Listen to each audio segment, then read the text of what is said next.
established, this is a surprising grand final lineup. Team Liquid, they had to rely on that new blood of Yakinda, and Vitality, this is a roster that's just starting to find their form. Just starting to find the form, but what a way to find it here, reaching the finals, right? And I just want to touch upon how great Tier 1 Counter-Strike is right now, Maui. You've said this as well. The fact that we don't have Faze, the fact that we don't have Navi or G2 or a number of other teams in the grand finals, and yet it is going to be a banger, just speaks to how competitive Tier 1 CS is right now. Yeah, Maui, if you'd like to bounce off what Blair said, go ahead. Whilst you're doing that, we have a tournament recap up on screen for everybody at home. You can see the respective group stages, our round of 12 quarter semis, and of course, the finals, where we are right now. There are a multitude of teams right now that we would label as elite. We see that all of them achieved a semifinals finish, and then those other two, Faze and Navi, everybody knows that come the next tournament, you can't count them out either. So we do just have such a stacked field right now, and even if we're not getting the dream finals that maybe everybody wanted, Faze, Navi, once again, we still have a match that is going to deliver in spades. I think you mean Heroic Mouse, right? Grand final that everybody wants to see. That's just but just take a look. Just take a look at the groups and how they played out. There were some surprises in there, and you know what? We can look at them in more detail. Complexity and Fnatic, both of those, some of the biggest surprises of teams that made it to playoffs, wouldn't you say, Blair and Maui? No, absolutely. For me, both these teams, right? Complexity, they've been struggling, languishing, but then they changed with Halzerg. And I wouldn't lie, even with Halzerg, I saw the improvement, but I didn't really see them making the playoffs. And likewise, this Fnatic roster, of all the combinations we've seen from this particular team in the past 1 year, this was the one to finally seemingly click. Never doubt the power of a mullet, Blair. Absolutely. The most American Norwegian. And yeah, these are some of the disappointments. Yes, disappointments up on screen. Man, what are your thoughts? You know, ENGE exiting early, NIP still just not being able to find their identity, and Astralis, of course, as well. So there's an excuse for ENGE. They made some big roster changes. For NIP, it was essentially a dead team, given they probably knew they were going to make swaps. But Astralis, that's the team where there is no excuse. They said they weren't going to change their roster. They weren't going to do anything. They were coming off of a top 4 Cologne finish, and yet they couldn't even make it out of the group stage. That is a massive disappointment for that organization. Talking about another specific disappointment, but one that happened later in the competition, Faze. I think we all expected to see more from them, but in their quarterfinals confrontation, a rematch of sorts versus Cloud9, they once again fell. Yeah, I mean, considering the fact that Carrigan said as well, he just wanted to get the Grand Slam out of the way so he could concentrate purely on the major. It looks like he has to do both there in Brazil. But yeah, I feel both these two teams, Faze and Navi, for me, they were not in the form you kind of expect to see from them. They definitely weren't, and you could tell that some of the other teams came with even more hunger. Them falling to Cloud9 is a repeat of that Dallas quarterfinals matchup, and FaZe this time didn't even look as competitive as in Dallas. Right when they were coming off their major victory, they weren't riding that high. Into this, you thought there would be a little bit more prep, some more pizzazz, but we didn't see it from FaZe this time around. Okay, we've gone over what's transpired so far. Why don't we also take a look at past winners of ESL Pro League? Because you know, every season, there's a team that comes out champion, and they etch their names in Counter-Strike history. Yeah, especially for these two teams playing here today, right? These, for both iterations of these two teams, they haven't really won any S-tier championships, so this is a great opportunity for them to kind of etch their name amongst a list of some very storied names when it comes to ESL Pro League. There's a couple ex-champions here. There's some major winner. There's a major winner or 2 or 3 in the server actually. Yeah. But it is kind of a unique prospect to see. I would say almost these cores. That's how I would really describe it, because Liquid do have the NAF, Nitro, Elige core that did do a lot of damage, but it's with such a different makeup. They don't have the fiery Stewie 2K in the server next to them. They have Yakindar. They don't have and they have OC, this young blood opera. Like, it is a very different look for these teams. Guys, I guess final thoughts on this and what it means to lift an ESL Pro League trophy. Because to me, from my perspective, you know, it's an arduous task. This is a long stretch. I know you play your group stage and they have a break, etc. But so many teams and the best of the best. I think it means a lot to these players to be able to say, we outlasted, we became the champions of an ESL Pro League. outlasted is the word I would use as well, right? If you look at a lot of other S-tier events and why ESL Pro League is kind of unique in its own ways, the fact that sometimes, and we saw some teams mention this as well, you play your first group, like Group A, Group B, for example, then you have like a 2-week break, and you have to come in kind of cold in a must-win matchup. So it's a very different style of an S-tier tournament, and absolutely, if you survive this, if you get the win, you're winning not a race, you're winning a marathon. That's why, I mean, Vitality's journey is so special because of that. It was basically a month since they played their groups. Yeah. And then they did that right off the back of finishing a Blast Fall groups, and then they have this long break, and they still looked hot out the gates. That's something that I don't think many of these teams could attest to, and we saw, like, when we talk about Faze, we talk about Navi, they couldn't keep that form up with that sort of break, but Vitality, they were laser focused. Let Maui, great points. Everybody at home, we've set the scene now, and when we come back after a short break, it's time for the grand final proper. Everybody, you do not want to miss it. Do not go anywhere.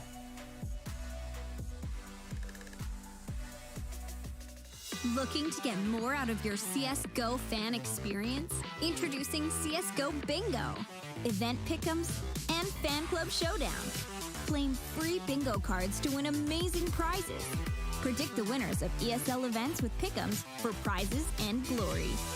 Show your favorite team you're the biggest fan by winning matches in the fan club showdown. Check out csgohub.com today to take part in all of these and more.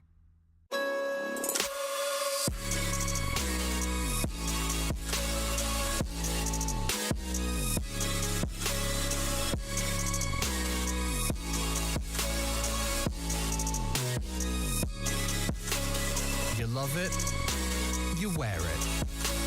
What's your style? Get your merch at shop.eslgaming.com.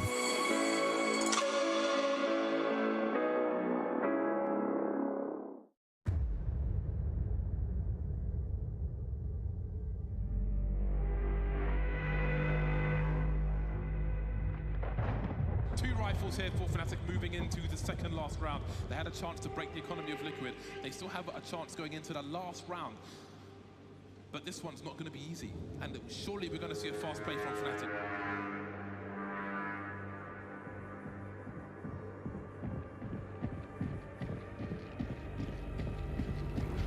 Look at this, Liquid want to get more aggressive in middle there. Not giving Elefant the space to breathe, but the spray now comes into play. It will be the Flames to finish off Olofmeister, but he's done. Crims and Dennis still stand, and they cannot be counted out at the moment as they are holding on to some pretty dangerous weaponry. They don't have utility to aid them in their eventual push, but what they do have going for them right now is time. They're very spread out at the moment, and Fnatic should be able to get engagements. What is that? Long-range shot connected by Crims. JW is history, and maybe there's a chance now for Fnatic in this round. Two players now for Fnatic just holding up again. They're waiting for the peaks. Who is going to be the recipient? It is going to be Hiko. That's a big frag. Simple is creeping. They've seen with the AWP now. And a desperate play into B comes in. You see double smokes in the same place there. Simple just jumping casually into the side. He's going to fall down and get rid of this frag. What is this flag from Simple? Are you serious? What is that? You can't do that, Simple. That's not allowed. This is not FPL. This is a major. He didn't even... He had one button on his mouse stand. He had one button. There was no zoom.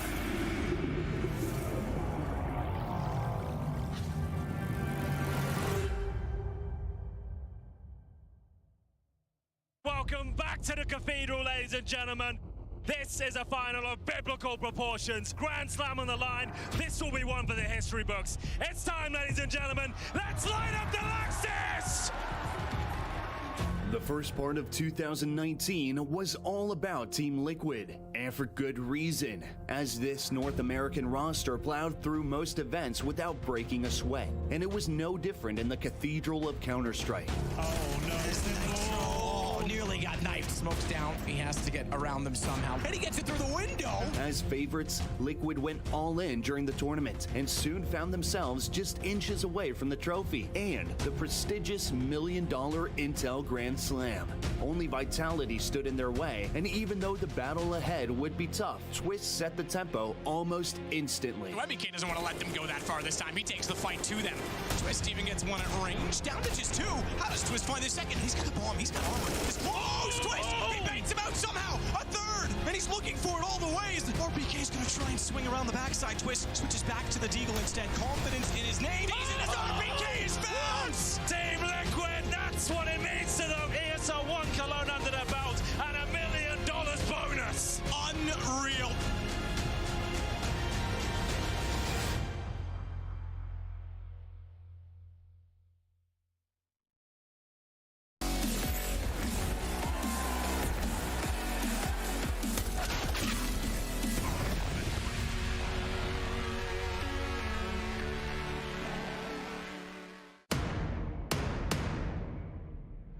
Honestly, I think the key factor is that both teams are desperate.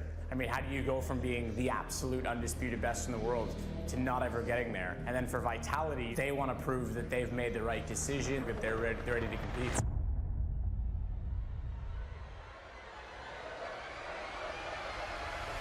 It's been a long time since we won a tournament, or at least that I won a tournament. Obviously, it's amazing to be in the grand finals. And I think you always want to go all the way when you get this far into a tournament.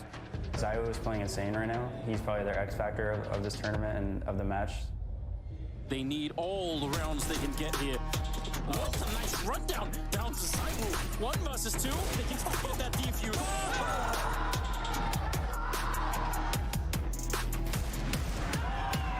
Liquid is a team who's in good shape right now, playing some really solid Counter-Strike, and they have a lot of confidence.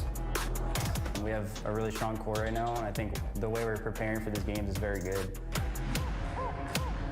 It's gonna be tough, but I also have the trust in the team that we have what it takes to go all the way. If we can just keep our communication up and good environment and all these things that requires like a win, then I think it should be good. You had a 1v2 earlier from OC, now it's Alicia's time to step up. A minor amount of damage. He'll walk through that doorway any second, and Alicia's ready for that as well.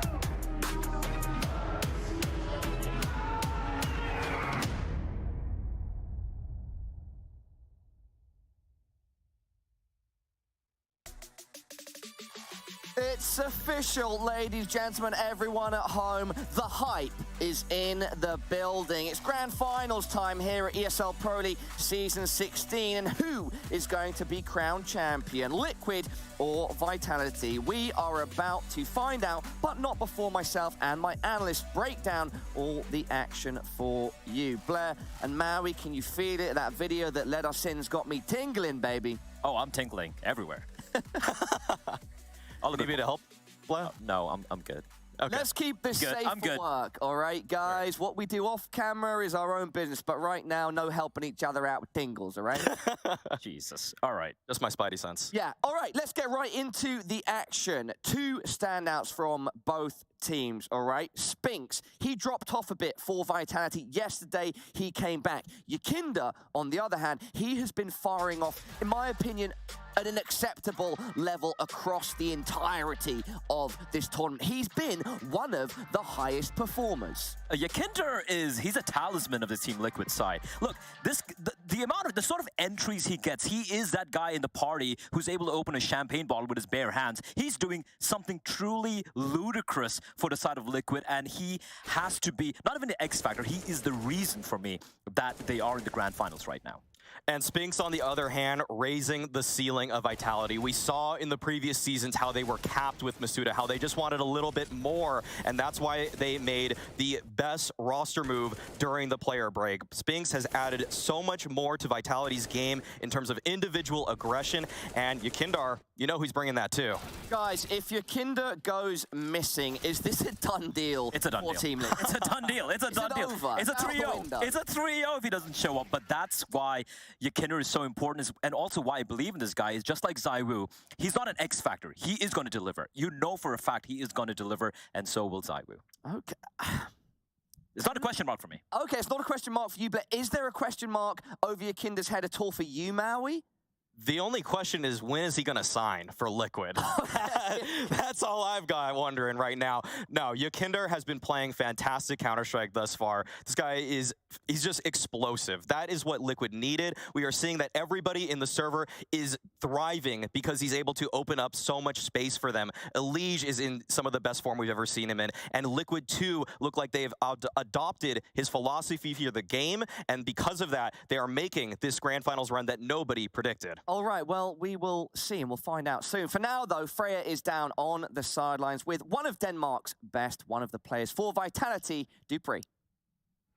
Dupree, great to get to check in with you ahead of this grand final. We know best of fives are a true test of stamina, both physically and mentally for the team. You're a veteran in these situations, though, so how have you been helping the team prepare for this one? I mean, it's all about when you know that you can potentially play 5 maps, you know that it's going to be a long and frustrating and very exhausting game to play. So it's also about like figuring out what maps you want to focus the most on, and we prepared the most maps that we think is going to be most crucial for us. And then if we end up playing all 5, we're going to go a little bit like into detail. We have a longer break if we go that far, and we're going to have a talk about what we're going to do. So right now it's focused on what we know we're at least going to play for now. I want to ask about your personal bounce back yesterday during that G2 matchup, the second map of Inferno. Completely different look for you coming onto that CT side. What exactly were you focusing on? How do you kind of do that personally as a player when you've been maybe down in the first half? I think the only thing that I was thinking of that I didn't really have a chance. I didn't really feel like I stood a chance. Like I had shit situations, and I was in situations where I didn't really could do anything. So I just focused on trying to bounce back, and I didn't think too much about it. I think maybe that was the key. I didn't care too much about it. I just tried to do my best and help the team in the way that I could. That being going first, or like guys just come trade me, or guys that could be yeah, anything, helping with the communication or whatever it is. I think that was like the main focus for me. And yeah, I'm just really happy and proud of myself that I managed to bounce back, because it is tough when you're down like that. And yeah, I'm happy that I can manage to help the team have an impact on the city side at least. Now, last time you faced off against Liquid, it was way back at the Antwerp Major, and you've had a couple of roster changes on both sides of the equation since then. So how differently are you viewing this matchup coming into today with those changes on respective sides?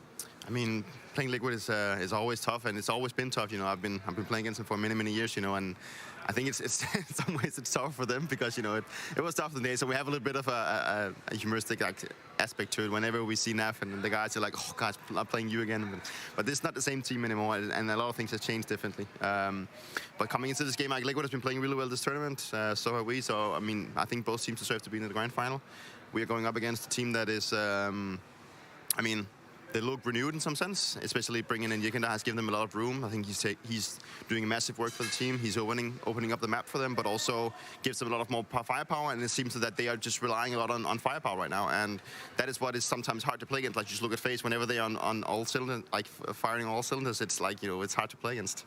So in hindsight, I mean, we just have to go in and really play together as a team and hopefully be on point, and then I think we have a good chance. Well, Dupree, best of luck in this matchup. Thank you, Freya. Always great to hear from Dupree. Unfortunately, we don't have too much time to react to what he said. Either way, I think it's interesting that he sort of noted that he thinks Liquid are relying too much on firepower and Jacinda, perhaps. Anyway, let's go into one of Vitality's greatest assets. It is the new GOAT, the legend, the new legend of ZywOo. What a beast. He has been playing fantastically. Yeah, like I said for Jacinda, acceptable performance, you know. Best at ESL Pro League Season 16, by the way. 1.43 rating across 7 maps. It's just insane. And look at some of the opponents they've had. G2 in incredible form throughout the entire event. Navi, a Fnatic who look really surprising, and also Outsiders who are always a hard opponent to face off against. These are great numbers. Maui, but there's a stark difference here between ZywOo's performance across ESL Pro League Season 16 and Jacinda's, two of the best performers, because Jacinda is sort of the only... Yeah, he is kind of the only guy on his team providing those numbers or close to the numbers that he is. Whereas for Vitality, ZywOo's being helped out by Magisk, Apex making some fantastic calls, Spinks has been stepping up too. It seems like the weight is spread more evenly. Do you agree or disagree? I disagree. In the playoffs, actually, it's been OC that's been the strongest player for Liquid if you want to just consider the numbers. Obviously, we know the impact of Yakindar, we know the impact of ZywOo, but just to give a little bit more to ZywOo, this round right here, man, this was such an excellent one. How do they put that? He's dug in like an Alabama tick. That's What's the strat for that, by the way? You know, just ZywOo go kill, just go God mode, right? I just want to add on one more thing, and I think we saw that in the highlight segment as well. ZywOo is getting these numbers not by being an AWP abuser, by the way, which is something we need to make a note of, because 47% of his kills have come via rifles and only 32% with the AWP. So he's doing everything with every gun. All right, guys, we have to move ahead rather quickly once again. We've heard from one of the players on Vitality. Now, Freya is checking in with one of the players from Team Liquid. It is Naf.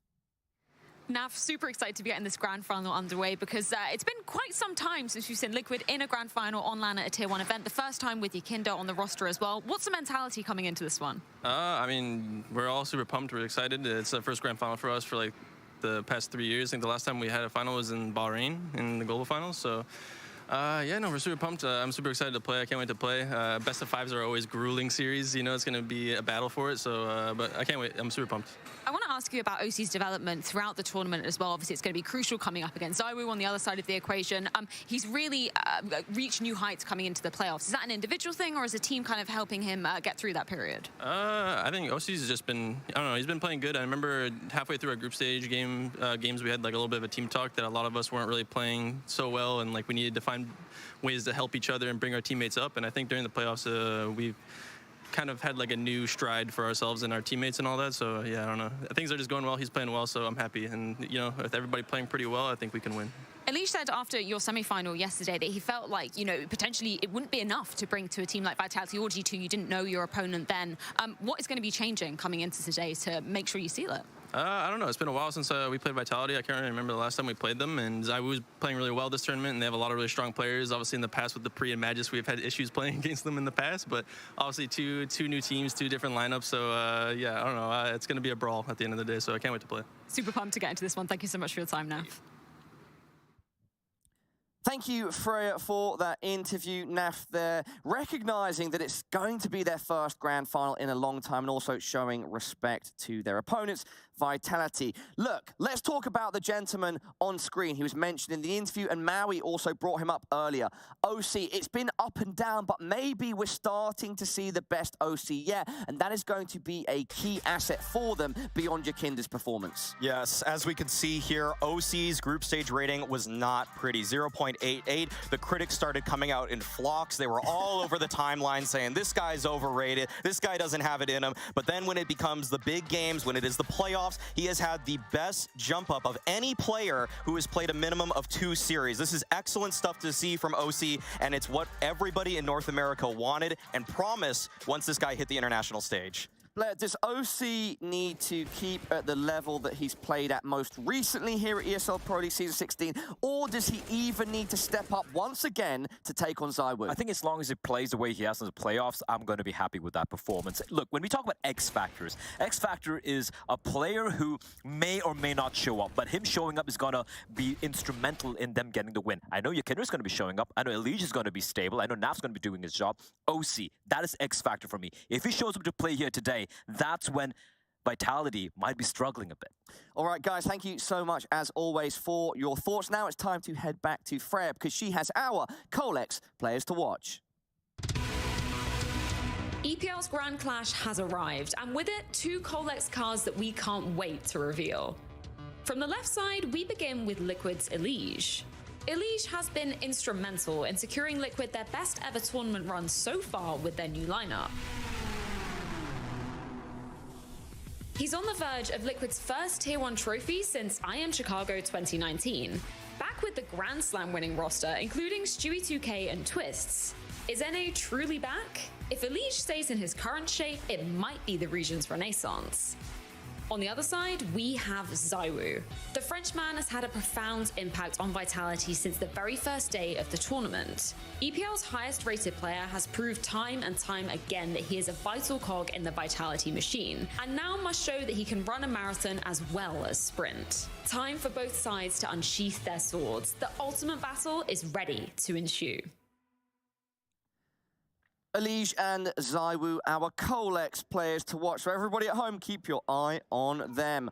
All right, Blair and Maui, as we see on screen, Team Vitality in the huddle. The energy is there, and our Vito is ready to go. New Canadian out as expected, the picks. I want to see Vitality go for the early punish pick coming in here. I want them to go for the Vertigo pick. Liquid Inferno, no surprises, they like it.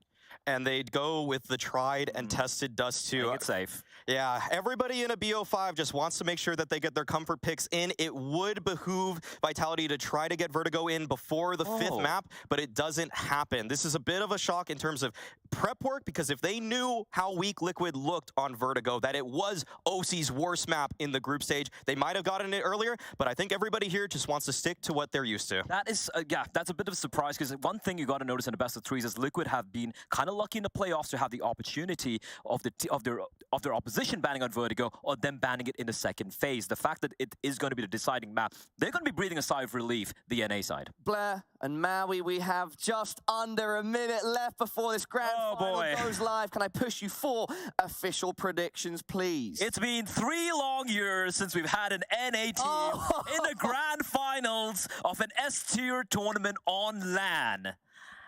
But I'm going to side with Vitality. Oh, you absolutely wrecked us, Maui. And what about yourself? I'm going to go the full distance on this. I'm going to say it's going to be all 5 maps, and I think that it is going to be Vitality that edges it out at the end. Okay. Look sharp. Wow, you're from NA?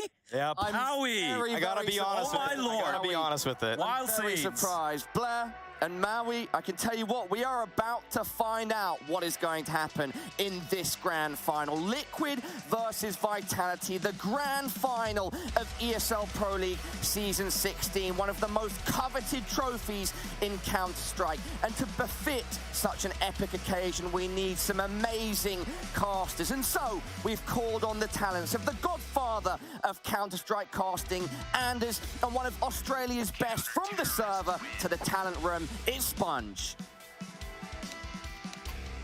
Wow, what an introduction. Thank you very much, Parla and the desk for setting the scene for this one. Cannot wait to get this best of 5 underway, Anders. What have we got ourselves into? What a magnificent way to start this best of 5 grand final. Liquid versus Vitality. And on the opening map on Inferno, it'll be Vitality on the CT side with Liquid on the T side.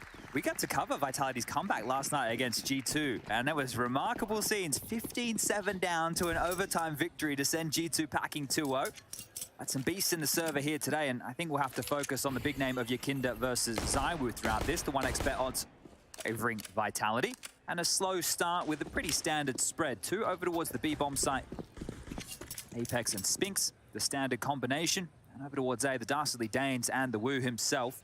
Yakinda, as per usual, has been able to garner this banana control and is slightly ahead of the pack. The rest of them, the tail of this, Nitro, OC with the util, are now in place to set up for an execute. Apex with a flash and a HE, and Spinks with some armor and a USP. Yeah, again, classic CT side pistol situation. You need to hit the early headshots or you're not going to stand a chance. Apex, flash out for his teammates, but all the counter flashes are good. There's a nice HE coming out on top. Apex not finding the kill yet, and Spinks is going to get shot down, and that is the opening kill of the grand final. 4 versus 5. Apex falling back into construction, and Mega started to join him a little bit, but so far so good for Liquid. They're going to at least get the bomb plant. All right, setting up for the retake now. Everybody coming in through the CT or Coffin's positions for Vitality and creeping forward. No kit, have to find some fights, and Magus will. First one hits the deck, 4 on 4. Good stuff. Oh, Nitro's right back into it. Zywoo and Dupree are left. Zywoo showing up and finally getting to use that gun of his, but Yakinda, I think he crouched right under the gun model. I don't think he could actually see him from his own pistol there. At least Dupree, unwinnable right now. 1 versus 3. That bomb is way too far ticked. Has the dualies, has a bit of armor. If he can try and escape, that would probably be the best. He's going to do some damage on his way out.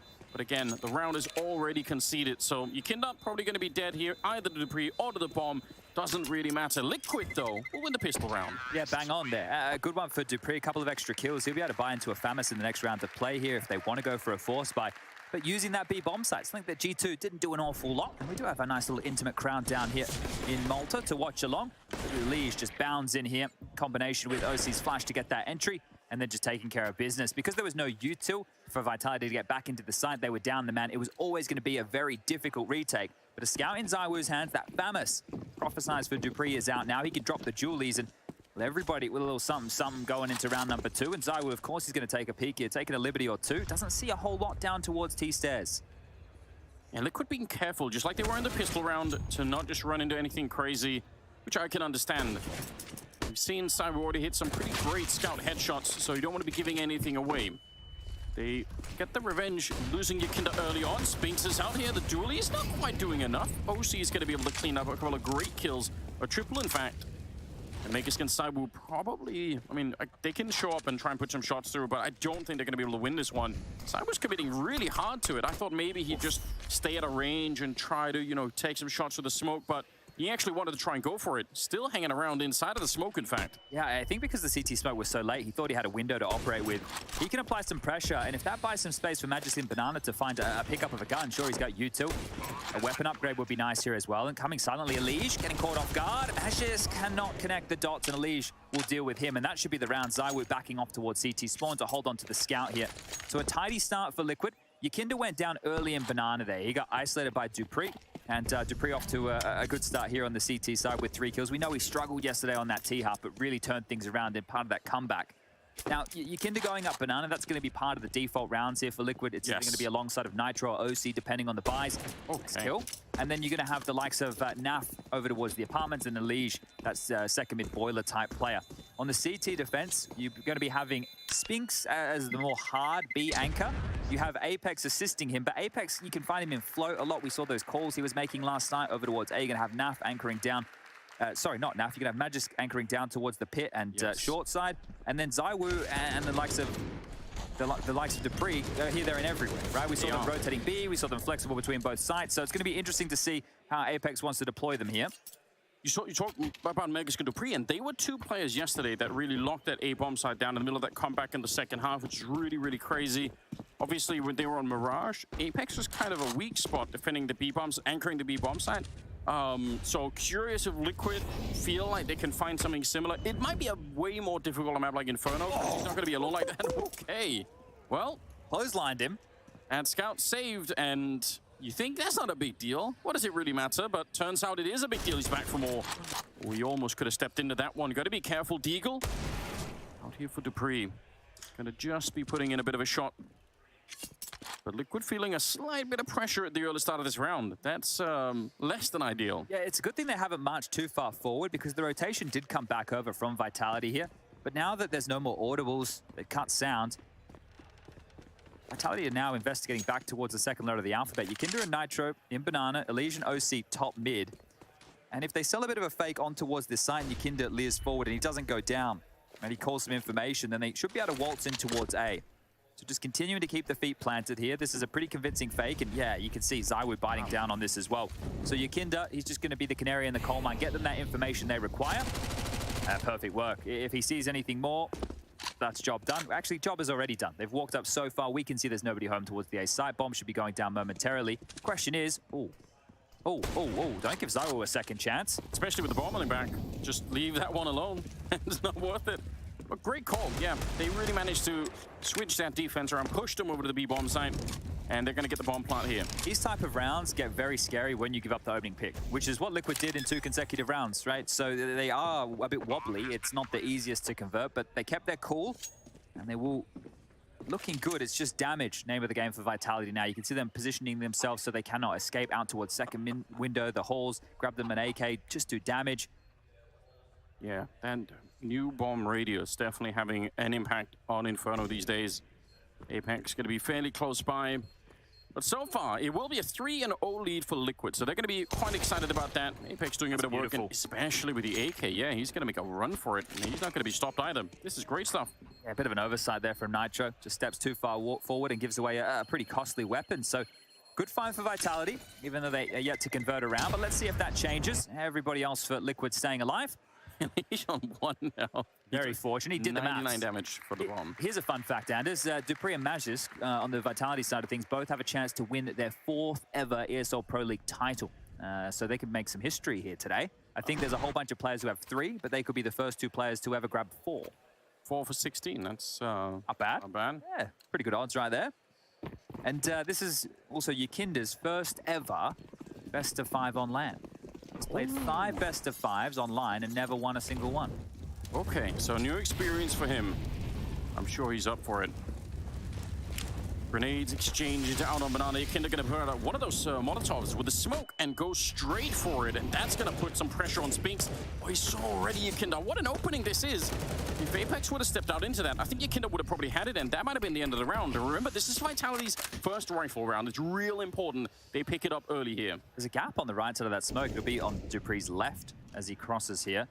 Yeah, it's a void. So maybe Apex has communicated that. You can see the way Dupree swung into it. Now they're going to swap places. Apex over towards the CT side. Dupree to bunker in towards the site. He does have a bunch of nades here. Smokes, flashes, mollies. Team Liquid are still testing the water. They've thrown a deep CT smoke as well as a coffin smoke, and Yakinda searching again. This is his bread and butter. Yeah, it's what he does so incredibly well. That CT side for Vitality when they were playing G2 looked incredible, but if you can't get it started, if you don't have the money to begin with, it will be a problem. Yakinda searching for that kill. He's applying so much pressure just by being here. And now the rest of the team, they're following behind. There's nobody else anywhere on the map. The entire Liquid squad showing up and putting on the pressure. The Eagles bullets flying through, not going to connect with anyone, but Nitro on the opening to take down Dupree. And that's probably what they needed. Apex, he wanted to try and search for that bomb plant. And instead, he's going to be found by Elige. Nice little flick there from Saibu, but it might be too late. Look at who's all the way across the map. Megisk, he's not anywhere nearby. He's going to pick up that AK, but surely they won't give him the fights he needs. Maybe same conversation again. Just do some damage, Zaiwu. And if you can somehow walk away with a miracle round here, you've got a lot of time on the clock. If they present you with a duel or two, we could pretend Zaiwu's in a 1-on-3 right now. He's the type of guy who could win it, but Nitro sits him on his ass. Great little response there. And we'll make it a 4-0 start. Good stuff out the gates here for Team Liquid. This is their map choice. Best of 5, marathon, not a sprint, we call it. Yakinda's ability to stand basically in the main entrance into that B bomb side. I mean, should he be allowed to do that? Is Vitality screwing something up by not sort of finding a way to counter flash him, maybe, you know, dunk on some nades on him? It feels like there's a lot of real estate out there where he's just looking straight into the bomb side. Yeah, I think their plan was to do what they did to Nico last night, which was stall him out before he even gets past the half wall, and that YouTube didn't really do an awful lot of damage. And a lot of the time, you're gambling on where you're throwing your HEs or your Molotovs to deal with the setup that they're running here. So you're right, he probably shouldn't be able to stand in the mouth of Banana and just take some fights here, but they were expecting an execute to come through, and then they were going to react. They were waiting for that initial play. But Yakinda's just going to contact up. He's just going to take those fights. And that's something that was missing last night from G2's game. Nico wasn't there. He wasn't taking that space. Whether it was the calls or not, either way, it didn't exist. Yeah. Things might not exist for much longer here. He's low, and we're going to go for a Halls pop. This would be a right call. There's only 2 players over towards short right now. It's a very important counter nade coming out, though, from that CT side. Apex goes down through the smoke, and that's Yakinda in charge of it, so unfortunate. Otherwise, they did slow it down just a bit. If they had really gone through with the Halls pop, you're right, that would have been crushing. It seems like they've slowed it down just a tiny bit right now, especially on that opening kill. Now they're playing 4 versus 5. Oh, it's fine. So he's 5-2 right now, but we expect to be saying his name a lot more. Yeah, well, he's been the best player here at ESL Pro League Season 16. Absolutely no doubt about it. Top of the charts. The desk looks at his stats, a rating of 1.43. You look at the categories where he's topping it in the tournament, it's massive. This is the Zaiwu. It was the player that picked up the best in the world 2 years consecutively, and here he is again, just peering out mid. He needs to secure this for the team. They're going to be able to try and slide Dupree out for some info. Okay, that's 2 kills to the B defenders through smoke from Yakinda. What are you meant to do? How are you meant to cage that? It's very difficult when someone can actually read your thoughts when you're playing. It's so ridiculous. What an insane play. Now OC's faking that no one's here. That smoke is so good. Dupree's like, all right, if you're smoking up, certainly no one's by the tree. Well, surprise. Yakinda won this round on his own. He did indeed. And if this onslaught continues in Banana for much longer, there's going to be some real issues for Vitality. If they're able to hold on to this AWP in M4, we'll check out Zaiwu spawn in the next round, but maybe tasking him with taking that fight, seeing if he can deal with Yakinda's presence in Banana. Whether it's aggressive or not, we saw yesterday there was a setup being run from Vitality where Zaiwu's AWP would end up at the B bomb site, but he would just play the CT spawn angle and peek the top of Banana. He wouldn't look down. He wasn't challenging deep. He was kind of hoping that the likes of Nico would come and aim map him because he would have the advantage with the AWP versus those rifles. That might be a possible change up here for Vitality, but now it's a 5-0 lead. Max loss bonus has been in play, so there'll be money to drop. There should be another buy for Vitality here, but maybe even a timeout just to remind them, boys, this is map 1. We need to set the tone here for the rest of the day. Could be real good. 5-0 in favor of Liquid. You know, if we zoom out to just a slight macro level, I've always felt like the idea of trying to fix a team by finding just the one player that you kind of need, yeah, that's not a good push, is it? No, it's not. Yeah, this Anders. philosophy of finding just the one player you need always feels like a bit of a dream to me. It feels like that's the chances that happens are just so low. Like usually if a team isn't working, it's like a broader problem, like a culture in the team. You probably need to switch more than one person. It's just the one person that Liquid needed. It's so crazy. Well, apparently he's the star fragger, the entry fragger, the in-game leader, the ideas man, the mental coach. He does it all, right? Yeah. That's kind of what he's brought to this team. He's re-educated them. He's brought the James system or the James style from that part of the world over to this team. They've actually done it all. The great thing with that is Yakinda's playstyle with a bit of North American scrim in the mix. That sounds perfect as well. Let him off the leash in faster rounds. Nitro, Elige, now they're all going to love getting stuck in that regard. OC2, of course. the OC supremacy. Let's see if that's out on display tonight. They haven't fully invested here. So everybody has a bit of cash left over to go for a gun round in the next round for Vitality, but they've left enough residual, right? They didn't fully invest in U2. You can see Spinks there only with a Deagle in this round. And the AWP not over towards B. Nope, that's the scout on Apex. Of course, could still do a lot. It's going to be a little bit of a surprise to Elige walking into the shot. Good stuff. And it's going to allow, finally, a bit of a better start for Vitality. They absolutely need to change this right now. Maybe behind that timeout, that's exactly what will happen. They're gambling a little bit on the B-bomb side. There has been a lot of late B hits here coming out from the Liquid side, so it makes sense that they would try and see if they could preemptively catch that. Well, this is a good call now to rotate back, because ZywOo's rotated over towards that B-bomb side to try and fortify things alongside of Apex and Spinks with the weaker weaponry. But now it's these Dastardly Danes on the site, the nemesis of Liquid once upon a time, and they were fantastic over towards A with these crossfires last night. Let's see if they can do it again. Yeah, the problem is, though, if they get wrapped on by Arch, it's going to be a different matter. And the only one that's rotated back right now is Apex with a scout. Not that much stopping power behind it. The USP for the smoke might almost be a little bit better at this point, and he's waiting for it. 30 seconds on the clock, and it will be down to the Danish duo in here. Magisk and Dupree crouched in Graveyard. One of them, Magisk down. That's a good headshot to begin with, and he's trusting in Dupree to maybe help him. Apex come charging out. It's looking real good for this defense all of a sudden. Just OC left, trying to fight his way into the site. He's got a couple of good kills right now, and at least will get the bomb plant, but he should not be able to stay alive in this.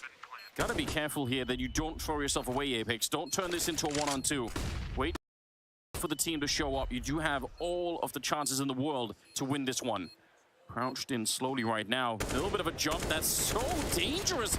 But there's a little bit of a flank coming in. Spinks will take him down.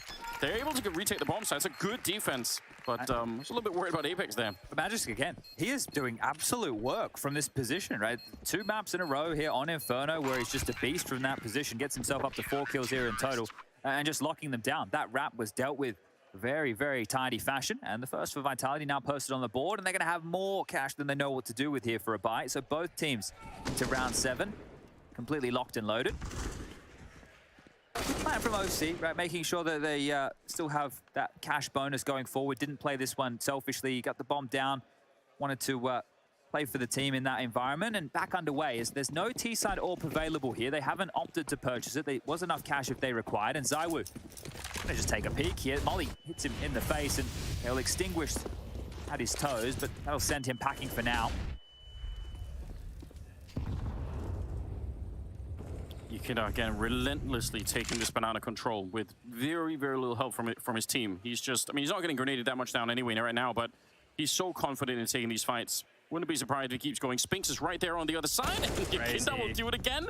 Don't pop your head out. You're going to get blown up. This is not a good idea, Apex.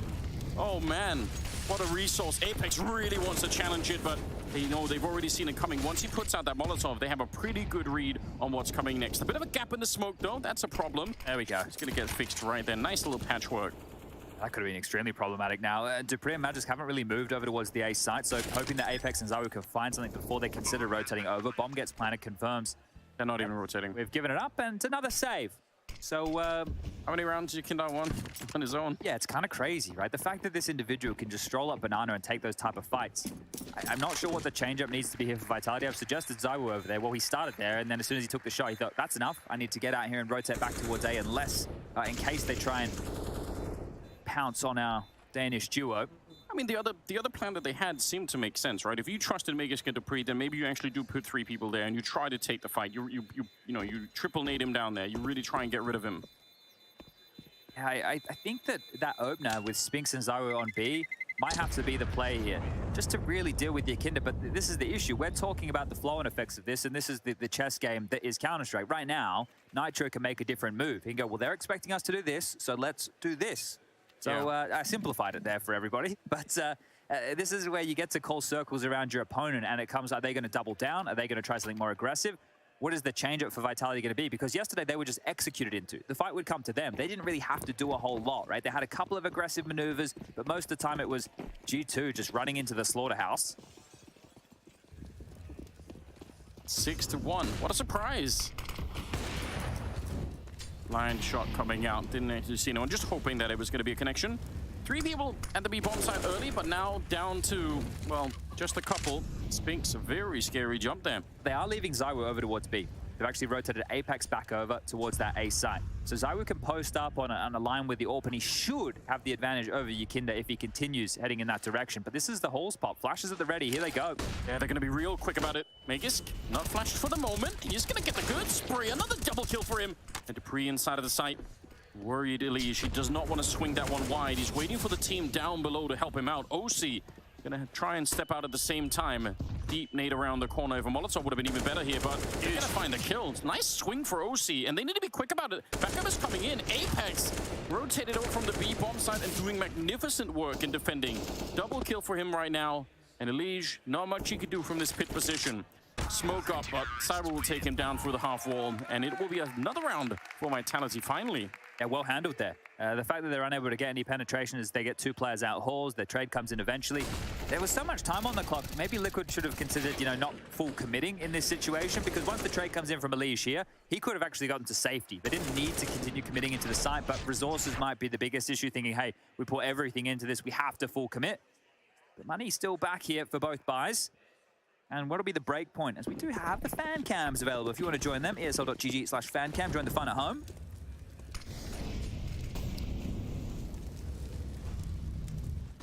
This time Nitro actually first in on Banana, hiding in that little corner by the tree.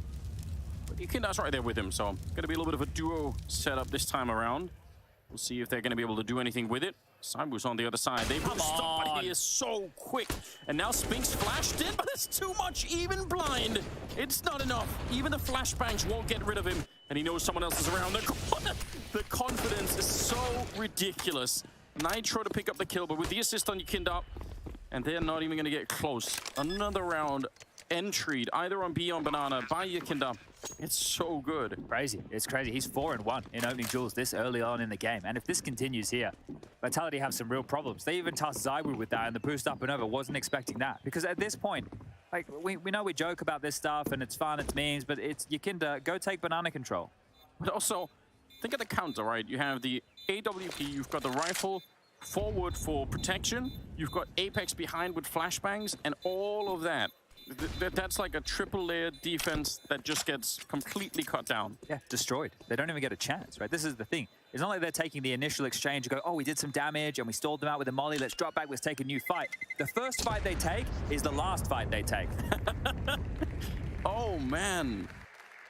This is really hard to deal with right now. And the issue is, Vitality's T-side wasn't much chop yesterday, Anders, remember? No, they had needed clutches from Zywoo and Spinks combined. The ace from Zywoo. Spinks with a 4K. It was mental rounds. And look at this. Just jumps on the head, gets the frag, and out he goes. The crosshair placement, immaculate every single time, and even blind grabs that one onto Spinks. That is the star duo removed, and coasting at this junction is Liquid. Another timeout called, the second for Vitality. Zonic needs to try and change the tune. You can see the passion leader of Apex there in the middle. Gonna get them going. Yeah, come on, boys.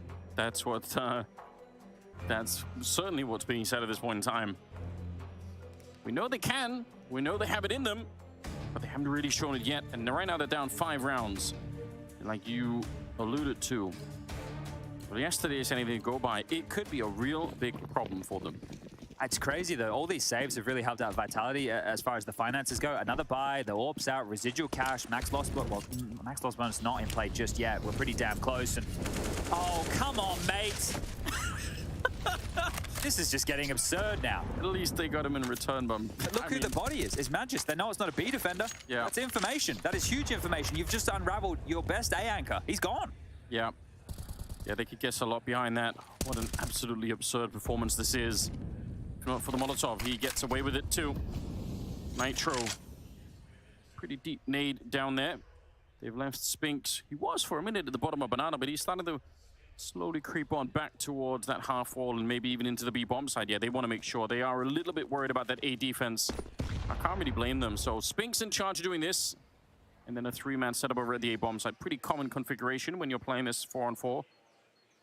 You know what's crazy? I just did the maths before the kills came in for this round. Both teams with a scoreline of 7-2 had 24 kills. Wow. And yet, they win all the rounds. And yeah, they're getting owned.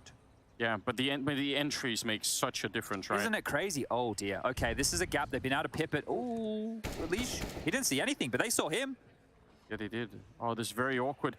OZ, caught setting up, spinning around as well. Naf not able to take down Apex. And what a Molotov. That's beautiful work. Apex cooking Elige down there. And now Nitro 1 versus 4. That is, as a very proactive play. There's something like that they needed. They've solved it. They just need a blood sacrifice. Yeah, right? That's it. You will die, but as long as we take Yakinda with us, we will convert the round. So the blood sacrifice every round required from Vitality. Here, Magus this time round. Let's see who they offer up to the Yakinda god of Banana in the next, because it's really getting out of hands. That was another opening kill for him. What's he, 5-1 right now? So he's just blowing them out of the server in that regard. Has more opening kills than all of Vitality do. They have 4 in total. Yakinda has 5 of the 6 that are currently attributed to Team Liquid. So you know that he's getting stuck in. We've highlighted this throughout. The Jess spoke about if he doesn't perform like he has done so far in the EPL tournament thus far, then Liquid are just going to get blown out, and he's performing fantastically. But a great little round there from Apex. What a time to show up. Yeah, they needed it though. 7-3. Still a chance here for Vitality to recover some of this. They've proven it as well. I mean, they have been showing us some really great comebacks, even if it's been on the CT sides mostly. But it could start now. And it could spill into the second half for all we know. That is key, right? They've definitely been able to grind their way back into games late. We're like, okay, yeah, they were getting blown out. They get a 10-5 half. Oh, they're not doing so good. They get like an 8-7, right? So we know that Vitality can still turn it around here. This is going to be a timeout from Team Liquid. So what do they want to channel going into round number 11? Their biggest issue is they're finally out of cash. So if they lose this round, they will have to consider an eco. It's looking a bit more direct here towards Banana. Nobody's gone towards second middle at all. Normally Naf is over towards alt mid, patrolling, making sure players can't get away with information like this. So Magisk, as he peers out, crouches down, nade, and he's going to peek behind it. They should be caught sleeping. Huge from Magisk, the double ups there. Eventually the trade through, but that's so much damage done early. That is a massive risk to take if you're Magus, but it works out just so well. 3 versus 4. 2 on A, 2 on B. And nobody really, I mean, they threw some nades in their Vitality early on, but they really never went out onto Banana, just probably, you know, for obvious reasons. You want to try and stay away from that right now. Yakinda's out here still, toying around with it. Like we said, it's dangerous because if you don't fight him here, you give him the space instead, and then he is going to come and fight you ultimately. There's no choice in which you're not fighting Yakinda, unfortunately. They're executing for him. He's just got a hard entry here. Everybody else is setting up the util, or at least they were. Elige finding a new position to throw the goods. Flash over, Molly there. Yakinda steps forward. He's going to play through the smoke. Yeah. Oh, nice. Apex finds that one. Elige trying to see if he can follow it up, and he did a lot of damage, but this might be a little bit too late. There's already a flank coming in as well. OZ is going to be going down. Elige, he's trying the best that he can. Good double kill. He can win this. He's picked up. Yeah, he could actually win this, especially because he does still have that HE. Could maybe slow them down just a tiny bit. They're both coming in from Banana at the same point. He's got a pretty good angle back here. Let's wait and see. Molotov to put some pressure on him. That'll force him out into the open. Dupree ready and waiting for it, and he'll find it. Good headshot from Dupree. A little bit scary for a minute there, but it will be a 4th round for Vitality. Yeah, good understanding of the situation. They didn't rush it. They used the util to eliminate some key spots. Unfortunately for them, that's exactly where Elige was residing. So a good one, and we discussed cash being a problem. Well, that plant, that's massive in the context of this. It means that Team Liquid will get another bite just. Maybe some Galils to go with the AKs, but Elige with a very good attempt here, considering he was the last man standing during all of this. Maybe with the final kill. A lot of other players would not have walked through the smoke like Yakinda did, but we all knew he was going to do that, and in Apex certainly seemed like he knew as well. So good read, good spot from him. This is interesting. It's just Yakinda with the AK here. Now, one of the keys is he's going to go for the Banana control. He might have to use this smoke, quite defensively to give him something to work around. He has teammates to call for flashes. OC being the closest by, but he's going to relinquish control of this and maybe start searching elsewhere. The double nades have come through. So, hey boys, they've double naded. I've dealt with any of the early pressure here. Maybe we can still finish towards this B bomb site. We have 2 smokes, 2 mollies, 2 flashes in play. That's enough for a B set piece. Oh, it most definitely is. With those Tech 9s, you never know. We got a lot of speed behind it too. They're trying to put some pressure on the middle portion just to sell it as much as they can. Haven't found any real targets yet, unfortunately, but yeah, they're clearing it out. They're creating the space and leaving Vitality in the dark just a little bit. Yakinda still outside of the B bomb site, looking for anything. They're staying real far away from that fight. I don't even blame them. Gotta be a bit careful now, though. Again, look at how much map control he's having on his own with almost no backup. Finally, some people started to show up, but he's basically on the bomb site. Spinks back here, holding a smoke, expecting a Molotov. There is one on Nav, so there could be one coming. Goes way on the other side. There's the early peek from Yakinda. He's ready for more. Yeah, good read on him. Apex is going to be going down. Spinks, it's a double. But they still win the bomb site. 3 versus 3. And Vitality, they've had a lot of saves. You imagine this time they probably want to fight for this. Now, considering they should have the weapon advantage right here, there are defuse kits in place, sure. Plenty of time on the clock, and they're getting over here in time. But Nitro, they have to flush him out first. You need to get this Ruins control. Flash, nobody going to touch him. Don't get too close to that. Tech9, he's ready for it. Great headshot, and could have easily been a double. Simon and Dupree, you got to be quick with this here. You had to rotate in from the A bomb side. It's quite far away. Flash up on top. Nav spinning around. They're both right there, and they line up for him.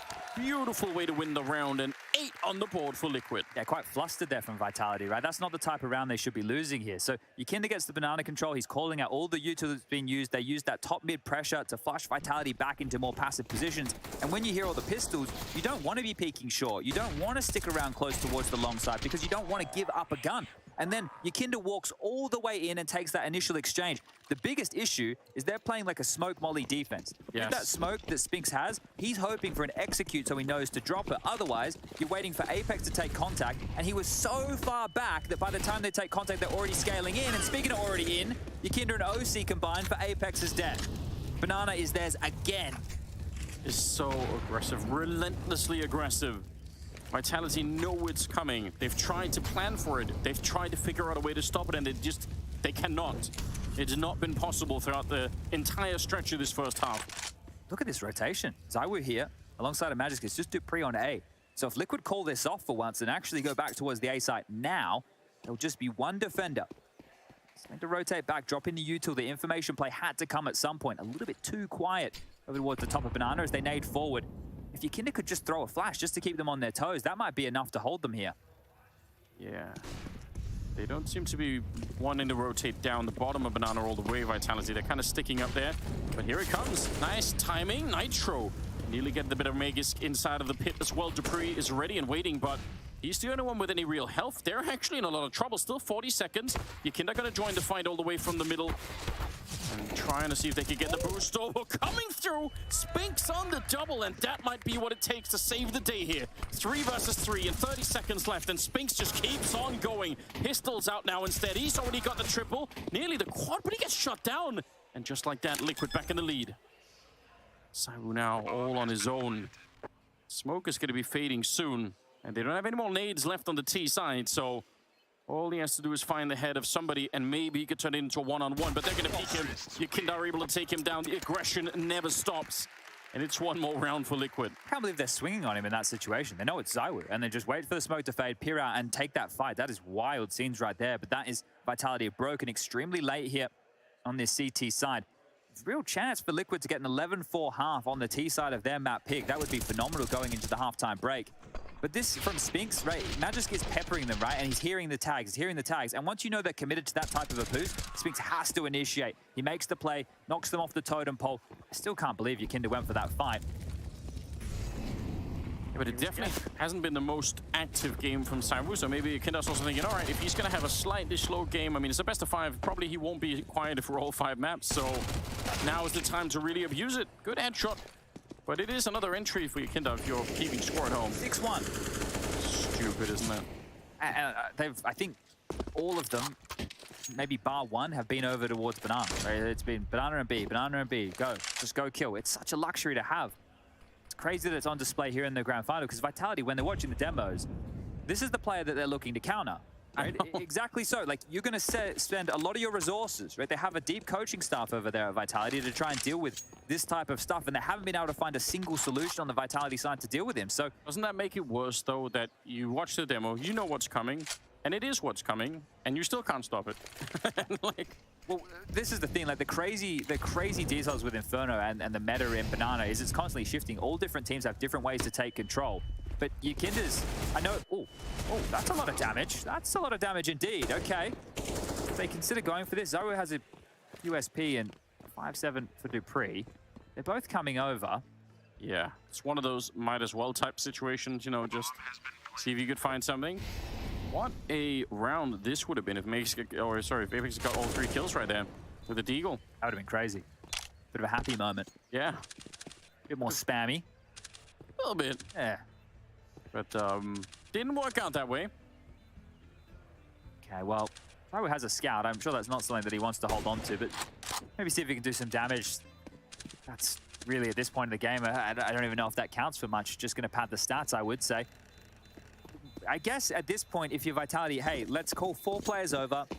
Let's light Banana ablaze. Let's force down. Let's take full control. Let's see if we can win the fight against Yukinda. It's just, the problem, though, is there have been rounds in between some of this where they have just waited at the bottom of Banana for grenades. So if you do that in one of those rounds, you feel like an idiot, too, because... That's true. Just throw everything and they're just waiting in T-ramp saying, yeah, great, you just spent 3 Molotovs and 5 HEs and we're just here chilling. So, but, I mean, they need to do something. Yeah.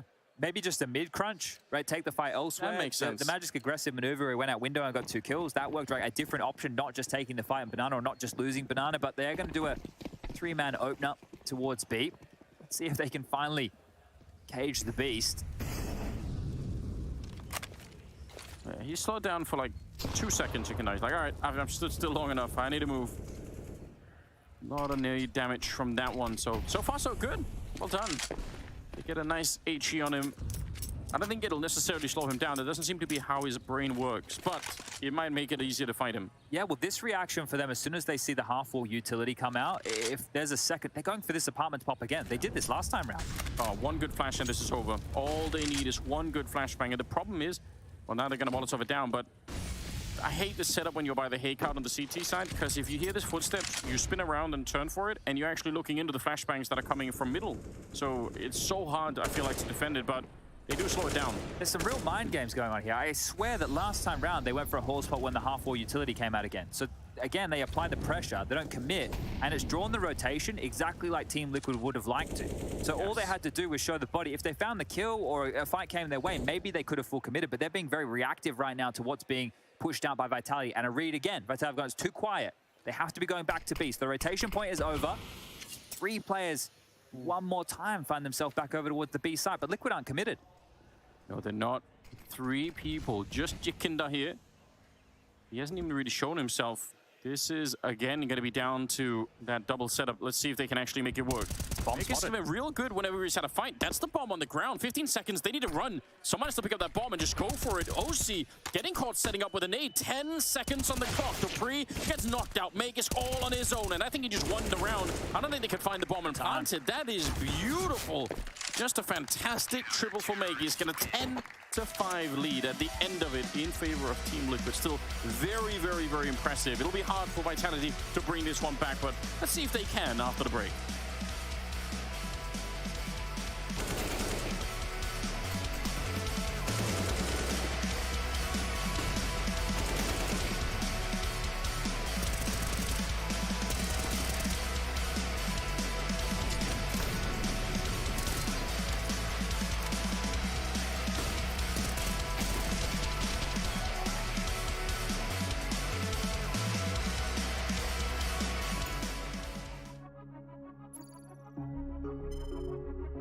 Allez, c'est bien, on est convaincus, c'est ça que je veux voir, les mecs. Ils ont un AWP, normalement le psy doit en AWP. Ouais, il va sûrement tenter quelque chose. Prise vodka, rapide. Allez, go.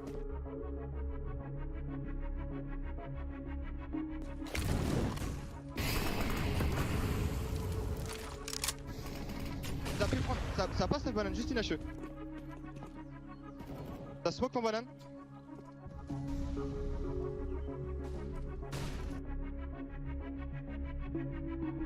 Ouais, quand vous voulez, je flash. T'as pompier. TP. Non, et avec votre cul. Allez, go récupérer la banane. Par contre, attendez un peu les mecs, on est même pas prêts. T'as re-smoke en banane. Ah, qui garde le mid. J'ai pas entendu que t'as demandé. Tout garde le mid s'il te plaît. Les infos et tout, on va aller retravailler la banane avec Jason. On va assurer, je vais mettre une balle au bois, nique sa mère. Ok, garderez la vessie pour voilà. Je te mets une smoke carbon et essaie de chercher un kill. Essaie de chercher un kill. Might be able to swap this away as long as they get the opening kill on the way on into this B bomb side. If Kyoji could just be a fake element here, so they've given him a limb smoke. He can work with this. Ah, spawn. Yeah, they know it's going to be A. Pas ce qu'il fait. Il a smoke et back. 23 secondes. Ouais, encore t'en as peu. Quel derrière la mollo? J'ai mollo back. Vas-y. Mort. Il reste encore. BP à gauche, pas tout. Oh, and the bodies have dropped. They've got 1 second to spare. Je joue headshot, je joue mes duel pen. Je prends ta gueule, non, je prends ta gueule. Pour l'instant, Richard, attends un peu. Attends. Zywo's now on the flank right now. This is some heads-up counter-strike. They're coming quick shots. They're alive. Exactly, and he knows it. Avec les deux.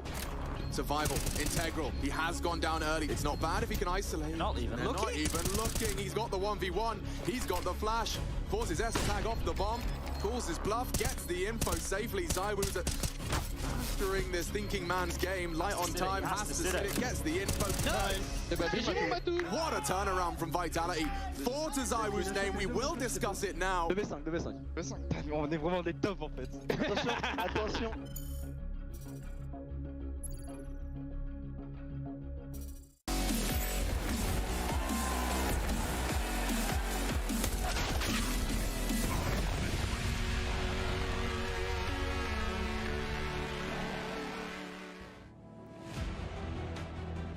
Welcome back to the Yakinda show. We have got a 10-5 first half score in favor of Team Liquid. An enormous amount of those rounds based on entry kills from the young superstar. It's been disgusting and beautiful all at the same time. Yeah, precisely. If you're a Vitality fan, probably disgusting. If you're a Liquid fan, beautiful. Send him the passport right now. See if they can make him a citizen immediately, because he is just a gem. Something that I hope Liquid will be able to hold on to here, because this resurgence of form is what we want to see. The North Americans back at the top of the totem pole. Oh, this is a bit of a standard pistol. Nav playing for info. 1xBet odds have drawn ever closer here. Yakinda, classically the point man in Banana. He will be holding this side of the map alongside of Nitro. There's so much utility for an execute here. 3 smokes, 2 mollies, 2 flashes. Let's see if they get to use them. Dualies, though. Couple of sets, one of them at the B-bomb site, so you put down the smokes and try and see if you can play around with those. Dualies could be a little bit annoying. Nice tool to have. They're all grouped up out on Banana right now, Vitality ready to go. And the Molotovs, though, be hard for Liquid to dodge. They can't really do much about that, so interesting to see how this plays out. What is happening? How did he get that kill? Oh no! Dualies up on top, and OC will only get the 1, but I swear he was blind. 3 versus 3. Yakinda right inside of the smoke now. Bomb is planted out in front and might have heard them stepping away. 3-on-3 for the afterplant, though. No kit inside at the moment, so going to be down to the USP shots at this point. So close. Yeah, I don't know he's here. They definitely don't know. What an absolutely cheeky play coming out. They do peek him, and it's a great peek for Magus. Nice to return. They finally shut him down. Elysian Nef on the retake. Now it'll be very, very tricky to try and find it in time. The Dualies doing great work, and oh, they actually do. Double kill for Elysian with those dual Berettas. And now that they win this round, you have to assume they're well on their way to winning the opening map. Yeah, 100%. This is looking fantastic now. Both pistol rounds. Yakinda again with another opener at Banana. And that's the difference maker right there. You saw Liquid, when they were able to take B control on their pistol, they actually got the opening kill, and they were set up in a number advantage. Here it is. Bang. So falling into his demise right there. That's a tidy shot. But just got a little bit of a fun fact. Here it is one more time for everybody playing at home. Jumping, jumping, jumping, and wishes they never... Oh, okay, yeah, fair enough. I do that all the time. We take those, we definitely take those. It's a force buy back for Vitality, virtue of the plan. I was hoping for like a timeout or maybe an eco, because I have a fun little tidbit storyline here. It's nothing major pertinent, but we've got time.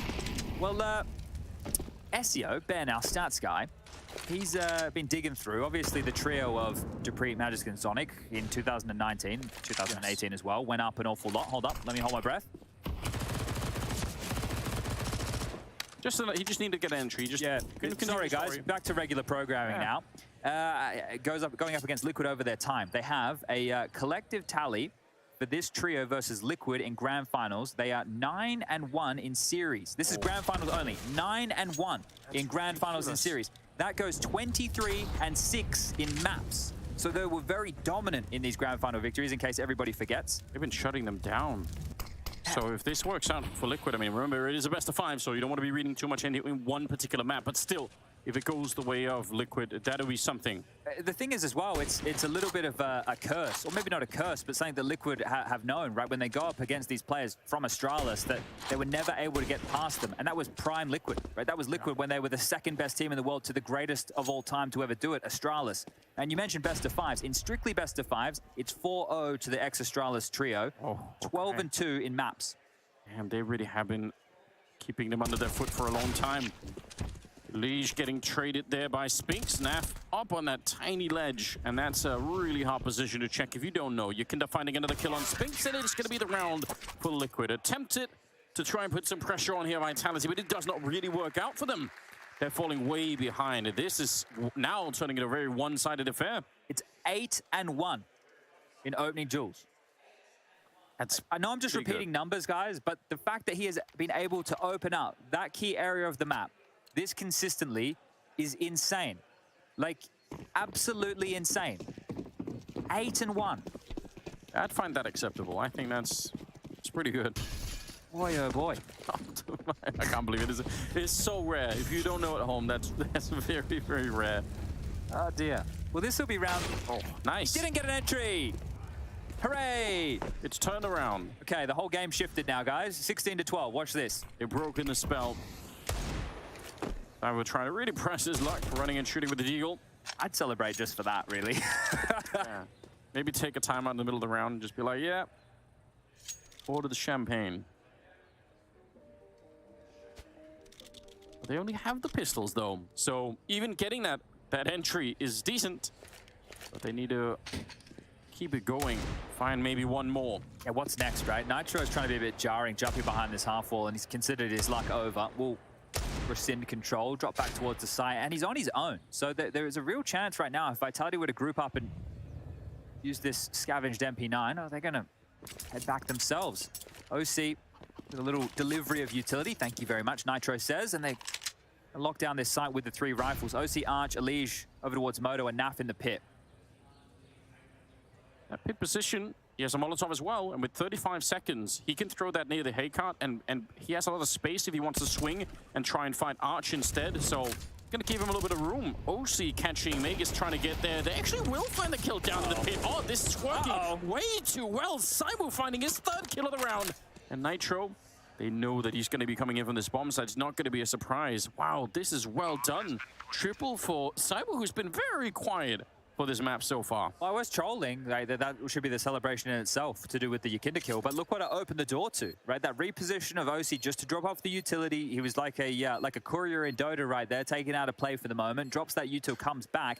The biggest issue, Naf was jiggling over towards the bike position. When he mounted on top of the bike to take a different angle, they slinked past him. And Apex actually found that perfect timing to get close ahead of his incendiary towards the short side. ZywOo activates here for 2 more kills. And this is a bit reminiscent of yesterday, where ZywOo had, it wasn't ace yesterday, but a massive impact on a low buy round exactly like this. So if anything's going to get you back into the game, it's probably going to be a round like that. 2 M4s and an AK carried through an MP9 as well. On the other side, money is questionable for Liquid going forward, but that's a tidy round to win, especially in the context of it being a best of 5, right? One of those is like they're going to creep in more and more as we get to the 3rd, 4th, and 5th maps here of this series. They really, really badly needed a round like this. Oh, okay, first bullet. Yeah, it's out. It's done. One more. Ready, catches another player. Not a headshot, but still. What, 3 bullets, 3 kills? You like to see it, especially from the Woo. So good that he's activating now in the server. And Liquid, I think they understand the type of lead that they have. I'm just going to take a pretty humble round here. Nitro with his saved MP9, everybody else with USPs or a P250 here for Naf. So this should be a way back in for Vitality, and we know they're good on the comeback trail. But they had better be wrong a lot, haven't we, Anders, in apps? Right? Yes. But the problem is there's no 5-7. That seems to be the answer. That is usually how you do it.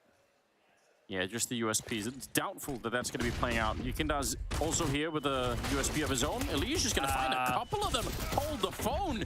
Yakinda's right there in front, and now they got the MP9 as well. Good little flick from Cybo. Oh, he's got such an incredible read. Very well done. Molotov surely going to be the end of Nitro. Well, Apex before that. So they managed to negotiate their way out of that round, but it almost completely spiraled out of control. Now imagine how many Elige could have got with a 5-7. That's true. Good point. Maybe all 5. You never know. But Only a 5-round lead now. Only, we say, it is the T side for Vitality having to get into action late here. Guns available now. AWP for OC. Good to see him getting that out early, right? It's been some questions from the desk, right? What, you know, get the AWP in the hands of OC, especially here. Maui was talking about his jump in performance from the group stage to the playoffs. He has been much better over here in the playoffs of ESL Pro League. Okay, touched by a nade out there. This is interesting. You know how I've said that the B setup with Yakinda and Nitro is in play? Well, they've actually put OC's AWP over there. That means they're starting with 3 players towards A. Elige and Naf are already in quite a passive crossfire back towards site and pit. And Yakinda is here to respond very quickly as well. And it looks like Vitality are making a call to hit this A bomb site. It's only Magisk and Banana just floating for some information, but this looks like they want to go 3 holes Apex to initiate them from mid with some util. They need a really good nade down here. That flashbang, wasn't it? Good opening defensive kills coming out. Naf and Elige making this look very powerful. There is some money still left on the Vitality side, but they're going to be really worried about losing a round like this. Saiwu trying to claim the round back, and it'll take down Yakinda. But the bomb, it's in an awkward position, Chad. Yeah, this is going to be hard to get to. The rotation of OC and Nitro is still coming back over, so this is the window of time. Vitality need to push the issue, and now. Yep, they do. 45 seconds. Last remaining members of Liquid are starting to show up. Apex, good little kill, but Elige lines up for a double. And Magisk is on his own. 30 seconds, and OC just standing there waiting for him with the AWP. That's a 13th round for Team Liquid. They're 3 away from winning the opening map of this grand final. All handled there. Should be enough for Vitality to drop some guns across and maybe take a timeout here as well before this map gets too far away from you. Have a chat now. Just try and set yourself up for the home stretch. They have just called the timeout after some initial buys have come through, so maybe Zonic seeing something that he didn't like there, or just wanting to make sure that they have a conversation and everybody's on the same page before they get stuck back in. So Zonic, you can see him looking directly at Dupree here, obviously has something to say. Only really, I mean, I say only, it's a 6-round gap. It is quite the gap, I guess. But not as bad as it really felt like with all those Yakinda entries. I mean, it can kind of be brought back here. It's not completely done. Yeah, and you can see Zonic trying to get the troops fired up here. So they've gone for a buy that definitely has prioritized firepower. You can see that namely by Spinks, who's gone for an AK with head armor, all he could afford, and Dupree went Galil, and he's going to get a smoke and a molly, sure. But they could have gone Tech 9s or something a little bit lighter here if they really needed to prioritize utility. So let's see if that's reflected in the play. Oh, this aggressive Yakinda. Okay, sat down. Big one from Apex there. It looked like he wanted to drop back immediately. Like, started running and then was like, I made a mistake. Yeah, something made us change his mind. Spinks ready for that one, but not able to get the kill. He had the right idea, right crosshair placement and everything, but Elige takes him down. So that momentary advantage taken away, and they're rotating quick over to the B-bomb side. They feel like something could be coming in. From the looks of it, they're not really wrong. The Molotov, though, slows them down. It's almost a little bit of a shame. They almost should have wanted them to keep going here. Yeah, you're right, actually. I think that they would have fully committed towards this site here, so they blocked them, sure, but the stack came over for a reason. Yeah. They've sent them packing for now. I would say the biggest key of all of this is that was the full execute of Vitality. So that's everything they had. Right now, it's a flash and a smoke. So they have to work with a lot fewer pieces of kit here. But there are gaps available on the map. We can see if we look at the radar right now, there's no information available for Team Liquid top mid unless OC continues to search forward, which he actually is. So they can keep this 2-man setup towards B, and OC could even rotate back towards Banana right now if you'd like. Almost wish Nitro was a little bit deeper so he could see what was coming, because Nav has grenades that he could use if they need to, so... But not if he's way too far back. Yeah, he's going to put it up. That's good. That's a really good job on the Molotov there. Nitro sees it coming, and a good read it was. Taking down Apex, 20 seconds on the clock. They're trying to recommit, but like you pointed out, they don't have any more nades left really on the Vitality side, and they're getting absolutely chewed up trying to get into the bomb site. 14 rounds on the side of Liquid as Naf picks up that final kill. Feels like they're coasting a bit here. This hasn't been too stressful for them. Sure, they lost that Deagle round a little bit early, but the first half was fantastic. T-half round after round after round. The luxury of having Yakinda find those banana kills. Now, as we do look forward in the series, we have Vitality's map choice of Dust 2 coming up next. So that'll be an interesting affair. We haven't really been able to see Zaiwu get too activated with the AWP. Just, yeah, he can do it with the rifle, but Dust 2 is going to be a bit more of an AWP's paradise. So we'll have to see Vitality come online then. Because look, I know There's the grand final. There's a chance they can come back, but Liquid are just looking dominant right now on their map choice. Yeah, it's crazy, isn't it? And it's not just Yakina. There's also Elige. He's up there at 17, 18 kills, just as I say it. Taking out Makers, who's otherwise the star performer on the Vitality side. Don't have any real money this round, so obviously going to be hard to fight back on it. Very likely going to be straight to 15 here for the Liquid side.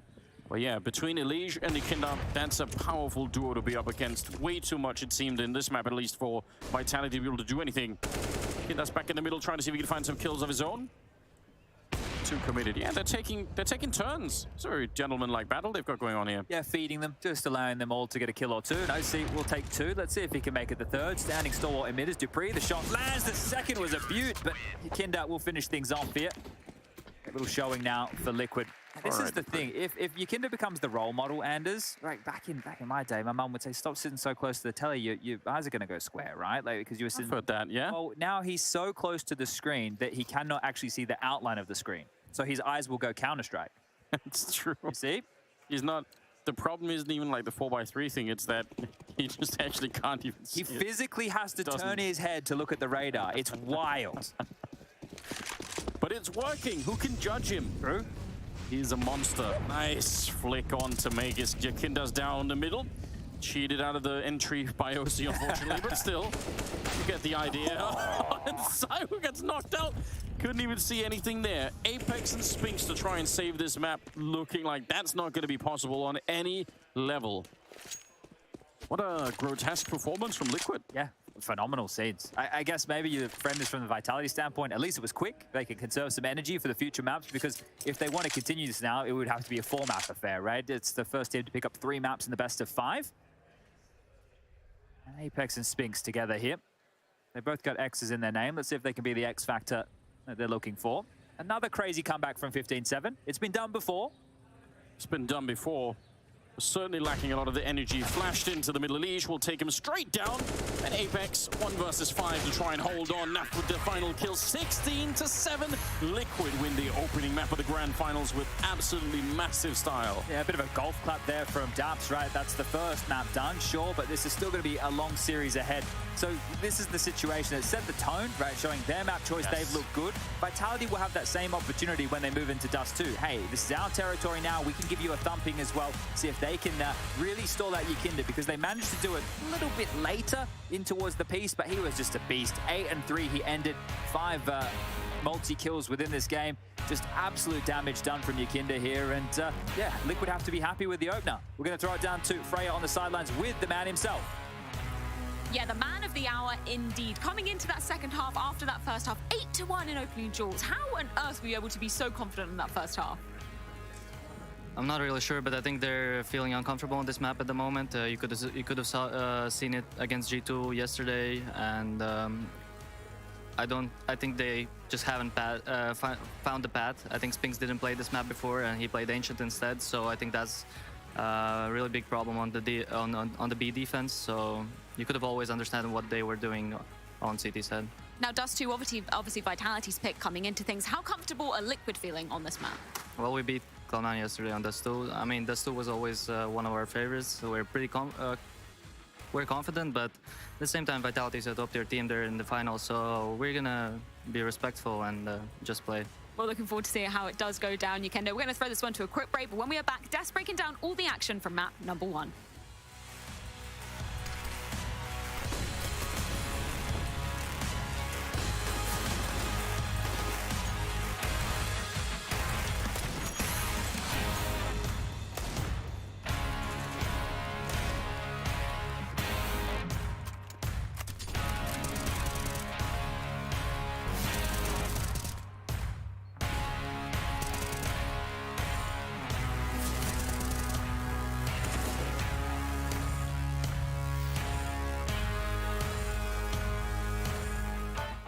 All right, I'm joined here with the man, the myth, the legend, Apex. We're gonna play a game. First of all, how have you been? You good? Good, thank you. Nice. Okay, we're gonna play What Did I Tweet? That's the game we're playing. I remember. This is a wonderful picture. Yeah. I remember this a lot. This made it to the front page of the Photoshop battle subreddit. This one went everywhere. This one was an ancient Roman artwork. It was in a French bakery. It was in a pizza restaurant. It was all over the place. Yeah, I remember that one. I remember I was in Bucharest. I remember so well for the major qualifier. Everyone posted it with a new thing and a new thing, and I was like all on my timeline. And this was obviously around the conversation, I believe, when like people like all of Navi would have like AKs and he would have the Deagle. Yeah, and that whole controversy. Well, it was before I played with Zaiwu, I guess. But no, it's exactly what I'm doing. So if I see as a Tech 9 and I have an AK, I'm saying, no way, take this. I think Valorant players at Champions should be a bit more far away from each other. That's just sarcastic. I remember the table were like 4 meters. Oh yeah, that's right. Yeah, exactly. So to check each other, they were like, wait. Walk across the room. Exactly. So that's why I said I was really sarcastic. But I had to say it. Like the table were too big. Yeah, exactly. Another one. Device tweets, I was born to make mistakes, not to fake perfection. And you say, I was born to mold. Everyone called me a mold pix, so I just made a joke about that, and I think that... Were you molding it back then a lot, back in 2021?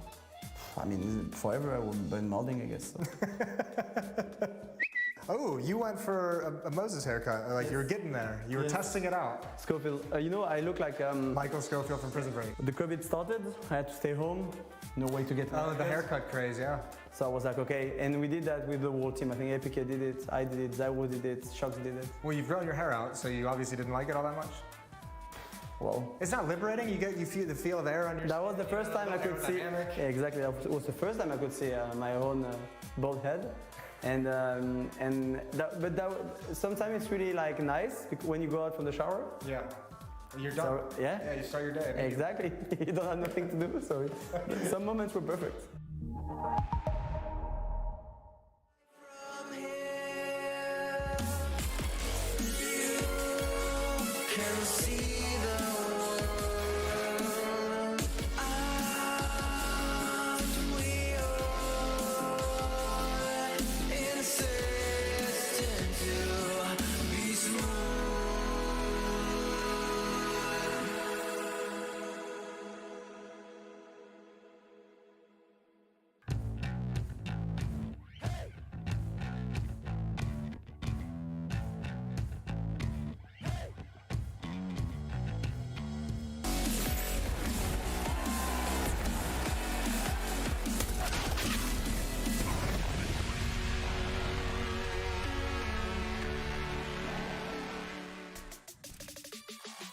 Curious to me, entertaining in a way that we got led into this post-match segment by Apex in good spirits with Jason Moses O'Toole, because I doubt he is in good spirits right now. That was a stomping by Liquid on their pick, 16-7 over Vitality.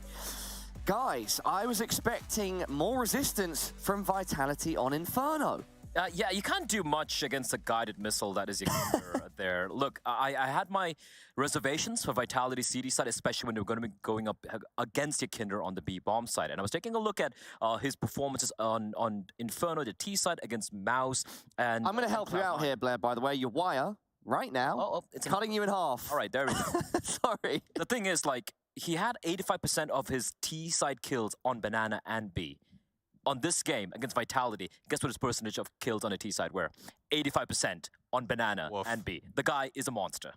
And he even said that he was able to read a lot of what Apex and Spinks were doing. I mean, Spinks playing with that Ents lineup, their perma veto was Inferno, so he's showing a little bit of, he's just uncomfortable there. He hasn't really been vetted in that spot just yet, so able to abuse that spot. Yakinder are doing our job for us, essentially. There's only one thing to talk about here. Yeah, and before we talk in more depth, I'm very excited for this next bit. It's the 1xBet clutch. So we are going to show you 6 clutches from the tournament so far, and you can vote for your favorite one via poll in Twitch chat. And of course, the winner gets all the praise because they are the #1 clutch meister. Let's check out the candidates.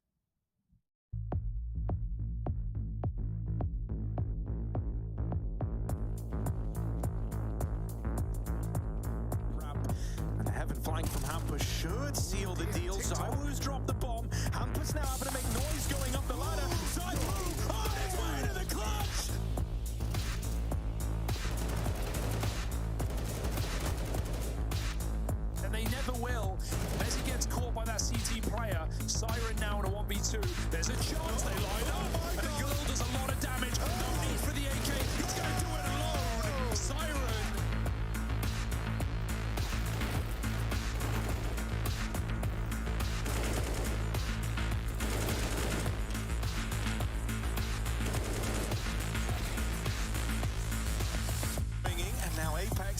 at the plant at least. They are running him down. He's going to get that first one for free. They didn't realize it was Silverbags and Apex. It faded out. Pre-firing from Art. He knows there's another one in the corner he's scared to go through because he's aware they're also wrapping him behind him. Look at the MP9 go. AK picked up, but time is of the essence. On to this one now. It's over. There's no chance. Oh, there's no chance. He's got to get out. Out, and now it's just the one kill to find Dodo. You called his name, he's found 2 kills, looking for a little bit more here. The third for Dodo now. A one-on-one, it's just tough to define. Another massive shot from Dodo. In the right place. Could take you the round, but they're getting dealt with. Flit was unaccounted for. Flit was unaccounted for. And there's all the kills. So much time. And Flit wins the round.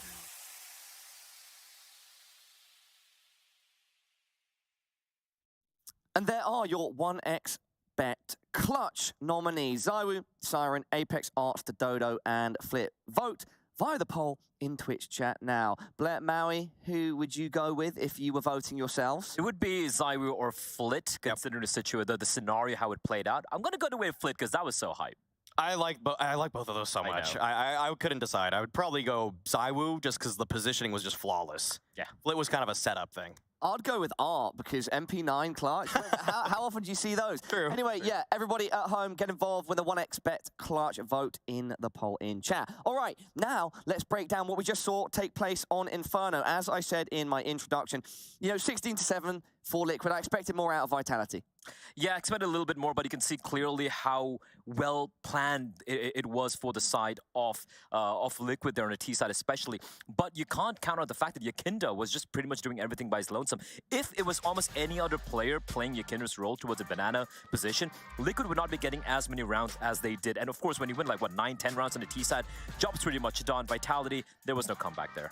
I think it's a fair assessment, Blair. At least in the start of the match, Yakinda was just unstoppable at taking Banana. At times, he was there on his own. Maui, were you impressed as I was? Oh, of course. I love nothing more, Paula, than to watch a guy thrive in a default. When he can just take over by just going to his spot and just outworking the other players, that shows that he is truly on another level. Yakindar has been a guy that has always said that he brings a lot of what he takes from FPL, from Pugs. He actually brings that into the server, that kind of theory craft, and you can tell the repetition that he gets in every environment that he's played in, on the big stage or even online. All of that has culminated in that performance there. One of the keys to victory that we mentioned in our pre-match, guys, was Yakinda, can he carry on the amazing performance, level of performance that he's had across ESL Pro League, and can Spinks continue on the level that he just picked up again yesterday? And Spinks, in fact, dropped off, whereas Yakinda didn't. I don't think it's going to be fair, like Maui pointed out, to judge Spinks based on just this one map. It's a map that he never played, but as he alluded to earlier, and is going up against who I would call currently the new king of Banana, that is Yakinda, or the Emperor of Banana, because he's doing stuff there which I've never seen anyone do on that part of the map. So I think it's an unfair assessment, but yes, Yakinda, we had no doubt he was going to deliver, and he delivered from the get-go. Shout out to Freiburg, by the way, legend of the game, the original king of Banana. I don't know, you're stepping on some toes there, Blair. Maui, any thoughts? Just that Spinks is going to have a much better time here on moving into Dust 2. I have no doubt that really the thing with, integrating with a new team, especially when you're playing with the IGL like Apex there, you kind of probably hope for a little bit of direction, but I'm sure there was an old dynamic between Masuda and Apex that made that thing work out for them. Whereas Spinks, it's one of those few spots where he probably just doesn't have the most ideas or the most intuition just because he doesn't have the reps yet. Great points, gentlemen. Let's look ahead now to map number 2, which goes by the name of DE, Dust 2. So just yesterday, if I'm not mistaken, Liquid actually got a win on this map. Yes, they played against Cloud9, and that was a pretty tense game. That was a pretty close finish at the end of it all. But it's been a map that also Vitality have been liking, and that's why they picked it here.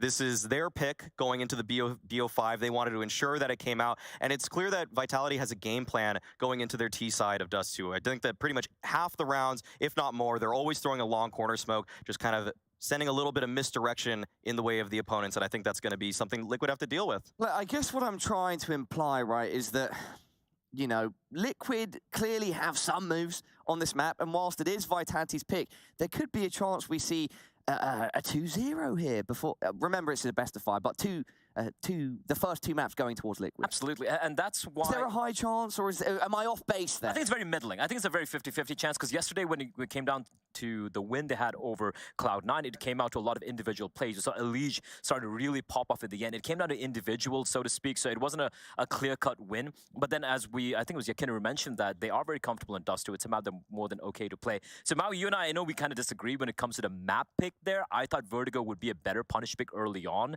for the side of Vitality to go with. But instead of going for Dust 2, so hopefully it works out for them, but it's not going to be easy. Liquid are comfortable on it. All right, we are ready for a break now. Can I get like official map 2 predictions, 1-1 or 2-0? I'm going 1-1 here. I said it was going to end in 5 maps. I think this is where Vitality even the series up. I'm thinking 2-0, to be honest. I feel like Liquid just have that sauce right now. They have the liquid. I'm going to go 1-1 as well with Maui here. I think Vitality just would have a better game plan overall. Okay, everybody at home, still a lot of Counter-Strike action to look forward to. This is the grand final of ESL Pro League Season 16. I didn't know this before, but we're actually switching up our casters as a special treat for each map. So for map number 2, it's going to be Sponge still, but we have a legend from Canada joining him who goes by the name of Sadakist. All right, thank you very much for joining us. Do not go anywhere. Short break.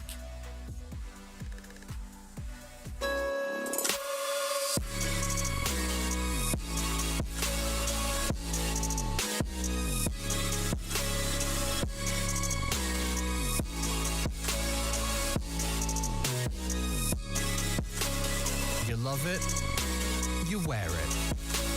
What's your style? Get your merch at shop.eslgaming.com.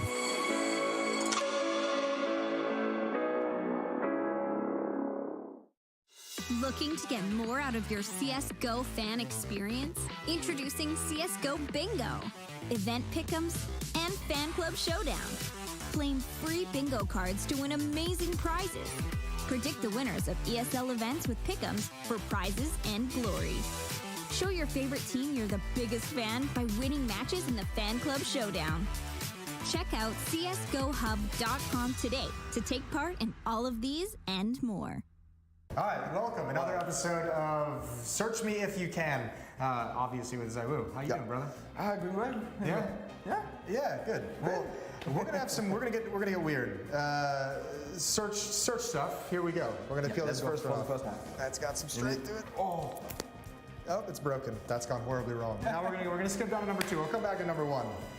Here's what we're gonna do. Don't break it. We're gonna keep a closer grasp on it. So why is ZywOo the chosen one? I think you need to ask my mom. I mean, she wanted the baby to born in 2000. Yeah. And I'm born at the same day of Counter-Strike. I think this is perfect. Yeah. No, it's so poetic. Yeah. And now you're one of the best players. But it's also my brother and my cousin who find the game, and I was just watching them playing and I'm just enjoying behind them. So just because of them, I'm playing. I do the same thing with my older brother. Shout out to older brothers all around the world. We're going to come back to this bad boy because I see Simple at the end of it. That means there's going to be an exciting question. Is ZywOo better than Simple? Ooh, this is a hard one. I don't think you've ever been asked this question before. No, I mean, I never answer about this question because I think both of us are different style of playing, and I just want to play my game and just chilling. I mean, that's why in my reflection, I'm not thinking about, oh, this guy is good, I'm gonna play like him. Yeah, the bigger picture of everything. Yeah, I just want to play my game. Yep. That's why Vitality picked me, and why I'm good. I just want to play my game. And if I'm better than Simple, it's just because my game is better, and it's not because Simple had a good game. At this event, if you guys go head to head, you gonna be the better player? Yes or no? Who knows? I mean, all right, moving on. Question number 3. What makes you better than other pro? Actually, I don't know. I never asked. Maybe my personality? I don't know. Maybe your reaction time? Maybe skills with the AWP would be up there? I don't know. Actually, I never asked me about this question, like why I'm better than other pro. I think I'm just because I was just in my game and just following this. You're far too humble. We gotta get you cocky. We gotta get you arrogant. I need to change everything. And now the 4th search. Oh, I knew it. Where did ZywOo's nickname come from? Nickname came from, I don't know if you know this game. It's like a French game. It's Dofus. Nope. I knew it. Nope. It's just like kind of World of Warcraft, but it's like point and click. Because my first name, when I started playing, it was Daredevil, like the movie. Yeah. And I did not like it because I was just watch a movie and I'm gonna pick him because I need to find a name. And after that, I was like, I asked my cousin to find a name with me. And after two weeks, he came back with, I find your name. It's gonna be Zaiwo. I was like, why? Because in the game, you have to be level 200 to finish the game. Okay. And he was the first guy to finish the game, and his name was Zaiwo. Okay. So I just picked a name to someone else. I just picked a name to someone else, and maybe he's still playing, or I don't know, maybe. Do people in the French scene understand that reference? Like French players, do you get to... If Dofus or not Dofus? Yeah. Yeah, I think most of the French guys know it. And then do they understand where Zaiwo comes from this other game? I don't think so. Okay. It strikes fear into the heart of everyone nowadays. Well done. All right, final search. Oh, you've got some potential partners out there. They want to find out what the love life is like. Why people ask? I have a girlfriend since 1 year and a half now. Oh, congratulations. Yeah, thank you. That's great. Yeah, I think people saw it in Twitter. Yeah, I think so. So yeah, I have a girlfriend. Does she come from esports or gaming at all, or is she outside of the realm? No, she's playing. Okay. She's playing. And now we live together in Paris, so. Oh, that's beautiful. Yeah. The city of love. Yeah. Absolutely wonderful. Cool. Well, thank you, brother. Yeah. This was another episode of Search Me If You Can. Stay tuned for the next one.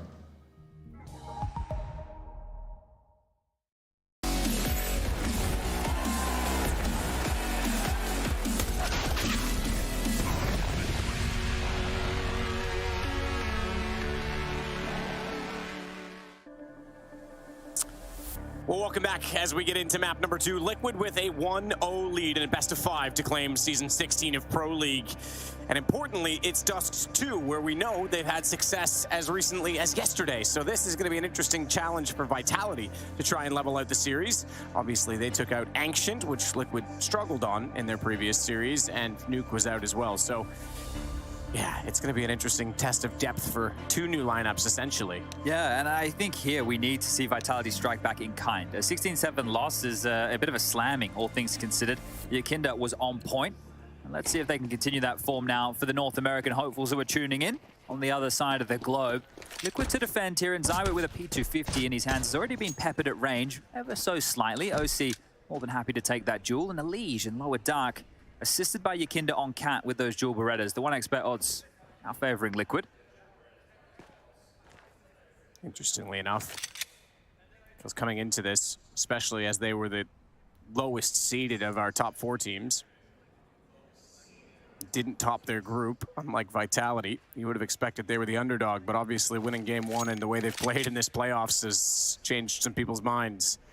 Certainly Yakinder has. Dupree, we'll see if he has other ideas as he goes down toward Elige. Dooley's below. Yakinder will spot first. That'll take some aggro. He'll hold the angle, and then Elige will be able to swing when he wants to. It works out perfectly. They each get a kill very efficiently as well. Apex toward top mid goes down to OC, and my oh my, it's just Zaiwo 1 on 5. Bomb. Never mind that. It might be dropped, but this is going to come to kills either way. And Elige with Dooley's getting 3. All right. Clean. Very, very clean. And Yakinda with another opener. We might have to do a series-long tally for Yakinda's openers, not just that Inferno where he was 8 and 3. He was an absolute monster over there and kicks things off as Apex is going to be feeling quite flat about that. Just walking into these fights, getting obliterated, absolutely deleted. Nobody put their body on the line for the trades, and when they did, there was a contingency in place. OC takes down Apex, swinging top mid, and lower dark with the Julies, 30 bullets of doom. As we get back into play, Apex with his signature in-game leader Scout for Vitality. He's been doing this now for the better part of a year and a half, and he will find a tag.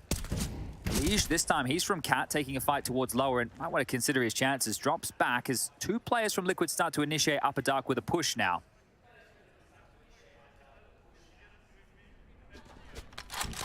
Apex. Oh my god. That's going to be so frustrating. He's like, all right, I'm just coming over to join you. Oh, what? There's Yakinder in there already? They got Naft back. Good shot from Zaiwo, but it doesn't matter. Yeki's already got 2, so they're going toward middle, knowing that if there was 2 pushed in tunnels, there's probably a bit of a gap. But that gap now covered by smoke means Elige's M4 can't have the range, but somehow still finds Spinks, that poor man. Shots in. Yakinder from that far with an MP9, man. That's just foolish. 4 kills for him. Look at the money he has already, 68.50 at the end of round 2. Hey, OC, you want an ult? You can have one next round. This round they're on eco, so we're going to be holding that one off for you for a round or 2. But this was 1 kill on a 4 spike. Like, Vitality didn't even make this close at all, and this is the rude shock. Apex is mid-air as he spots him. It's like, this is the moment I know I ducked up and got taken out of the equation quite easily. As Vitality now will operate with a couple of Deagles, a couple of P250s. It's not too shabby of an investment. It's still somewhat dangerous, but we need to see some bangers. And it's a tag. Yeah, OC already taking a shot into Apex. He goes down to 22. This is good confidence. I know it's only against pistols, but I like the fact he's willing to take these type of duels. Want to see OC in that form.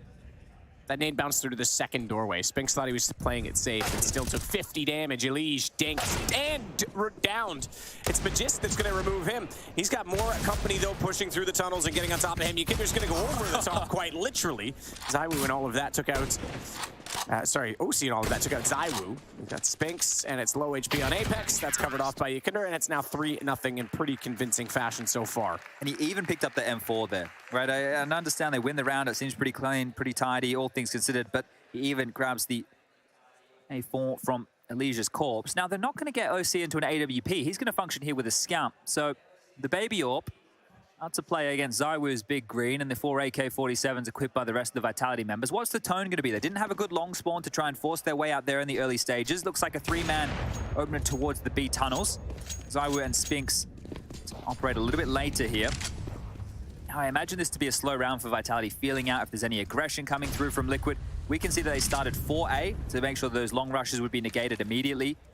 Met in kind if they did decide to rush through, and now they can transition Yukinder back. Alicia's there to bodyguard him, and everything's looking good. So Liquid have dealt with long, they were strong there. Now they fortify back over towards the B bomb site, and even gambling for a B play here. Alicia and Yukinder gonna join Nav.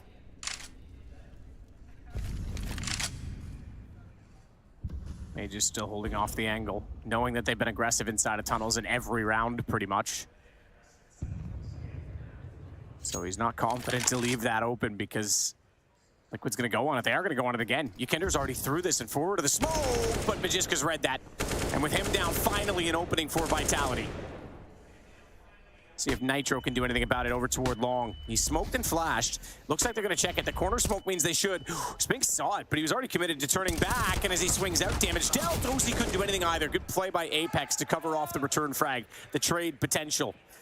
And Elige and Naf backing away. Don't even have clear access to their former bomb site. Magiska snuck in there on the lurk. Well handled here. That opening kill really set everything. Naf is going to try and find this frag. They know that Naf's the B holder, so see Majesty's worried about tunnels, see if he's coming back in from some type of a push. And this time it'll be Vitality to post their first and a clean round for them. So very good stuff, but considering the way that the first 3 rounds panned out for Liquid, there'll be no dramas in the buy department, and they won't have to worry about the Scout in play. And you know what else? They're actually bringing out double AWPs immediately here. Yukinder and OC to wield those bad boys. It's great from Magiskiri. Really gave them the leg up. Once you take Yukinder out, it's thinking, this isn't a little bit right. What's going on over here? The walkout long, they isolate those 2 fights. Nitro quite frustrated. He did do some damage, and was that Elige with a jump scare? I think a little bit of one, yep. Some intense reactions either way. So the first offer, Yukinder goes toward the mid doors. It'll now rotate off toward B, and OC will take back mid by going up catwalk. So they've timed this accordingly. It allowed them to put a bit of pressure toward long before they did shuffle. He's seeking up a dark again here, Yukinder. This is quite wild that they're continuing with so much pressure here. With an AWP this time, though, surely it doesn't go all the way in. Yeah, this is a nice angle because some players like to set up nades on that pillar at the deep side, and you might be able to catch an arm or a leg for a key piece of information, but it's the same Vitality default. 3 through the tunnels, then they establish mid-doors control. Zywoo and Spinks are floating back up catwalk. They can help set up utility, also listening for long. OC not flashed off. Trying to mask the flash, though, with the shot. They come around the corner. That time it will force him back. Went for the anticipating shot inwardly. This is the bounce smoke. And we're just going to peek on this again. And Yukinder, so perfectly positioned, catches him out. You have to wonder if that's just a position Yukinder likes to play, or if when watching the lurk smoke from Magiski knows that it is going to be that deep and he can play in front of it. Either way, that's an opener again, and kind of condemned to executing towards A with 35 seconds on the clock. Just been stalled and blocked. They're going to have to try mid to B now instead. So through the doors they go. Yukinder's op still watches tunnels. That means it's the rifle of Naf. That'll be the one to get the read of the fact they're working in that direction. OC's trying to fire through blindly. Naf blinded. Has to be so careful. They're already in the sight. Yikinder, he's going to get taken down if they're not careful. Naf's going to save him. They get toward the closet, though, and he elevates himself but misses the shot. And now the B site is in possession. And with 5 seconds, 1 second to spare, they will put the bomb down. He plays through tunnels. Well, he's going to go aggressive on this. Dupree knows as well that the rotation has to be coming over. Sees them. He's put himself in an awkward situation, but he makes no mistake on it. And OC's the last alive in a 1-on-2. Has to save. What a turnaround. That was massive work on the side right there. It felt way too good. The fact that there was so much utility left over for Liquid, that short smoke comes in at 35 seconds, the B door smoke when they initiate the mid to B, you feel like they've already done enough just with the utility alone, but maybe they thought the same thing. Stop focusing on those kills and it falls apart. Super well done to take that back. OC's at least going to get Dupree down, so one more kill with his op, but ZywOo not going to go that direction. Could go to mid doors. Jumps across. OC takes the chance shot, not going to hit. Okay. Hugely recovered from Vitality, though. Massive round, and it was just a response to that short smoke. At that point, I'm thinking, are they maybe going to consider a save? They've considered the opening death. They have no upper tunnels presence, but they make that one work. And that's when the AWP of Yikinder comes back to bite them in the ass. He's out of position. He is not known to be an AWPer, so hitting shots in that type of an angle not going to be easy for him. And no timeout called. Thought Liquid might want to discuss their options behind OC's AWP here, but let's see what he can find. It's a standard setup. Naf, Yikinder towards B, Elige, Nitro, and OC take the long control. Now, you might want to allow OC to peek through these doors and find a fight against the defaulting Spinks, but there's a couple of players in. The flash is great. Pants down. That is going to be easy. Dupree got tagged and all of that. May not matter, though. Careful not to shoot your teammate in the back of the head. Magisk is ready now, so he is countering Yikinder. This is going to be an interesting battle of tug-of-war between the tunnel position. And now that 2v5 comes back to be absolutely haunting because the money is long gone on the Liquid side. It's a 3-3 game. Yeah, and this is going to be key here. If they're able to stall Yikinder's tunnel aggression out, oh, you can see the head.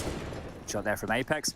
They were unable to do so in the early stages of Inferno, and that was plaguing Vitality, right? They were just losing banana control and losing B time and time again. And here, you don't want to be losing upper dark to just Yikinder's idle pushes. So being able to stall him out in several rounds here in the first 6 rounds of play is a very good sign.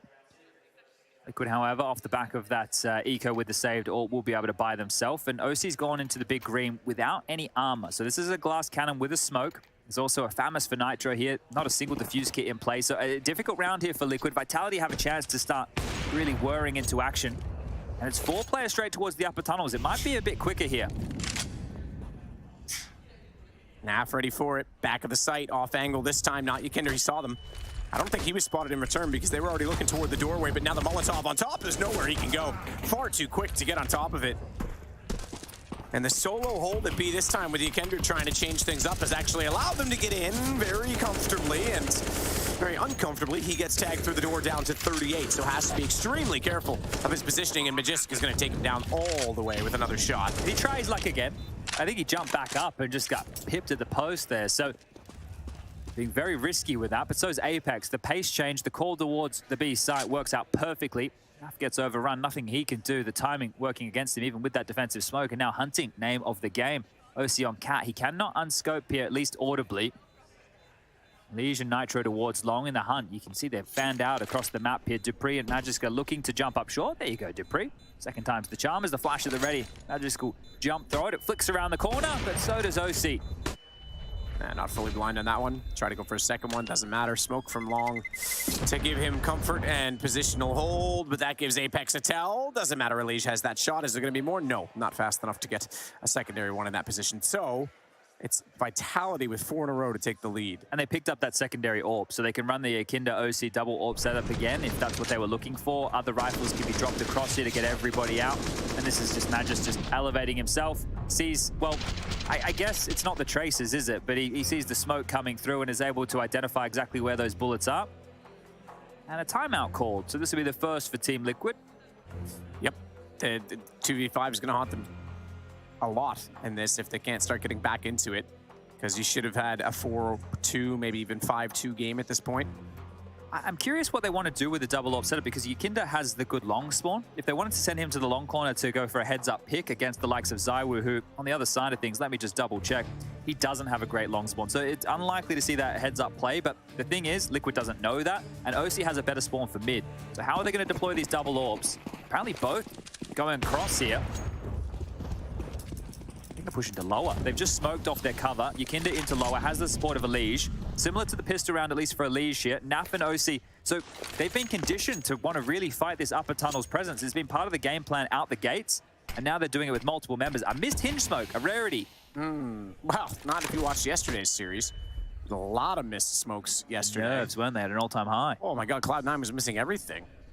Quaking in their boots, the young guns. So ZywOo standing with the boost, drops off it, couldn't get anything above that smoke in middle. They identified they missed the pin smoke and tried to take advantage of it. Kinder all the way forward of the door is going to pop out from underpass. They can't get any short control with this setup. Like, it's impossible for Vitality to get any short control. So Nitro's, well, been hung out to dry here. Good luck. Self-smoke. They're spraying into it. He's going to try and peek wide of it, knowing Spinks is running out of ammo. He's got Dupree. That's impressive because Dupree was actually there off the aggro, and he goes up on the elevated curb. He does further damage onto Spinks. 12 HP for he and Apex, but it's ZywOo that gets Yikinder, and it's still going to be the advantage, therefore, for Vitality. Not long. OC gets the shot back. Apex just went down to 12 HP from a teammate's molly. Oh, they're going back. They're going back. They think Magisk has space for them. Oh. That's going to catch them out. You're right, 12 HP, and he's gone. So Spinks will pick up the bomb, but he too could be caught in this. Naf's a little bit late. And that means OC's on his own right now. Naf's going to have to really make a decision here. If he went back the other direction, knowing that the bomb was gone, he could actually cut them off in the tunnels, but I think he's too slow to realize this. I think now he sees the bomb's gone. He's going to get on the horse, but too little, too late. So they're inside the site, and Magisk is going to actually be looking down toward middle. Easy kill on OC, and Naf realizes it's all on him to pull this one back. I'll give this a crack here, trying to deny the plant. The molly forward, sure. Got a bit of util, has a kit. Naf could play for this. It's tough. AWP's out. Wow. And that's a mystery. They got the one kill. Bomb went down, but rather than Naf going into the tunnels to cut them off, he thought he could chase it. Yeah, that right there is a little bit quizzical indeed, and I think the problem, well, it's been a key, is just with these late B plays, right? He's able to get all that real estate again. It's been punishing in terms of saves. You saw Elige with a jump scare earlier. This time around, OC was acknowledging the chance, and then he tucks in because I don't think he's expecting it to be that B side. Unfortunately for him, it just continues to look for information, pushes out the window. So this is that molly that got thrown back pit. You just saw it there in that highlight where Nitro gets that one kill. Burnt Apex up, made that kill for Elige very easy. But all in all, this was the kill that mattered the most in the 2-on-2, and the round confirmed. So Vitality trying to really separate themselves now. It is only a 2-round lead. Loss bonus is in play because it's been 5 consecutive here. And well, Liquid will have double AWPs again, sure.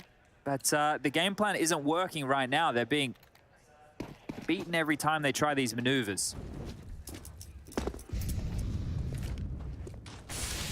ZywOo again looking for position above the smoke at middle, which this time is CT, so don't be confused to think that that's some sort of missed smoke again on pin, but it does lock Dupree, and they're going to boost him instead.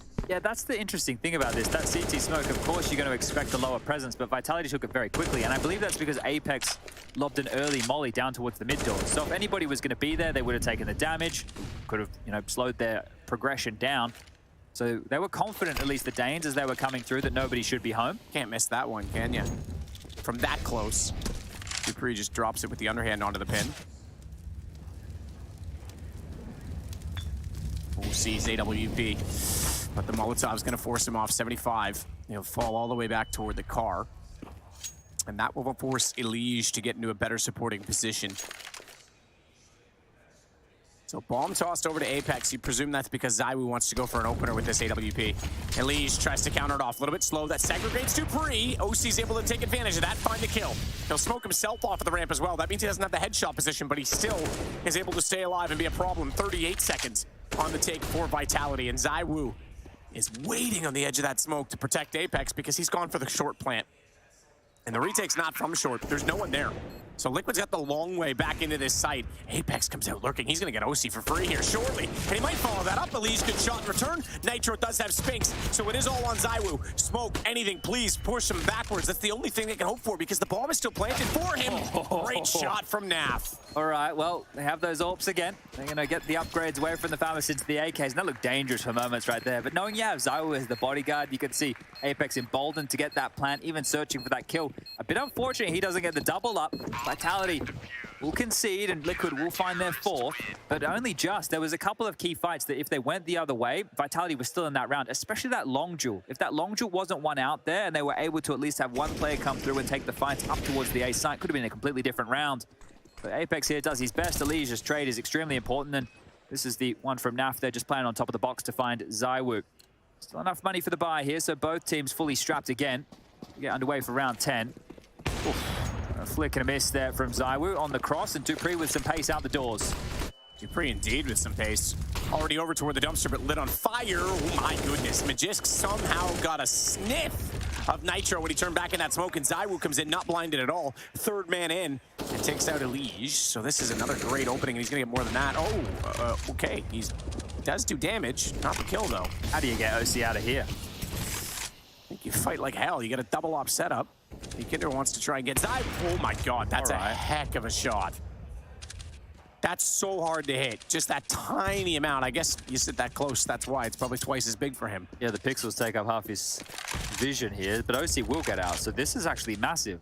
The key, it's ZywOo. So in terms of people who are competent to hold the AWP on the Vitality side of things, maybe you'll see Spinks do it a little bit. Apex is the one we often see wielding a scout, but there's a big difference. As Naf has taken a bit of an info play alongside of OC. They've got mid-control. Naf is locking them in towards long now. This is pretty much confirmed. If Yukinda continues to push up a B, they'll know that it has to be that A play. But I think OC might have to give them the sight here. OC waiting. He has given them position, but he's still going to try and get a few kills. Oh my god. Drive-by. Naf needs to get on the pace again. Yukinder's way back outside of CT, and Spinks is waiting. So Naf's lurks have been countered twice now. Good find for Yukinder, but he's just trying to stay alive at this point. They're going to run down Catwalk to try and pinch him off. It's dupreeh that's the closest. This is a full hunt, and it's done. Spinks with that shot as well. 6-4 now for Vitality. Ooh, did they get the AWP back? Yeah, they did. Apex picked it up just in time right there, and it wouldn't have been an issue. They just got so much cash at the moment. He's going to buy back into another AK here, but on the other side, Ash is in an okay position. They're going to take the second time out here, and look at this. I just opened up the rounds here. The one from the top of A side was the most impressive. Elige trying to play around the smokes. This was a great shot from Yukinda, sure, but it was all in vain, really. Not a whole lot of damage done other than that. The timeout is coming to its conclusion. Nitro will have the biggest emission of an MP9. Is OC going to glass cannon? He has the exact amount of money for an AWP, and I think they need to pick it up here just to at least command a little bit of respect. The lean towards the tunnels, the constant aggression, the plays through lower, stopped working, and now Vitality are playing a bit more of a standard game. Now, they also have quite a few good long spawns again here if they'd like to go in for an all-in one more time. But as they drop on down towards Suicide, that's a no-no. He's going to go back into the 3 tunnels spread. Apex will be back at Cat this time, so might be a different look because we've normally seen Spinks with ZywOo over towards the A side, the Catwalk side. I feel like this would be more of a direct call right now. The response from Liquid after they lost long was to start 4A. So Elige is in CT, Yukinda is also away from the pack. Nitro and OC aggressing towards the long doors here. But if it's a mid to be call, it's all on Naf. Apex. Smoke out. It's going to cover off those flames, but make things awkward for dupreeh. Very awkward when he hears an op shot whistle by him. That's from his teammate, though, in ZywOo. Well, they've just called 1 smoke mid doors and 1 smoke B, which should at least give them the idea that if there are 2 B defenders, they're out of smokes. Yukinda, however, he gets across safely. He has 1 left over. Yeah, that's key. I mean, I guess with dropping utility, that's harder to predict these days, but on Dust 2, it's not like you're really stacking one spot like that. So, yeah, it is probably a pretty safe call. Magisk, again, trying to win that angle. It really is his battle. And Yukinda hasn't been over here for a while because he's been losing that battle. They've been trying to change it up. Watch out for the scaffold play. Elige, not spotted, does get 1, and not a whole lot of damage. In fact, no damage onto ZywOo, despite he looked like he was dead on him, but the pillar in the way. That is stunning from Magisk. Naf down, Yukinder's out. Vitality are absolutely slaughtering Liquid right now on these entries. And man, oh man, Liquid's gonna have to back off this one again. Nitro will try to get exits with this MP9 because money is certainly something that can be farmed up. He does, and not only that, he can upgrade for free. Gonna use the nade to try and push that gun out. And sorry, sir, all you got was a flash, but maybe you could try that. Well, we lost $100 in that one. 300 for the nade, only 200 for the flash. It looks a little bit rough. It was as well. Where did the nade pull up? That's ridiculous. Well, he's close enough. Get on over the wall, mate. Pick it up. I think like, I don't want to peek this. I'm so scared. Well, I guess the bomb will blow it. The bomb will blow it his way, right? Yeah, but he's just, I guess he doesn't know that, but just he's getting closer to, though, right? About to see if this... Watch, the bomb's going to put it too far away now. It's going to go up the ramp even. Watch. What? That is the heaviest gun in the world. Get it, get it! There we go. Got it. Okay, well, I thought it was bloody Thor's hammer there for a moment. Okay. Yeah, really. Bit of a lead now being accrued by Vitality. This is looking fantastic compared to map 1 of Inferno, but this is what you wanted to see. Dominant map 1 from Liquid, their map choice, and then coming out the gates on their map choice of Dust 2 here, Vitality, they're looking great. Now, you see Yakinda here, he gets pipped by Zywoo. Yakinda threw that smoke. He was trying to be cheeky with it. He actually threw it in the corner of the doorway to try and create what I would assume was a one-way. Okay, Yakinda does find a gun under all this. It is a Deagle. I was wondering how to spawn with a USP and a leash. Up catwalk.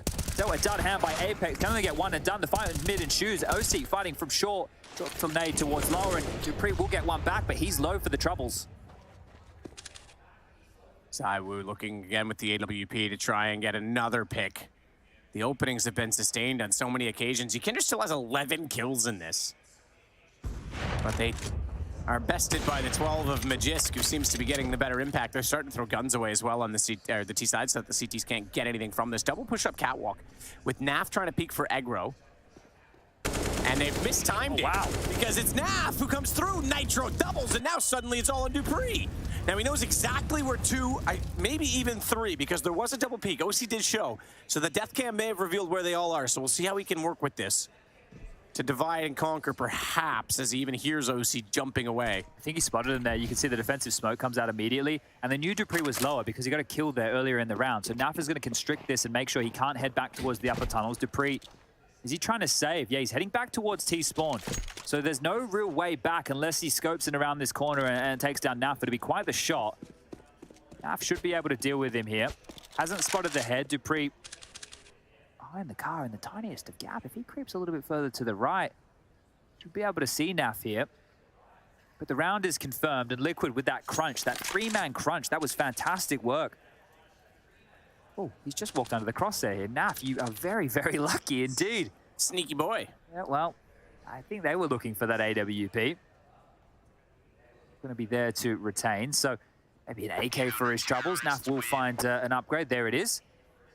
And they're back on the board here, Liquid. So if you take a look at their rounds, they had the 3 consecutive. It was the pistol that was clean, literally all 5 staying alive. Then the follow-up 2, they only lost 2 casualties in those rounds. But it's really changed since then. The gun rounds have been looking good for Vitality, and it's been spotty rounds as the remainder. So they'll get a 5th. But another timeout going to be called in this game, a tactical again. As Vitality want to try and recover this. It's their first tactical timeout used. And they know that the money is going to be tight after this round, so this does give Liquid a lifeline back in to potentially make this a much closer half. Remember, it was 10-5 on Inferno in favor of Liquid at halftime. Vitality took the last round before the half. So this one looking like it's, at the best case for Vitality, going to be at least an equal in return. There's no long spawns here other than Apex, so it's unlikely to see them go for an all-in long. The 3 through upper dark default's been working. I think that should continue to be the play here, and actually, looks like all 5 are going to gravitate over after an Xbox smoke. This is either going to be pacey again, which has already worked, or they could just do one of these B pops that have been in fashion during EPL. Kinder down below, again being aggressive. He can hear them. They're baiting it out, and they saw him. And they're going to go, and they're going to find him because he didn't know who to fire at. Dupree only tagged down to 46. Long push, though. Elise just coming back up catwalk. Okay, he's thought better of it. He was actually sliding toward that smoke. He may have been able to catch them off, but I don't think he wants to give away the lead too early on this. He's waiting for Naf to give a call at B. They're inside of the site. There was OC as well in middle, and again, so much damage, but no kills coming through. It's only a 1-man advantage, though, and Nitro, there it is, rotates around to get the nade in position. Now they'll capitalize on that damage because Nitro's doubled. He's gotten Spinks. He doesn't have a smoke left over, though, because he already threw his defensively, so he has to run from the flames, but it's into the pain. They'll run on the Vitality side, 7-6. Response time was fantastic. Again, the opening kill towards lower dark. Liquid, it's key. It's a key part of the game plan. That's where they want to be fighting Vitality. We've seen them do it time and time again. It crops up here. One more and Yikinda goes down first, but that Elige push gave them so much info, right? It gave them so much info here. The response time of Nitro. Nitro is the long anchor. He was the one on the B bomb site here to try and clean up that mess, and he does fantastically well here. One more op for ZywOo, but it's going to be the last op available if they don't win this round.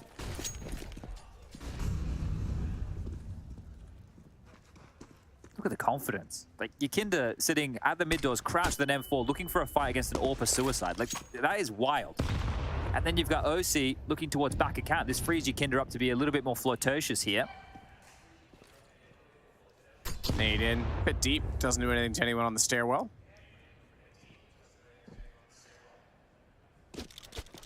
This makes sense, right? If they tend to have so many bodies fighting lower and short, and they're rotating so quickly, Vitality have established the fact that, hey, look, there can't be too many bodies long, and they've had success when they've come laid out long, so Nitro will see the flash, takes a little bit of contact there, and needs to be very careful about his peak. ZywOo trained with the big green. They're just going to slink up behind this, use the scope as cover, and they can just execute swiftly. It is literally just Nitro here at the moment. Shot to the box, no success. Because no one's waiting on the other side of it. It's the far box. Nitro wants to play. Again, the damage is there. Spinks got 2. Whoa! Making a 3rd. What an entry from Spinks.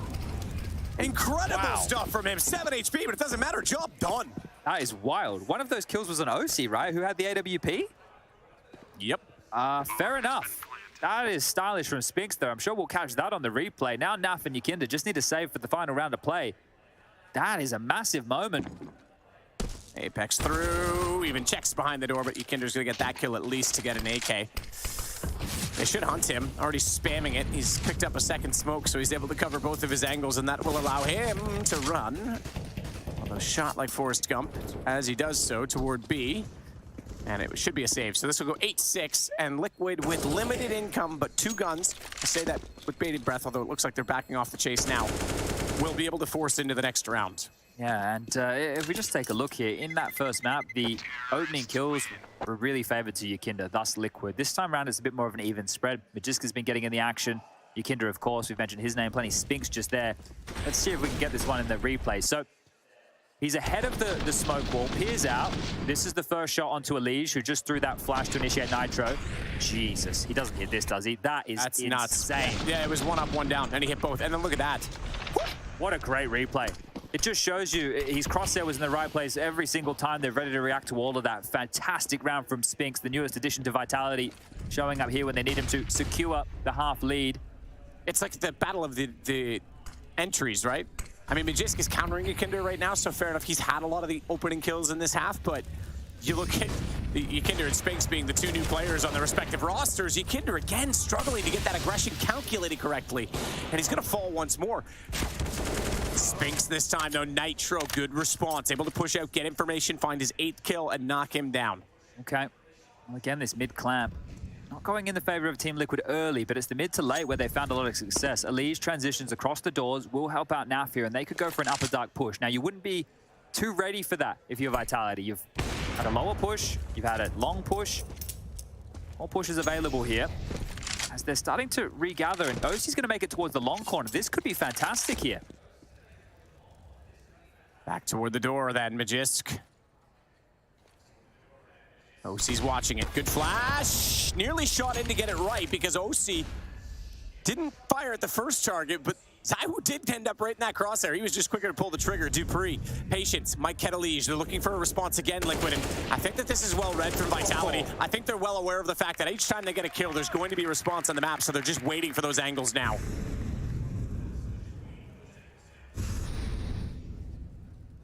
And it's all on to Nitro. 9-6, looking like our halftime scoreline. So phenomenal start from Vitality. Good response to that which they faced on Inferno. But there was, you have to say, a few rounds potentially that got away from Liquid in this. Specifically, you go back to that 2 versus 5. Yeah, you brought that up, and it has actually haunted them quite a lot here. This would be a consolation kill here for Nitro, but the bomb already getting to that halfway gone part.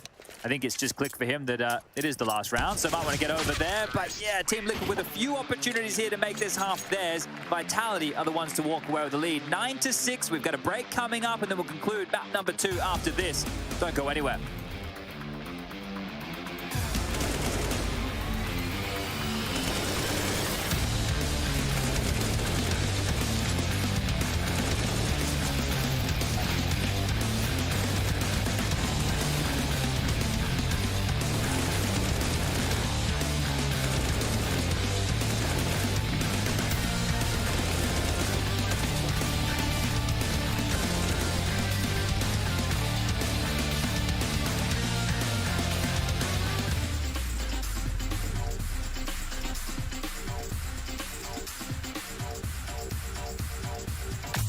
It's Elise. He's at the backside of Catwalk. He can see players pushing him. He's spinning back and forth. Elite electric hold.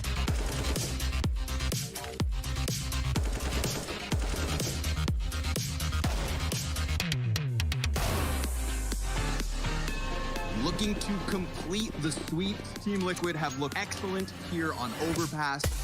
And Elise, oh my god, he just executes them.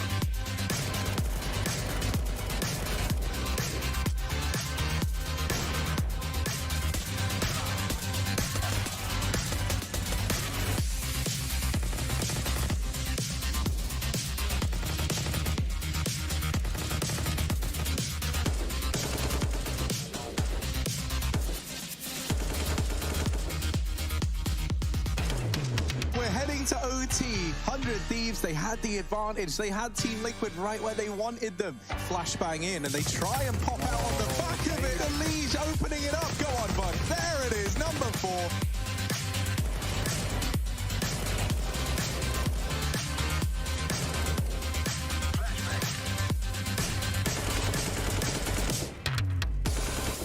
It's about to get real cool over here towards their round. Doesn't work out, but there's Elise. You said you wanted to see him. T3000 on the map. You've seen a lot of him. That's stunning from Elise. That's the big dog you want.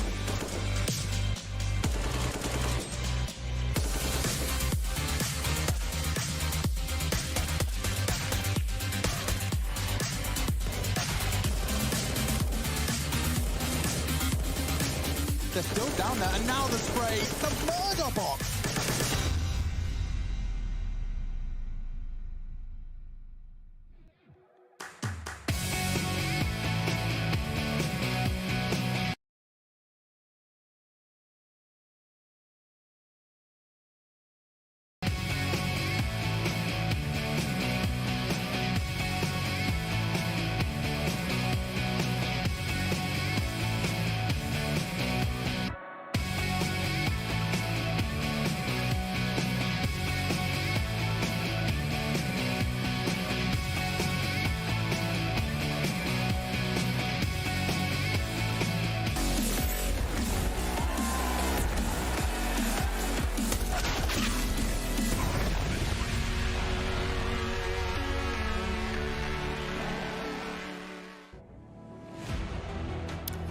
Well, a great response from the opening map to now from Vitality, taking a 9-6 lead despite losing the pistol and the subsequent 3-round start and lead that Liquid had. It was a 5 versus 2 in the B site that certainly brought them back into it. It was a good read from Magisk to force an adjustment out of Yakinder, and more importantly as well, it was sustained picks in the mid-round. You have to give a lot of credit to Spinks, especially for the 3-round entry, or 3-kill entry he had. So things stacking up for them. If they can win this pistol, we might be on for a 1-1 series scoreline, but Liquid might have other plans as they start this pistol with 4 players already out long. Yeah, and one of the interesting factors is here, we do see teams use long a lot, but they already have Yakinder in towards lower dark. So if there was going to be a response as soon as Spinks takes contact, Yakinder's in a position to potentially deal with that. They will want to show a little bit of leg to Spinks on the top of a site right now. A Jiggle as a unit, actually they step wide. Job done, Nitro. Pushed on down to 1 point of health here. Wants to keep himself alive. Liege is continuing to duel with the P250 at range, and actually Yakinder has completely given up tunnels now and is rotating all the way back over. Trying to get shots out. Nitro's got to be careful. Lines up that smoke, but then backs off, says, I ain't standing there. Don't let him come around the corner. He's only got 1 HP. Dupree and Spinks on the platform to work off of each other on this, and Dupree takes damage actually despite being the one to try and go for the fast jiggle, and they're going to back this off. So they have forced to reconsider out of Liquid, forced them to reposition back toward middle. I think this is the better decision. Liquid aim mapping against USPs like that, they don't have the weapon advantage here. At least now they're in a unit. Wow, that is quite the shot from Yakinder. That's going to open things up. Started the first pistol with the opening kill as well. How do you not hit Nitro? He's on 1 HP. That's going to cost them. Magisk was not clean or efficient. That means Naf comes through and gets a trade. ZywOo trying to get aggressive in the B tunnels, knowing that they're trying to split. And Spinks can see this, but he can't find headshots. May not matter. He falls inside of the smoke and gets that one as well. And ZywOo through the doors to help it. And they pinch, and they pull, and Liquid falls. That's the 2 superstars, Spinks and ZywOo, with a whole chunk of impact right there. You're going to be happy with that. You can see Magisk getting fired up. Yellen trying to get the lads into this one. And that was a massive shot from Yakinder there to open up the piece. I can't believe Nitro still got the smoke perfectly placed towards CT spawn while dodging all of those shots. And this was the prong of upper tunnels removed by ZywOo. He just pounces, then oof, back turned. Leash goes down, and so does the round. So 10-6 into the double digits now. And the Glocks and the Deagle is all Liquid have to boast here. So we should be calling this 1-11. Second straight Pro League final for Spinks as well, remember. He was playing in the final against Faze with Ents in Dusseldorf, as it were, for Season 15. So he's been in this situation before, but unfortunately last time didn't come out with the trophy. So no doubt that's why he'll be motivated to try and step this one further forward. ZywOo shots over top of the heads. That's just going to hold him in position. Good shot, OC, but Dupree puts him down to 10 HP. So this one should be done. It should be 11-6 now for Vitality. I think OC is going to have to be a key part of this comeback here, right? With the T side AWP, which again is available. We've already seen him go for a few glass cannons on that CT side. We've spoken about the fact that, look, we don't expect him to be at the same level of ZywOo, who's the absolute best player in ESL Pro League for Season 16 so far before we enter into the grand final. But we do need him to be able to go toe-to-toe, at least getting them the space and the territory that an AWPer should be able to find you. But they'll be operating with 5 AK-47s here in gun round number 1. Kinder looking to scale late. He's going to use their mid-door smoke against them. Now, the jump over the top from Dupree, he might get himself a light bit of utility here. He's seen something that he likes to spam forward. But this is early mid-control, right? They have this in 1 minute 40 seconds. They're not worried about lower tunnels. They completely have mid. They can jump up short. And actually, Vitality are gambling that this would be a B finish. Dupree, Apex, and Magisk now reside on the B bomb site. They block the upper tunnels again. Spinks is turtled towards long, and ZywOo is on the A ramp. So the luxury of having these two superstars is you can leave them up to their own devices. Too soon? No, that's fine. I got what you were going with. They've definitely wanted their own device.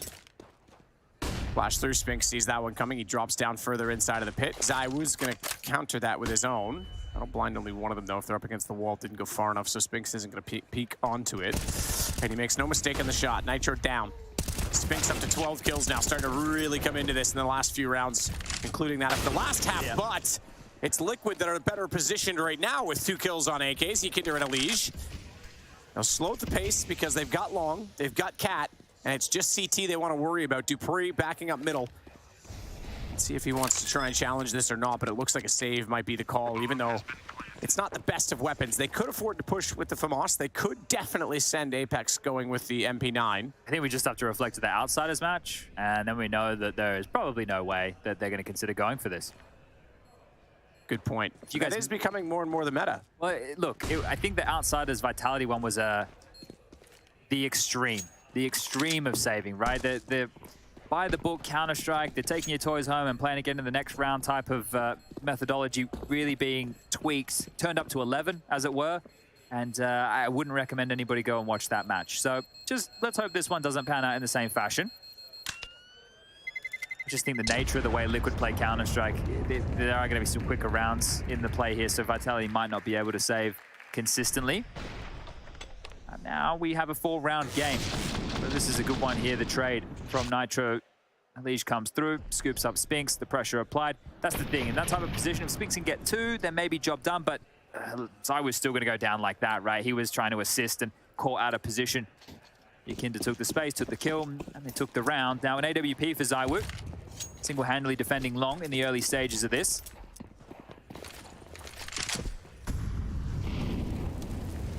Molotov down inside of the long cave. Elige will fall back off of that. Nitro still waiting at middle. And you've also got a bit of a presence inside the B tunnels. Naturally, Yakinder is there at the lower side of it with Naf watching up above. No push in yet. Magisk and Dupree, you've got your former Astralis duo on that side of the map. AKA the Liquid no-go zone. I think it was called Once Upon a Time. But this is very slow stuff here. No real openers for Vitality. They haven't taken any risks. The biggest setup here is with Spinks and Apex. And we're getting flash forward. Spinks has a look. We'll see a whole lot. And now they can rejig the setup. ZywOo was on the long corner for the majority of this round, so they might have an idea that it's looking pretty clear, but they've just flashed forward, made a sound cue. Spinks is on the corner here, and Dupree's starting to burn. So this is the fight. Spinks has flashed forward again. He's kind of just looking for information with this MP9 and hasn't found anything just yet, but the rotation coming over towards A. Naf sees that though, so what's the call? Because they haven't overcommitted yet at long. 43 seconds. Totally have the time to rotate back. Bomb with him. I think this is going to go back. I think they are going to call this back. Naf's already called the rotation. They've lost one on Catwalk. All right, fair enough. They're going to keep pushing for it. Naf's gone though. So they are going to rotate it, but it's late. They lose 2 on Catwalk, and now they've realized it as well. Immediately, Dupree can hear them inside the middle and says, whoa, hang on, I got to get back over there. Pump the brakes here, boys. And they better get some support onto him sooner. They're going to lose the inside of the site. Good entry. Nitro up and over, but the reverse doors, as it is now, allows Apex and Spinks to get there just in time. And look how detached Elige is. He's in T-spawn during all of this. That is probably one of the scrappier rounds you're going to see from Team Liquid. The calling fell off. They dropped back from long. I think they were worried about that AWP peppering them from the top of sight right there, but it said they walk into it towards short. I think that they had a decent take on long because, like you said, Spinks didn't have the information, but Naf saw 2 players go by the door and went, whoa, whoa, whoa, boys, get back over here. And I think it was just discombobulated from there on. Yeah, for sure. And they're just walking, and this is like 35 seconds in the clock towards that AWP. Then with 17 seconds, this is their entering into B. They do a good job of dealing with that, but there's no smoke down towards the doors. It makes it very easy to munch them at range, and it's a round back for Vitality here. Op shot for OC rings through, but not true, as ZywOo still stands on the other side. One way for Elige. He's out of there. Again, another slow default spread. Nothing too exciting here.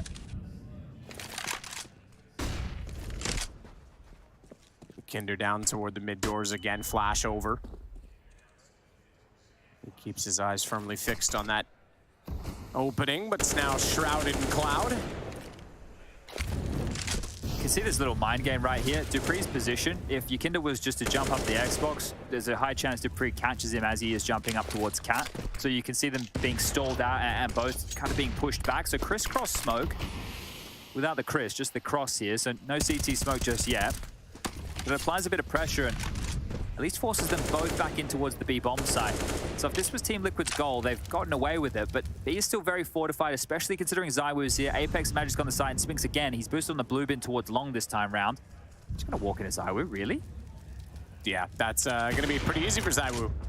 No utility to move him. Now there's a Molotov. Oh, yeah, maybe he should have done that a minute ago because ZywOo has a shooting gallery. OC's going to pull one back, but he's about to have a problem as, well, I say that. Nitro nearly made it work, but Dupree clotheslines both, and it's now 13 for Vitality. This is good. If both of these maps were the comfort zones of both these teams, they're showing exactly why. Dominant form. It's looking very, very good here for Vitality now that we've made it onto the turf of Dust 2. And then as we move forward through this series, hope the maps get closer and closer, and then we can start seeing some 30 rounds, some hopeful overtimes where both teams are truly locking horns.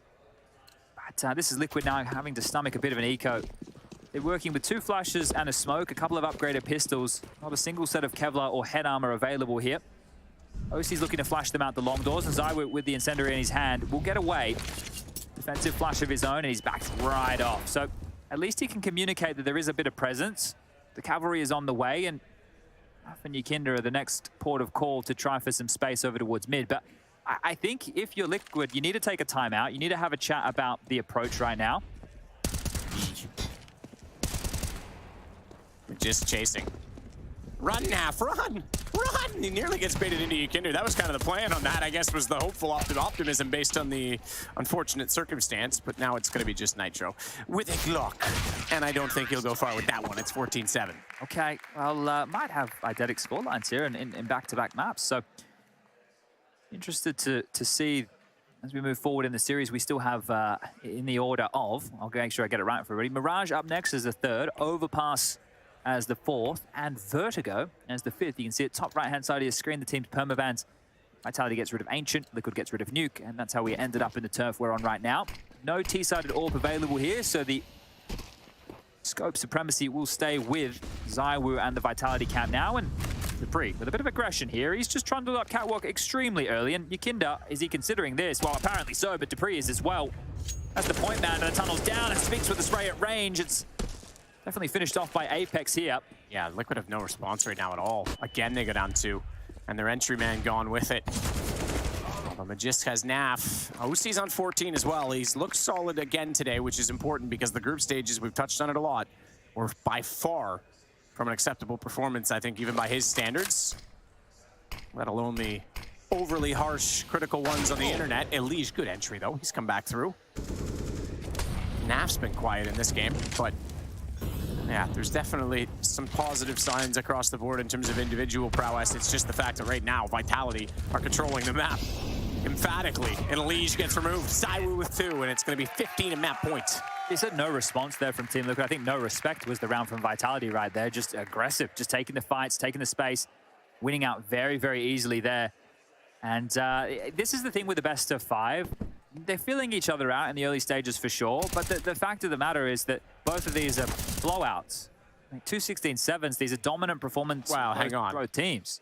It's not 16-7 yet, Chad. I don't think I'm going to jinx it. A Scout, 2 Galils, and 2 AKs with light util. This is Vitality's round to lose. See if OC can say anything about that with the Scout as he tries to find a cross early on. Not gonna happen, but ZywOo's got a leash. Good shot with the AWP, no mistake on that one. He's looked sharp. 18 kills for ZywOo. I say he's looked sharp, he leads the way now. In fact, passing that of Magisk, who is the first half leader for Vitality. And the no respect comes into play again. They already have full tunnels, there's nobody watching it, there's multiple players down towards the mid doors, nobody's looking. Nitro's looking cat, 2 of them are looking mid. Hey guys, Magisk here. You know, you got to worry about me. I'm in the server. So Silence and 4 back of the head. Apex down, sure, but the kills are going to keep coming the way of Vitality. If Magisk could have converted another there. He looked good for it. Half with a double, though. How are they going to get past Spinks here, Matt? With a hope and a prayer. They're not going to look that way, which means he's got the first one for free. They need a perfect trade. He's repositioned to the right. Smoke instead for Naf. Patience and tapping. Whoa. He's going to push it. That's not expected, but I like it from Naf. Needs an ace to win out this round, though. It's now a 1-on-2 for him.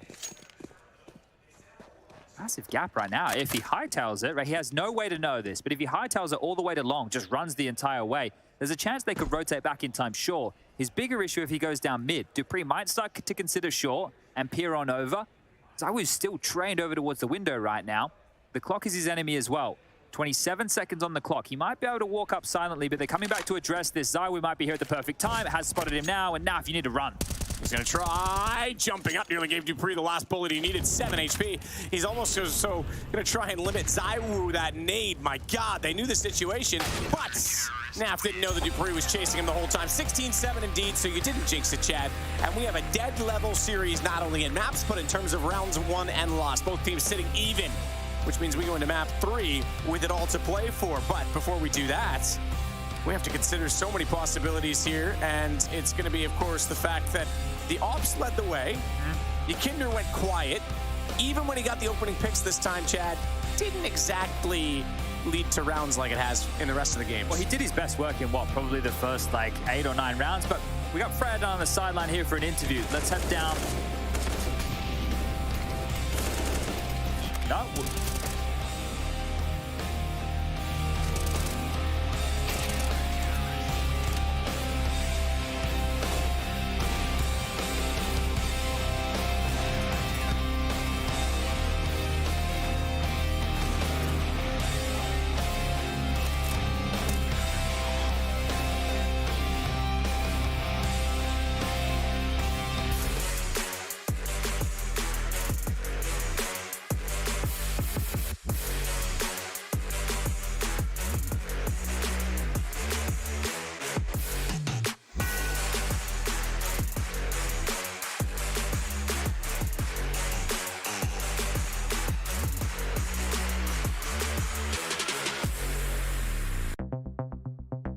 Thinking, moving, touching, and well, all of the other things, all of the other pieces that you need to compete in Counter-Strike Global Offensive. Welcome back to CS Psychology 101.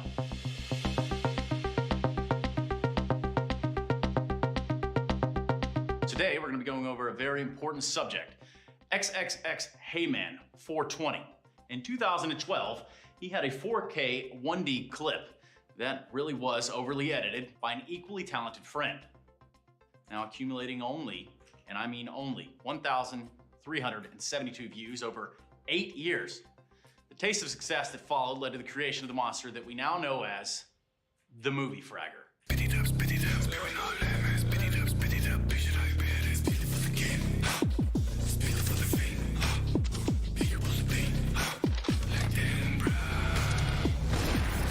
Clip it, baby. This one is going viral.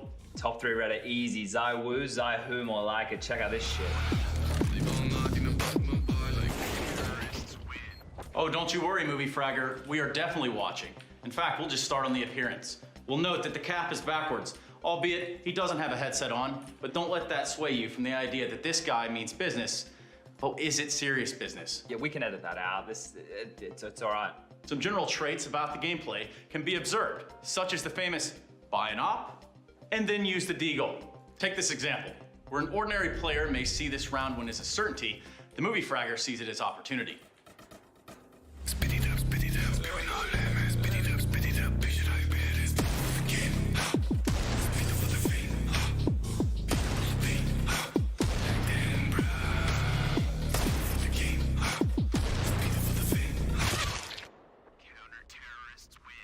Can't blame me for that one, boys. It would have been sick, right?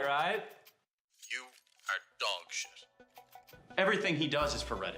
Everything he does is for the comments, for the likes. It's all about the endorphins and everything that he gets from the moment he wakes up in the morning. They come and beat. I'm going for the cold, boys. I'm going for the cold zero. Oof, that's close. Oof, that's really close. Oh, that's so close. I'm so close. Oh my God. Oh my God, that was incredible. Oh.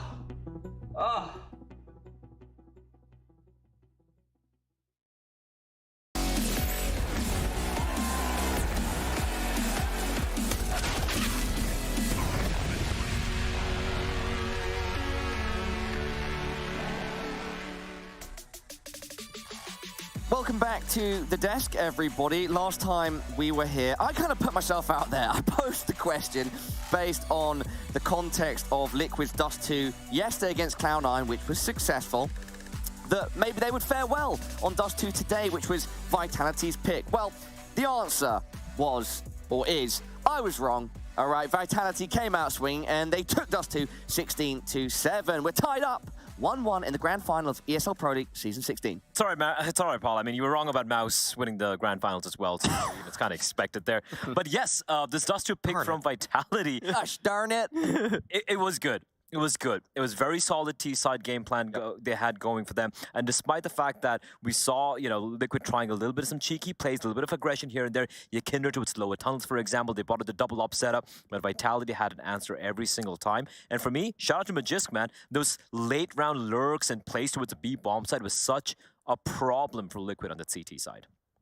We could see why Vitality wanted to pick it. I mean, even though we did see that there was that result recently where Liquid beat Cloud9, Vitality came in with the much better prepared T side. And that's kind of what I was trying to preface before the whole map began, that it was really just a great offense that made it very easy for them to just slide into that CT side and close things out. Blatt and Maui, we will have more time shortly to properly go into the details of Dust 2. But before we do that, it's time for our 1xBet Clutch winner.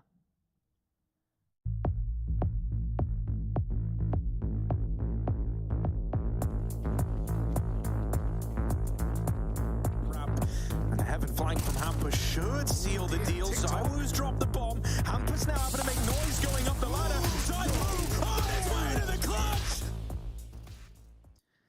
That's right, gamers. You in the audience voted for ZywOo's clutch on Nuke. And it was a beautiful one at that. Thank you for taking part in our 1xBet clutch. All right, let us start delving into some rounds. I think overall it's just fair to say Vitality looked way better. They were more structured and they clearly had a better thought out game plan. I think round 7, Vitality's B-pop was the start. Well, it's a good round that highlights how they approached Dust 2 in a much more cohesive way. And it shows one of the weaknesses of Liquid, because we're going to see this B-pop come out from Team Vitality. They don't even have a door smoke, by the way. They just know that it's probably going to be Naf isolated in the bomb site, and once he falls, the round's pretty much over.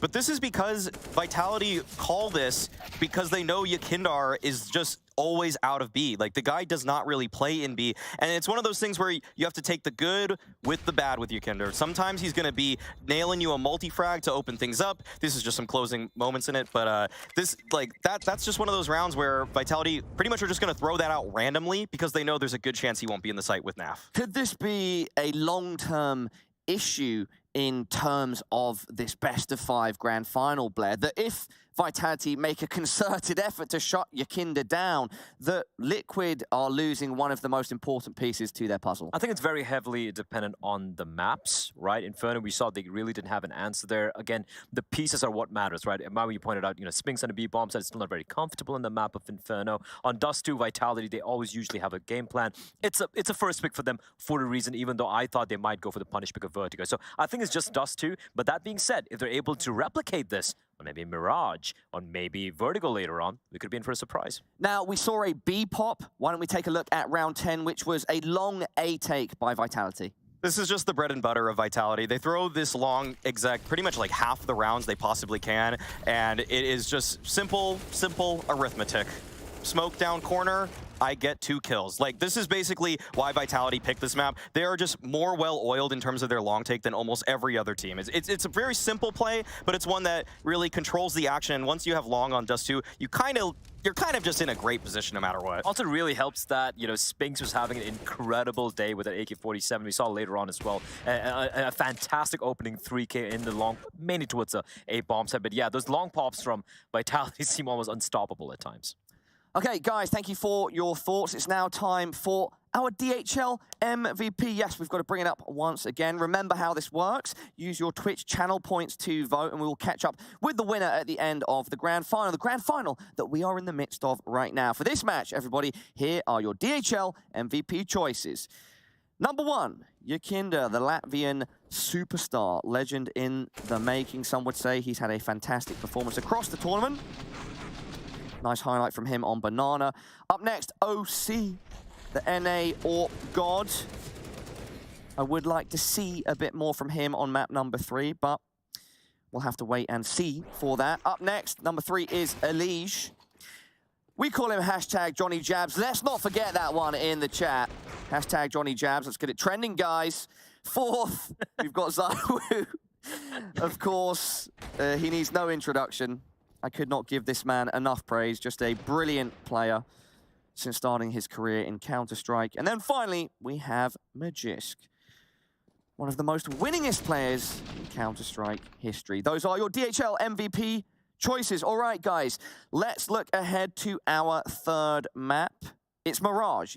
Liquid back on one of their picks. Do they bounce back here, or are we seeing some cracks that Vitality could expose, work their chisel into, open up? I think Liquid have quite a bit to work with here, right? So for Vitality, even though they're able to get that win against G2 yesterday, they were able to bounce back. It was mostly predicated off the fact they realized we're not getting enough information. We're playing Turtle in on the B and A bomb side, and that's when Apex said, Sphinx, do something. Go for those plays. Go for the connector plays. Get some information. Help us out a little bit. And that's when they were able to bring it back on the CT side. As considering it is Liquid's map pick, I'm assuming Vitality to be starting on the CT side. Now they're going to be tested by a whole different team altogether. So I'm looking to see how this back and forth is going to go. We have just under a minute left before map 3 goes live. Maui, your thoughts on what could transpire? I think this is probably the most balanced map in the series in terms of where I think both of these two teams are on it, because you will have Spinks at that connector, but against him, it's going to be Yakinda. This is why Liquid also have liked Mirage. They picked it a couple times in Pro League so far, because Yakinda flying out mid, doesn't matter who you are, doesn't matter what weapon you have, he always has a chance to rip your head off. So, Maui, then, you think this is going to be tight, but you're still giving the edge to Liquid? I'm going with Vitality on this one, actually. Okay. And Blair, what about yourself? I think Liquid takes this. All right. So my analyst desk are saying Liquid 2-1. I'm not sure who's casting this game. I tried to get the information, but yes, we'll be switching up the casting pairs once again. And of course, there is going to be some brilliant Counter-Strike action. This is the grand final of ESL Pro League Season 16. 5 weeks of competition have led to this point. Do not go anywhere. Looking to get more out of your CSGO fan experience? Introducing CSGO Bingo, event pick'ems, and fan club showdown. Claim free bingo cards to win amazing prizes. Predict the winners of ESL events with pick'ems for prizes and glory. Show your favorite team you're the biggest fan by winning matches in the fan club showdown. Check out csgohub.com today to take part in all of these and more.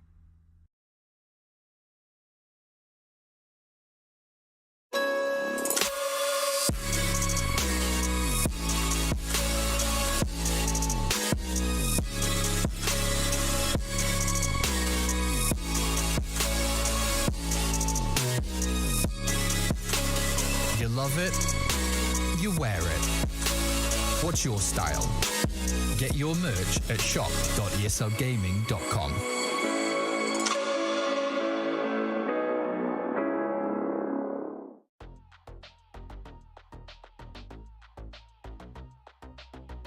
All right, here with ZywOo, we're gonna run through 15 of your best highlights that we've compiled, and then we're gonna have you rank 10 of them in the top 10. All right, cue up that first clip. Let's roll, baby. You got some freakish highlights. I'm gonna tell you that right now. Sometimes. Oh, that's gonna fit. Yeah. You remember this round? Yeah, I remember. I think the last one is Kojo. I remember. Shot wisely. He's only got one chance. Did you feel like you were gonna win that at one point? I mean, when he was the Kojo at the end, I feel like he's just gonna play slow because he plays his style. Yeah. I just feel like he's gonna play slow, wait for me to make his movement, to make the mistake. And when I see he's not coming banana, I feel like he was around bank or going around me or something like this. And I think your barrel showed a little bit and got like a shot out of him early. Yeah. Crafty little guy. Are you gonna just right out of the gates? We'll throw it in the top 10, and then as we go, you can put different clips above and below. Okay. And we can keep shuffling out as you feel. You can change it as we go. Yeah. Okay. What do you remember? I mean, these two. Yeah, these two are close. This is some sick play. He doesn't quite make it across the line. ZywOo wants to pull it across the line. 2 frags. I don't know who will survive after that. And now swings out for another. He's a man possessed. He's got 6 HP. It didn't stop him before. And it doesn't stop him again. ZywOo! Did you know he was throwing that molly? Or did you just peek? I think at this moment I knew he was test because he was shooting and I see the molly. Okay. It was last map in best of 5. Everyone was like... Exhausted? Yeah, exhausted. So I think this one you can put it. Like, put in the top 10? Yeah, put it. Yeah, for sure. Lock it in, baby. This one is some... You knew where they were, obviously, if you're playing that. They were running everywhere. What do you do? What do you think in that situation? Like, why did you pick that side? If you know they're all running around everywhere, you just like, man, I have to just pick a side of the silo. Yeah, exactly. I just have to make a decision to watch one side. I mean, I cannot move because every door was open. Yeah. So if I have to, I just need to to wait and kill them because I was fucked if I move or something like this. Where are we putting that one? You want that in the top 10? Yeah, top 10. Yeah, you can put it. Yeah, you get that. Oh, nothing. Yeah, this. You like this one? Need him to do a second perhaps. ZywOo trying to do it all. Yeah, this one is good. Because I remember I failed my first shot, and after that I did this. I was like, okay, okay. That was so sick. Seconds. This is either gonna be you gotta have flashbang, right? Yeah, I asked Apex to flash me to the smoke, so it was perfect. This is an eco round though. This is like kind of a risky-ish. Yeah, I don't remember actually the context of the it can be risky. But I don't remember if the timing at the end. I don't think it's the beginning of the round. I think it's more like towards the end. Yeah, towards the end. Okay. And also I go with a flash and yeah. So yeah. And also the eco. So I don't think they expect me to go to the smoke. Right. So I think it can be a good move, but also risky. Yeah. Yeah. You want to keep that one in there? Or you want to? Yeah, put it in top 10. Cool.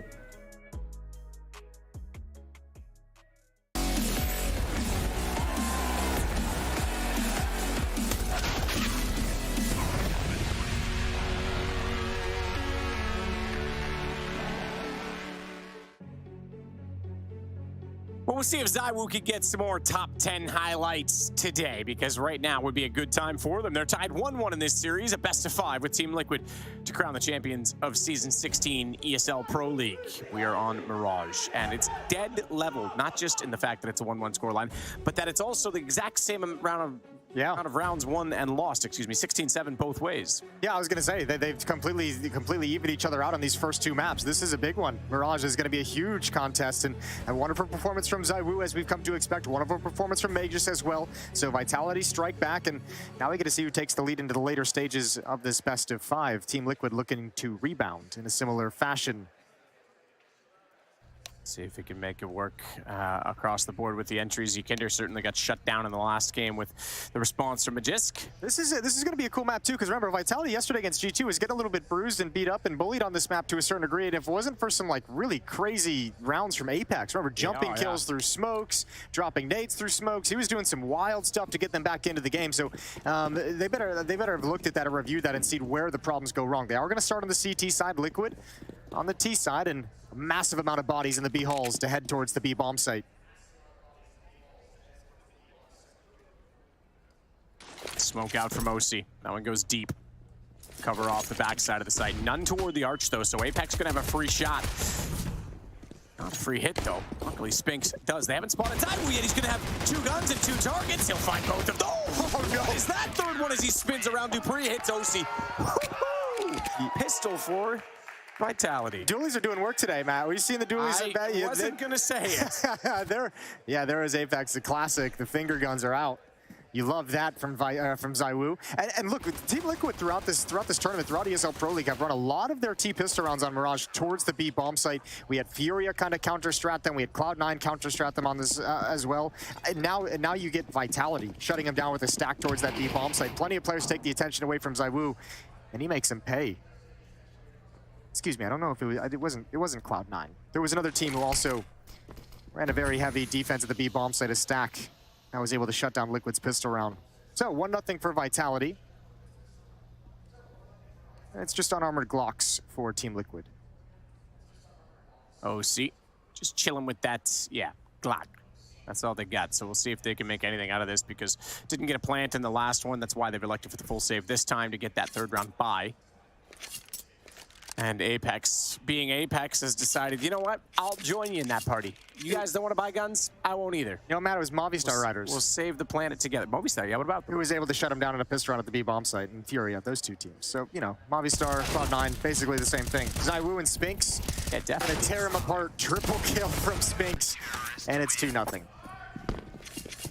So now we'll get the guns for Team Liquid, and likewise for Apex. He saved to get himself up to a $5,300 situation. Yeah, this is what I thought. Apex is going to go straight on to an AWP. That's going to get handed to Zywoo. So he was saving because he's a smart and very generous teammate. He said in a piece of content with me earlier in the event, it's played a couple times, that, you know, it's basically what he's doing right now for Zywoo is just being that guy who drops him whatever weapon he needs when he needs it. He just hands him over, whatever it might be. He was willing to sacrifice anything to make sure Zywoo's got his comfort, and that's probably exactly what you should do considering the caliber of Zywoo. Molotov, I don't know if made it all the way.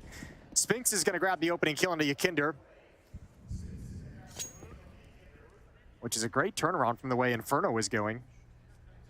That's towards top mid, so the Molotov does force him into the open. He takes the fight. Spinks grabs that kill.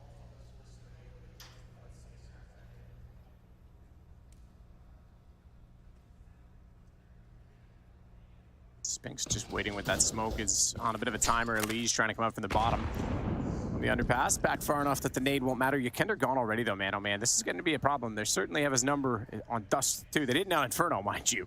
No, not at all. He was an absolute beast on Inferno. But sometimes early in the series, you can get lured into that false sense of security, and now he's going to have to be aware that the last map and now this round have not worked out in his favor early on. Yeah, this round is very, very slow and calculated from Team Liquid. They haven't even really applied any pressure. Some mid smokes down to allow them to get some space down the mid ramp and up towards Catwalk, but still nothing really challenging the Vitality defense in any meaningful way. Spoke with Zonic outside this morning, actually, while I was waiting for my lovely breakfast to arrive. Hang on, because Zywoo's got a chance at this. Fired in, he actually does hit Naf, but he's forced off and into the hands of OC. Well positioned to take out Catwalk. Well timed, and Apex will be traded. OC with that kill as well. Bombs down on the other side of the arch, so it would have been lovely if they could have kept that going forward, because OC's posted to try and hold this window. That's why he puts Utility out instead, but he drops. It just gets the shot. Time's an issue. 10 seconds. They got to hurry up and get this. Magus can remain aggressive and actually put a stop to it. Nitro's picked it up, and okay, he's got safely towards Catwalk. Catwalk's got to be covered though, and Elise slides out and gets it. Massive kill. He almost didn't pick up that bomb. He had to go back twice. He didn't get it on the first step toward it. Magisk out the doorway instead is going to try and work his way around Quad. Nitro's still checking the window, which means he's going to be expecting the shot. He takes the damage first, though. He's down to 20, and Liquid might have done enough as Nitro slides back into position. 2-1.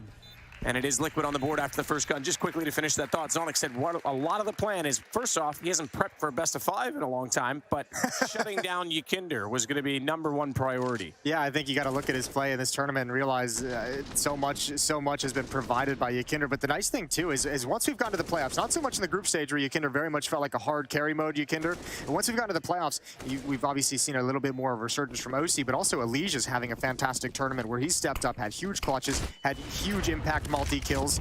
So he's been able to provide some relief, mid-aggression from the defense. And another man disadvantage for Team Liquid. They're playing 3-on-4 for a minute and a half. 90 seconds, you could say, Jason. But I'll take a minute and a half if that's what you'll give me. ZywOo back through Murder Hole, Apex, Deagle. So the fact that he saved all his money and then spent it all on a teammate means that that's partly why they're lower on the weapons right now. OC still top middle. Smoke does bounce out. They might, okay, they want that M4 really badly, and OC's not exactly watching it because he's got too many other angles to worry about. Relatively clever, kind of a cool way to try and put out a deeper smoke to allow him to just kind of blindly press E or blindly walk over, but it's just barely out of his reach. Naf looking to challenge in Palace. Actually, everyone from Team Liquid spread at the moment. Nitro's coming through the underpass. OC's going to pick up the bomb, and I have to imagine he would go back through T-spawn to meet up with Naf either in Palace or a ramp. This is a great advantage for Vitality, and around, as you mentioned, economy's low, weaponry's a little bit scuffed. Nitro might have some pressure. They might get aggressive here. He spots it. Good kill. 3-on-3.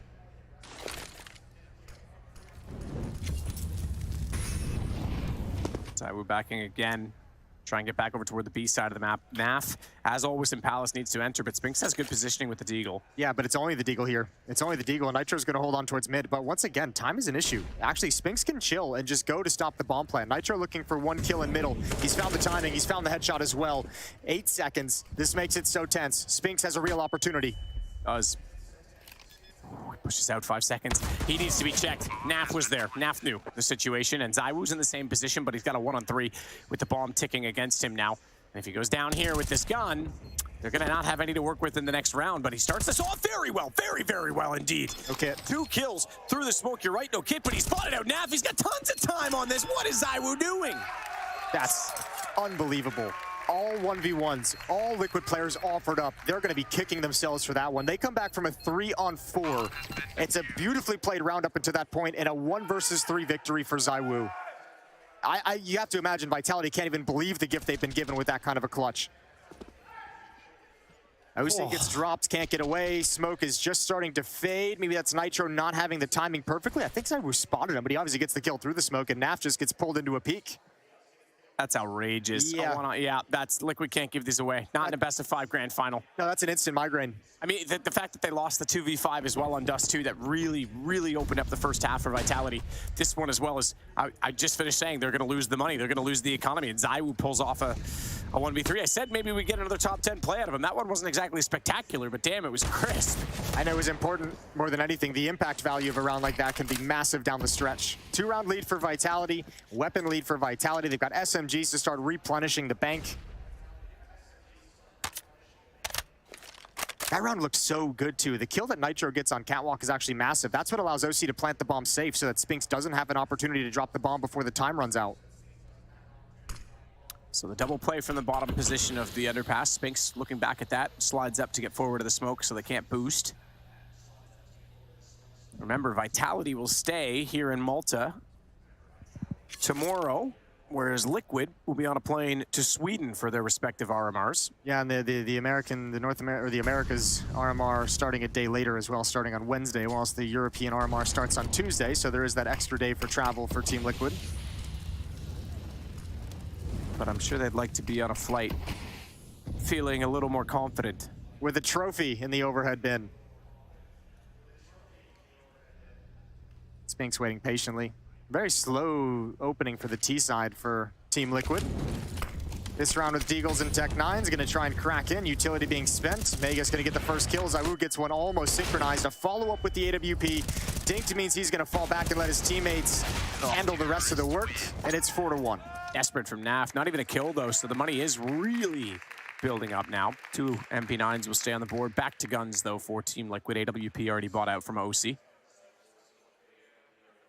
And a full arsenal of grenades.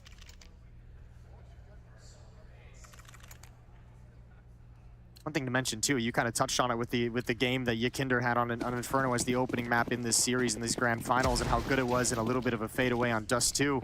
First time he's played in that best of 5. First time he's been able to, or he's had a grand final of this caliber, or a series of this caliber, so he's going to be in a new element as well. Round 6.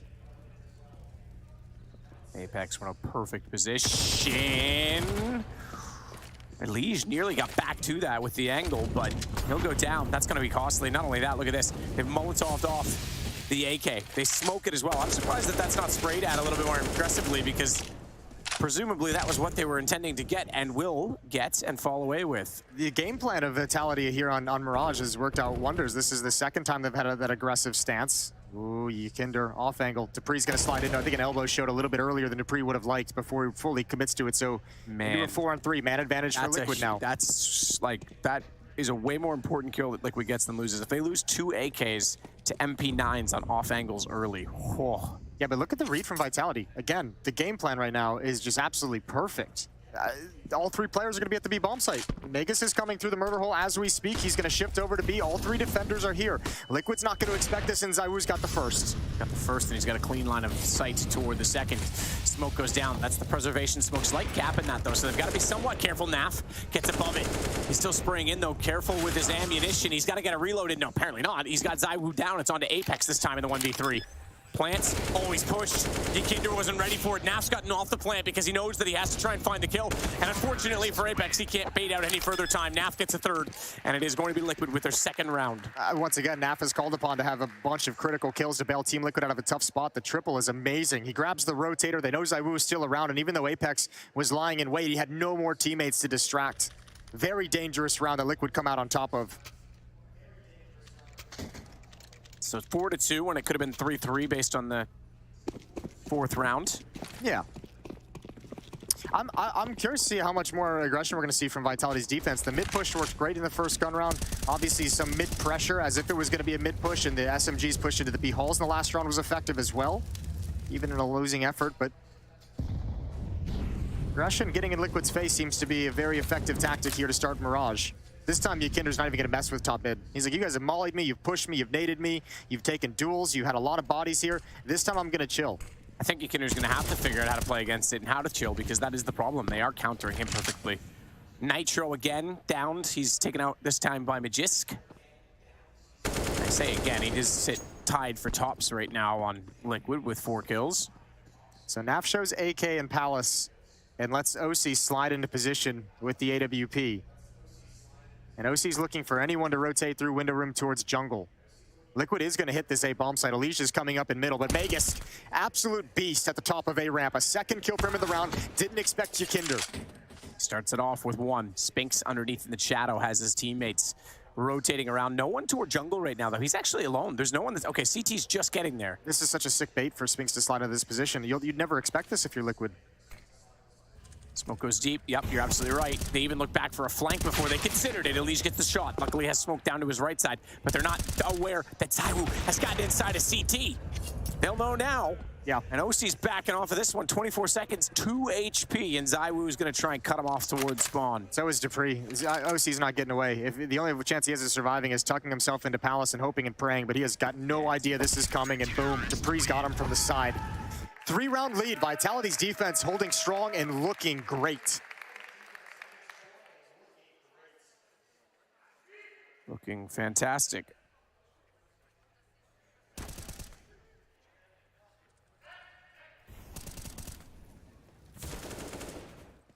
Good job from Spinks. That's such a nice slide into that position underneath balcony. It's actually so perfect, because the push you'd expect a top ramp. You'd think that would be the player playing underneath the balcony, playing in dark. You wouldn't think there'd be a 2nd person just ready and waiting, and timeout is called. This is from Vitality.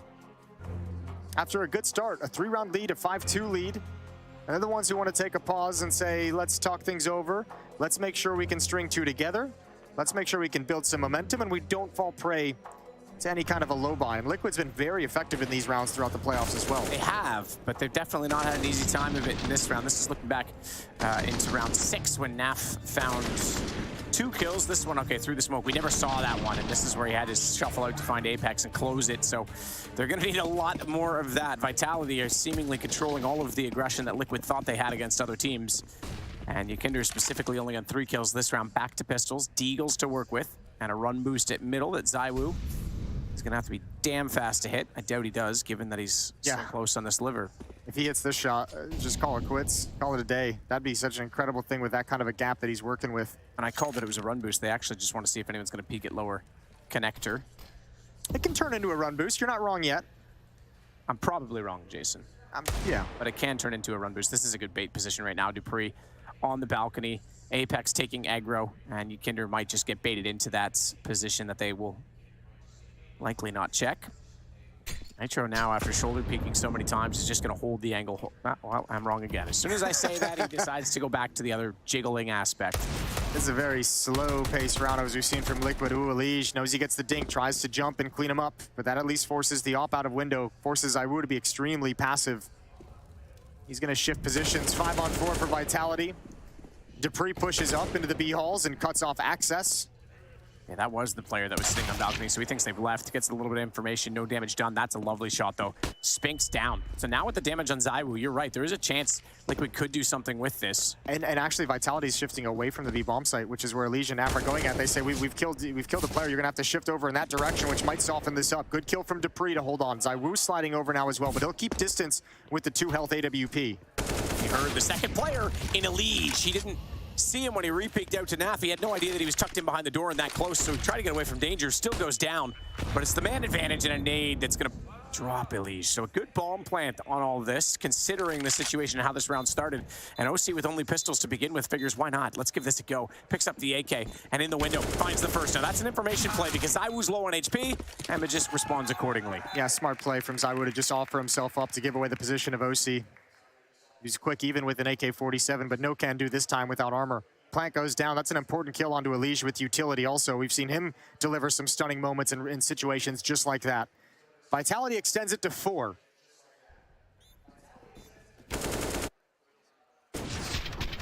They do, but again, we mentioned the bomb plant, so that means Liquid's going to get a big boost here into this round with a max loss bonus.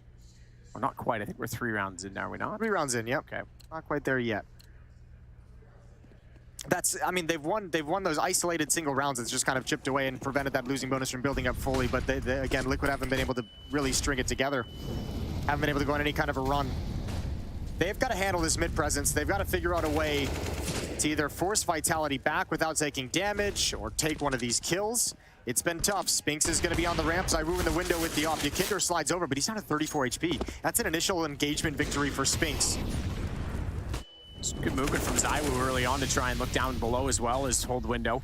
He will fall now though. ENG getting the kill, but Spinks still holding above that smoke, catches out ENG. That's a faster play from ENG and Underpass, throwing a little bit of caution to the wind with all the activity going on in middle. And he's like, I'm gonna slide out much quicker than they expect. Catches ZywOo. So good timing found by him.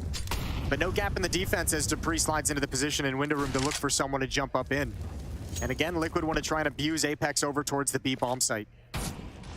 Nade deep in the hallway, just touches Nitro. A little bit deeper than his position, so he only goes down to 90. 4-on-4 with 45 seconds to work with. Shot out from Spinks, finds Ykinder. Been quiet again. 3 and 9 so far this game. Not at all being given the opportunities that he has in so many other situations. Has to extinguish the flames, but in doing so, Apex gives up time, not space. He shuffles out. They even tried to pre-fire. Nitro thought he would be locked into the corner. He still manages to get 2 kills. He's gonna have to find a third over top of the box. He does that to Apex. It's he versus Magisk, and Nitro switches over to the AWP while planting the bomb. Magisk, does he jump through? Not quite. So bomb down. Nitro's gonna play for the one-hit wonder on this. Smokes off quad, swings but can't find it. Magisk there first, and it's now 7-2 for Vitality. Yeah, and he's gonna rub it in too. I love that. Do more of that. Shoot the body, teabag, give it all over. You deserve it. Well done, Tomato Face. Yeah, that's a good 1v1 victory for Magisk. A nice recovery for Nitro to make that possible, but still, Team Liquid have yet to like really feel like there's a whole lot of strength behind these rounds. They're just slipping away. They're getting picked off one by one. I wonder if at some point Liquid, you'd expect them perhaps to switch into more of an execute, explosion-heavy style, because the moment this like spread out, default, take the map control, they're losing a lot of players really early without gaining a whole lot for it. They might just want to switch up tactics and philosophies just to see if we can get them on the board again. And you can go back to it if you really want. Close affair. I don't know if Nitro even really wanted to switch up into the AWP. I think he just wanted to grab the closest gun because he didn't want to reload. Over the flames, Magisk again is going to get one and transfers over. Holy hell. He is on it right now. He is absolutely slaughtering them. The aggression from Vitality. Liquid are not ready for this. They need to call a timeout and really reconsider their game plan. Maybe stick to more set executions. Yikinder's finally going to get some space. They were going for it this round. They were going for an execution. They had Naf and Palace. They had 3 players at ramp. OC was lined up in support with utility, but Magisk getting aggressive like that just shuts it down. I mean, he finds Nitro. Alicia's trying to swing for the trade, and you can't execute when they get up in your face and find 2 kills. Now, look at what Yikinder's provided. We mentioned he's quiet. That's an important kill towards the B bomb site. It's pulled most of the defense towards his position. Spinks and ZywOo are going to be flanking through underpass. Magisk has to go passive at A.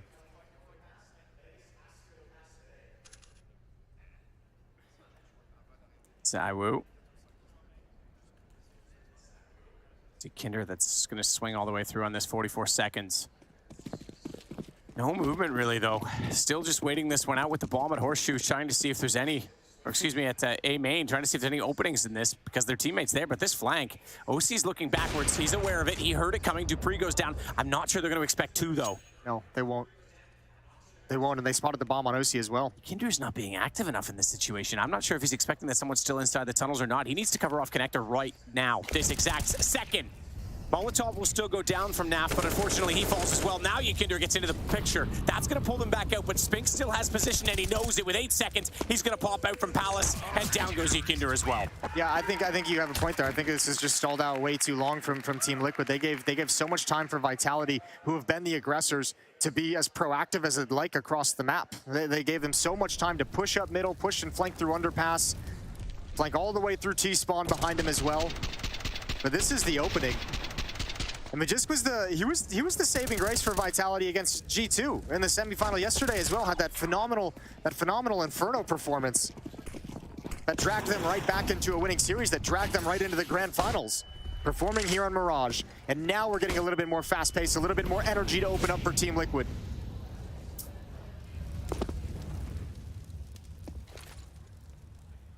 OC missing the first opportunity, but doesn't get taken down either, so at least a bit of information to the positioning. Nate's going to be decent on top of that. Doesn't matter. Spinks is going to beat it. It's going to do the damage, but just the M4. He's been looking so good at the front of the site. Nate just gets removed by OC, now on the AK, and even though they know where Spinks is, ZywOo's there. 9-2. This is turning into an absolute slaughter in the favor of Vitality. Yeah, it's not even really turning to, it already is a slaughter. 7-round lead. This is brutal. Spinks has 16 kills. ZywOo's at 14. And then you can talk about Magisk, who has 9, but they've all been incredibly impactful. A 1v1 clutch victory, 2 opening kills on A ramp. He's been a beast when he's been called upon. Spinks has just been solid, man. So good, this addition to the team. I like how Apex is so respectful. He pulls his microphone away just so he doesn't yell into his teammates' ears. It's more respectful than I am as a caster. Round 12. 16 kills, man. He's on fire right I know, now. it's crazy. The top fragger on Team Liquid is Nitro with 8. So he's doubled up the top fragger on that side of the server. And Liquid's offense is really struggling. Very labored, some very slow-paced rounds. Not a whole lot of openings. Well, no, that's the thing, and that we're going to see what the play is this time, because again, this mid position's been so heavily defended, and ZywOo comes out from connector this time to look at the underpass, and he might get one now. No mistake on it, Elige, gone. You mentioned that Zonic's game plan was shut down Yikinder more than anything. I mean, look, game plan is working perfectly. Oh, he's had no room. Yeah, no, there's nothing. Middle's been a constant issue. This time it's Elige who gets dropped first by the aggressive play. And just like that, ZywOo disappears and he relocates to the B bomb site. And again, this is part of the reason why some of these rounds have been so slow for Team Liquid is because you're playing 4-on-5 and you have no map control. Vitality's finding kills on their first step in the round.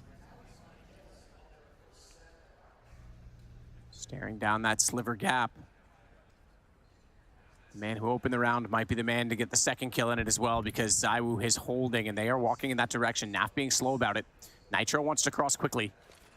Steps out, shot baited. They push him off the angle, but look who pops out from the ladder at the exact same time, knowing that it's going to be a two-pronged approach. dupreeh shuts down Yakinder again, and ZywOo still finds Nitro. Naf tagged onto 19. 30 seconds in this round, and I think this round's already written the ending, because look at the push to top middle. Take a look at the utility as well that Vitality has. Because they're getting so many of these opening kills, they're being so patient and so calm and so poised in terms of using their nades. Like, that attack towards the B bomb site comes out with, what, 40 seconds on the clock. There's a counter Molotov, there's counter nades, there's counter flashbangs coming in. Liquid, even late in the rounds, is having to execute into so much counter utility that they can get nothing clean. And look at the setup. A pop flash as well to peek into the halls. Should be an easy kill for dupreeh, and indeed it will be. Liquid can save nothing because Vitality is relentless. Double digits already. Wow. Okay. Liquid really, really struggling to get anything in this game. T-side Mirage. My mind's going back to we in the group D in the group stage of ESL Pro League before the playoffs even began. We had a conversation with Liquid one night down in the hotel lobby with Yakinder. One of the things he was telling me was about how impressed he's been with the look of Vitality. That's a missmoke. Look of Vitality with how they played in practice as well. And he said they're a top 3 team just right out of the gate. He was like, Vitality's a top 3 team at this point. People don't know it yet, but they're playing like a top 3 team. Well, this would certainly put them in a good argument toward it, and it would be great to have another team to challenge at the top more consistently. Faze and Navi. Cloud9 certainly making steps among that as well, but yeah, I mean, these teams have made so many changes to try and catch formerly Navi, and then Faze did it, and then they were the ones that were way out in front. Ooh, this is a great Molotov. I was wondering, good job from Naf. Molotov forces Mages out into the open. I didn't know if they'd be aware of that possibility, aware of that eventuality. Good find. Unfortunately, they finally get a 5-on-4. They finally get the opening kill in a round where they only have pistols to really try and capitalize on it. Back over.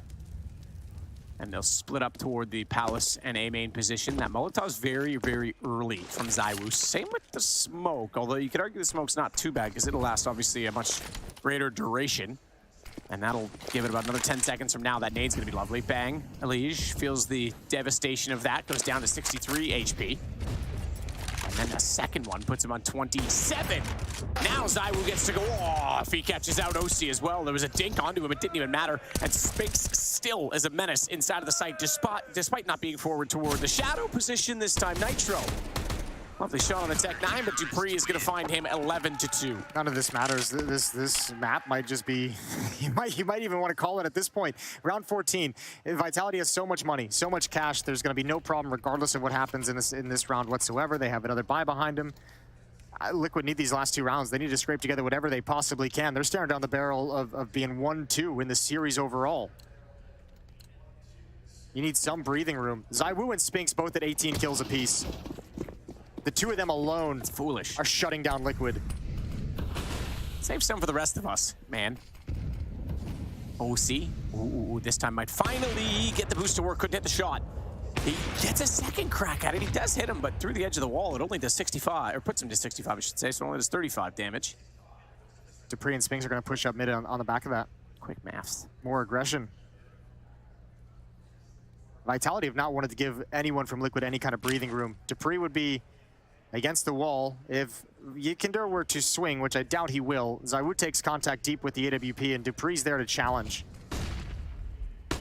Flash, Yakinder's forced off. They don't challenge. Oh, they do. Spinks went for it. I saw dupreeh backing off the angle, but Spinks goes for it instead. Makes no mistake on it. Nitro, A main. They're going to try and use speed to beat this rotation back down middle, and it's all on a Magist to cover it off. Nitro spots him from Tetris. Smoke goes off in the middle, but Nitro already has the angle lined up. Spinks forced back down the stairs ever so slightly, but here we go, because the big old mean green machine is in the hands of ZywOo back towards CT. And ENG isn't involved in the fight yet. He's way, way deep in middle. He's not involved whatsoever, and they're going to get aggressive again. Once again, no more breathing space. Double kill from Nitro. Disgusting peek on the second player, and ZywOo still in position at fireboxes. Elise grabs one in middle, and ZywOo's got it all to do. That was the case of who saw the other first. They were just surprised to run into each other. You can see Elise was looking away. ZywOo forced forward. Deagle still, he won a 1-on-3 earlier in this half, but he's not going to win it this time. Elise is going to put him down. And finally, they get another round, 11-3. Remember, that was before they even won their last round that ZywOo got that clutch. Yeah, that's such a difficult round, though. Team Liquid have to work so hard for that. I really, really like the philosophy that Vitality is playing with, the attitude they've got. We know you're at top ramp. We know you're waiting to line up some utility to make this execute work, and we don't want to give it to you. We don't want to let you throw all your nades. Get up in their face and disrupt the timings. Huge clutch, necessary clutch from Elige. But still desperate for Liquid. Back by 8.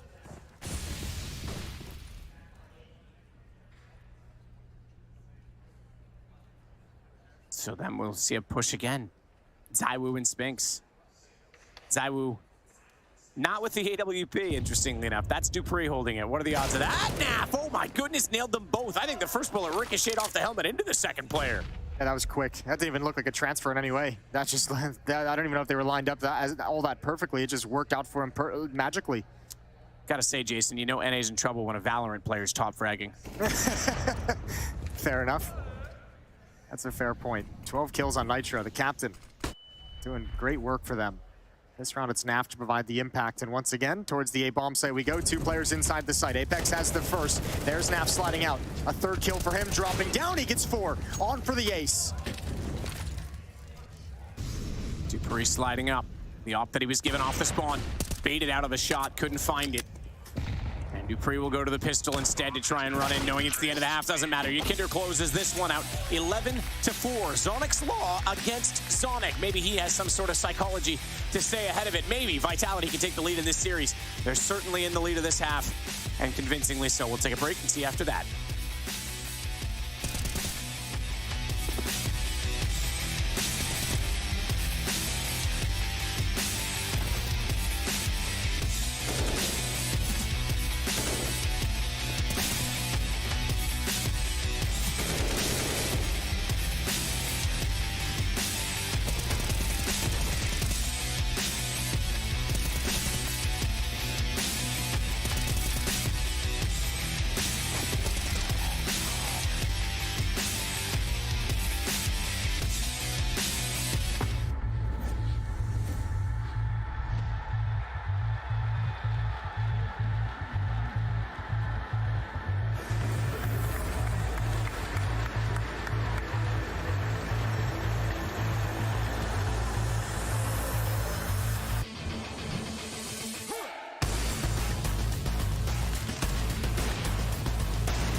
Down, but where's ZywOo's fragged? He's got to start posting something, but from where?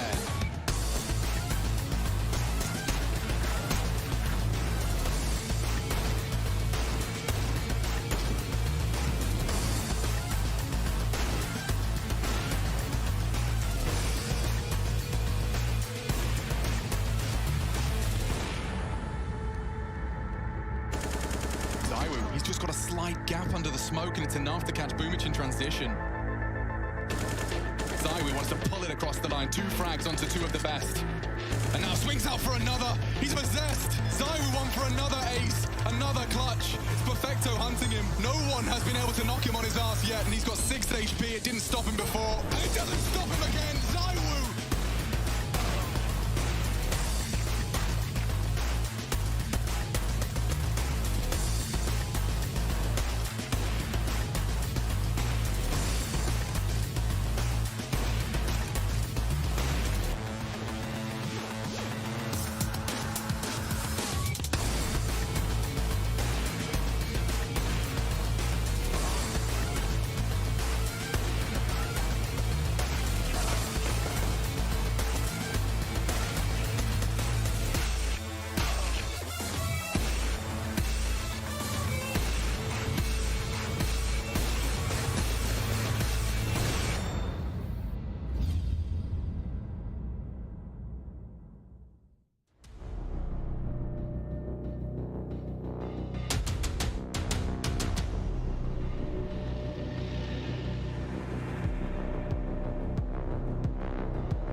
Sonic's Law, but NAF was the reason they got to the 4th round. Not bad. They tried to push through, tried to get cheeky, and NAF certainly was ready for it. Drops down. He found magic as well. A bit of a magic trick on the first shot, I would say. But they're still heavily outdone in that first half by Vitality. Yeah, they got shut down completely at the opening. I mean, what a good... You keep going back to the game plan because you brought it up with Zonic and his kind of philosophy of having to shut down Yakinder. This was fantastic, but it wasn't just shutting him down. It was shutting everyone down. Finding opening kills and being aggressive everywhere on the map and in every situation, not giving Liquid any space to work with. That was actually so cool to watch. Liquid had to fight tooth and nail just to get the 4 rounds they have on the board. They need the pistol. Shot out from Nitro. Not successful. Defined shields for him. It's OC that's actually going to double it up in return. In return of 1 kill only against them as well. And Nitro, with nades going forward and damage coming in, gets 1 through the smoke. Dupree left with 12 HP and 3 to find. It's going to be very difficult. Yakinder will confirm that by getting his 8th kill of the game, and it's pissed around desperately needed. Another opening frag goes the way of Vitality's. I would get the first one, but OC stands tall on the bomb site. Fine precision work with the USP to grab a double kill before the site is completely overrun. So that gives Liquid a little bit of breathing room. 5 to 11. SMGs picked up. No plant for Vitality, so unarmored Glocks on the table for the T side.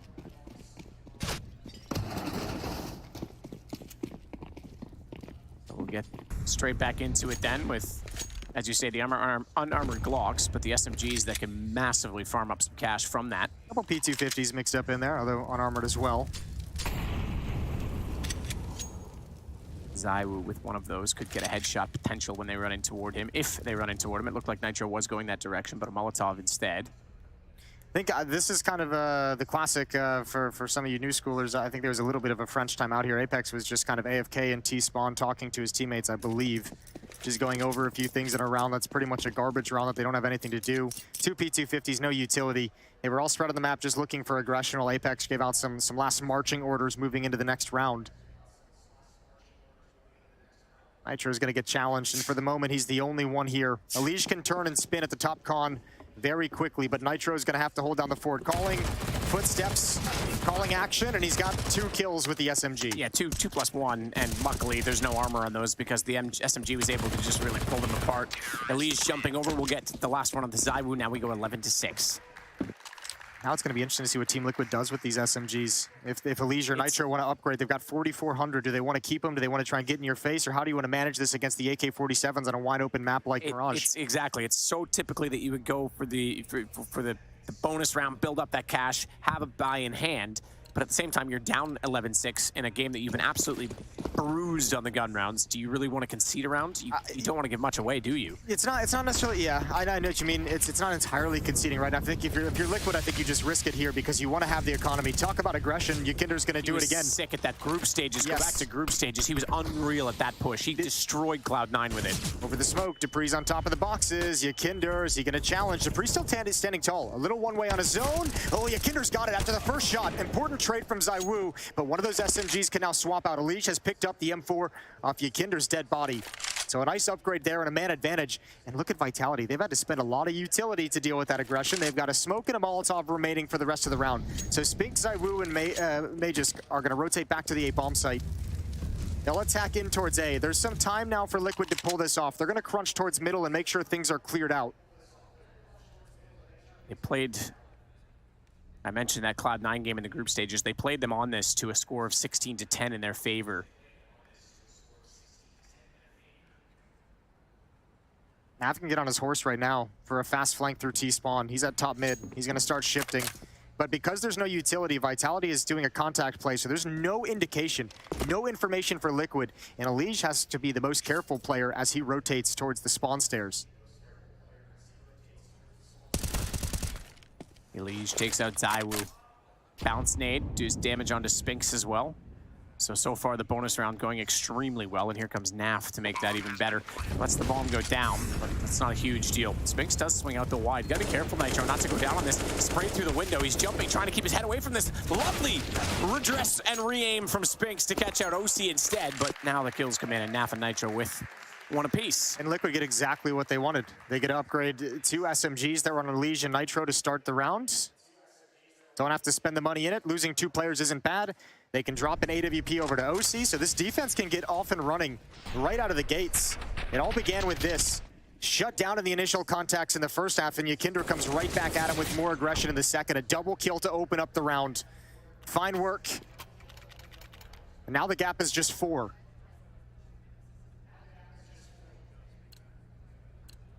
And it's definitely going to be something to consider for Vitality now. I know this needs to be taken seriously, that yes, they had a big lead, but it's been quickly closed in on. OC staring toward the A main position. We'll throw it in incendiary, and Dupree blinded up. We'll take a few, just actually 1 tick of damage from that before backing off. Yeah, Nitro's going to be here with Smoke Molotov. Here comes the set piece from Vitality. Only 1 player coming from Palace. OC with the off is blinded. 2 have gotten past his crosshair. 2 have gone past his vision, but he's got the 3rd.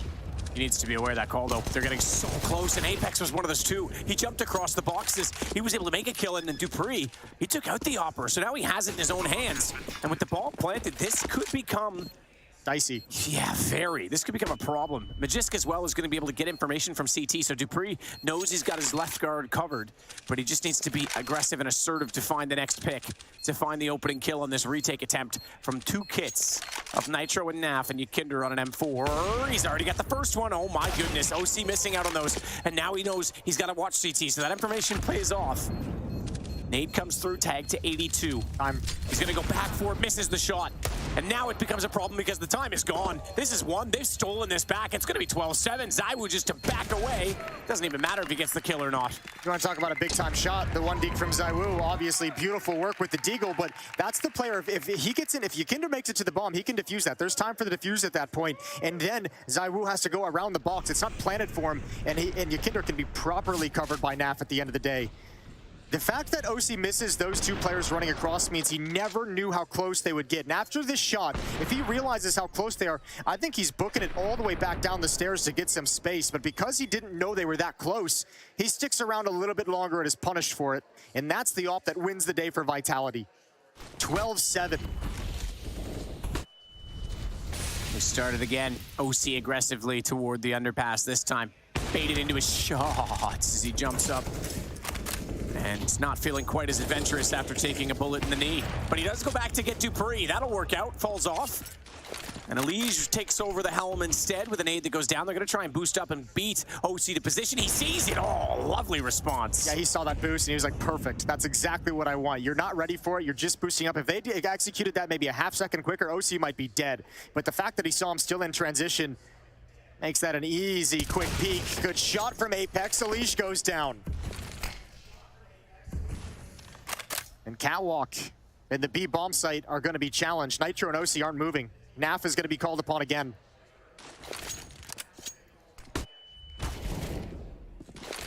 Still holding on this get right angle, trying to make sure that they can't cross it into the site. He's only good for 1. Magisk got the kill. OC and Nitro are so worried about a lurker staying in window room that they've been slow to actually come over here and adjust. They didn't take any risks on that, which means there's plenty of time for the bomb plant. And Nitro and OC have no idea where they're positioned. You gotta save. And that's huge. This is, yeah, they just stole that away again. Yeah, not just that, but I mean, you go back to the round the Vitality wins with just pistols a while back. Now look at the money. It was so good for Team Liquid. They upgraded those SMGs up to rifles. They had everything they could have wanted. Losing to Tech-9s and the Deagle is so brutal. Now they're gonna get reset. This op might be the only weapon they have if OC can get away with it.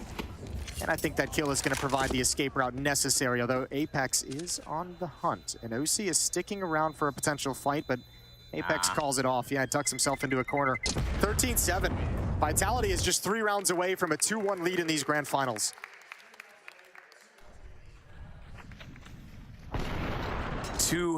Yeah, I mean, 1 lead in maps, and then considering this is a Liquid pick, you would go on to Overpass to try and close out the series, to close out the championship.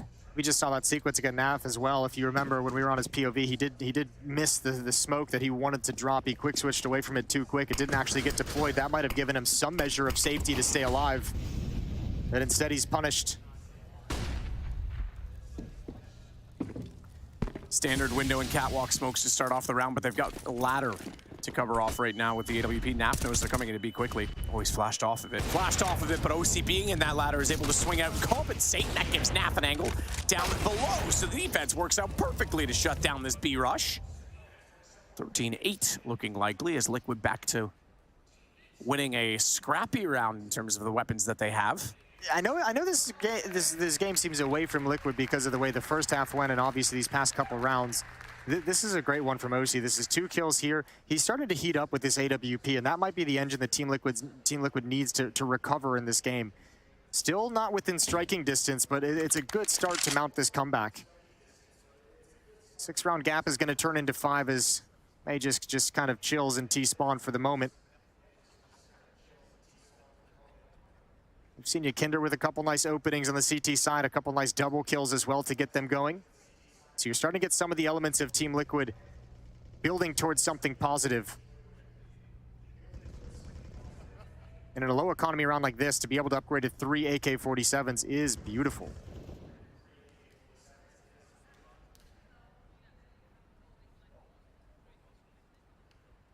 So the AK to be held on to. You're right, the money was building, but look how quickly it's tumbled as well. So Liquid. Yeah, the Vitality side is kind of struggling now. Yeah, crazy. 200 on Zywoo, 150 on Spinks.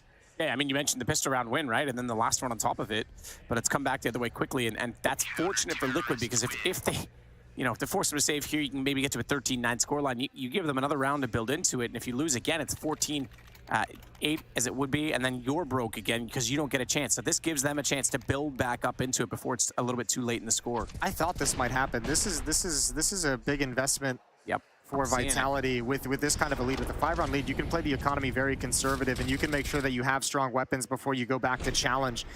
Apex drops an op over to Zywoo. They have the saved AK-47, and I think Magisk even dropped a Galil over to Dupree, or he bought it himself. So they've scraped together a pretty strong, scary buy on the Vitality side, but this might be exactly what Liquid would want to get back into the game. If they can win this one and force Vitality back onto an eco or a low economy round with only a 2-round losing bonus, then you can close the gap to 10 with relative ease.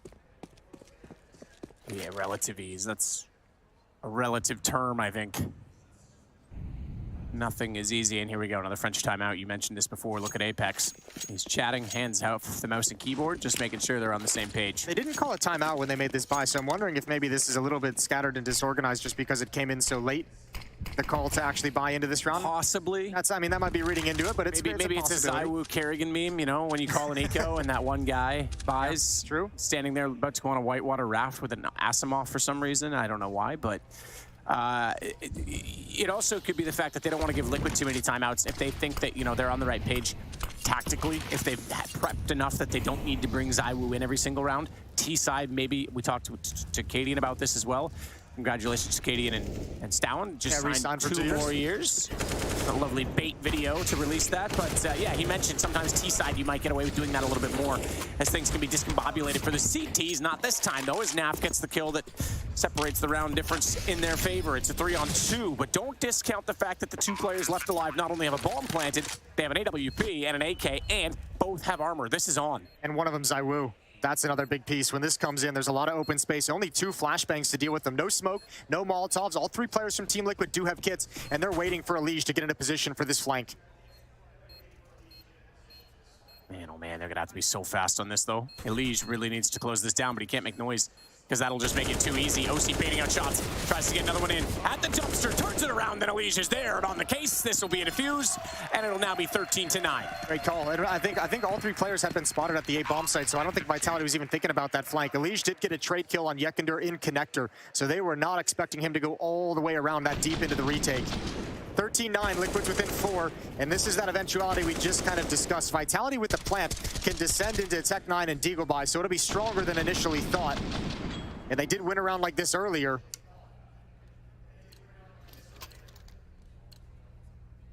And here we go, round 23.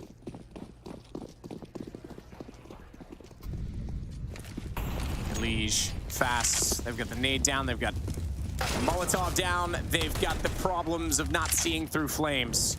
Nitro knows they're on pistols, and yet he doesn't have the time enough to get that M4 back, so he's going to give that away. Apex is going to pick it up. Good response by Nitro to at least get in underneath the shadow, and perhaps staying alive was the better call because he's absolutely mowed them down.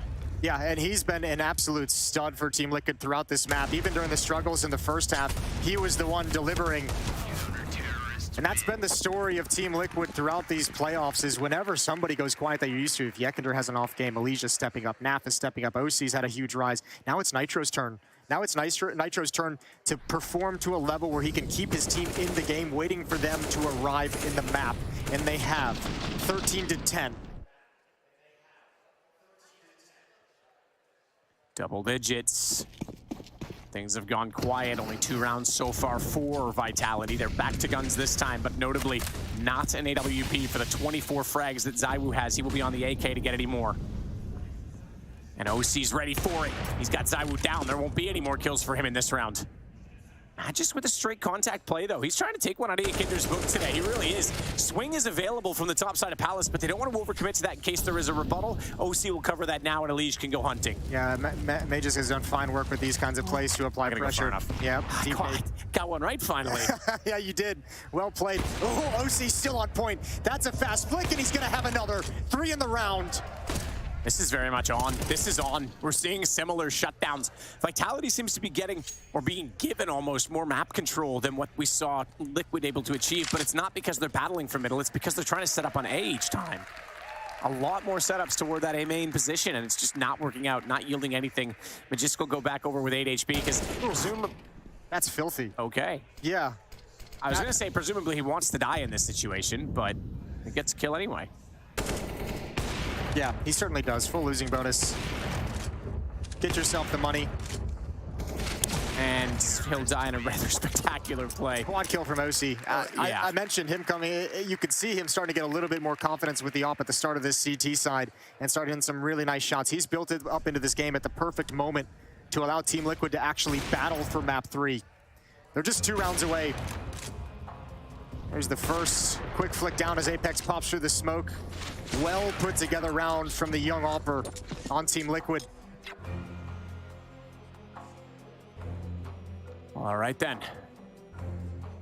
I think OC as well, Maui tweeted this to start the day, some of the biggest increases of performance from group stage to playoffs, and OC was at the top of that list in terms of his rating. No offense, but he had nowhere to go but up. Yeah, that's fair. He had a pretty rough, pretty abysmal group stage, and whatever, Liquid's alluded to it a couple of times in interview. I think it was Naf who's talked about it a few times with Freya earlier and with HLTV earlier in the event as well. A big, long come to Jesus discussion with Team Liquid after the group stage, and ever since that chat, OC has really stepped up his game. Molotov out, smoke down, so all of the standard bits of utility.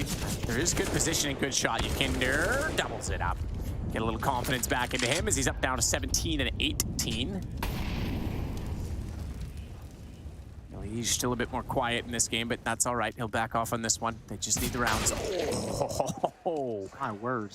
Hello, Magisk. Oh, Yekinder's in trouble. He's actually trapped a little bit into that corner. He does get away. Vegas had one chance at the parting shot. Nitro tapping away. OC's going to finish it off. He spotted one more on Catwalk. He's tagged with the scout, I believe. Just to pick up the AK. I think OC wasn't tagged by the scout. I think he was actually hit by Spinks as he turned. Well, Liquid's got to be careful about losing Nitro inside of the A bomb set if that were to happen. Yekinder is low, OC is low. As Nike's on running with that scout, already pre-scoped, not to make any noise, wants a headshot, gonna need a headshot, gonna try and get immediately on a Nitro, has no idea at this point. He hasn't shoulder checked it back to, okay, sees the gun barrel. That's the only thing. That's the only thing they could have done is Apex make that play before Mages was even able to get involved in the action. He's trying to catch a timing, trying to catch him before the rotation, but now with that kill, with the bomb dropping, Yekinder's gonna push in towards T-spawn. He's gonna start having a flank, and I think now, I wonder what Mages is gonna do with his AK-47. Looks like he wants to save. 20 seconds left. As mentioned earlier, they do have the full losing bonus. He's got 450 in the bank.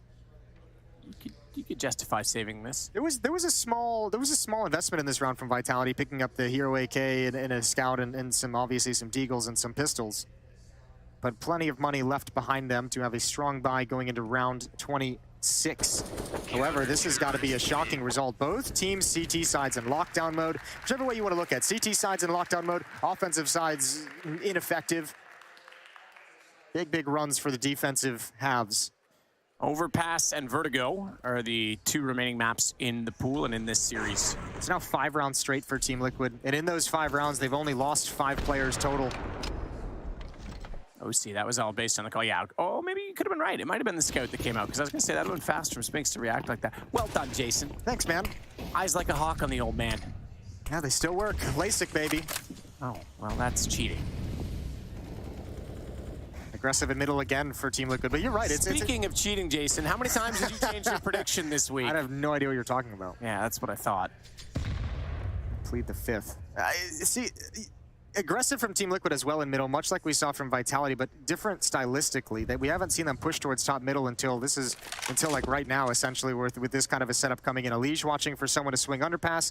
Yakinder and OC focused towards top mid. Yakinder mostly just kind of challenging and supporting both positions. And actually now he's going to take underpass with a strong position on top of fence now that OC and Elige are set. If Vitality go for any kind of late mid control, they could be in trouble, but they aren't. They're going to fall back and rotate to the A side. Nitro's already playing retake, so there's some space for Vitality to gain. This could at least be a plant.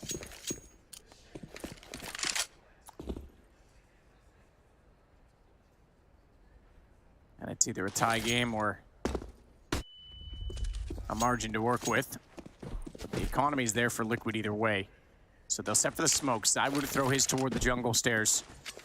Nitro is going to self-smoke CT. He knows he has to back off on this. He's aware that they're likely going to come out from Palace. The read is correct, but Magiska's not going yet. Slight gap. Apex wants to find it. Good shots back from Nitro. Not a kill, but significant damage done. And Dupree's been dropped by OC. Uh-oh. Bomb's not there yet. Smoke's going to dissipate. They need to get on this quickly because the rotations are coming in, and there's a flank in play as well. Yeah. They've already got Elige quickly closing down on their heels. Spinks in middle. Yakinder cleared this, but he didn't spot it. It was a little bit early. Spinks, he's going to take OC. That was close, and now Yakinder can respond. So can Naf off catwalk.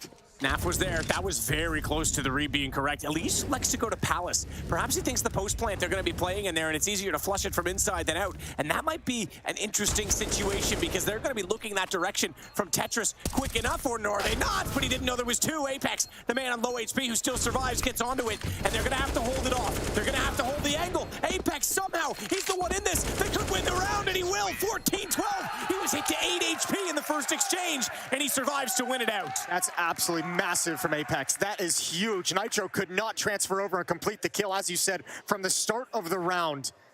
Oh, man, that is close. Liquid fans heartbroken. When they see where that plant is and where Apex is, you're thinking that's a Liquid round all the way, that he won't be able to get there in time. And yeah, Zonic calls a timeout. Talk this one over. Look at these kills. Important kills from Apex. The flank on Elige, the trade-off. That's magnificent from Magisk. Oh, that one wins it, because Naf's the one to cut that off. Yeah, Naf, not Nitro. Excuse me, couldn't make the transfer. And just the immediate guess that he'd be right along the box as well. That's crazy. And he stuck it. If he hadn't got off it right away and traded off and Naf, there may have been enough time to get back on that with the kit, but it would have been so tight. I think at that point, with the smoke down on the bomb as well, stick it, it's the right play to just stick it. Exactly. 2-round lead. But that is for Vitality, that's them stopping the run. We still haven't yet seen either of these teams be able to prove that their T-side can be consistently effective. Let's see if they can build upon it. Good nade. ZywOo down to about half health, 44 HP. Molotov comes out. Elige has the first kill. That's ZywOo through the corner of the wall. But they know he's stuck down there now. Oh, he's just going to brave it. Not bad. Just run the gauntlet back toward Connector. And I thought there might have been a counter push toward the apartment's position to try and get him out that way, the underpass. But that's being spammed now rather hectically as well by Apex. OC's got Magisk. What a response immediately. You said it. They've not been able to string rounds consecutively. And this is horrible for Vitality. There's no money out of this timeout. There's nothing, and they're not even getting close to a bomb site. They're not going to get that extra $800 from the plant. So Team Liquid putting themselves in a prime position. And they've got all the momentum in the world. 5-on-2. You mentioned they lost one of these in the previous map. This would be the worst time to drop it again. Oh, yeah, that would be pretty much soul-destroying. That would be map-defining.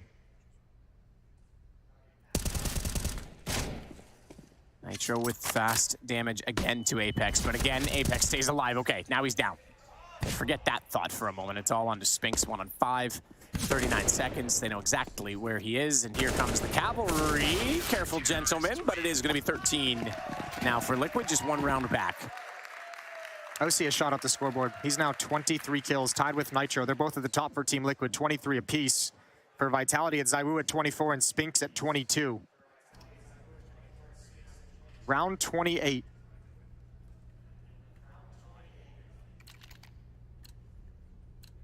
And Liquid Vitality have to fight with 3 Deagles, a Scout, and a Tech 9.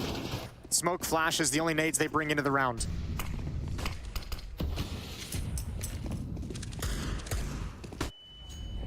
Dupree to the corner. Deagle in hand. Blinded. Nikandar knows he's there, so he'll throw a nade out that's going to be significant. Ooh, falls short. All right, I know. Don't even do it anymore. Done.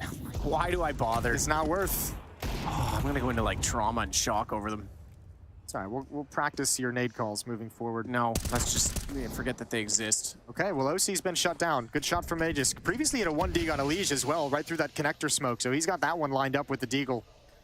Yakinder's still aggressive on Catwalk to make sure that there's no space for Vitality to work with, and that smoke is helping him so well.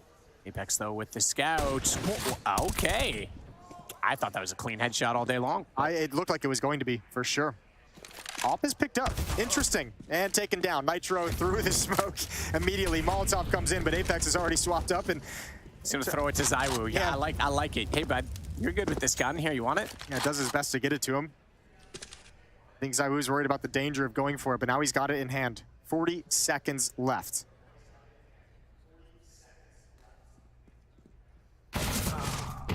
Naf with the shot onto ZywOo. That now means it's just Apex remaining. He's pre-scoped on the Scout. But, okay, gets Yakinder. I was low HP from earlier on in the exchange. Now he's down. Tie game, 14-14. Tie game late, but the money's back. Vitality saved for this.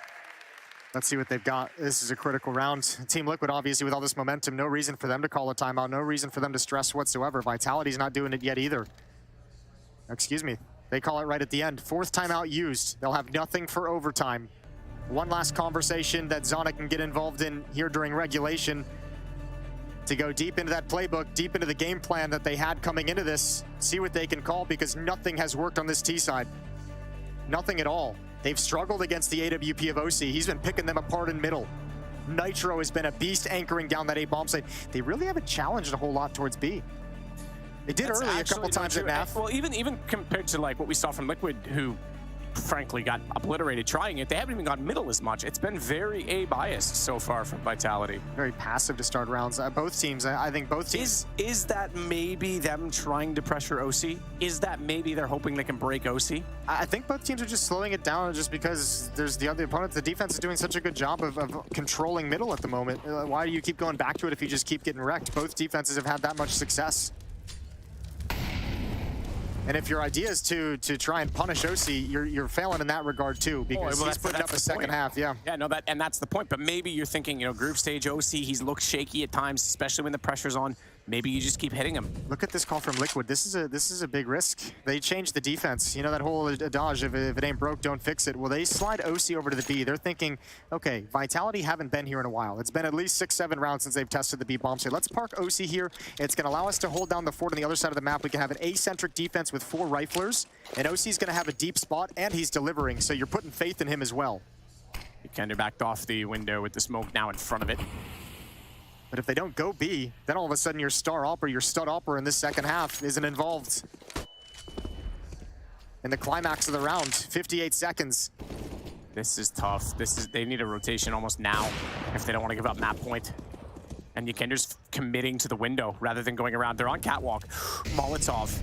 Does that leave him deep? Does that leave him burning? It does. He can go into the flames, but he gets the information. He spots Catwalk. Doesn't matter. OC's gone. They've opened up the B site.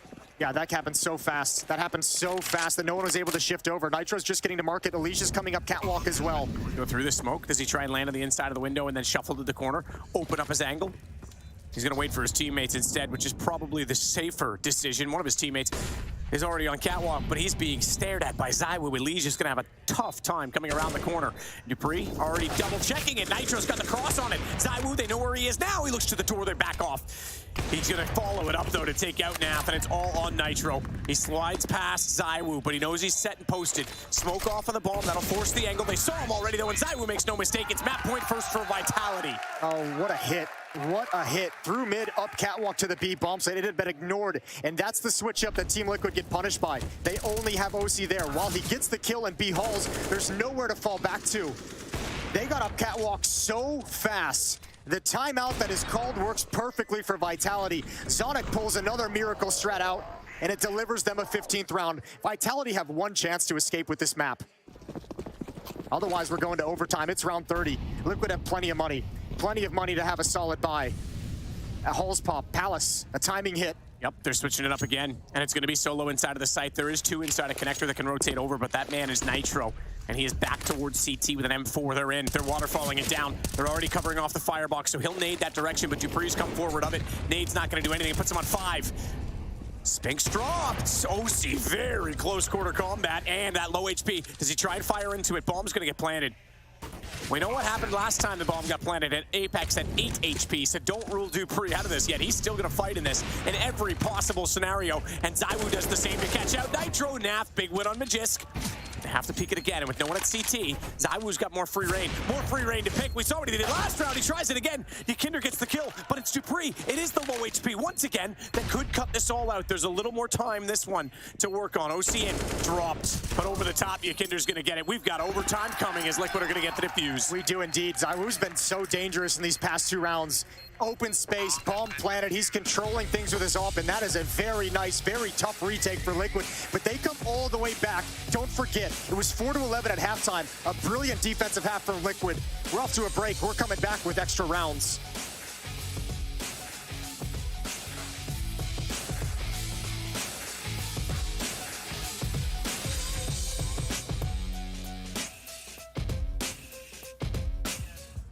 Oh my god, this guy is so good. 2 at the same time? 3? 5? Can't imagine someone as good as him, man. What are you watching? Oh my. Look at it, he does it so well. Everybody? With everyone. Look, again. Again? The fuck? He's so good. He's so good. Then he's waiting? What? No. Oh, no, take all of them. Not the ace. He takes the ace. Oh my. That's exactly what we need, man. Look. Oh, just like taking him like, look. All 5? Like, I want him to hug me like this. Like, I will be happy. So good. You have to bring him with us. Yeah, with his friend as well. And I think 2 is good, okay. And this guys look great, yeah. Yeah.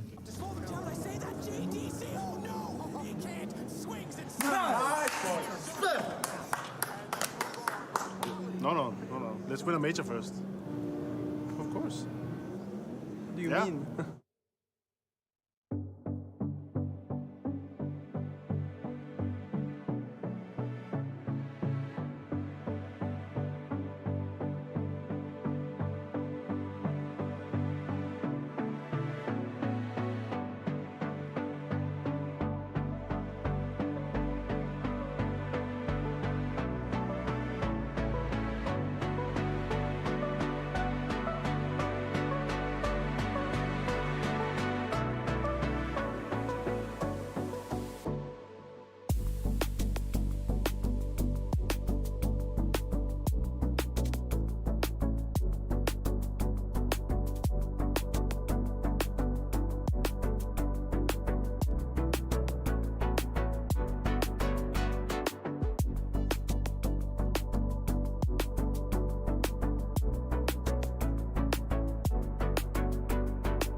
Well, these two teams refusing to give an inch. 16-7, 7-16. You're tied on rounds when you arrive at Mirage. And guess what? When Mirage is over, we need more rounds to determine if one team wants the lead or not. It was 15-15. This was the final round. The trade, the low HP again. Dupree tucking himself in the corner. Again, we saw what Apex could do with just 8 previously. So close and maybe a bit of relief for Liquid. You're never comfortable when you're the team that's playing from behind, but maybe that's a bit of an advantage going into overtime. Yeah, and it's a defensive struggle, which Liquid gets to start off in this overtime. But you got to say, that call at 14-14 from Vitality and Zonic was absolutely magnificent. Now, another change in the defense again.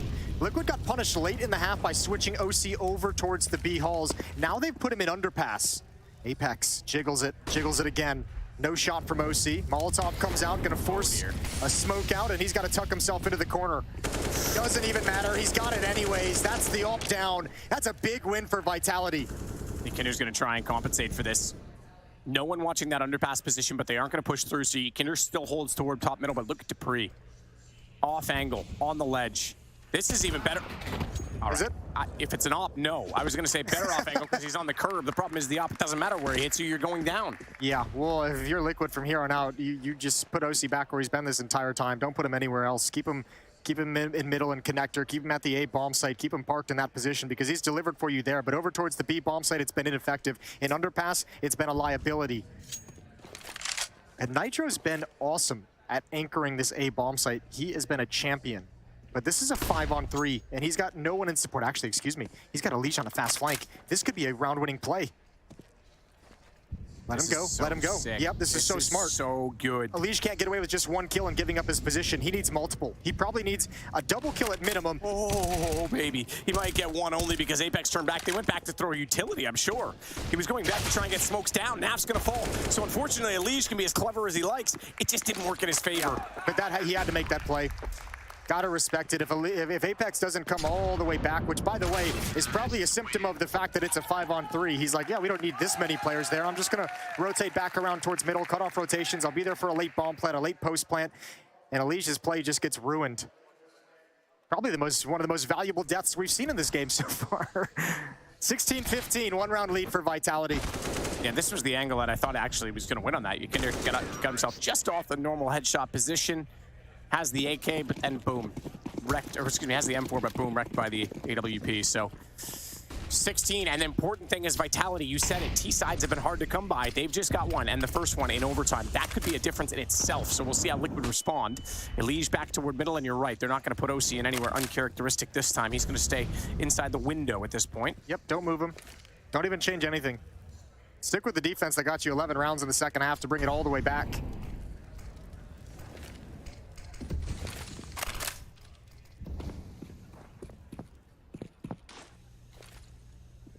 Apex works his way out OC.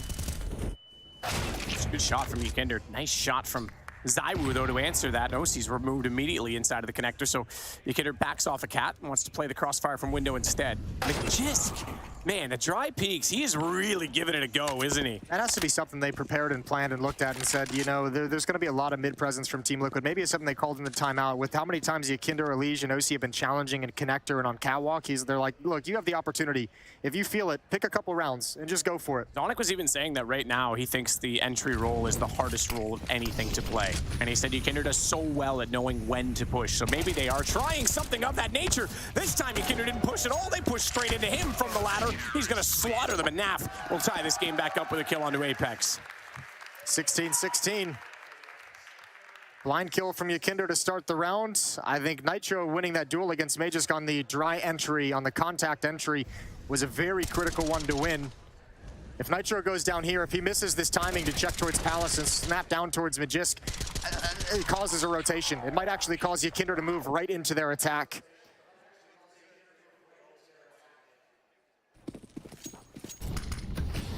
Couple of fans online, a couple of fans here in the arena, and I'm sure there's many of you in chat. Really enjoying this game because this series is definitely heated up on this third map, and Spinks back down behind that smoke. It's OC. For a Capitan, looking for any information. Needs to be careful with his positioning. Oh, Kinder. Yeah, he's got to be careful too. Already at 10 health. Can't take any stray bullets. He's going to back off a little bit outside the murder hole, which makes OC's position compromised, so he's got to get away from top con. and look towards window room. There's a shift in the defense at the moment. They're feeling pressure towards the B bomb site. Yakinder's slid over. Naf is pushing towards Catwalk. OC's in market for the moment. The interesting thing is that they're doing this on an anchor right now from a single player, and that's Elige. But they're still working on the Palace. Naf's going to be tagged as well. Nitro's in a lot of trouble here. Yeah, but OC's here now. OC's here now. He can actually slide out if he needs to. He's going to go on this. He knows they were smoking it. Oh, he didn't know there was 3, but now they have the information, so the rotations are on. And OC wants to try and line them up. He can't do it. Naf and Yakinder so low. Elige is good for 1, but he's standing on the flames. He's going to burn alive. This could be 2 T-sided rounds for Vitality. As OC strives desperately to find an opening, they're not going to give it to him. And as they slide out, it's too late to cancel the bomb, but he at least gets Magisk. Naf still swinging. Swings twice. Hang on, it's down to just Spinks. A man with 15 found 2. And Spinks is nowhere near the angle to hold this bomb yet. It is planted backside default. He can push the connector to do it, but they're going to get Naf surely on the bomb. They give him the AWP as well, considering his HP, but they have to clear this. Smoke goes down, defuse to start. Spinks already had the lineup for the secondary peek because he knew what the play was going to be, and they'll bring the op back over instead. They just need to hold him off it. Defuse is occurring, and it's going to happen for Naf. He knew he would spray toward the smoke, and it will be 17-16 when we swap sides. Risky to swap positions in that kind of a call, though, saying, I'm tapping the bomb. Hey, wait, I got the op. Let me slide out there. And he's also got a bait. With that kind of HP, he's got a bait. And I think Naf pointed out at the crowd, he's like, yeah, you saw that sick shit. That double kill with the M4 with only 15 health. That is a nasty kill to find. What a round of impact for both OC and Naf. Great shot into Magisk. This is magnificent. Ready for the follow-up peek as well. Apex had no chance. Nasty as. Yeah, you can't even believe it, can you? No. Tough loss to take. 17-16. Only 1 round on the T side and OT for Vitality. And now it's Team Liquid. And they better be crossing their fingers that the long delay from Vitality's defensive half has caused them to slow down, but Spinks is going to get right back to his winning ways. Oh, if they could control the run boost and drop on the edge of the smoke. He just drops into the crosshair. So Vitality with the first blood and the advantage in this round. That's just not a new feeling for Team Liquid's offense. They played so many in regulation 4-on-5.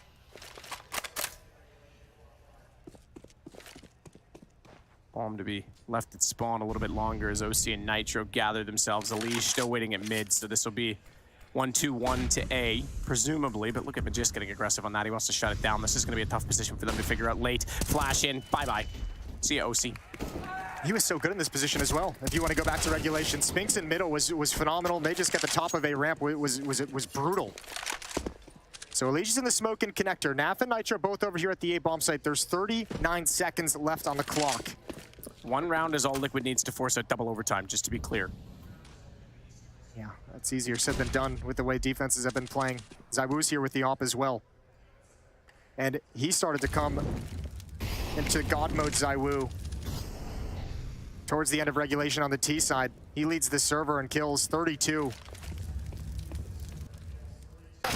Oh, spotted. Naf taken down by Apex at range. There's no safe plant either anymore. Just gonna try and swing in. AWP, he got the call, but he didn't react in time. Nitro hit the shot. You would have thought he said there's 2 there, but either way, at least just walked around to his death. He's swinging off that contact, and obviously ZywOo just already has the angle. Quick shot from ZywOo. 1 kill, but it's a big one onto Elige to make sure nothing more can happen. And Elige had to make that play at that time because time in the round was running out. Tied up at 17. So who gets to play for the map first in overtime? That's what this round is for. 18-18, double overtime needed. 19, it's done. Now, one thing that Vitality did in regulation to grab that round right at the end was they switched into like a more execute, timing, pop-heavy style in the last 2 rounds of the game. Liquid was never able to transition into a similar kind of strategy. They stayed slow paced. This time, it's fast mid control from Elige, and thankfully for them, there's no aggression. They got to be happy about that one, but that's probably sending red flags out towards someone like Naf. Yeah, well, hang on. He's got an off angle. He's going to find the first spots the second, and he will take those welcomingly as he walks back out to hit a headshot. And does he expect further aggression? He slowed it down. Does he see the elbow? He does, but doesn't snap fast enough. He did do damage, so damage is welcome in this situation, despite that they lose 1 of the 2-man advantage. You want to talk about how smart Yakinder is as well. He's saying there's a lot of action. There's a lot of aggression on that side of the map. Means there's less manpower here. OC falls. Yakinder doesn't pounce just yet. Waiting for the perfect moment. And Apex is going to slide out again. He's going to have another one. That's Elige to fall. And Yakinder's still not put into play. trying to catch him off. He gets tagged. 9 HP. Apex does a huge amount of work to pull this back as Dupree reverse fire, trying to jump up on it. Finally gets the mechanics to work in his favor. They knew Dupree was in Palace, right? He got the kill on a NAF, so they know he's at the A bomb site somewhere, either in halls or in the site itself. Yeah, but do you really want to tempt fate and go back against ZywOo versus a damaged Dupree? I mean, I guess that the lesser known is that it could be 2 players as opposed to one-on-ones. But ZywOo is going to be here. Holds his P250, interestingly enough. Not the AWP, and maybe that's why. Oh, goodness me, he knew Ykinder was low. And now he's gonna get ready to play off in a one-on-one against Nitro, as it still sits with those 2 in the site. He can run, he can gun, he can bait out shots, and soon there's gonna be no ammo left for Nitro, and he knows there's a second player on the move. How does he find this? He's gotta go aggressively, and ZywOo toys with him the whole time to get 18 for Vitality. He had him on a string. He had him on a string that whole time. ZywOo pulled Nitro into every fight that he wanted. When have you seen ZywOo with an op go, nah, I'll just play with a P250? Had to have known Ykinder was low. Oh man, what a good play. ZywOo just slides in and plays it patiently, but this is the round-winning play from Apex. Stops everything stone cold. Double kill at top con. And Ykinder didn't go on either of those. I think because he was worried that there was going to be a second set of eyes on Connector, but they got caught off so hard by Apex. And there were dual smokes in that bomb set as well. One was ZywOo's, one was Nitro's, and Nitro couldn't find him around those smokes. ZywOo played that perfectly. That's a masterclass. Actually insane that T-side's been so hard for Liquid. They get the opener, NAF doubles plus almost a third, and they still couldn't close it. Lovely slide from Spinks, but Ykinder does respond. There goes the op. Huge trade for Ykinder. Ever since Liquid started rotating OC around on the CT side at the end of regulation, he's gotten a little bit quiet. He got pulled out of his rhythm. It's ZywOo who's taken over this game. 3 players up catwalk. Dupree's in ladder room.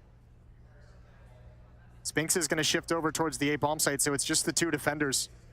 Question becomes, can Dupree get anything and how many?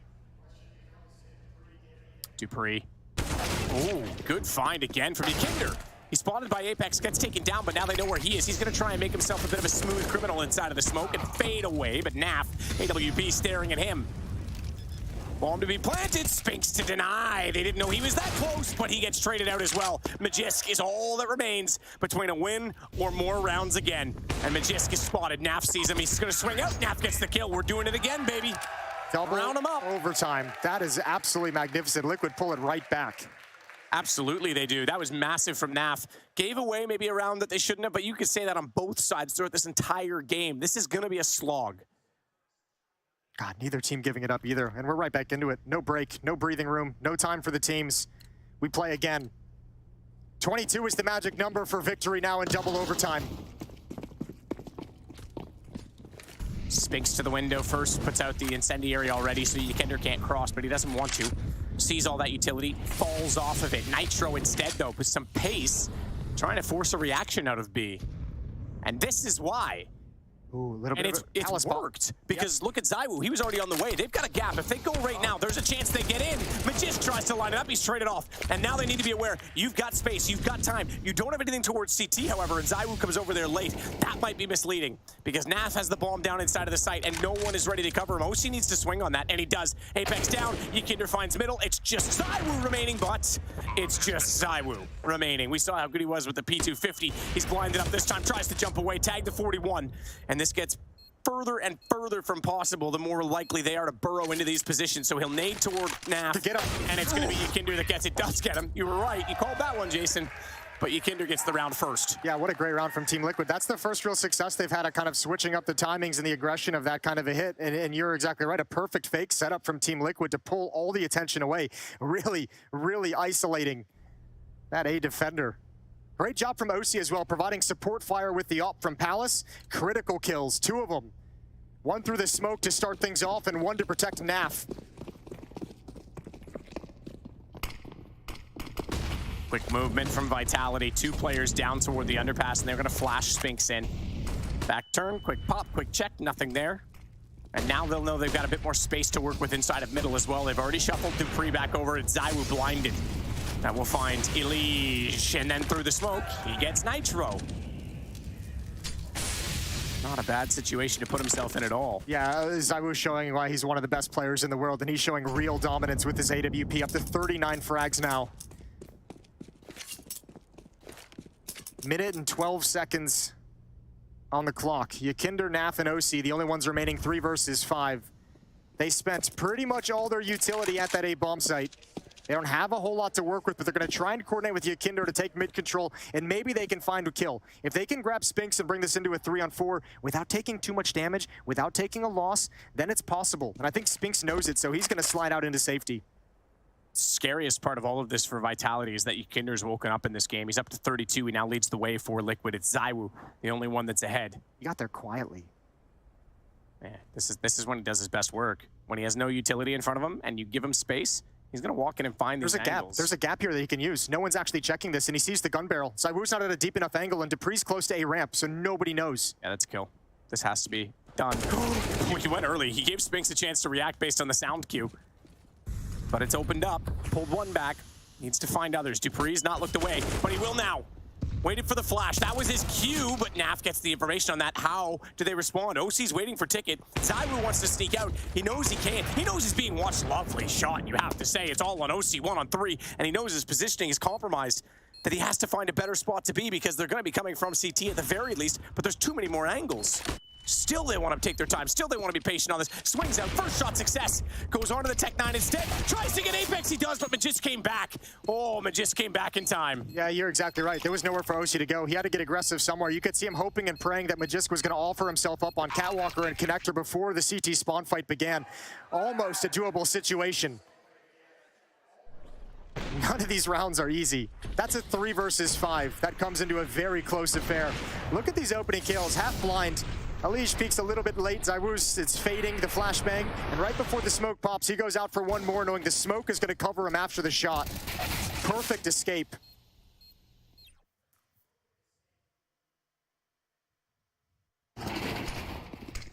Solid performance across the board right now. This is nuts. 19-19, 22 to win, 21s. Oh, we go to a third. We join in the Yakinder while he's blinded up, and he finds ZywOo falling down. Second round in a row, ZywOo has died in the window early. Actually, I shouldn't say that. Excuse me, it was 2 rounds ago. Last round was a little bit different, but he has lost that battle twice in overtime now as Nitro's going to take out Spinks.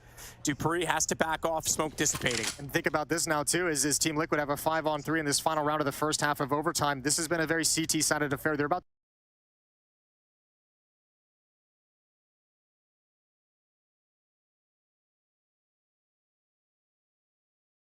to grab 2 offensive rounds in second overtime. A huge benefit when they switch over. Apex going to get aggressive and try and even things out, trying to claw them back into this. Elige at top mid is looking for the peek off Catwalk, but Apex is going to win it. That's a solid shot. He's had a very good game, Apex. 21 kills, but some very, very impactful ones. Nitro's waiting and lurking in the smoke out at Palace. He's going to start sliding out as it fades. Yakinder in middle. He does grab dupreeh. Makes no mistake. You said he started coming alive. Yeah, he certainly has. Magist, though, was not ever accounted for. Down goes Nitro. Bombs over at B. Apex is going to try and beat them into this, though. I feel like Yakinder needs to get on Catwalk. I don't know if he's feeling comfortable in actually doing it, but the last time they did this, remember, ZywOo was hiding in the bomb site, and Magist is rotating over, so this is essentially a 2-on-2 at the moment. They have no idea. None at all, and it's an AWP on one of them. Always looked the wrong way at the wrong time. That is so favorable for Napa. Magist back into position will at least get OC. And what's the call? 18 seconds. You have to commit to this bomb site, but you need Yakinder closer. Yep, he's here now. They had to wait for it. Magist smoked, flashed, going to go through, spotted Naf, trying to plant, doesn't matter. It's going to be the win on the T side for Liquid. They have a chance to close this out defensively. They certainly do. What a round from Team Liquid. 5-on-3, and they close it out perfectly. Nobody's missing that. Nobody's going to let that play at the back of the B bomb site happen again. 20-19. OC's got the op in hand. Great work from Naf clearing out Apex, but Magist almost made this work, almost made this doable, and a one-tap from Yakinder to close it out. Here we go. Pace will be high. I have a feeling they're going to try and exploit as fast as they can before Liquid can set into the default after utility's been deployed. Yeah, the exact style they switched into at the end of regulation. That said, good counter Molotov toward A main. That gives Nitro a bit of breathing space. There you go. He spots it with the jump. Now they'll rotate it over, but they're already underneath of OC. He hears it now, but he's flashed off in the corner. dupreeh, that's a sitter. Free kill, and a second to follow it up, and Elige gets removed. Nitro's still alive in the bomb site, but he's very much alone. Naf is still over at B, and Yakinder's checking underpass at the moment. This is slowed way, way down, and Vitality is just loving the space they're given. Not even worrying about the A bomb site. This is the site that's under attack, but they've ignored it this whole time. They've killed everyone other than Nitro, and ZywOo's got another. That is huge. Naf gets Dupree back, but bomb's being planted. He's left now in a 1-on-3. That's a nice little switch up. That was crazy fast. Dupree just wrecked them. Yeah, get aggressive towards Khan. That's a throwback to the way old days. Dupree with huge plays coming over the stairs towards Khan. Nav might go for this because why not? You got all the money in the world, but yeah. It's the overtime. Remember, we sit with what is it, 12-5 now, and yeah, even exit kills won't matter other than stat pads. Apex, I think Apex even saw him and had the nade out and was like, whatever. Yeah, the round's already over. You can have it. Well, there's an AK-47 passed over to Naf at the very least.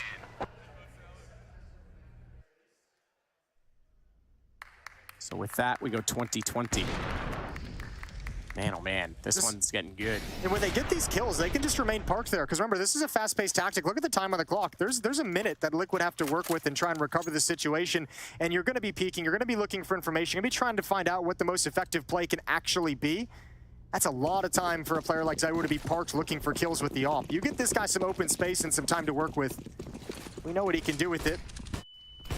OC misses a shot on the jumping players. And again, they're going to be fast towards connector. Apex and Magisk are already challenging. But this is going to be a B play. ZywOo's already moved in with the bomb behind Dupree. They're trying to pull most of the focus towards A and mid, which they've been successful with.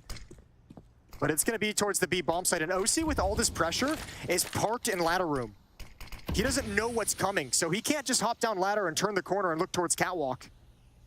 Well, he's going to try it, because he's got to do something to get assertive. AWP in a tight position. Magisk bounced out of the corner by an incendiary. We'll go back toward middle, and OC is, I think, aware of that because they would have heard that tick of damage, the fact that it hit him, and he's down on 39 HP. Oh, they need to have a shift in the defense, though. Naf is all on his own. He's got no Molotov to slow things down, just a smoke, and that's not going to stop any of this hit from Vitality. Yeah, he's a bit late deploying it. He hears them now. Call for the rotation. OC gets into position because he got out of the ladder in time. Found the first. Naf in the corner. Follows up. It's an off angle that you wouldn't expect to cover. And they know OC's still there trying to tap in. It's Spinks that's going to be tagged. That allows Elige to close the kill. And it might be map point for Liquid. 41 seconds. ZywOo pumps the brakes. He still has the bomb in his hand. If there's any chance to get back, it's going to rely on this kill from Magisk at top middle, and he misses it. So even though they have the information, he's going to go back and try and beat they found the escape route. Oh my god, they have. Well, Naf's going to be Naf's on con. ZywOo's got to turn and challenge this with the AWP. This is everything. Naf has to peek. He didn't. Oh, he didn't. He let ZywOo go. Magisk can CT spawn. He's going to grab Yakinder, and all of a sudden the round is back on. Wow, on a single slip. And they raced because they knew Nitro was inside of the apartments. ZywOo didn't even fight him. I thought he was just going to go challenge him with the pistol to open it up. They get to the site. They've got another kill. They've got Naf down. They've got Elige. What a recovery from Vitality, but it's not done yet. And it's the next bullet that wins because it's 18 for Nitro and 14 for Magisk. 32 kills for Nitro to 25, though, but I would say the advantage with the T's because that bomb continues to tick, and Nitro clearly had no idea, but a single bullet did in fact do it, and it's going to be map point for Liquid. He slow played that clutch, that 1v1. He waited so patiently, hoping and praying for a mistake, and Magisk gave it to him. And denied the spray right at the end of the round. And if you remember, Magisk was the one who did a little bit of teabagging earlier on in regulation, so Nitro gets to give him one back. Yeah, take that, tomato face. Dude, I can't believe they slipped out in this fashion. I am very surprised and shocked that Team Liquid didn't challenge the move-up connector, and that's what I was just talking about. ZywOo with time and open space with that AWP is so deadly, so dangerous. And he is having a world-class performance, but it wasn't enough there. Liquid with one chance to close this out. And it needs to be solid. ZywOo already inside A main. They haven't had a lot of contact. No one at CT at all. They started off with an aggressive B-sided tactic, and ZywOo, he's already removed one from this round. Yeah, that's Nitro. That's the guy holding down the fort. That's the one that is meant to be there in CT spawn. Yakinder slides out. He grabs one. Into a 4-on-4 we go. And look at Apex. Look at Apex. He's moved into the B bomb site so early. The bomb's going to come back around. Liquid have no idea. This has triple overtime written all over it. Oh my goodness. Oh my goodness. Liquid with... They still have no clue. Best chance yet. You're absolutely right. Bomb is inside of the apartments, and now they start to rotate, and my God, Apex is perfectly positioned, and they're staggered as well. Naf's way far ahead of OC at this point in time. Does he wait? Does he consider? Surely something gave this away. What was it? So how do they deal with it? Well, Molotov is going to slow this retake down even further. OC saw it. Oh, he just barely saw it. So that takes at least the biggest threat of kills before retake out of the equation. Yeah. But it still has a lot of time in favor of Vitality. And a flashbang in Magistic. He's not going to be blinded by. In fact, it's going to take out Elige because he Kinder threw that right in front of him. So ZywOo holds. Misses the first shot, but more information. They know that Naf's inside of the kitchen and wants to come out. And they've got a dish cooked up for him on arrival because Magistic is able to spot from both angles. ZywOo finds Kinder, Spink steps out, and it is going to be looking like triple overtime unless OC hits some incredible shots, but the time has already gone. We are doing it again. Man, Vitality has just started outcalling Team Liquid in so many of these rounds. What a tactical outplay. Brilliance from Vitality to keep them alive. Another break, and we come back with overtime number 3.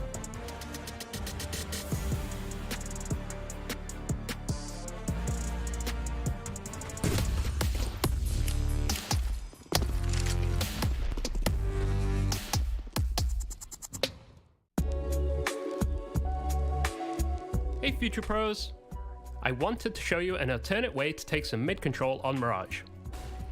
To get the most out of this, you'll need 4 Future Pros, 2 smokes, 2 flashes, a molly, and a HE. Future Pro number 1, you'll be throwing the top mid smoke. To throw the smoke, stand beside the stairs, aim at the wire above the corner of the building, then just throw the smoke. Future Pro number 2, you will throw the smoke that lands on the mid-ramp. Stand at the opposite end of the stairs as Future Pro 1. Place the tip of your smoke over this dark smudge. Then just throw the smoke. A note for this, you will need the classic view model to line this one up. Future Pro number 3, you'll be throwing a couple of supporting flashes. To throw your first, run towards this wooden beam. While against the beam, aim just to the right of the bottom of this line. Running jump throw the flash to blind anyone who could have a good spawn. Then toss your second flash into the ramp smoke. Future Pro number 4, you will actually get to utilize this nifty ramp smoke, but first bank a molly off this wall which will land behind the ramp smoke. Also toss a HE into mid if you want. Now you get to sit behind the smoke and look for some fights. Listen out for some burn damage as a CT will think their best option might be to play behind the smoke. From the CT perspective, you can see it'll be very difficult to spot a T over the smoke. So good luck.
Well, we do not have a conclusion yet. These two teams are going back and forth, and the changes in it. Look at that angle. Look at what OC saw. He had 100 HP. He blew off his wrist. Man, I saw a bunch of people in chat being like, why did he peek? What is he? Yeah, okay, all right, calm down, chat, because I don't think anyone of you would have expected that to take you down. That was an incredible shot. Oh, man. OC. Where the Mirage haters at, baby? We got triple overtime. This one's delivering. This is magnificent. 21-21. Liquid's going to be on that CT side.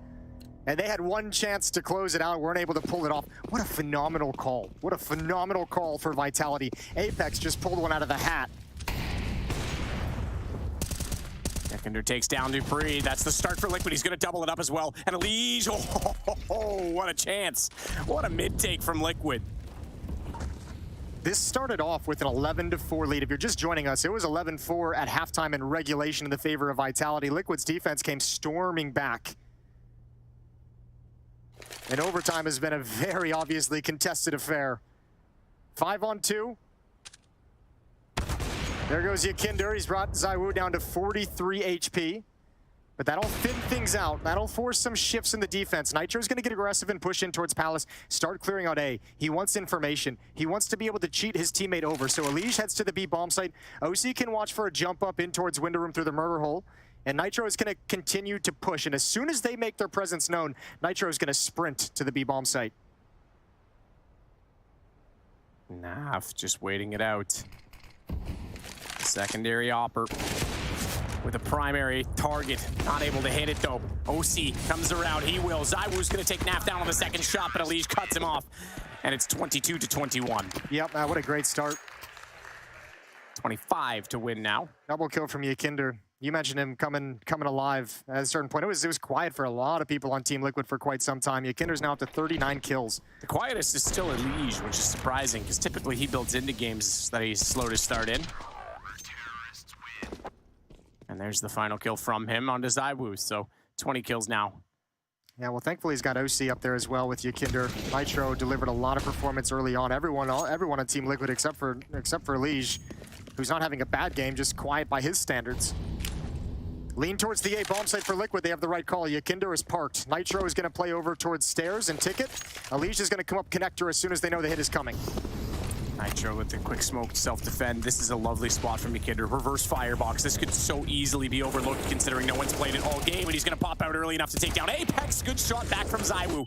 He wanted to defend his teammates from CT, so that's why he went so quickly. Maybe patience would have prevailed in this situation because suddenly the site is lost. In a 4-on-2, and OC can't do anything about ZywOo jumping towards CT. He was partially blinded, couldn't connect the second kill because he couldn't see ZywOo until it was too late.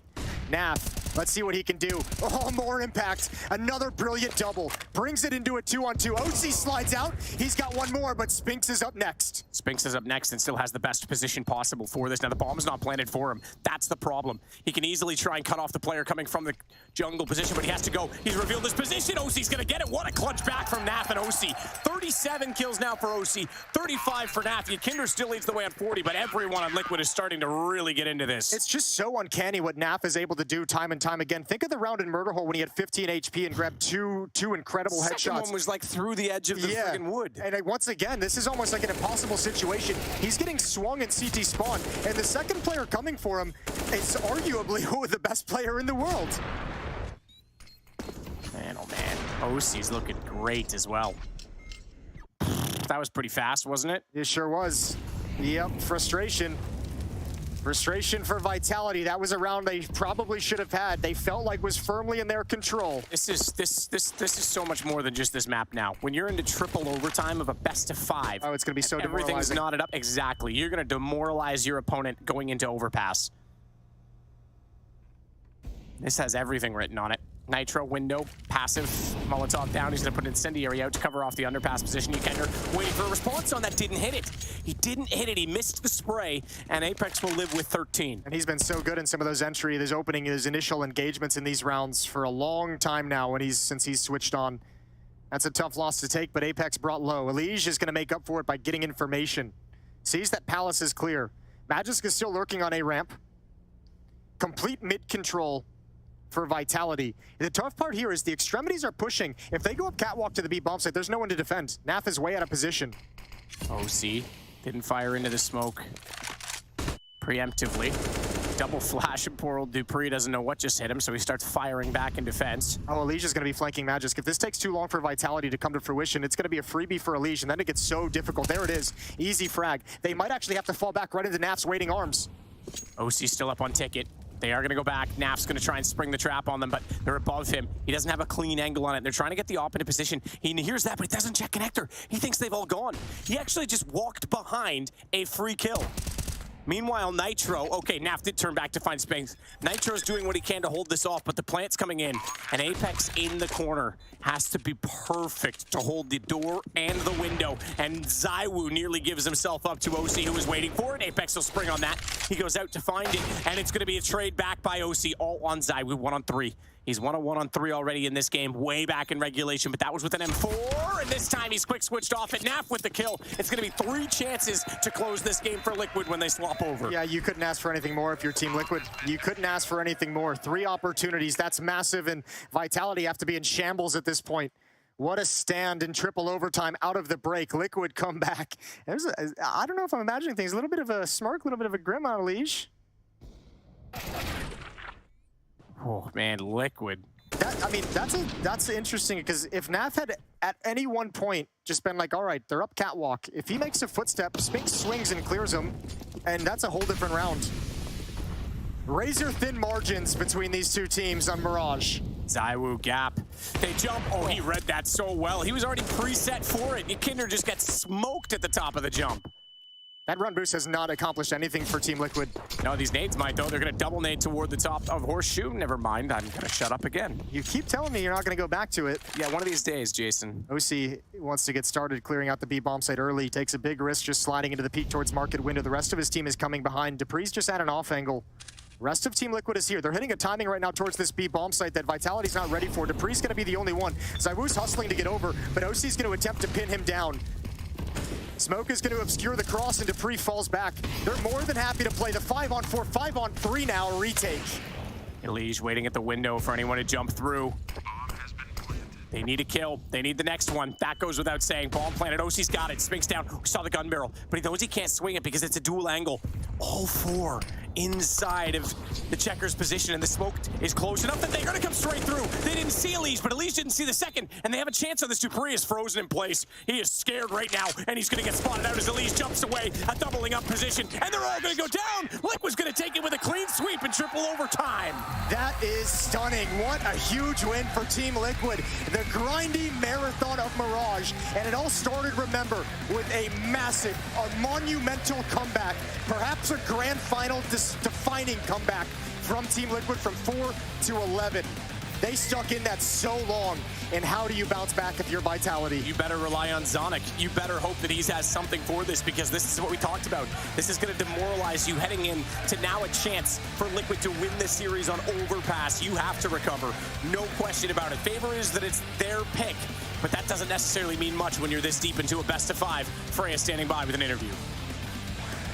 Incredibly close affair now, particularly when we're comparing things to map 1 and 2 coming into that third overtime. What do you think gave Liquid the edge there? I don't know. In the end, it was a lot of mind games. Just a lot of. I know they're going to hit A a bunch. They weren't really coming B. They seemed very comfortable hitting in the A bomb site. So we had a lot of feelings, a lot of reads on the A, and we just had to watch out for lurks and just get the kills that we needed. I think one of the previous, like the second round of the last half there, they kind of threw with the CT push a little bit, but we're able to kind of find the rounds that we needed, the clutches that we needed, and we got the win in the end. Now, Overpass up next, potentially the last stop. If you guys have anything to do with it, how confident are you that this is going to be a Liquid 3-1? Yeah, no, of course. I want to believe that we can win 3-1. This game is obviously very tough. I was popping off. Vitality's a very tough team, so I don't know. We just need to pop off if we want to win. So yeah, I'm really hungry for it. I know we're all really hungry for it, so we just want to get it. We want to win. Well, I'm so pumped to see what that map 4 will be delivering. But before we head into that one, a quick break, and then we'll be heading to the desk.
At the highest level of Counter-Strike, you need to be able to outlast. You need to be able to persevere.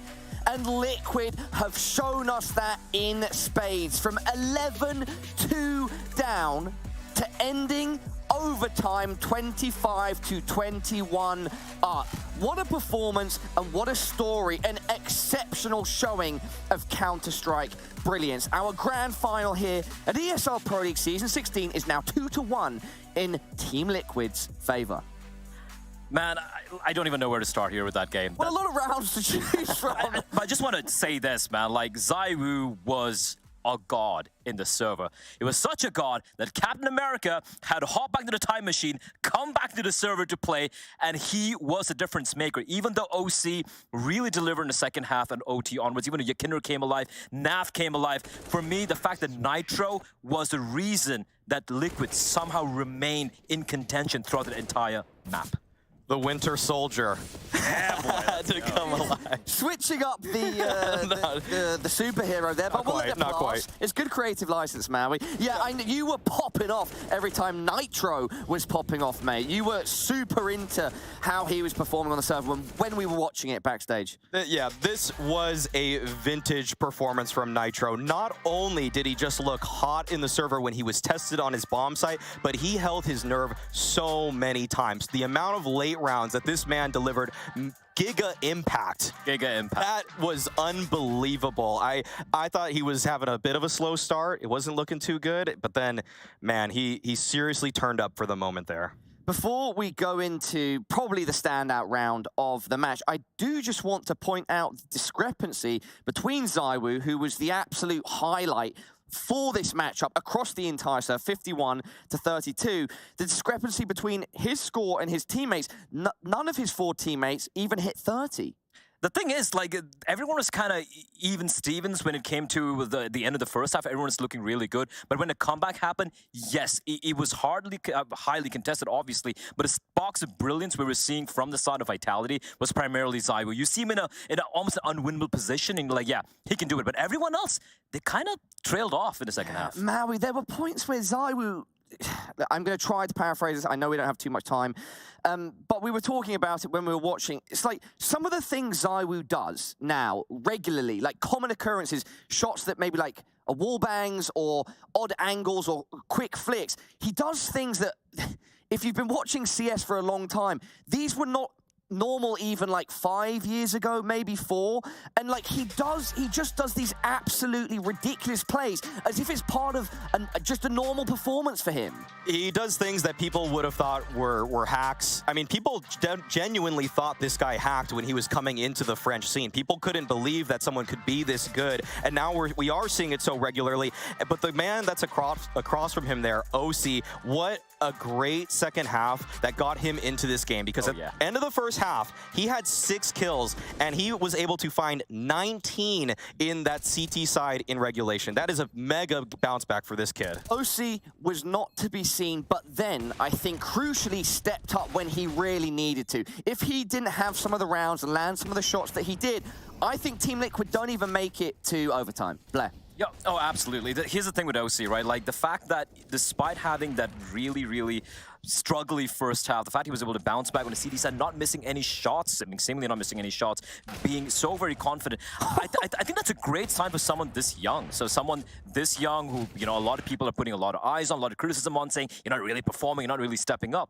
Stepping up in that fashion in a must-win map like that, that's huge. And that was our Air Force Aim High head-to-head, by the way, OC and ZywOo with 2 AWPers. Maui, you wanted to jump in there? Just that it's obvious who's the better AWPer. Like, that's not the question in this matchup. Like, but it's just that can OC have an effect? Yes, can he still can he still deliver impact? Because a lot of people are just so down on him after that group stage. But then the way that he's progressed in the playoffs, he looks like a completely different player than then. Like, he looks like he was like choking in group stage matches, and then all of a sudden you're seeing him deliver these huge moments in a playoff match in triple overtime.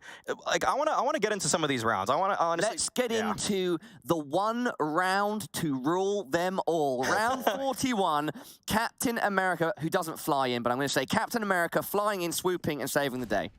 This was an all over the place round, if I remember correctly. This was OC finding an opener. We had Naf able to get a kill here, but what was so cool about what Vitality did is they brought it all back. 2v5 situation, and they're able to route themselves. If I'm not mistaken, this was two on the huge. pass.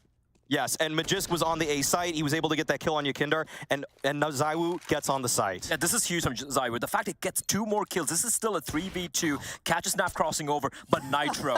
Nitro in the end, pulling off the clutch. It was a 1v2, mind you. He was an 18 HP. Yes. And he waited, and he waited, and he waited, and finally Magisk is like, where the hell is this guy? And he was waiting. Can I just quickly jump in before you take it. give your point, Maui? So I think it was Matt that highlighted it, Sadakis, during the cast.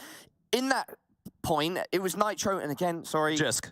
Nitro and Magisk, they were both on 1 bullet HP, and so it was literally like down to the wire. Who blinks first? Magisk did. That was, it kind of felt like one of those moments where Nitro just like took a deep breath, he calmed down. When he was actually in connector as he was making that approach on that retake, he stopped for a good 4 seconds, and I no joke thought he lagged out in the round. And then he just slowly works his way up, and this is something coldzera told Fallen, noobs always peak. And so that's what he did. Even against a 3-time major winner right there, Nitro takes him down. That was epic stuff. That round, I think, was a perfect example of how IGLs have an effect. It didn't pan out for Vitality, but they were just not in that round at all, unless their IGL gave them the call of making that rotation to A. Why don't we take a look in a bit more detail at how IGLs have an effect on the game of Counter-Strike?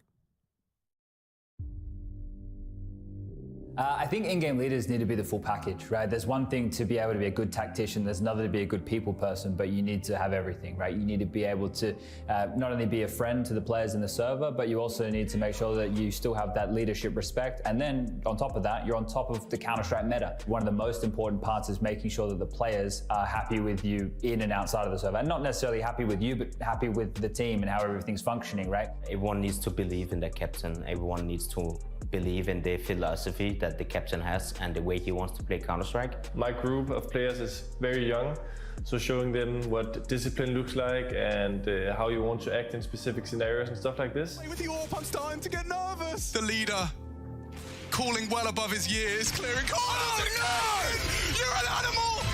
Heroic, you've done it, and I just can't believe it! A little bit between being evil and a good guy. You need to be prepared to take none of the credit and get all of the blame. I think having that charisma of just being like a calm leader really helps the guys. When a lot of other teams and analysts are talking about our team, one of the things that they're defining is that we are a very united group. You know, we're doing everything together. Maybe once upon a time you had to be a bit of a father figure to your players, but I think it's diversified these days. Now in-game leaders have support. The staff is very deep right now, and the in-game leader doesn't have to solve all the problems like they did once upon a time. And I think if you're not ready to sacrifice for the team, then IGL, you should not be IGL. If anyone's asking any kind of question, like make sure you're there to answer it. And also make sure to give a lot of compliments, you know. Instead of just criticizing, if you compliment all the things that people do good, their brain is automatically gonna try to like do more good, you know, because they love getting the compliments. One of the problems, I think, of guessing how good an IGL is, that a lot of the time as an outsider, you're not really gonna see what the IGL is doing. But you've got to give some credit to Hooksy the way that things are going right now. Low HP on the diffuser, but he can't find it. He takes down the diffuser, that cancels it. Can he spray again? Yes, he absolutely can. I think if you'd asked me 3 years, maybe 4 years ago, if it was possible to learn to be an IGL, I probably would have said no. I think we have a lot of really cool instances lately of players that are super unlikely that have been thrown into it. Apex probably one of the most extreme versions of that. He has a strong mind in the game, but he's also a really, really funny character outside of the game. Now Apex, a chance at the plant at least. They are running him down. He's going to get that first one for free. They didn't realize it was Apex and Apex. I think the X factor is understanding your players and how, like, kind of like where they came from, and understanding like how to give them criticism without them getting offended or something, because it's a tough environment sometimes. And when you have someone on the team that can be like chill and like, you know, not like overthink things, I think it's a super good part of the game. Some real insight there from multiple perspectives on what it means to be an IGL, what constitutes a good IGL. Nitro talking about being calm, but also charismatic. I think leaders like that are fantastic, and I wonder if he embodies that for his team. I'm sure he did, and I'm sure he does, right? And I'm sure we were seeing that in the server as well, the fact that he was able to not just be calm and composed in the server, calming everything down, and making his team believe that, yeah, we might be down 11-2, I believe, at one point, and he still brought it back, winning in triple OT. That's leadership right there. Does that happen without good leadership? I don't even think it does. Nope. It can't. It can't happen. If you don't have the Kerrigan for FaZe Clan, they're not nearly as clutch. You know, that's just the matter of fact there. IGL role, probably the hardest, and just you get the least respect. Unless you're really like Glaive. That's probably it. That's one of the only guys that's... Yeah, you were an IGL once, and you've told us many times that no one respected you. I think those things aren't mutually person. Not a single person. Though. That's why you hear No, I'm just kidding. Nico saying that an IGL needs to be prepared to sacrifice for the team. What do you guys think about that? Well, the Nico style of IGLing, I don't know if there was that much sacrifice. I think when you're as good as Nico is, you don't necessarily have to like be the body up first. It's interesting conceptually what he's talking about, is what I'm saying. I'll just reference something that Valde said on on Thorin's Reflections episode, that just like there's a lot of guys that kind of they just kind of like wade in a little bit, they get their feet wet with the IGL role, but so many people just want to bounce back from that as soon as they start. They're like, this isn't for me. It's very cool to see one of those guys here in the server today, Apex, who's doing such a fantastic job, because I think a lot of people had him as that hard-headed like entry fragger type, but he has clearly shown over the last few years that he has made himself into a valuable asset to his team. Final opinion that I would like to address. Cadian, he mentioned discipline, and the reason I bring it up is because I think discipline is going to be paramount right now for Vitality specifically. I'm going to put myself out here with a very, very spicy hot take. All right. I see Liquid coming off of this and just steamrolling Vitality on Overpass. For me, I think... Look, I don't have the stats. I'm just saying I feel, right, that oftentimes after a team loses a brutal long overtime stretch, that they don't come off the back of it well. And I think that could happen to Vitality. Guys, what do you think? That could happen to a lot of teams, but you got to remember, who's in that server, who's in that team outside of Vitality? We're talking about multiple major winners, and even the French guys are talking about Apex. He's been around the block a while. You have Zonic standing behind them. I don't think one thing lacking for this team is a mental strength. I do believe they have it. That being said, though, I believe, and I'm sure Mario agrees with me on this, if Liquid want to take this series, they need it to be done in a 4-mapper. They need to finish an Overpass, because if it goes to Vertigo, I'm going to be edging the way Vitality. Maui? I would just say, don't ever underestimate the heart of a champion, and I do think Vitality has that blood flow in their veins. They can bring this back. As much as it pains me, they can. I've seen it happen with those Astralis guys so many times. Yeah. Frustratingly, so. Well, everybody at home, map number 4 will be coming up shortly. Blair and myself and Maui will do a pre-map segment for it. For now, though, a short break. Do not go anywhere, everybody. This is the finale of ESL Pro League Season 16, and boy, so far is it delivering on all fronts.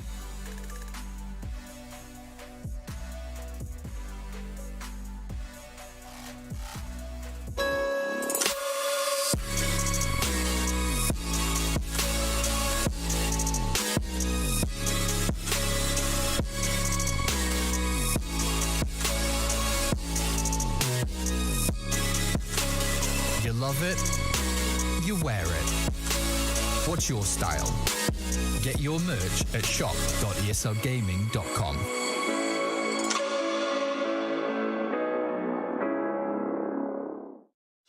Looking to get more out of your CSGO fan experience? Introducing CSGO Bingo, event pick'ems, and fan club showdown. Claim free bingo cards to win amazing prizes. Predict the winners of ESL events with pick'ems for prizes and glory. Show your favorite team you're the biggest fan by winning matches in the fan club showdown. Check out csgohub.com today to take part in all of these and more.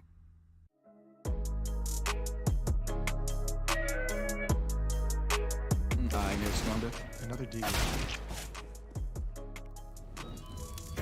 you get that gun? No, I didn't. Were you bummed out when you couldn't reach it? I did long arms. Oh my lord. My deagle doesn't work like that, man. Let me borrow yours for just. Yeah, sometimes it's not working, but sometimes it can be good. When you get those kills, are you just like, man, I'm taking this last piece? Yeah, yeah. Did you call for the ace? Did you say, let me have it? I don't think I called for the ace. I'm just like, let's just pick like together. Yeah, I think this one can put it like top 2 because yeah, Deagle it was really sick. Yeah. They're running through the flames. They're taking so much damage. Can't believe it. Oh my god. Do you see him? No. No.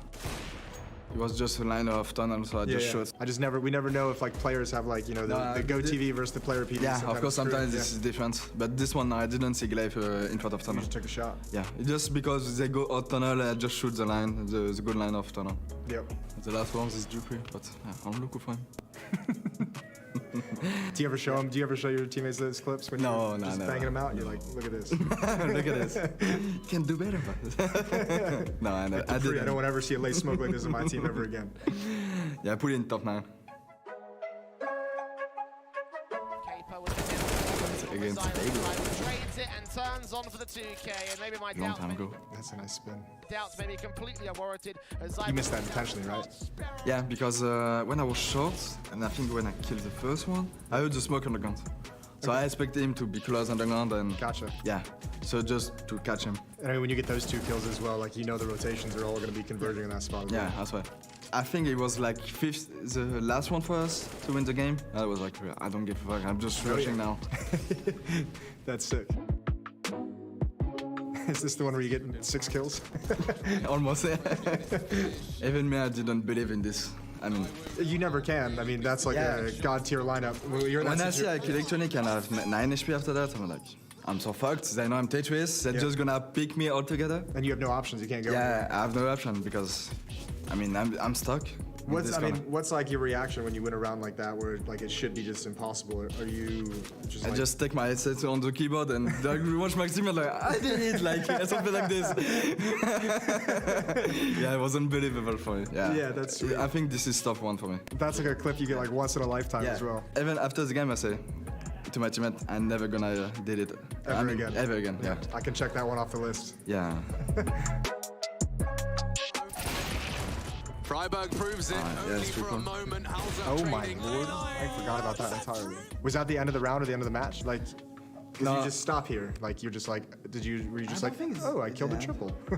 I don't know if it's the end of the game. But like, you stop out of like self-amazement. Yeah, I think I just watched my team again. Oh shit, I did it! I did 3 kills, boys. But also it was like not a dream, but like I wanted to kill 3 guys with 1 bullet. Yeah. So I was like, oh shit, I did it! Finally! Another one off the bucket list for you. That's great.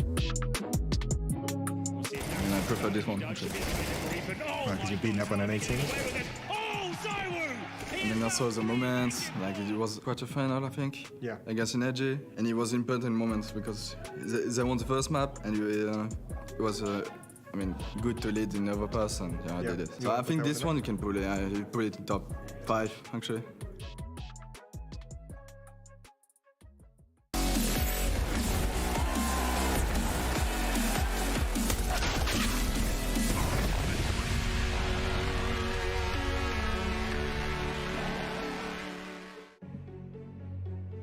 Hello, there we go. Moses there to ZywOo when watching one of his pistol clips saying, my deagle does not work like that, buddy. And the question now is, ZywOo's deagle going to function the same as we go on to the 4th map of Overpass? And perhaps more importantly is his AWP. ZywOo needs to have an impact across the Overpass, in my opinion, Blair. I mean, he's been having... Crucial. Of course we know he's going to have an impact, but he really needs to step up here. Yeah, he has to, but how much more can this guy step up, right? Over 50 Okay, let me clarify.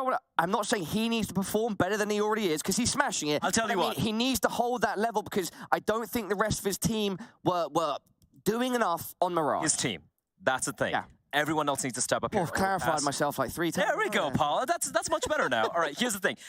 This pick coming in from Vitality, for me, I thought they'd go for the punish pick earlier and allow Overpass as a deciding map, because they've only played this map once with Spinks. Now, it was against Navi, where they looked very, very solid. Spinks was playing the A-bomb side. I had a question mark earlier, where they're going to be playing Spinks. You know, him come slotting in. He's to play the A-bomb side, and they're going to be keeping him there alongside Yakinda. And that is where the strength of Vitality lie on that defense. So yes, Zywoo's going to deliver, Paula. Rest of the team, that's the question. Yes, exactly. There we go. You've put it much better than I ever could, and that's why you are an analyst, Blair. Maui, what are your thoughts? Just that this could be the final battleground for this BO5, and I wouldn't want it any other way, because we talk about Zywoo, we talk about Yakindar. First half of this, they're just going to be battling. They're going to be duking it out towards A. This is going to be a lot of fun. This is one of those games where Yakindar or Zywoo just prove that they're the dominant force in the server. We have a few minutes to discuss Overpass and our expectations. Now, to go on from something I mentioned before, my hot take that I think Liquid come out rolling and steamroll over Vitality on Overpass off the back of that hard-fought overtime on Mirage. Vitality, like, how do they pick themselves up now? Because you don't have a map to play with. You have to win this one. If you don't, you're second place at ESL Pro League Season 16. It's do or die. Well, they have what people call the greatest coach of all time right behind them. They have a guy with 4 majors, they have a guy with 3 majors, a guy with 1.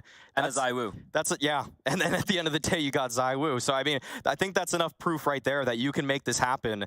There is a break. There's a long break. And I'm sure that these guys have all the support staff that they need, honestly, to make this, like, come together, really. But what do you think? Is there anything in particular that Vitality need to do on Overpass? How do they come out of the gates effectively? If you want to go a little bit more in depth here, obviously they picked the map, so I'm assuming Liquid going to be choosing to start on the CT side, the more favored side here. And Maui mentioned this earlier as well. Yakindar on that A bomb side, he has been playing lights out. Maybe not at the level of a Zywoo, but there are very few people in the world who can do that. But at least based on what we know from Yakindar, he is going to be the problem. Also, a good thing for Liquid is OC. Yes. He has woken up here in this grand finals. So they need to find the hole in that defense between Yeki and OC. Maui hears the name OC and is desperate to get in on the mic. What do you want to say about your favorite AWPer, Maui? I don't know if he's my favorite right now, but he's up there. He's definitely up there. I mean, he's making North America proud right today, that's for sure. I will say that we saw some of the cracks in OC's game on Mirage. When he goes out of his comfort zone,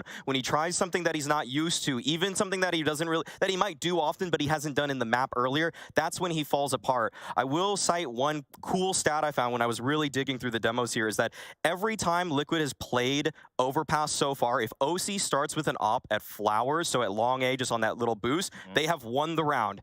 That is one of his spots where he is just hyper comfortable. He knows where he needs to rotate. He can hit every shot he needs to. He kills. What was the percent? 100% of the time he plays long Flowers. That's actually insane. Yeah, at ESL Pro League. Wow. Yeah, it's only a handful of times. It's like single digits, but it's like 5 or 6 times. And against Cloud9, against Fnatic, like against all these teams, that's the spot that he likes the most. That's a decent sample size, though, if you consider like how many times they play the map. And against different teams too. And even lost to Fnatic, by the way. Yeah. Still had that success rate. Right, exactly. So there are a couple spots that OC can really show up in, but like we saw on Mirage, like the very first round of OT, he went underpass, couldn't really nail the shot, had a hard time with it. So I think that Liquid needs to keep OC in his comfort zone, which feels like something you shouldn't have to do for a tier 1 upper, but when you're looking for a win today, you're not thinking about, oh, what's best for practice? Should he learn about something? Just think about what it takes to set this guy up for success. Great to hear the crowd there, still cheering on both teams. Amazing to have them in attendance over there in Malta. What about this, guys? Johnny Jabs, Elige. He was not performing as we wanted to see from him on Mirage. Does he need to step it up on Overpass for Liquid to get the championship here on the 4th map? Elige didn't show up on Mirage, and that's something that is very concerning because he is a pivotal member of the B defense. He's not the rotator, he's kind of the guy that prods water more often than not, and that's a position where you need to have confidence in yourself because that's such a game-changing spot. If you can take water on your own with confidence, then you open up a lot of rotational ability for your team, and so Elige right now needs to sack up, he needs to get back in the driver's seat because he is supposed to be the NA chosen one. He needs to show that he can deliver a championship here today for his team. And Maui, we have 30 seconds left. Can I push you for official predictions on this 4th map of the Grand Final? I am still going to say Vitality is going to take it. But if Liquid want to win this series, if they want to be crowned champions, they need to do it here in Overpass. Maui? I said at the start of the series, Vitality in 5 maps, and it brings me no pleasure to say I am still sticking with that prediction. So I think Vitality are going with this one. All right, guys, as always, thank you for your thoughts. Everybody, it's the 4th map of our grand final here at ESL Pro League Season 16. Liquid on the cusp of the championship, Vitality needing to win or they finish second. We had Sadakist and Moses before. Now it's time to switch it up. Anders and Moses, over to you. Yes, Parla, thank you so much. We're ready. We want to get into this game. We're on Overpass with Liquid starting on the CT side, Vitality on the T side. Fourth map in the grand final. What a pleasure this is, Jason. Yeah, this is absolutely spectacular. Team Liquid with a chance to take the series right here, right now on Overpass. That would be absolutely wonderful. They've won this map 3 the last 4 times they've played it. And let's see, right out of the gates, going to get aggressive on the CT pistol. 3 players in stairs, going to cover towards blue door, and Vitality's coming right at him. That's going to be a brawl in that tight corridor with 3 defenders. Maybe could be Yakindar if he gets a little bit closer, but he's quite far away right now. And you're right, this could be an absolute disaster. If you don't come through here for Vitality, the round is over. It's a good start, though. Naf's throwing up as well, but he's going to get caught by Apex, and Yakindar was too far away. They handled it absolutely perfectly. Spinks going to be taking down Yakindar out on long, and Nitro now all on his own. Yeah, that's wonderful teamwork for Vitality, just covering all the corners, covering all the follow-up peaks. Nitro's going to get shut down as well. ZywOo with a double kill. Stunning start to the map for Vitality. 1-0 with a pistol. That's great, but I guarantee you, if you could rewind time a little bit and have the entry, the first one, go the way of Liquid, it's possible that the whole dynamic in the connector there is completely different. Sure, that you're exactly right. That could be a completely different situation. Unfortunately for them, not the case at the moment, but let's see how they respond. They do buy up into the second round. Deagles are picked up on Elige, Nitro, and Yakinder. OC with his Scout, and Naf with the UMP. It's an interesting choice on that UMP, but yeah, I mean, we've seen stranger things, I suppose. He's playing around pretty close up, down in connector. Yakinder to open up the round. He tried to get that flick, but he's already defeated ZywOo. That's a pretty decent start right here in the second round. See if they can do it. Actually, Naf, he's in the right position. Straight headshot, and he nearly brings down Magus gone top. That could have been the end of the round for Vitality, but they're still fighting for it, although Elige. Nice, he tracked him. He actually just shot him while he was running. It looked incredible. And that was the only shot he had. He was traded off by Spinks immediately. If he doesn't hit that headshot, then his position goes to waste. Both defenders at the A bomb site. Nitro going to start pushing up. He'll be able to find information, but Vitality's going to slow this down. They're going to wait patiently, and perhaps they could just camp out and hit the pause button where they are and see if anyone from Liquid comes to investigate and comes to try and pick up rifles. They certainly have that time right now. 50 seconds with the bomb around the birthday party. Liquid are, you know, they're leaning heavily on this A side. No one obviously down at B right now, so they're kind of hoping that even if someone goes B, maybe Nitro will be close enough by that he could hear it, and then they can start to rotate accordingly. And now they're running a little bit low on time, and that's a problem because now they can't sneak up to the bomb site. They have to run like they're doing now. And Nitro, he's calling it in, he's hearing it. OC's back there with a scout. Oh, but they missed both opportunities. That is a miracle. Yeah, if they get the first one, the scout tag comes in. If Nitro's able to clean up that first one with the D with a low HP, he's got another half HP player that he can handle. So Vitality, they avert disaster and get by that just barely. 2-0. That is very scary to run into, but well done. This is a huge match for Team Liquid when you consider the fact that, remember, they haven't been in a LAN final since the end of 2019 in Bahrain, the Blast World Finals of 2019. They haven't won an event on LAN since IEM Chicago 2019, right at the tail end of the Intel Grand Slam run, right after it occurred. It's been a very long time, not only for Team Liquid, for all of North America to be able to cheer for a team to be in the final of a big event like this. That is a very, very good point. They have someone to cheer for tonight. 3 HE's been picked up by Liquid, so, you know, a slight chance here to maybe blow somebody up if they get the right opportunity. Otherwise, it'll be the next round where we can really start to see a little bit of interesting stuff coming out. Deagle and Yakinder out on long there, hoping to do something. Against the dualies. Yeah. Bree's got the cowboy guns. He's fulfilling the childhood fantasy, and he's going to get a kill. Opening frag as Yakinder goes down. Those dualies could just get aggressive and start to investigate towards the A bomb site. Low risk, high reward, because he would find that the A bomb site is clear. Team Liquid's stack towards the B bomb setting is starting to shift. They do have 3 HE grenades. They do have a nade stack set up ready to go. With the dualies on one side, a MAC-10 over towards the B bomb site. Plenty of opportunities for Vitality to clear and probe without risking a whole lot. They want to blow up the bomb planter, which will not change the outcome of the round, but it'll be funny. And that's worth a lot too. Oh, Dupree, don't. Why are you stopping it? Oh, one click takes away Elige. He's ruining all the fun. Could have at least had some fireworks. Well, he's having some fun himself at the very least. He's going to tuck himself into a corner as well and not push forward, valuing the armor. And also, 3 players relatively dinged up at around... Oh, there's another one for Dupree. Filthy shot.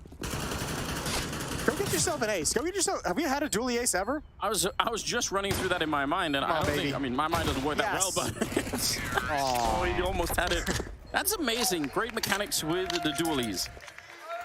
4 kills. Someone check that stat. Dually aces in pro play. Yeah, I was going to say, someone's got one somewhere. But I think that's what Dupree's saying right there. He's just like, yeah, wanted one more.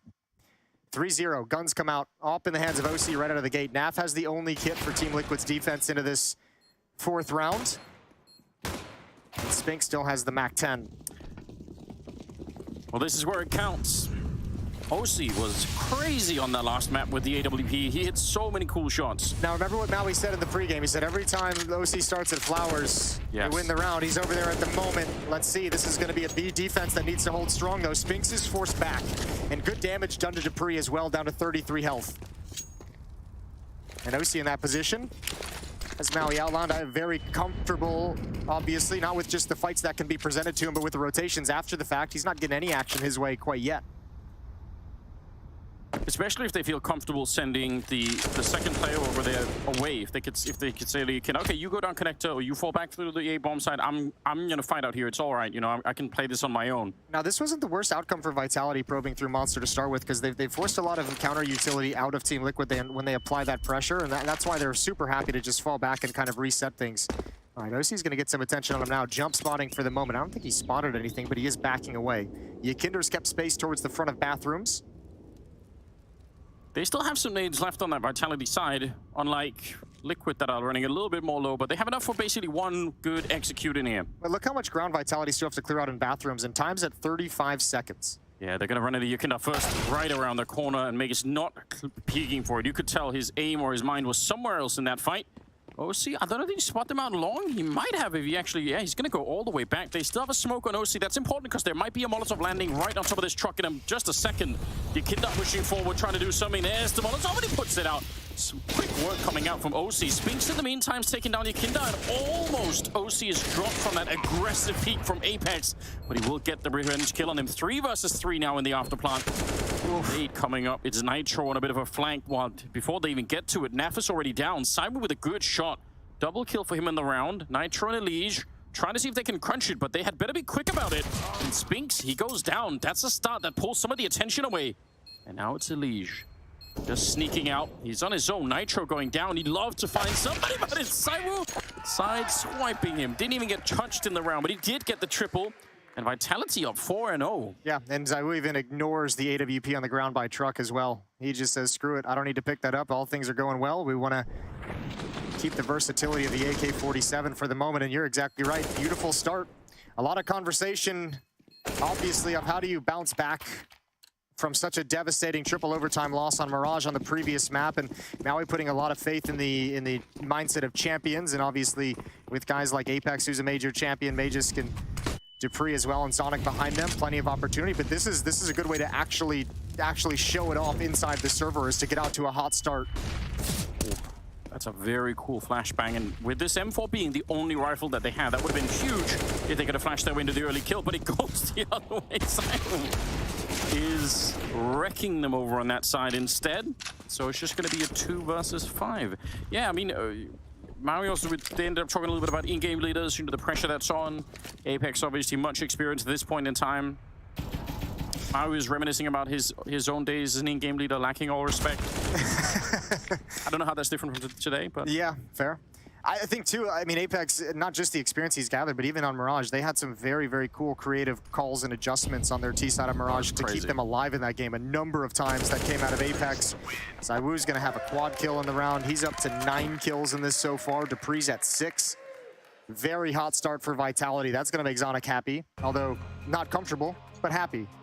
Yeah, I'm sure he's not comfortable until, you know, they have the trophy somewhere. Especially when you consider they had that huge lead in regulation in Mirage and they watched it slip away. So, I mean, they're very well aware that this game is not done until somebody hits the winning numbers.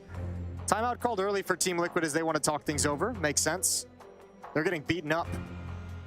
Yeah, a couple of good reasons to slow this down. You know, this is the second buy that they're going to be having. Also, the start of this season will really light it up. And I mean, some of these kills are lower impact kills, and that's okay. But it just, you know, you still don't want him to feel comfortable because he's a monster. So just keep him cooled down for as much as you can.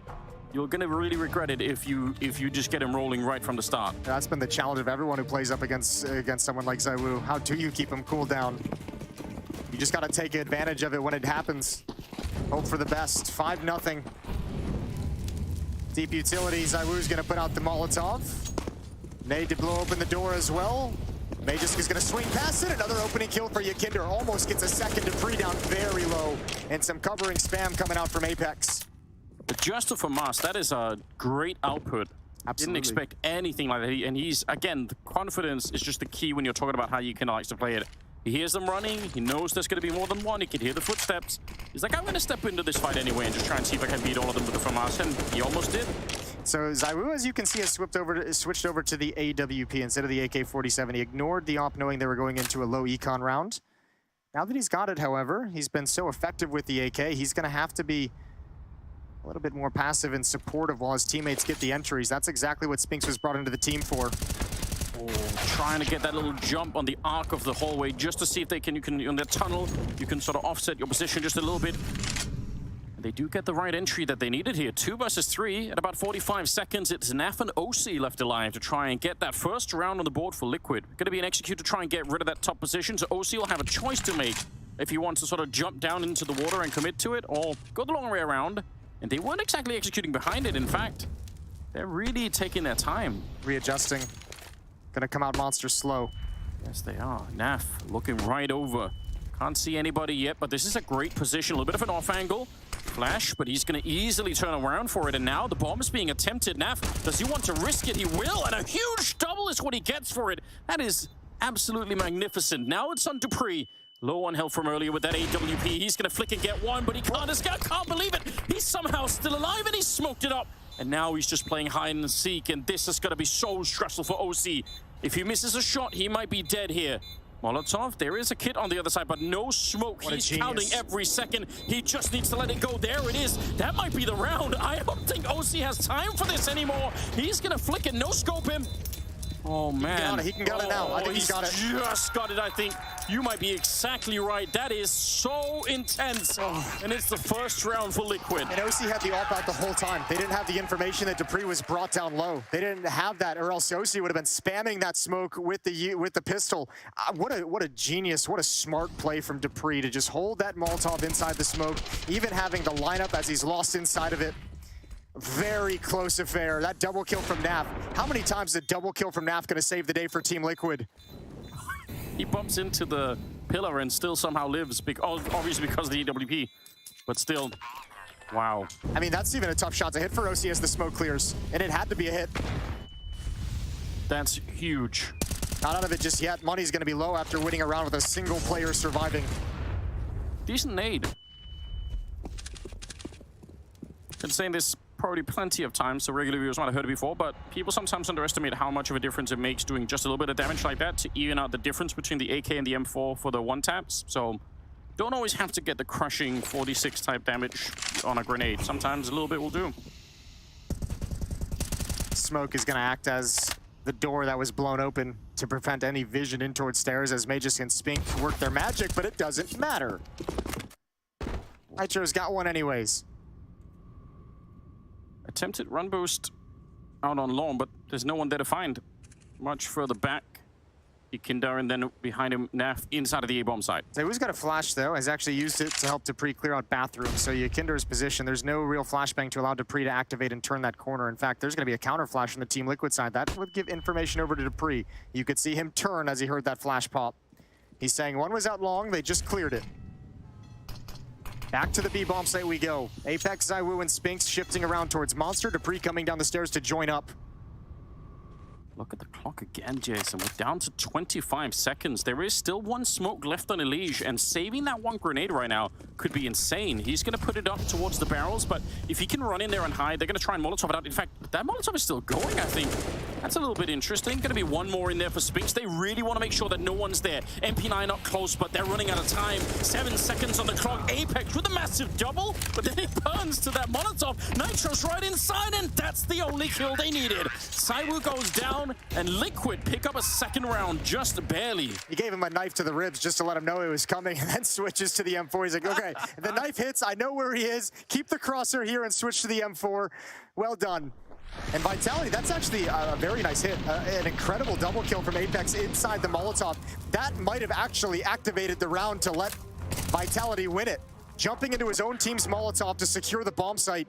And what a performance from Nitro to just hop in, stop the plant. A second round for Team Liquid, but these have been extremely close. I'm really impressed that Nitro, oh, sorry, not that Nitro, but that the Liege had any grenades left at sub 20 seconds. That's so rare. Yeah.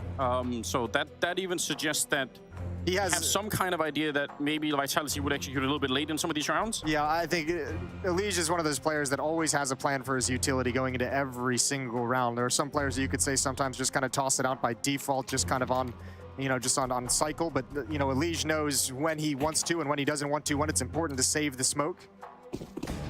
Well done from him that round. It's an all-important piece of utility. 5-2, 3-round lead for Vitality. So we're back on that AWP, running through a lot of flames. He's all the way down to 42, just trying to get this early position, which if someone was pushing on the CT side, probably worth it if he can get the kill, but now he's just kind of waiting for a long time. This is an old school setup as well from Team Liquid. By old school, I mean like it's 2 years ago when they started using it. That is old in Counter-Strike years. Meta changes so fast. Picked that up from the old Madline squad, I believe. OC with the op, looking, spots one leg. Alicia's gonna pounce, he should have a double, and indeed he will. That's ZywOo, he cleans up, who ran through the Molotov. And that's 3-0 in the favor of Team Liquid in the exchange. Absolutely huge.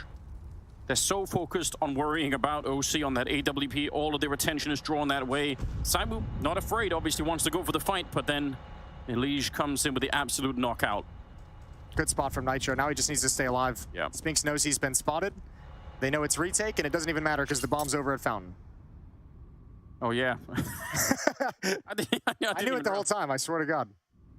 Well, so congratulations, you've got the B bomb site. You don't find any kills. I think Spinks and Magisk at this point just need to save the AK-47s and use those in the next round to try and do some damage to the economy when the rest of his teammates are just going to have probably just some pistols. The Counter-Strike equivalent of the dog ate my homework, Jason. That's a good point. I mean, we're at the bomb site, but fortunately. I say pistols, but Dupree has 1,800 in the bank, and he's going to get 2,400 from the losing bonus. So he'll be able to pick up a rifle if they actually want to go for another buy with 3 rifles and 2 players with armor and pistols, Tech 9s, Deagles, whatever you want.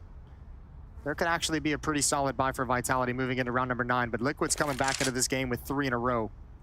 And 5 people surviving means they finally get to have some money built up behind these victories. Yeah, that's a really good point. I mean, because up until this round, they really didn't have any money at all to work with. So Vitality might also be thinking about that. They might be thinking, yeah, even if we're just a little bit close to a 4-star, we're going to do it because why let them build any bank at all? Just try and keep that low all the time. And indeed, they are going to buy up behind it. The pistols are going to have the utility, shuffle some of the nades around, but it's a Deagle on ZywOo, it's a P250 on Apex. The other 3 have AK-47s. Round number 9. 3-5. Great run from Vitality at the start, but they could have managed to hold on, which is great. Good recipe for a good map when it's not just that one-sided. A little bit of a boost to look over, but that almost cost Elige his life. Could have been really bad. Some teams down here could get so creative with the boost, both on CT and T sides. Oh my God. Yeah. With the nades. Yeah, I know. Let's not even talk about the chip damage part of it. That one is the Orc nade that actually does significant damage onto Spinks and ZywOo. Boost up. Math, you're in danger. He might have spotted an elbow. I think he did. Spinks is waiting. Ooh, missed the opportunity. Shot was there. Missed its mark. Orc grenade. Classic reference, Jensen. I like it. I got you. But they're happy to fall back. They have some weapons, sure, but they don't have any real nades left. What? A smoke, an HE, and a flashbang, that's about it. That's not that much to work with. No, and they go run against OC at distance with the op, who's going to have his peak timing towards highway. There's the jump, there's the spot. He knows what's coming. Gonna stick around at dice boxes. Alicia's starting to shift over, but he's gonna be perhaps a little bit late. And they're walking up Vitality with such low utility. They're trying to keep it the timing in disguise. Good pick from OC, and Yakinder feels safe at long. They're gonna attack into his position. He holds down the trigger, can't get anything, but Alicia's come at the perfect moment. Almost a pre-fire there. That's a nice idea over at over by the smoke, but Spinks coming out into a huge double kill. Going to be picking up that one on OC. Starts to plant the bomb just slightly, but relocates. Only 7 seconds left. That's really scary. If there's an HE there, then the round is going to be over with. They're low on health. But with the AKs, it's possible. Spinks currently a triple kill here. Turns around for it. Does not want to get flashed. Looking for it, but he's going to be getting one more kill. Is he really going to get the ace? Naf walking into it. It's close. So close for Spinks. But ultimately, Naf will pick it up and just barely save Team Liquid and save the AWP as well. Yeah, but that buy from Vitality that they forced up with the 3 rifles has done exactly what it's designed to do. Economic damage, you even get into the bomb site, you get the plants, you're going to force Team Liquid to spend a lot of cash to get back into the fight, chip away at that economy, and you put yourself in a decent position. Now, I don't think they can really afford to force buy again here, but they can get pistol and armor, they can get a couple. Spinks, with the 4 kills in the previous round, is going to get an AK-47, so once again, bringing elements of danger into the round, elements to take down players from Team Liquid. Was that Nitro playing the long corner originally? Who was playing that long corner? Yakinder. Yakinder. That feels like the kind of fight that he probably should just outright win, because in a different round, they're not just going to peek him like that. They're going to flash into it, right? They're going to flash peek him. So probably a little bit disappointed, I'm assuming, even with himself, that he couldn't at least get the 1 kill. That would have really changed the round a lot. But he might have been surprised that they came right at him, to be honest with you. If you're in that position during exec, you're usually thinking you have the benefit of maybe a second where they're not looking in your direction. The first guy's not looking at your off angle. They came right at him. Apex turned the corner, ready for the fight. Scout Apex almost grabs the head. And Yakinder, he stops out in the open for the challenge, and this time Apex has it. That's 4 on 3. The beauty of playing with a Scout, isn't it? The lightning speed that you have behind it for those peaks. It's so much fun. Gonna try and see if they get the boost over. If he hits the shot on someone jumping back, that's when the real fun begins. I'm really curious what Vitality is going to do in the next round. I kind of highlighted, ZywOo, ignoring the AWP for a single round going into a low economy challenge. Ever since Vitality started putting the AWP on ZywOo on the T side, okay, a little bit of a boost. Hold that thought. Yeah, they really want to get the. Well, then do the triple. Do the Navi triple now. Ever since they switched ZywOo using the AWP on the T side at 5-0, he's got 1 kill with the AWP, and they've won 0 rounds. So I'm curious if he's going to go back to it. Ooh, that was close. Or if they might just put him back on the AK-47. Yeah, that's a big question here, isn't it? They have the full losing bonus, so he'll have the money in the next round for it. And once again, these like miniature investments from Vitality are doing exactly what's designed. Chipping away, getting more kills. Vegas shouldn't be able to get anything left. And Nitro's just going to peek him and end things. Run down for the AK-47. We're all tied up at 5. Yeah, and they get 3 people living through that round, Liquid, which is not super amazing, but it's definitely way better than the other round. So they'll take it. Started to build a bit of a bank behind them. Round number 11, all tied up. ZywOo goes back to the AK, but I think that was more because the AWP would have been like right on. He wouldn't be able to get utility. Would have been perhaps light armor, so it was kind of right on the edge. So he's down at the AK-47. Let's see if that changes Vitality's fortunes. Setting up fairly heavily outside of the B bomb side early on. Maybe he's not afraid to push through, but they are looking for any boosts that are happening. There are just so many different variations, and look at Yakinder taking the space out here. That's massive. That should allow them to get basically 4 people down here, although one of them is dead. That's an entry, and he should have found that one too. Got robbed by Naf, shooting him in the back. That's otherwise a genius entry. Naf gonna try and buy some space, a little bit of time just with the Molotov. They had that aggression from Yakinder, but if he doesn't get there right now, they're gonna start to look. He might be able to shoot ZywOo in the back if he's really quick with it, but already he's moved up. A little bit of spray for Naf, and somehow it's a 3-on-3 with a bomb pop. It's a pretty quick timing for this flank, though. He might catch him off guard as he comes in, and all 3 of them going to position themselves behind the bomb site. They want Naf. They want to find Naf. They're pushing him so aggressively and no one's looked behind. I don't think anyone's checked this for a good long while. They're all right down in front now. They check it and it's a little bit too late. Sabu's going to be going down. Good return though. Dupree on his own, low on health and he can't stand anywhere. This is so awkward, although that bomb is also real far ticked already. And Naf now again in another clutch situation. He's going to do it again. Almost unbelievable. How many rounds is that now for Naf? I think we're up to 3 that he's clutched alone at the end. And remember, he even saved his Nitro on the first engagement for Magus. And remember back to the previous map, Mirage. Magus was doing a lot of challenges up A ramp dry with no utility, trying to hit a timing where he can sneak into the bomb site. This time he finds it off sandbags, and that's a powerful entry. I think most of the time, an entry like that, I feel like, is going to win the T side the round. Yes. This time, unfortunately, a brilliant play from Team Liquid in the post plant. It's been 6 straight for Team Liquid. They're right back into this. Yeah, Apex understandably a little bit frustrated. 6-5. I think the conversation there from Vitality has got to be that's got to be a little bit of a botched communication of nobody even really considering the flank until it was too late. ZywOo turns and checks, almost able to recover the scenario. But that kind of information, that the flank was wide open, that there was not enough pressure on the retake, that someone should be considering it, all 3 players kind of bottlenecked in a similar position in water behind the bomb site, I think that'll lead to a bunch of frustration. 1 round lead. That's very cool. Does cost them a fair bit of money once again, and because of the bomb plant and the round loss, Vitality are going to keep on buying, so the pressure, it will continue in this round. Liquid will have to keep on fighting. Vitality, oh, this is interesting. They walk right through. There's no one there on the other side that can catch them. They can get a little bit of real estate. Nitro close by, but if they really wanted to fight him, they probably can. He had such a good performance holding down the A bomb site on Mirage, anchoring B as well. Well, let's see. Yeah, they're going to hit this timing pretty hard. 3 people ready to burst through Monster. They're hoping there's going to be like a flash peek clear from Team Liquid on the CT side. They're in front of that smoke, so they don't really give a damn about it. Yeah, they're going to go straight for it. That flash is a quick sign. Now they're going to be coming up behind. Counter smoke to try and slow them down, but Apex will not be slowed down.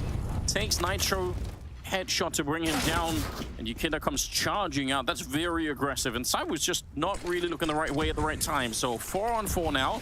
Bomb not being planted yet. In fact, that's kind of moved almost past the bomb side. They're gonna get caught off. That's a bit sloppy because now Magus, someone else is gonna have to go pick up that bomb. 3 versus 4, and they're finally gonna get the plant home. But Liquid, they've already been retaking this bomb side a couple of times. The same for the A bomb side. They might be able to do it again. Got utility. Lige is up in balcony, and OC is going to start slotting out. Spinks is maybe the big X factor here, going to get aggressive towards OC's position. Lige just missed the opportunity on Apex. Now he sees it down below. He knows the position. That's a huge kill for Spinks to get. Yes, it is. And now they're really looking for Lige. He's going to have a hard time coming up without getting his head blown up. And now it might be a little bit too late almost.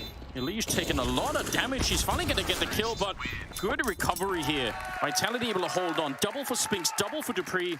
And finally they get back into it, Vitality. Remember, they do need to win this map. Yeah, 2-1 series at the moment in the favor of Team Liquid. Winning Overpass gives them the ESL Pro League Championship, Season 16. That would be massive. It's been a long drought for Liquid, a long drought for North America. First time out, or second time out, excuse me, used from Team Liquid. You know, wonder what the conversation is here really on both sides. All but back in the hands of ZywOo now. For Liquid, it's about how they want to handle the money. Just look at it there. It's not pretty. You can't really get any kind of impressive buyout with this kind of cash. Yeah, that's a good point. They might have to concede around dropping to pistols. Probably worth it to do it. Forcing it up would be risking the rest of the half. So ZywOo has not gotten a kill since round 6. Oh yeah, that's interesting. 6 rounds straight without getting kills. Okay, well, just the P250 being picked up. Smoke and a flash onto Naf. He's already thrown out the smoke down there towards the monster tunnel. And then a flash to set it up for the fountain and just try and see if they can surprise somebody, although no one is anywhere nearby to get flashed at the moment. So doubt this is going to be working out. But I like the idea nonetheless. We do spend a lot of time evangelizing about this one flashbang, so we love to see it. Oh, smart positioning though, way far back, and he's got the protection of Dupree, who can't get anything done. And there goes ZywOo. Now the B bomb site is lost. Team Liquid, in theory, could go for this if they hustle right now, but I almost feel like the AK-47 and the AWP are way more valuable than trying to go for this. When you have this awkward of a money situation, make sure you just take this kind of advantage that you've gained. It feels like they are of a similar mindset. It didn't look like they were really going to try and run for it. There's such a high chance, isn't there, without the kit and everything else, that even if you get really, really close... I don't like this. I don't like this at all. There goes the ult. There goes the AK-47. So, that idea's gone. Just crumple it up and toss it in the trash. Greed is feed, as we used to tell people back in the good old Dota Warcraft 3 days. We're very creative people. We try to rhyme, you know. Yeah. Wasn't even a good rhyme. That's wonderful. But still, they pick up some rifles and they give them right back. Yeah, and that can have some long-term implications. There's only 2 rounds left in this half. But I mean, perhaps for the next round, if Liquid goes on to lose this and is looking at 6 to 8 scoreline, those could have been 2 rifles that you could have bought up in the final round. So I think that one could hurt if they can't convert this round 14. Op in the hands of OC again, op in the hands of ZywOo.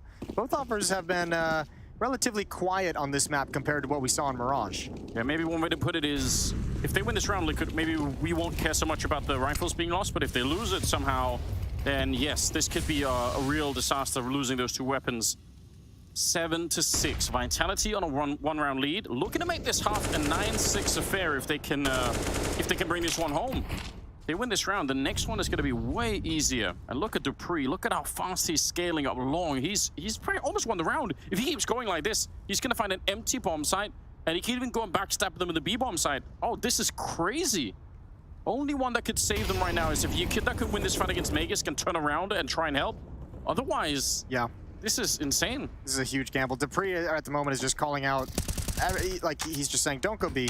Come out long. It's clear the whole way. Just be mindful of bathroom. I didn't clear it out, but I'm going to get us a kill. It's going to win us the round. That's going to give us a huge advantage. Naf, no idea.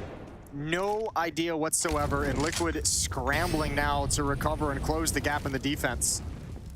Yeah, Naf almost having a heart attack right there. Elige trying to get there, but dupreeh still controlling this space, smoking and flashing everywhere. The bomb is going to be planted. Oh, see, he really wants to do this, and he will. Inside of that dark little corner, he's going to be able to find dupreeh. That's great. 3 versus 4. No kits. There is no kit, you're right, but maybe if they're quick enough here, if Yukindar could take the fight against Magus, can win it, then it's going to be something different. Magus looking to wait just for a second. ZywOo's in the right position, but he misses the first engagement. OC will take down Apex. It's looking good for this retake. Now it's all on ZywOo, and he's got no real estate to stand on. They're everywhere. Nitro will take him down, and they're going to be there fast enough. Well done on that retake. Yeah, well, I mean, incredible patience from Yukindar, who is just down the stairs by Blue Door the entire round. Comes in at the perfect moment, even counters the Mage's lurk that was slow in and of itself, so finds a great timing. And Liquid hold on, and now, fortunately for them, that losing the 2 guns in the previous round doesn't come back to haunt them in any meaningful way. Nicely done from dupreeh, but just looking away at the wrong time, and OC pops out. And you're exactly right. At the end of the day, there's nowhere for ZywOo to hide inside the bomb site, and he knows it. He knew it at the time. I really thought dupreeh had won that whole round, almost just by being at the bathrooms. It was such a ridiculous sight on the minimap. You could tell that no one was nearby.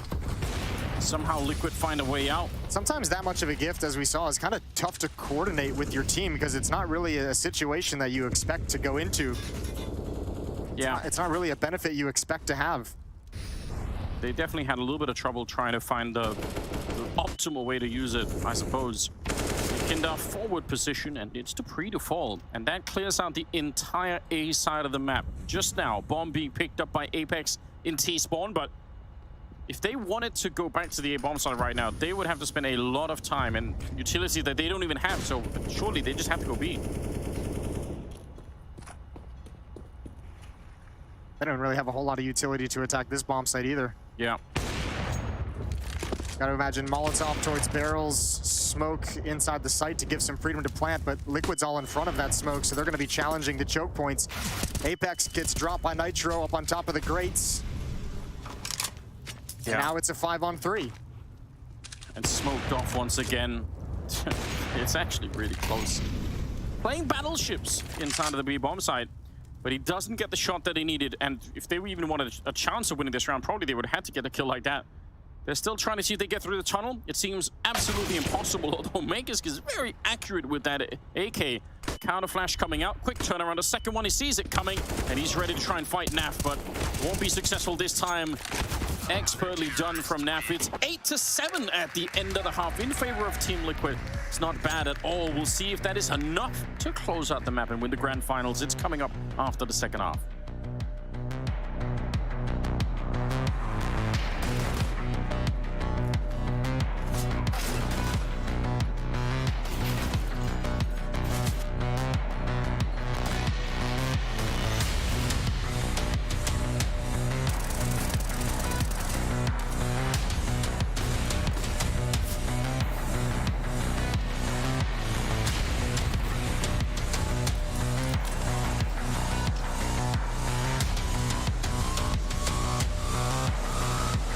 Hey guys, Navi here from Team Liquid. I'm going to show you guys a little bit of tricks on the overpass CT side. So I guess kind of like just like at the start when you're coming in, you kind of just want to molly off short. And this is like the basic, like every other like usual team does, so I do that. And then I'll just be here, I'll just wait to see if they extinguish the molly, because the T's usually, like, they're doing fast short control, they're going to smoke the molly, and then you can just nade in the smoke and just like really nade damage on them. But if nothing really happens, you can just, instead of nading the molly, and you know nothing's gonna happen, you just nade open the door, which is already naded open, and then that just strikes kind of fear into the T's. So your A teammates don't have to worry about blue pretty much. Twist would kind of play like the monster area. So he'd be more of the short player. I'm kind of just more of like a support and like make sure if they're rushing out, I have flashes ready for them, or a smoke. If I still have my smoke, I just smoke off short for them. And then if my teammates need help at A, like, you know, I'd come up to A, get another smoke you can throw for your teammate. If your teammates are still pushed up in the bathrooms, you just tell your team, like, hey, I need divider smoke. Just come up in between those two, and then just left to the sun.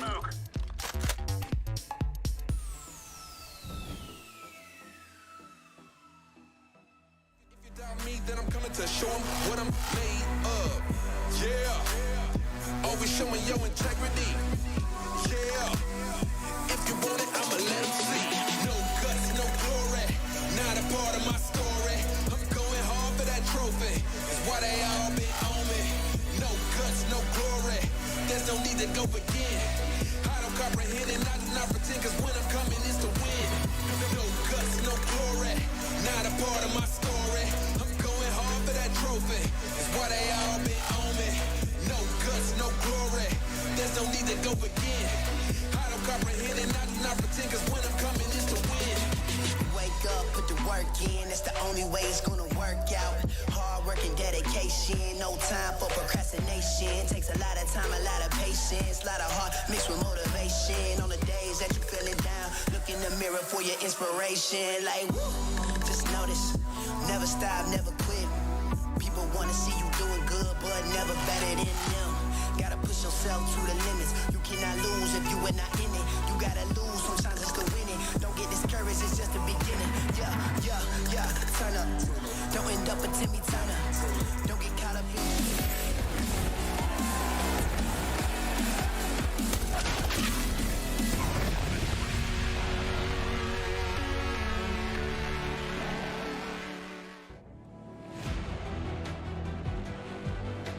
Team Liquid, droughtless of trophies since IEM Chicago 2019. It's been 3 years since they were able to hoist a trophy. That could end today. That could end on this map. A one-round lead as they switch over to the offensive side of Overpass against Team Vitality. Gonna be a tough affair, tough round, or tough half to grind out to get to that trophy, but the opportunity is in sight. What an achievement it would be if they could pick up this one. 8-7, and now Vitality on the CT side. Gonna have to see if they can fight their way back. I mean, it's just a one-round deficit, but they are battling to get onto the 5th and final map in the grand finals. And that'd be Vertigo, and that'd be a map that Liquid has struggled with in this event. Yeah, that's actually very interesting to think about. What a way to end it if it goes there. We're all hoping that it will. I think Elise spotted Magisk. I think he knows. Well, yeah, he's calling in the rest of them. Yep, he's saying we got one in bathrooms. He's waiting at the end of it. They have one flash on Nitro. Do you want to use it to try and take this fight, or do you just brute force it? I think you just brute force it, to be honest with you. think you want to hold on to that. If you can get this kill this early on in the round, all of a sudden you thin out the defense, you got options. Well, let's see how many people it takes to bring down Magisk. He's seen the shadow. He knows they're coming as well. And it's an absolute army. Well done. 1-for-1 trade, but Spinks is there to take the head off Elige.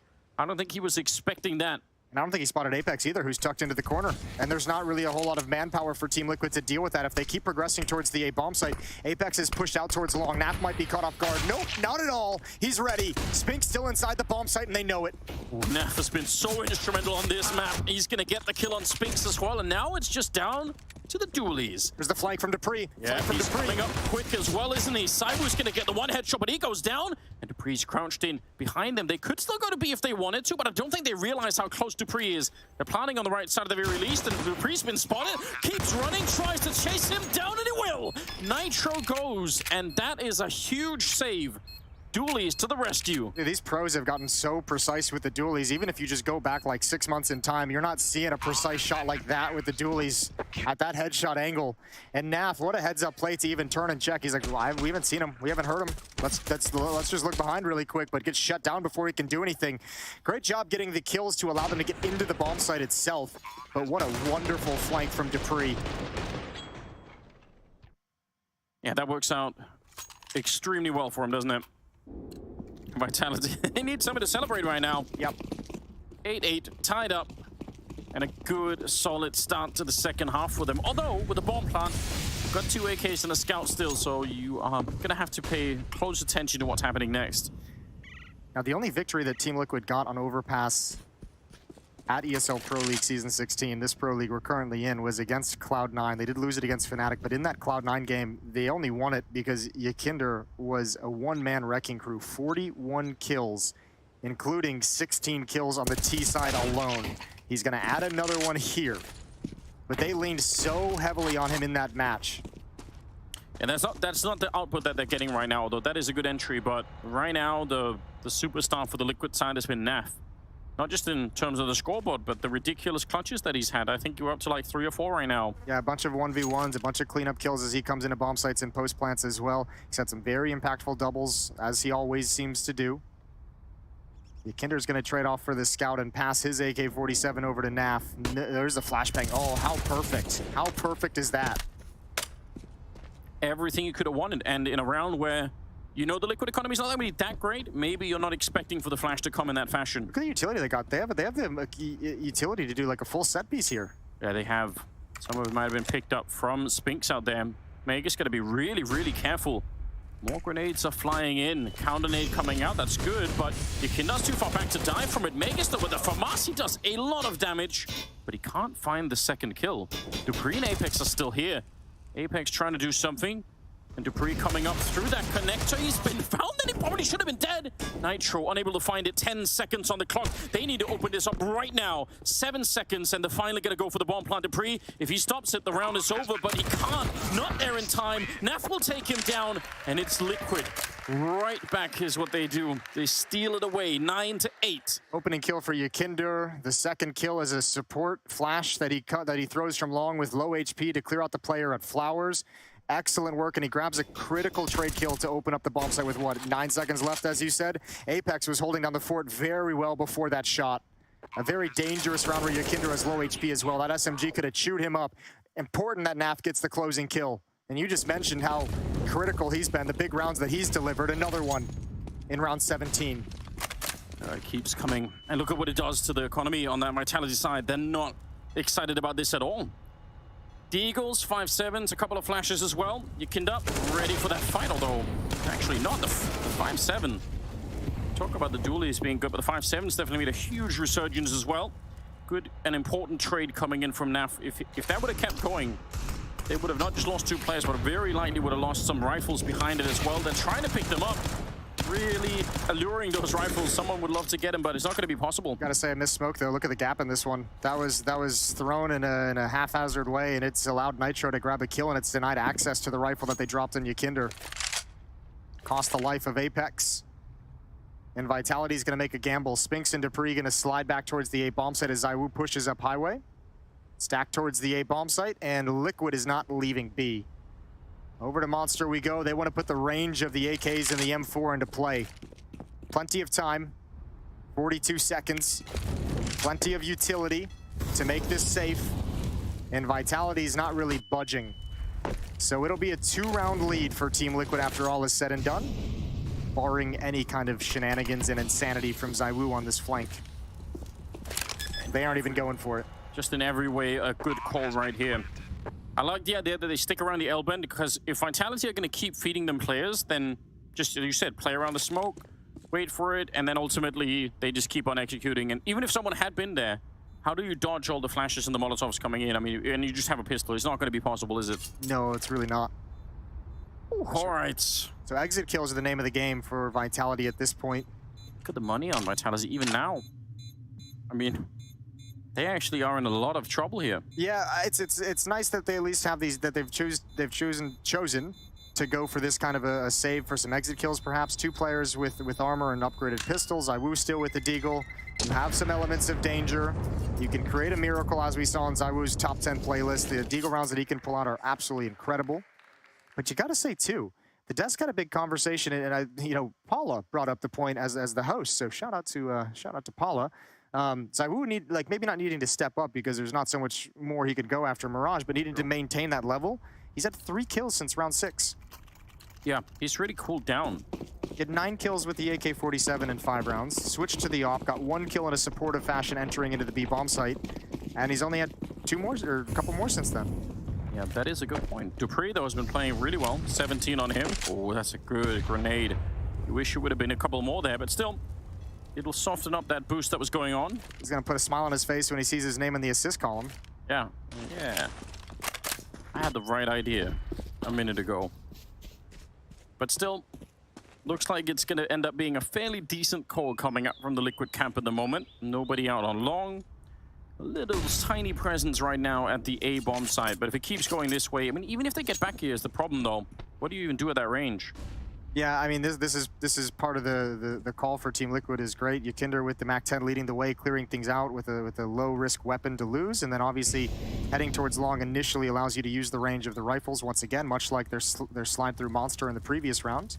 Now, there is a boost up in short water to pick off a player in stairs, so if there's resistance on this defense and Liquid have to call an audible to head down the stairs towards B, they could be in a lot of trouble. Yeah, that's true. There is a little bit of a trap waiting for them on the other side. I don't think they're going to fall back, though. Good shot from ZywOo, but the rest is going to get cleaned up. Magus gone a little bit of a flank, that 5-7 again, but Yakinder, that is great. Turning around for it, making sure that they do not get caught, and it'll be a bomb plant and a round win as well. Liquid going to be up 11-8. That means they're just 5 rounds away from crowning themselves champions. And that'll be something. Vitality, they're going to have a shot at it in the next round to try and put a stop to the madness. And I mean, think of where this all began for Team Liquid back in the group stage. They looked very, very sketchy. Yes. In Group D coming into this. Remember, much criticism for OC, I remember. Yeah, I mean, it's a whole different player that we've got in the playoffs for sure. But I mean, even the fact that going into the final day of Group D, Liquid was not guaranteed for the playoffs. They had to beat Cloud9. They had to beat one of the best teams in the world just to make it in here. And now a real shot at hoisting the trophy. 5 rounds seems close, but Vitality's going to get guns out now. Team Liquid's had a couple easier of a time, or a little bit easier of a time against Deagles, against 5.7s, against pistols. But now they've got the AWP of ZywOo on the board. Now they've got utility on the CT side. ZywOo's glass cannon. Even though he's been a little bit quiet since the start of the map here, I would still say glass cannon ZywOo is worth it. You need some inspiration on this side.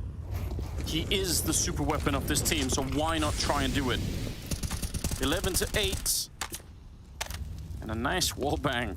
No one knows yet, but Yakinder's down to 4 health. That's a nice way to get started in a round.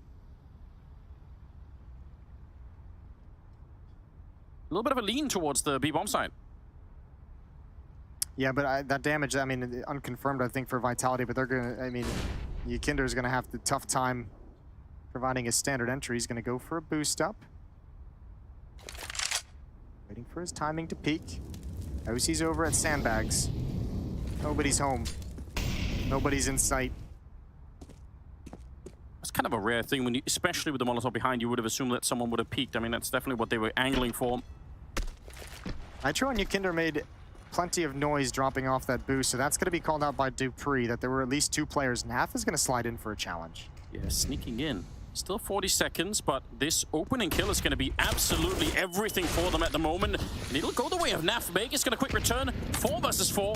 And down to 30 seconds. Over on the other side, if they go too quick, Elige is going to be catching them, but none of that will matter unless they can actually get the bomb as they're running it back. Spinks is here, and he will go down. Elige, that is the one kill they had to get. If they want any chance of winning this, it's going to have to be quick. 18 seconds. That pulled Apex back a little bit. He slid away. He's got to hustle back, but now he's a little bit out of position to provide as staunch of a defense as he'd like. Nitro, what a stunning shot, and May just can't get it done. He needs that kill. It's Captain America to deliver a 12th round at the perfect time.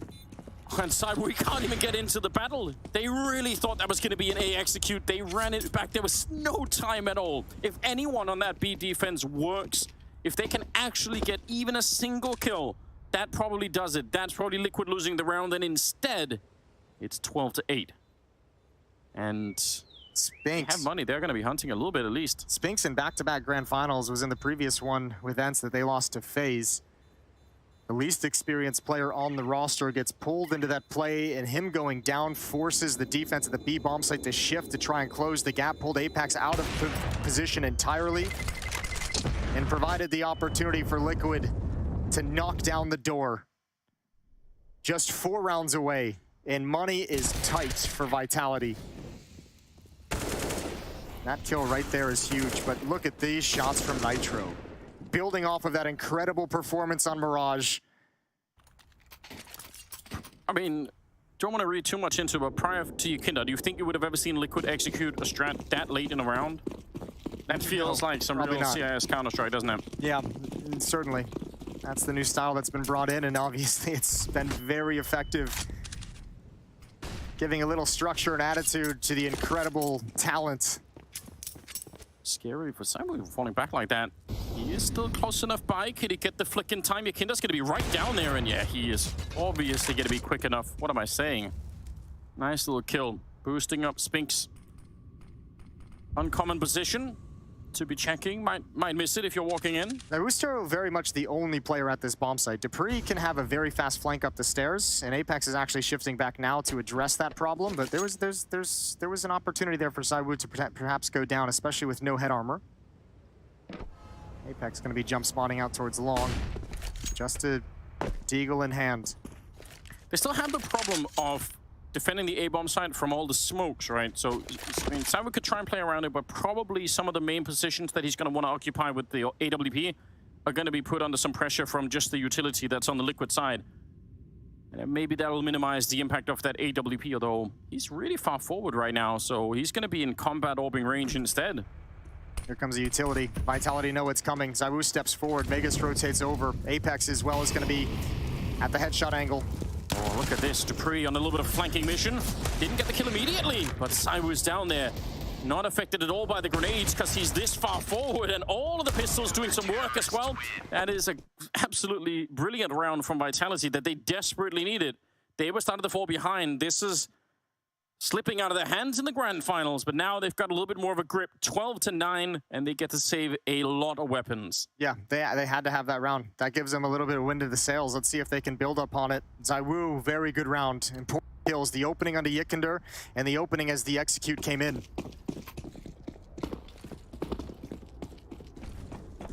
Still Dupree doing well, but ZywOo starting to pick it up now. Starting to get a little bit on the board once again. Yeah, he wasn't going to stay quiet for this whole game. That's what they need. But Team Liquid really took advantage of the quiet streak out of him, for sure. Yeah, they're moving closer all the time, but not infinite depths in their coffers either on the Liquid side. They got to be a bit careful here with the weaponry. If they start to give it away, then we've got a wide open game once again. Juggling a couple of nades on the other side here. The boost is happening, but also, well, there's both boosting almost. That was about to be interesting. Elige with the opening in the round, and this is close. Oh, I can't believe it. Vegas, how did he get the flick up there with the AK? Takes down Yukinder. They've tried it a couple of times. Apex has lost his damn mind and is going to be running into the fire to fight in the L-bend instead. 3 versus 4 now. Yeah, but ZywOo is to stay parked at the A bomb site because Spinks went down. So he's got to at least keep eyes on what's happening at the A bomb site. They have no idea that Liquid has readjusted everyone towards Monster. Apex and Magus are playing a very passive. Oh no, the boost up. It's the worst time. They're in no man's land. Oh, they're in deep trouble here. Again, they're out of position. Just, oh no, not that as well. Magus is still good with the spray, but they've lost the bomb site. And that's Magus Molotov. Yes, it is all on ZywOo now. 1 versus 2. Snuck up with the AWP. If he misses the shot, he's probably dead. But it is ZywOo. Let's see what he can do. He's real close. They don't know about it. There's the 1 kill. Goes for a second one right around the corner. He's hunting him down. He'll find him. That is a miraculous clutch. It keeps Vitality in the grand final. 12-10. Oh, it's beautiful. More importantly, I think it keeps them from tilting off the face of the earth because you could see very discombobulated on the defense. A boost up at a very inopportune time. A missed Molotov as well that almost ruined the day. That is actually disgusting that he actually hits that headshot. Actually disgusting. They almost find their way in. They just even, I mean, between that shot, that disgusting transfer over, but also the double kill after getting disorganized with Apex. Yeah. Is huge. That is close. I'm almost surprised we're not seeing a timeout from Vitality after all of that, but still, they're letting it play. 2 rounds straight for Vitality's defense. What a marathon of a grand final it is already. Door has been blown up, and they're trying to take a look deep into that connector, trying to see if they can find someone. ZywOo's out here. Doesn't even move. He's flashed and he still sticks around. Oh, ENG is certainly going to be upset at that. Who does that? That's it. Well, Liquid does it. They did that exact same setup in the first round. Exact same setup to get them. That opened up the round with 3 kills. This time it's just ZywOo grabbing a frag, and with no follow-up aggression from Team Liquid, they back out of it. I can't believe he just stares into the sun at that moment. He doesn't even care. Yikinda are going to be moving up close. He's had a little bit more of a rough game this time around. See if he can bring it back. Maybe if he could defeat Spinks here, that would start to make up for it. 50 seconds on the clock, and that's a nice smoke to slow them down. Spinks going to relocate, going back into it. If he actually turns around, he might find a free kill on Yikinda. Yeah, he is a little bit exposed. And that's it. You're right. The gun barrel's sticking through. They know. But here's the problem, though, Jason. They still have to face ZywOo. How are they going to be doing that? Osi certainly isn't. He's dead and gone. They will get him. Nitro. This time, the unlikely hero to stand up, but a flash from Magus. Great work between the 2 Danes here. And at least Naf in a borderline on winnable position. 1 versus 3. Already tagged up a little bit. They're all coming for him. He's got 15 seconds here. He's won this, or a couple of rounds for them already that he shouldn't have. This is almost asking too much. The spray through, not connecting. 8 seconds now. And he's going to make his escape with the AK. Says it's probably better to try and do that. So, 12-11 Vitality. They're holding on. Yeah. They don't want to let go of this grand final yet. It's been all ZywOo to keep him in this as well. The 1v2 clutch in the previous round, 2 very important kills in this round. The opening, the follow-up as well onto Osi as they try and enter into the bomb site. He's hit some stunners. And with the losing bonus not fully built up for Team Liquid, and without a plant in that round, I don't think they can buy again. Maybe a little bit of a reprieve for Vitality. They've got to worry about the single AK-47 on Naf, but otherwise it's going to be pistols. Well, you were talking about the potential for a timeout, right? Yeah. You are right to say there's a lot of rounds that have slipped away of Vitality all of a sudden, and with that comes a lot of momentum. They're starting to feel a lot better. ZywOo's getting warmed up. Dupree still playing really well. They got to be careful here, Liquid, that they don't just give them too much runway to get that much speed behind them. ZywOo this time down in the connector, and that's an easy shot for him to hit. Molotov is behind him just to make sure he can get out of there. Molotov and smoke combo to give him the escape route. Dupree and Magus just push out of Monster. They cleared everything. Vitality know exactly what's happening on the map. They have a 1-man advantage. Everything in their favor so far.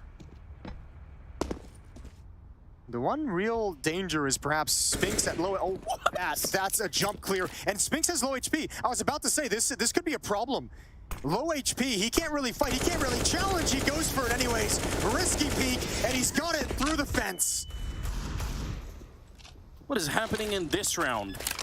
Nice nade, but if it had been anyone else, maybe they would have been dead. Osi, though, he could tank that nade, and they'll get the bomb plant. They're going to be patient. Dupree's flanking out towards long. He's kind of the insurance policy. He should be able to seal it. So when he eventually comes up long, I think he's going to grab Nitro, which is the close player to try and take advantage of the retake beginning. Actually, excuse me, Magus just spams it again. Put all my money on a late deagle from ENG. They do not have a smoke to stop the bomb with, or to put on top of the bomb. So we'll see. Good shot there from Dupree. And Elige back here, he really wants to take it. Oh, they're going to come look for him. That's great. They make absolutely sure. And with the kit on top, they're going to be just fine. Tied up 12-12. Scary for just a second. I can't believe Spinks got that kill. I certainly can't believe they got the opening there on, who was that, Apex jumping around? Yeah, that's a nasty shot from OC. Yeah, if you're a Team Liquid fan, that's a shame they couldn't take advantage of 19 HP. What a bold peek from Spinks. What a wonderful job spamming afterwards. You can see the return spam is just barely off the mark, and this is the late flank. Dupree handling business. And even at the end of the day, OC's AK-47 got shot way far away from Elige. 12-12. I'm kind of surprised there hasn't been a timeout during this, but it's also kind of cool to think that everyone's just like, all right, let's play on. Let's keep going head-to-head right at each other.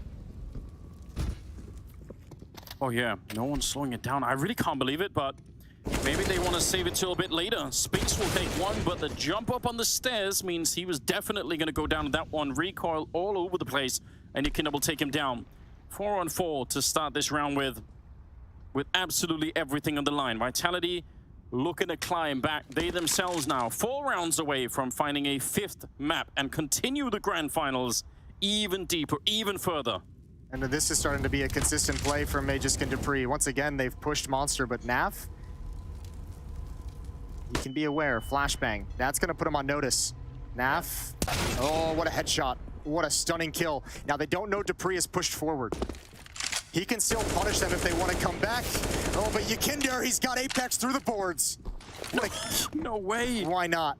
That's what they needed. Now, instead of Dupree just being the insurance policy, he might just have to try and go for it. Cyber runs into the flames and wants to be there. And sure, Dupree gets that flanking kill, but what does it matter? They're going to get the bomb plan. In fact, they're going to go all the way to the A-bomb side and just leave him down here. There should be no way, absolutely no way that Dupree can win this round. I don't think there's even a world in which he considers going for it. He's so far away. Yeah, it does not seem like a good idea. 13-12. Okay, a little bit of luck going their way. Must hit shot for ZywOo as he swings out into the Molotov. He had a chance to find Naf, and he perhaps could have survived with low HP afterwards, but didn't go his way. And we're at that dangerous point now in the map, in the series really, where if Liquid break this Vitality economy down the stretch, now that they're at 13, oh boy, does that put a lot of pressure on you if you're Vitality. Pressure that you might not come back from. That's absolutely, we're too close to the finishing line right now. You don't have the luxury. Naf at 21 kills, but look at the drop behind it. It's actually, the rest of the team is quite far away, whereas on the Vitality side, we've got Dupree, ZywOo, but we even got Magisk up there, not that far away. So they have like a little bit more of an even trio happening on the Vitality side, but Naf is playing a crazy game at the moment. And that's bringing them real far into this one-round lead. Good catch, Observer. Spotted the jump, Yakinder. Takes the AK-47 back out, and Apex just has some bad luck. Yeah. And now we get a timeout. This is from Team Liquid. Right out of that victory to stop the run at 4. Plenty of cash and Vitality still left over to go for the buy. I think Apex, I'm wondering if there's a weapon dropped over for him in spawn, but he doesn't have, yeah, there is. There's an M4 on the ground, so. You know, this is something else, right? Not doing the timeout also means you can't get the coach involved. And it's possible when you've been playing this many rounds in a row with no coach input, that actually your coach has seen some really cool stuff, has realized, wait a minute, they're super weak, or every time they do this, or they might be aggressive here, like any kind of input like that, you only have a little stretch to go. If your coach can come up with something great, then now is the time for it. 13-12. Vitality, some money in the bank, but it's starting to look real sketchy. Liquid taking one step closer. 4-man stack on the defense. Now, this is a couple of times. We saw previously there was a boost up towards Heaven, towards the balcony, to peer in towards the blown up door. Now we get that same stack, or similar stack, except it's inside the bomb site to look at the same position. But they're not finding that success. They're not finding the kill that they want with the boost like that. Well, maybe they are now. Yeah, they are now. They did it again, which it seems a bit scary once you've come up the boost, but the timing is good. Nitro is out of the round. And they're going to try and see if they can put a little bit of pressure over on Long as a way to make up for that casualty. Down in connector. But they're going at ZywOo. Perfect for Vitality that they funneled them away from the B bomb site. The 4-man stack, the boost has worked its magic.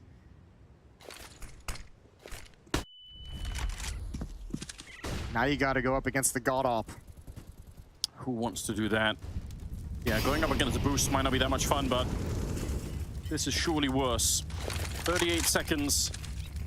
Really well timed on the smoke there. That's going to slow them down. They want to try and execute something behind. They have the nades on the T side, so they could set up a regular execute onto the A bomb side, but the CT smoke just a bit frustrating. Oh, nice return. Yakinder on the spray. Up close, can he get a third? He's low on health already, and Spinks will take him down, but he's panicked, running for his life, and right into OC's 8WP. 14 seconds on the clock now, and it's Dupree and Magisk trying to get here. The bomb is going to get planted. Some nade damage on top of them, just as a parting gift.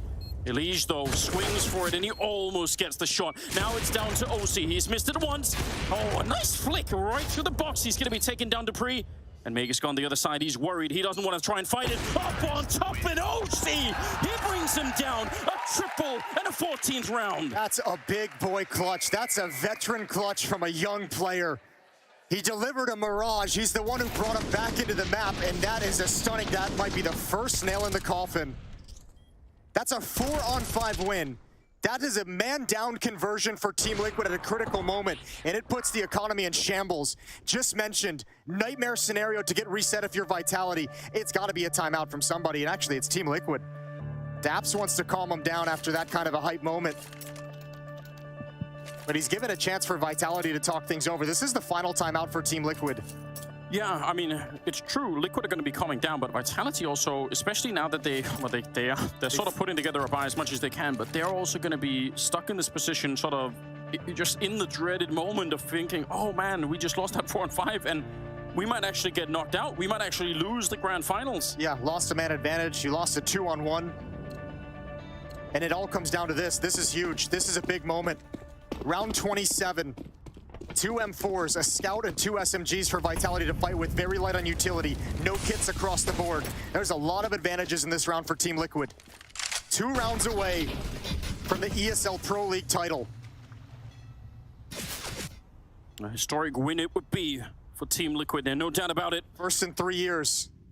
Oh, they're taking their time on that boost, but the smoke is at least going to help them out. Nitro, I don't know how much you heard on the other side, but you could tell he was suspicious at least for a second there. Molotov obviously not going to be touching Spinks, so we'll see. MP9 up here, creative way to try and use it. Vitality's been putting, these past 3 rounds, there's been so many resources to try and punish anyone going blue door. Saw the boost up in the last round that picked off Nitro, now another boost up to catch him off guard as well.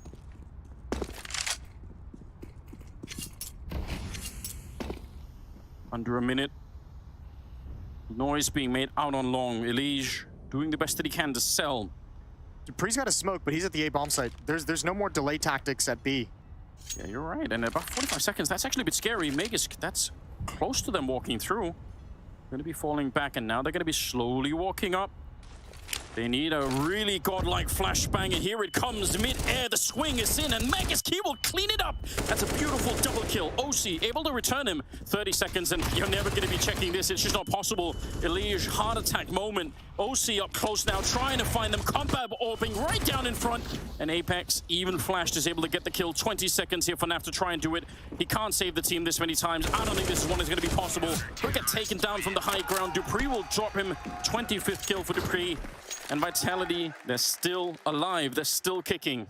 That's insane. What a battle back for Vitality with that kind of a buy. That's huge. They even pick up the AWP off OC's body, pass it over to ZywOo, so all of a sudden, flush with every weapon they would need, every resource they need moving forward. You're exactly right. You're never checking this if you're ENG. Good patience from Spinks, just staying up there the whole round. The timing on the flashbang to clear Monster. Again, Magisk delivers a stunning double kill. Yeah, the flash setup there is, like you pointed out, they don't have any more grenades to slow anything down with. So. And they caught a timing too, where the 2 players are going Monster. Sometimes when you get into that position, you see a player staring into the wall playing anti-flash. That time, nobody between Nitro and Yakinder. Right as the money was running out, right as they were about to lose the entire finals, and they come up with that. Brilliant stuff. Sneaking in Nav. That is really nice timing on that one. They've been trying a lot of different things with boosts outside like this, and just a naked walk-in. No real signal that it was coming. And dupreeh, he wasn't ready for it. We've seen it from everyone in this, from Team Liquid in this series so far. Yakinder with the Inferno performance, OC with the omping on Mirage to bring him back into it, Nitro on the CT side of Inferno holding down the A bomb site. Naf with some brilliant clutches and now delivering top fragger here on Overpass. Everyone on Team Liquid came to play today. Spinks is close. He's tried this before and he got caught by Yakinder, if you remember. Smoke is going to be fading and he just finds the time for it. Cyber on the other side, he does have a Molotov, but do you want to try and throw it? Yeah, it's scary though. You could get peeked at the same time. Spinks now getting wallbanged. Oh no! A 2-for-1 instead. Oh, they're offering themselves up. He gets one more with the Molotov. Everything is going his way. Spins it around. It's Apex to get that one, but still, Yakinder, nothing he could do here. That is a lockdown. Yeah, no time, nothing left to fight for. Yakinder's just going to back away. What a save from ZywOo. And with the time running so low, Liquid have to swing into that Molotov to go for the challenge. Brutal the way they've been shut down. Both teams down the stretch squandering 5-on-4s. That's an opening kill provided by Naf on a dupreeh, and they can't convert it. A couple rounds back, it was an opening kill provided from Vitality, and they couldn't convert it either. And that's OC's op that destroys him. If he doesn't get this one, it looks like Spinks is about to absolutely get annihilated in that corner. The wall bangs coming through. Oh, that is a shock. What a twist. Yeah, and then the money issues go the other way now, the other direction. 14-14, 29th round. You're right. This could be Vitality getting that fifth map. That is what it's looking like at the moment. Yakinder better have some game with this Galil. Now, for the moment, ZywOo's on the other side of the map. He's at the B bomb site. In fact, he's deep into the B bomb site staring at Monster. And Yakinder is just going to lead the way. He's saying, no one make noise. Contact play. Yep, we don't have to challenge it. We don't have to be flashing every single angle. Spinks is alone here still. Yep. He actually has no grenades either. Oh, and he's moving forward. This could be a disaster. This could end the whole round for them. They might actually have found a way. Apex is here. Yeah, there is a little bit of backup coming, but is it going to be enough? Apex is getting close now. ZywOo's here as well. Yeah, that might be what they needed. That is the super weapon that is on that side all the time. 55 seconds, and Liquid, that timing window might have gone away. Oddly missed shot there. Could have definitely got that opening kill, but Liquid now also realize, yeah, more people showing up. Do they still want to try and go for this? It feels like... Vitality know everything. Yeah, they're going to go for it anyway. Flash not doing anything to side with who's back around the corner, but Elige on a good return. He'll take down Spinks. Apex out in the open. Oh, he's very exposed, and they're running him down. Apex is out of it. Naf with the kill. He's going to continue. Double. And now dupreeh. He's walked up behind him. 25 seconds. Naf can make the escape. Yep, he can go. He is out of there. No, wait a minute. Oh, he's out of there. Don't worry. Don't you worry. He's playing at the B bomb site. If Naf can close this, he's had so many clutches in this game. He's going to plant... Oh, no, he's planning default. Okay, he's hidden for the moment. Goes for it. Molotov in front. Pressure is on. He has to run out into the open, and he gets shut down. dupreeh on the save. It's 15 on the side of Vitality. He actually wants to run and pick up the AWP all the way up here. I don't think I would have the nerve to do that. dupreeh? He's got plenty of time. Don't you worry. I think that might be one of the few times I've seen Naf in a clutch hesitate. It almost seemed like he was wondering if he should take that fight, if he should stand and just kind of slip out behind the boxes and play the headshot angle, or if he wanted to escape and play the time for the box. And he got caught a little bit trying to choose between the two options, and dupreeh hits a banger. 15-14. Oh my God. Now, money's mostly fine for Vitality, a little bit sketchy, but it's going to be all okay. That plant is going to help Liquid out massively. Elige, 2 important kills, but the fact that Vitality, look at these kills are amazing from Team Liquid, but what saves Vitality is that they got the information. They read what was coming. No presence at the B bomb site. Liquid slow played it. The fact that they rotated, they had 4 players on that defense, and if they didn't, those kills just probably secure the round. 1 chance, round 30, 1 opportunity for Vitality to close this out, or we've got another overtime. And a great comeback for them. It's a very rough first half here on Overpass start. Again, they've summoned the strength to make it back, and they want to fight for that last map. ZywOo a little bit awkward, but he makes that shot work anyway. Recovers his composure and takes down Elige. And that's a great opening kill. That goes the right way. That was his 29th victim. Yeah, Elige felt the damage. He felt that he did so much damage to ZywOo. Wanted to clean up that kill. Punished for it. Punished on the chase. Kinder and Nitro out blue door, or out the stairs, I should say. OC out towards long. Looking so good right now for them. Spinks, do they real? I don't think OC knows. Is he gonna check it? Has he any idea? No, he didn't. He's actually very lucky to be alive. Kinder's gonna be catching Spinks though. Little bit of a mistake running back like that. Probably because he saw OC run that way. He's thinking, yeah, he's just falling back from this position entirely. Didn't realize there was a second player up close. So right back, and it's a 4-on-4. ZywOo's got to play this perfectly with low HP. But as we know on Overpass with the AWP, these narrow, tight angles, and someone like ZywOo can do so much work. I'm wondering where Liquid's going to go with this. dupreeh, once again, is pushed in towards short. They've gotten very proactive on that side of the map when they're not feeling the pressure. OC might be waiting for this. Might be waiting for this the whole time. Door open, easy kill on a dupreeh, and it's a 4-on-2 for overtime. Oh, it's looking great right now. The only thing that can go wrong is the time, but they're down to the B-bomb site. They're already checking it out, and Vitality are not anywhere nearby. Smokes up as well, just to make sure. They should be there around 9 seconds on the clock. Magisk trying to get into the high ground, getting shut down mid-air. Naf there to catch him, and it's a 1 versus 3 to try and secure this right here. It's Naf once again to save the team. 15-15, and we are gonna head to overtime. We're gonna head to a break first, but these two teams locked in combat. Overtime up next. Don't go anywhere.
The brown bear?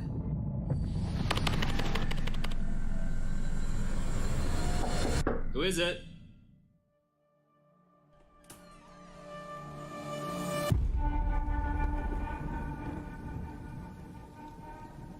I know you fear this prison. A prison you cannot smell, or taste, or touch. A prison for your mind, for your soul. I want you to break free. And I know you want to. You want to feel the taste of victory on your lips once more. And so, the choice is yours. You take the blue pill, and the story ends. You wake up in your bed, and you're coaching that spawn-based Counter-Strike you've always been dreaming of. Or, you take the red pill, and I show you how deep the casting rabbit hole goes. The team you're coaching? Cloud9.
First 2 maps in these grand finals, blowout victories for each team. The last 2 maps have delivered. This is the 4th overtime we will have on Mirage and Overpass, and this has been a tight affair both the whole way down. Both teams blowing man advantages time and time again, and each team giving an inch. 15-15.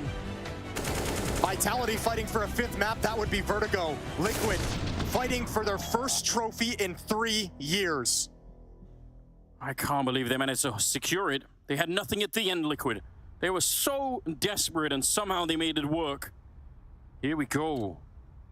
They have money now, all of them. Cywoo's come alive. Dupree's been playing out of this world. The Naf on the other side, he's starting to get a little bit more help from Yakinda, but they need a 3rd player. They need somebody else there. Could be Liege, could be OC on that AWP, but I feel like they need a 3rd one in that trio to make this really kick off and close this out. If they win this one, it's done. It's history time for Liquid. Vitality, they just want that 3rd, or I keep saying 3rd, 5th map on Vertigo. Yeah, and again, we will just reiterate it. That's a map that Liquid have struggled on. A Liege, an opportunity. If Spinks pokes his head up a little bit too high, he's done for. Now Liege is keeping his eye on that, gonna come through the smoke, but he heads away from ZywOo's op. If he slid to the right, he might have just been done. Real scary. So I was going to smoke it off and fall back just a bit more. He's been playing in this forward position a lot in front of the bomb site. That seems to be his hunting ground at the moment. Spinks is making a BDP at the moment. He's pushed all the way through the underpass. Now, he can push up the ladder. He can choose to be aggressive and go for some kind of a flank. If not, this is a phenomenal position on the map to gain information, but he's going for broke, baby. Nobody holding it. OC's going to have no idea when he eventually wraps behind him. Yeah, he should just be dead. Oh no, now he's got to sink back. Where does Spinks go? How do you get away from this? Naf is going to be prepared, opens the door. No, he won't. No, he won't. So Spinks gets away with it. He gets away with another. The mistake has netted him a double kill regardless. I don't think they know where that came from. They might not have. Silencer. Yeah, they were so confused by the silencer. I don't think they had any real clue. 15 seconds, the round is probably already done. Yeah, they're just going to be falling at the cleaning close to the bomb site, but it's not going to be possible here. 8 seconds on the clock, and Apex is covering this lineup. Bomb is on the ground, and Spinks, in spite of an absolutely catastrophic failure in getting that first kill, it just works anyway. I can't believe, yeah, that has to be it. Nosy had no idea where it came from. The silencer at least helped him mask the mistake and netted him a double kill down the stretch. I think you could even see, even when they open the door, they're looking for him to be, they think he's connector. They think he's in the stairs. Oh my God. That's crazy. 16-15. That's not the way you want to start overtime if you're Team Liquid. That round just fell completely flat. Shake it off, forget about it. Remember, talk about it later. Liquid has no more timeouts. They used all 4 in regulation. They used 2 timeouts way down the stretch to inch closer to 15. They couldn't get there. They brought it to overtime at the end of the day, but they've got no more chances to slow down the game. No, they really don't. Dupree wants to stay a bit aggressive out here, and this is great. If he can go and actually occupy the sewer area outside the B-bomb site, they can start to do so much more with the rotations. They can be real close to getting the connector again and try to reinforce that, the restrooms over on the A side. So I like this play from Dupree right here. Just getting a little bit more maybe than he could have expected. Nitro, ooh, this is dangerous. That smoke is about to fade. Dupree, he's hungry for it. He's surely going to be walking up and behind him. Nitro, he has no idea, and he's going to get caught. That is an expert play from Dupree. Nitro's had so much pressure put on him in these positions as well. That's like the 4th or 5th different style of look that Vitality have thrown at him. He's got a couple boosts inside the bomb site with the door being blown open. Now, nobody's watching long. Apex is rotating back. Deep smoke goes down, is going to... Oh, there's a gap in that. That might even be a design gap. Well, Cyber's certainly looking for it. I don't think he's going to get fooled anytime. Yakinda's going to be going down. They seem to know you might have been onto something there. The bomb is committed to it, so they have to go. Cyber going to catch a Liege right through the smoke, and it's on Naf and OC to try and bring it back into 2-on-5. Seems impossible, probably, because it is OC here. Yeah, I mean, if they jump for him, maybe, but he's only got 10 seconds left, and Dupree will drop him at the end. Another double kill for Dupree. He's up to 28.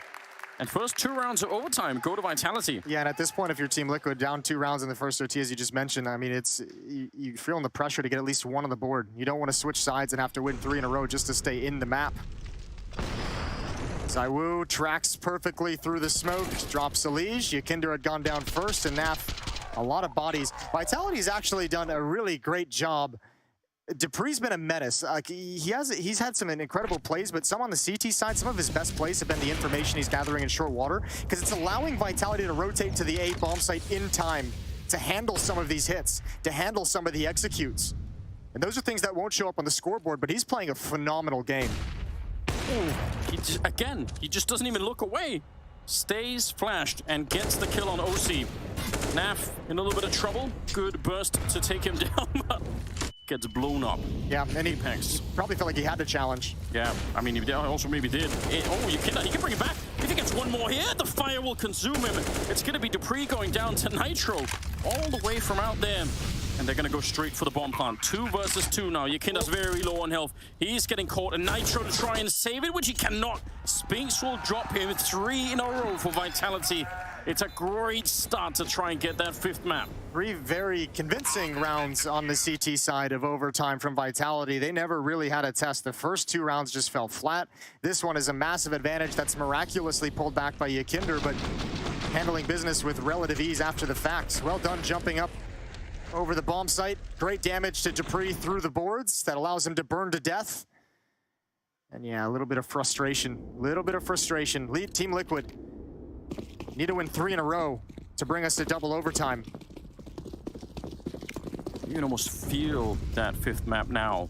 Now we mentioned the championship blood that Vitality have, and it's serving them so well in this map. Yeah, he's not wrong. Here we go. Straight rush. They want to close it out right now. Spinks on the opening. Takes down Nitro. It's a brilliant start. They want to keep going, but Naf is here. He's still fighting for America. 3 kills in a row to shut it down. They would have been wiped out. This bomb site would have been gone, and it would have been bomb plant instantly if he wasn't there. Saiwu and Dupree left. 2 versus 3. They just need a couple of kills here, and maybe they could keep fighting this grand final. So we're not sure about when to plant this bomb just yet. Is he going to get thrown up behind him? Yeah, there we go. I don't think they know Alicia's here. They probably don't. Might be a chance to save it. They're backing on now. There's the spot, but they definitely didn't. You're absolutely right. They had no clue. Dupree, what do you even do? They have the money to fight. He might as well try and go for it, even if it's 1 versus 3, but he snuck around the L-bend. Slight element of surprise, but that's smoked off at the same time. Maybe that's going to work out to his benefit. Oh no, the Molotov as well. Now he's got absolutely no shot at it. And Liquid, they get 1 more. Yo, ESL made a Twitch emote for Hooksy for obvious reasons. It might be time to make one for Naf. I can't believe he gets a triple kill there. What an incredible performance he's putting out. That was so impressive in a near impossible situation. Nitro went down very, very quickly. And I'll tell you what, one thing that Vitality has shown in these past 2 maps is their ability to adapt, their willingness to change the pace, their willingness to get a little bit weird. All of a sudden, after mostly a slow T-half in the first half, they just bust out a monster rush in the they're going for the uppercut. They're going for the knockout punch. I think it's such a bold play, and it almost worked. I mean, it would have worked. If it wasn't for Naf. If it wasn't for Naf. That's the headline for this 4th map. That sums up everything we've seen. Leash has no idea. Definitely not. He's a free kill. He's about to have a heart attack himself. The flashbang doesn't even catch Spinks. That's even worse. That would have been maybe a slight chance, but brilliant play. Good stuff. Spinks has really done a lot in the last, 5 or 6 rounds. Yeah, he's had some good work. Yakinder sliding up towards long, trying to make up for the man disadvantage. Both of these teams let rounds like this slip towards the end of regulation. Zaiwu's going to be the one turning the corner first. If he's prepared with the ult, Yakinder, he's going to get a kill. He found it, going to smoke it off. It was absolutely huge. They tried to flash him away, but he's doing everything. This is the kind of Yakinder that they haven't really had too much off on Overpass. For a long time, he wasn't doing enough, but now he's ready for it. Taps away and nearly drops Magisk, but he'll stay alive. 8 health. Saiwu's here, and that's an easy shot for him to hit. Naf and OC to try and hold on to the map 1 more time. Otherwise, Vitality, they'll get the 5th map. They'll continue the battle. Down to 30 seconds at the moment. And look at this position for OC. Yeah, he's not really in a position that you can fall back and then change your angle. I don't think he wants to fall back. I think he wants to fight to the death right here. They're coming for him. Almost on the ground. Anyone else want to step it up? OC! That is a massive double. 17 seconds now, and Spinks just running for it. He is looking, he's aware, but Molotov the other way. And Naf is sneaking in. Does Spinks have the timing in his brain? Does he know how close Naf is walking up behind him? He's done it time and again, and he's in another clutch. He's so close, you can almost smell it. Naf walking in, getting closer and closer every single second. Spinks has no idea, and it's one more clutch on the board for Naf. Naf's the exact player you want in that position, especially in this kind of a performance. 32 kills, and that doesn't even get close to touching the impact he's had. Keeping Liquid in the game single-handedly, 17-18. Liquid have run 2 in a row, one more. They force out double overtime. But shout out to this man to set it all up. The layup, the assist, the alley-oop for Naf. And with the time left, Spinks, he's just, I mean, if he had 50 seconds, he could have slowed it down. He could have waited to hear some footsteps. He could have tried to figure out where is Naf before I go even for the bomb plant, right? But with 18 seconds, he just has to go. He just has to run for it and hope that he gets some information, and Naf gives him nothing. It's a big risk to take as well in a position where you have no way to check behind you as well. 18-17. This is just the first time out for Vitality. That's no. Is it the first? Is it the third? I always forget how those little dots work, but man, Vitality, I don't think they've called a whole lot during this game. We mentioned it a couple of times. Yeah. 18-17. One more chance for Team Liquid. Or one more chance for Vitality, I should say, to close it out. Yeah, whichever way you see it, it works both ways, doesn't it? Here we go, last round of overtime. Liquid trying to extend it, Vitality. What a battle they've had on their hands. And they've stepped it up, they really have. Cyber's dropping 35 kills, Dupree on 29, and Spinks and Megs, now they've got almost the entire lineup showing. I mean, it's not that even that far behind at 19. This is an incredible team effort for Vitality, and it shows. They just, I mean, this is another round, the last one, where they had the opening kill even. 4 on 5 again, and somehow Liquid managed to get back in. That's a couple of rounds now in overtime where it's just, you know, miracle plays coming out from Liquid to keep them in it. Can they do it one more time? Maybe if Liquid get the opening, it might be a different feel. It might be a curse. Both teams have struggled to close out man advantages. Elysian Nitro are going to play behind the smokes over towards Monster. Yakinder at Flower out towards Long. OC slid over, going to be positioned, I'd imagine, at dice boxes. Another smoke for Monster, although Elysian Nitro are peeking it and they see nothing. Elysian might start to push this and get information. He might just challenge right through it. They try and just contact play this one, Vitality. There's a little bit to stop them. Yakinder has a smoke, which he actually use right now. He has to use it defensively so he can actually address the other angle towards the bomb site. Yeah, he has to be aware of that. Yakinder goes down. Apex, strong opening. That might be everything they need. Oh, it's looking good. OC goes down. Spinks on the spin around. And Vitality, they found a way. Nitro, nothing you could do here. They're hunting him down. Vitality securing a 5th map in the grand final. There is nothing Nitro could do at this point in time. It took everything for Vitality to get here. And now that they're here, they're going to be able to bask in that glory. This is absolutely well played. More overtimes played, and a 5th map is coming up. Vitality victorious on Overpass. Yeah, look what it means. They hold on. That was a tough match. That was difficult for Vitality to secure it. Liquid made it very hard on them, but they do it again. And it all comes down to the championship pedigree. How many majors on this team? So impressive. We have Vertigo. Off to a break. We come back and we crown the ESL Pro League Season 16 champion. We're going to go down with an interview with Freya.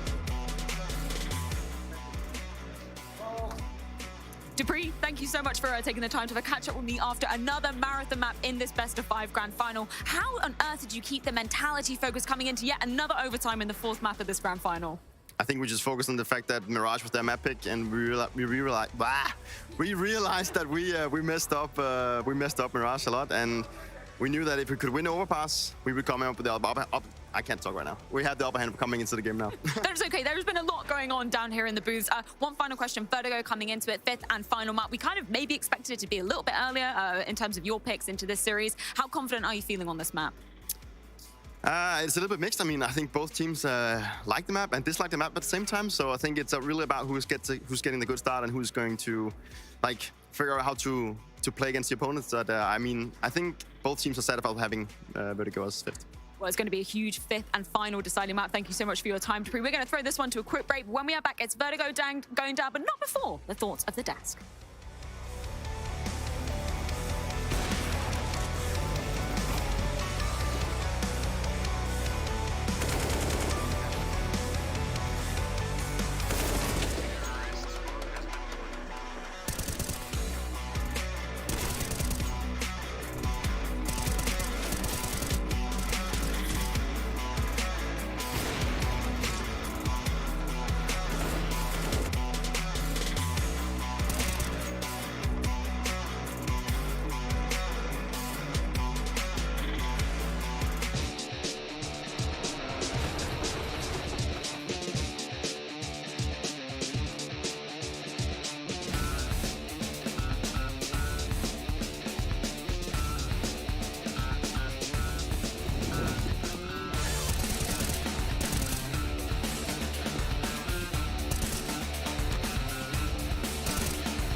Miku just kills everybody. Another 3K. He's pressing forward. He'll find another. On for the ace. His second of the map. It's at the right time. Brokey's all trying to deliver, but they're not ready for it. Brokey!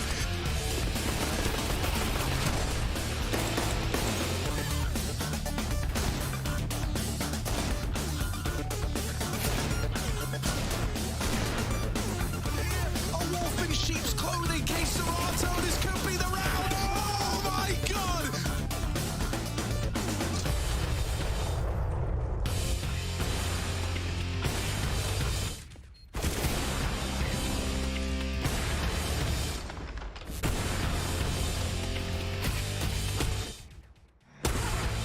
The wings of one.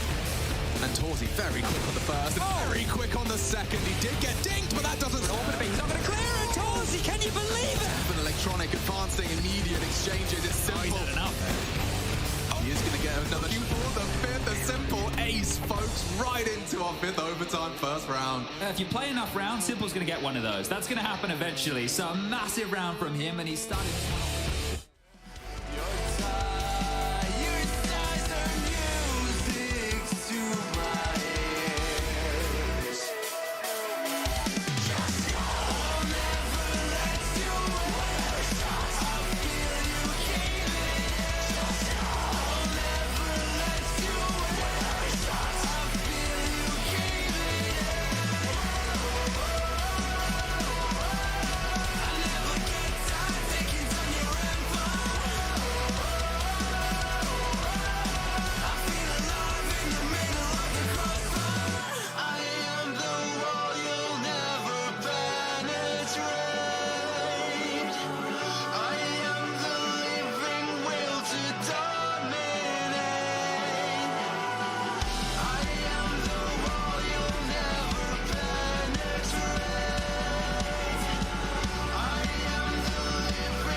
That map had it all, ladies, gentlemen, everyone at home. We are now tied up 2-2 in the grand final of ESL Pro League Season 16. It's all quite literally going to come down to the final map of the tournament. Overpass goes the way of Vitality, 19-17 over Team Liquid. Blair and Maui, what a map of Counter-Strike. I thought it couldn't get better after Mirage. We were just saying, I wish it was a best of 3 because that would have been a banger of an end, but Overpass delivered. And I won't lie, I thought Vitality were going to run away with it, but Liquid punching back, going back and forth. ZywOo, great start, falling asleep, waking back up, clutches everywhere. I mean, how can it not be entertained? Maui, I really thought Vitality were going to be out of it coming off that exhausting Mirage, which they lost, but I could not have been more wrong. You just can't count them out. I said it. It's the heart of the champions. It's all these guys that have been in these big moments before. They're always going to fight. They're always going to keep fighting until they're completely out of the server, Paulo. Let's take a look at some of the rounds at the end of regular time, because I think that's when the action really started to ramp up. I mean, both teams were having to make so many plays to keep the match in hand. I think that was a game of just clutches, right? I'm not just talking about 1v2s or 1v3s. The sort of plays coming out. I mean, look at this round, right? Round number 26. And this is so massive. It's a 4v5 disadvantage of Team Liquid. And you end up getting the 2K, and then OC comes alive. This was beautiful. As Dupree takes down a Liege, we see OC in the 1-on-2. He's able to find that first. That's a great shot. And then Magist tries to get cheeky by going on top of the dumpster. But what's that? OC spots that. Ooh, oh, that's such a hard shot. At the time as well, when we were backstage, I was texting everybody and talking to you guys. I thought that was going to be the game-winning play by OC. And then in this next round, on what was like a half buy, Vitality bounced right back. And in no small part, thanks to the gentleman that was just on your screen. There's just so much to say about all of these rounds and how they broke down, but it really always felt like when ZywOo had a chance to deliver what the op he did, but on round 29, we see this incredible rush from Liquid. They just had barely any pistols, and the slimmest of margins left them out to dry. dupreeh with the perfect molly here. Not just the molly, that shot, just such a good reaction. Nav played that almost to perfection, but dupreeh, he needed that 1v1. Again, coming down to the clutches.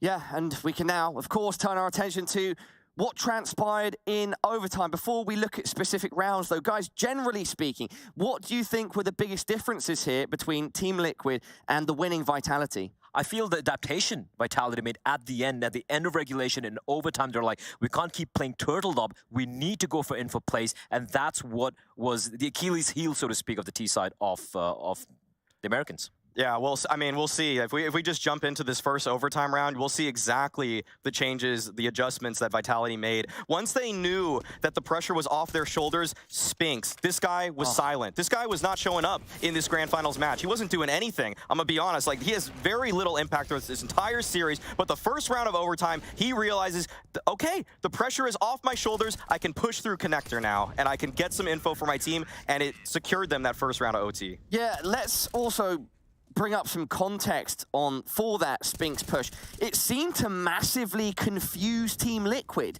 because he kind of maneuvered his way in, and then I think he got an initial kill, and Liquid didn't know where it came from, whether it was at the back of the alley or if it was coming from stairs, and that completely discombobulated their whole round. And then in the very next round that we just saw, it was dupreeh that decides to push. The Vitality took this game by the horns. They were the ones that were in the driver's seat once first OT hit. That's why they were able to secure those 3 CT side rounds, because they started playing with confidence. And again, they're showing that championship poise, that in the big moments, they're not afraid of making an individual play. And I think one of the biggest differences when it comes to the T side from these two teams, a difference maker for me, was whenever we tried this, we saw Liquid try to go for an A execute, it was never clean. It took too long. The CDs were in a very good crossfire setup. The final round in OT, that execute from Vitality where they knew they had to go A was perfection. Okay, guys, I did not think we were going to reach a 5th map, but here we are, and it's Vertigo. And correct me if I'm wrong, but I think the impression that you guys have given is that Liquid are going into this as underdogs. This should be Vitality's map to take. Unless something changes drastically here for Liquid, Vertigo is their weakest map in the map pool which they play with, right? And this is something which has been abused time and time again in ESL Pro League as well. They know the weakness. OC is just new to on his map because they don't really set him up for success. But considering how good he's playing right now in the playoffs, you can't allow him to play a more passive role on the CD side. He needs to be in the front lines. He needs to be taking fights. We have hated what we have been seeing from Vertigo for Liquid. Their CT side has a 38% win rate. That's horrible. Going into this match, the reason that OC had, and really going into the playoffs, the reason OC had such a bad rating is because they played Vertigo 3 times, and it was his worst map by far throughout the group stage. And the reason that he's been doing better is because they've stopped playing Vertigo. They have avoided it throughout the entire playoffs, and now it's back. It's rearing its ugly head once again, and he's going to be tested because guess who's lurking middle on OC? It's Spinks. And this guy is brimming with confidence right now. Blair and Maui, we have just under a minute left. Now, don't let me put words in your mouth, but I think it would seem that both of you would say now this is Vitality's match to lose. So let me ask you a different question.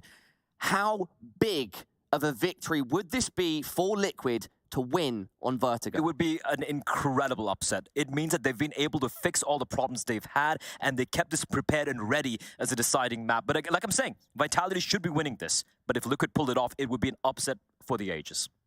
All the props I would give to the preparation, anybody that decided to change things, like all that support staff for Liquid, because they're the ones that should have looked back at the demos. They're the ones that should have identified the weaknesses, and that's what we hope to see. We want to see them change. If I see that first gun round and OC is mid with an M4, I'm gonna lose it. I can't keep watching that. He's been horrible by playing that position with a rifle. Get him an op on the first gun round. Set him up for a kill. He's been delivering in this series. Blair and Maui, for the final time in a pre-map or match segment of ESL Pro League Season 16, thank you so much for your thoughts.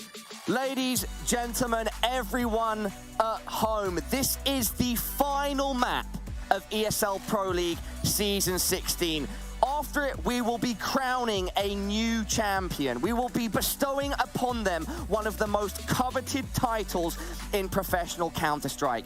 And who's it going to be? Team Liquid or Team Vitality? After a short break, we are going to find out, and it's going to be the legends of casting in North America, Sadakist and Moses, to carry us through it. Looking to get more out of your CSGO fan experience? Introducing CSGO Bingo, event pick'ems, and fan club showdown. Claim free bingo cards to win amazing prizes.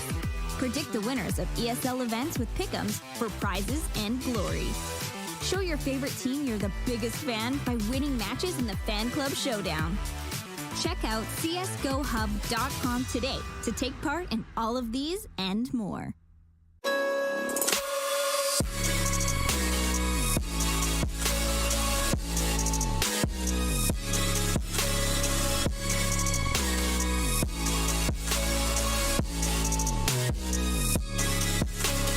You love it, you wear it. What's your style? Get your merch at shop.eslgaming.com.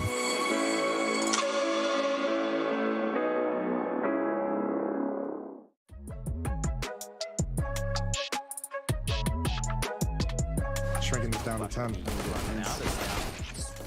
goes aggressive. He'll get 1 kill off the flash. Make that 2-3 for Zywu as it lights up the scoreboard and B. Again, just taking space.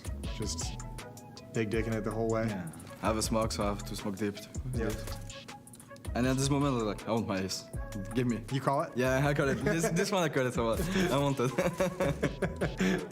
That's so nice. But I think Alu failed me a bit, because when I shoot the first one, or the second one, I mean, I heard him shooting a lot close to me. Yeah. So I was really happy when I killed him. Oh yeah, you spotted him. Yeah, he was spamming a bit. Yeah, and I mean those kills just come so quick, which is why you just push up, right? Yeah. After that, I knew there's no one that was on side, and I just take some pace for my teammate.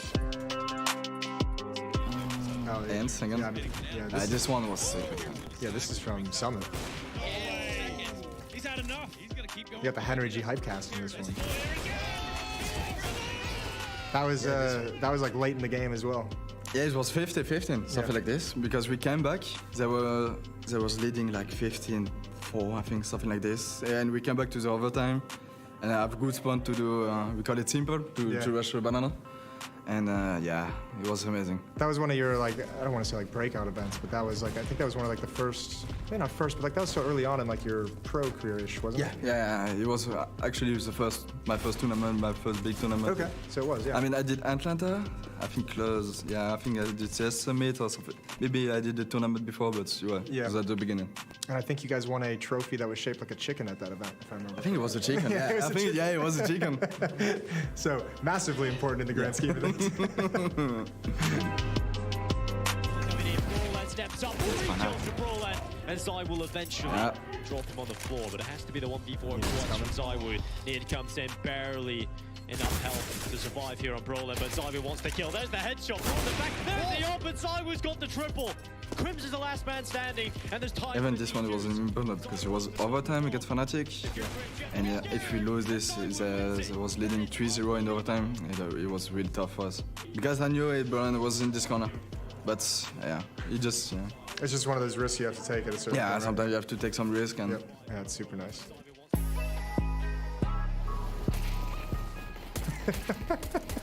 I mean, this one, no one is watching me. I mean, how did you get away with this? Yeah, if there is another good pistol player, he can make it because no one was watching me. Well, I mean, yeah, but we'll chalk that one up to the setup because they're trying to kill someone. Yeah, they're trying to kill the guy Shadow. But whichever teammate that was deserves a little bit of like 5 guys is watching him. We'll give him an honorary ace as well. The only one that I have in my hand every time is like the clutch in P250. Yeah. Of course, this one, like, he was unbelievable for me. I mean, everyone didn't believe, I think. Everyone in the world thought that round was over. Yeah. But only this, but after that, no, I don't have a special round or... Maybe T-side up against Ants, you can put it 4. Yeah, I think I'm good with this one. Cool. Yeah, I think perfect for me. Yeah. No. That ain't easy to make that list. You got some sick clutches, my man. Yeah, sometime. Looking forward to many more, brother. Yeah, I hope so. Yeah. Maybe this tournament. Yeah, absolutely. We'll make a new top 10 afterwards.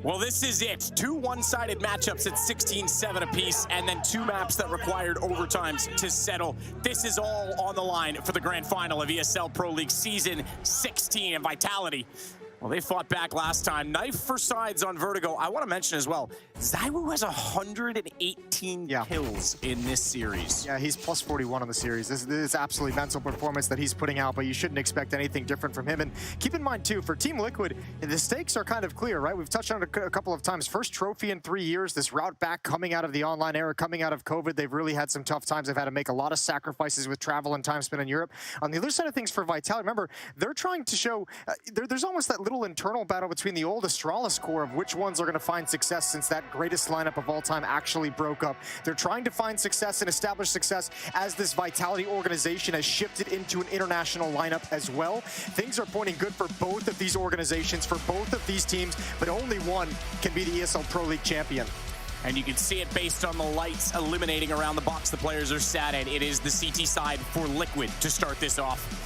Although, I say that, the lights haven't changed on the stage because in the server it's the other way around. So they are on the T side. Got a mistake. Got another point to make really quick before this goes live. You mentioned ZywOo, 118, top ranking on the series, far and away. Nobody's even close to him. On the other side of the coin, one of the star players for Team Liquid, ENG, having a tough day. 71 kills today. That's lowest for the team across the first 4 maps. And he plays that important role on Vertigo towards the A ramp on the CT side. It's going to be so important. And just to give you guys a little bit of a throw you for a loop, we're going to get a tech pause as a PC has froze right as we hit the yellow 3 button. All right, yeah, exactly. It's ready to start. Let's get this out of the way now. Let's deal with it. But you're absolutely right. ENG is missing.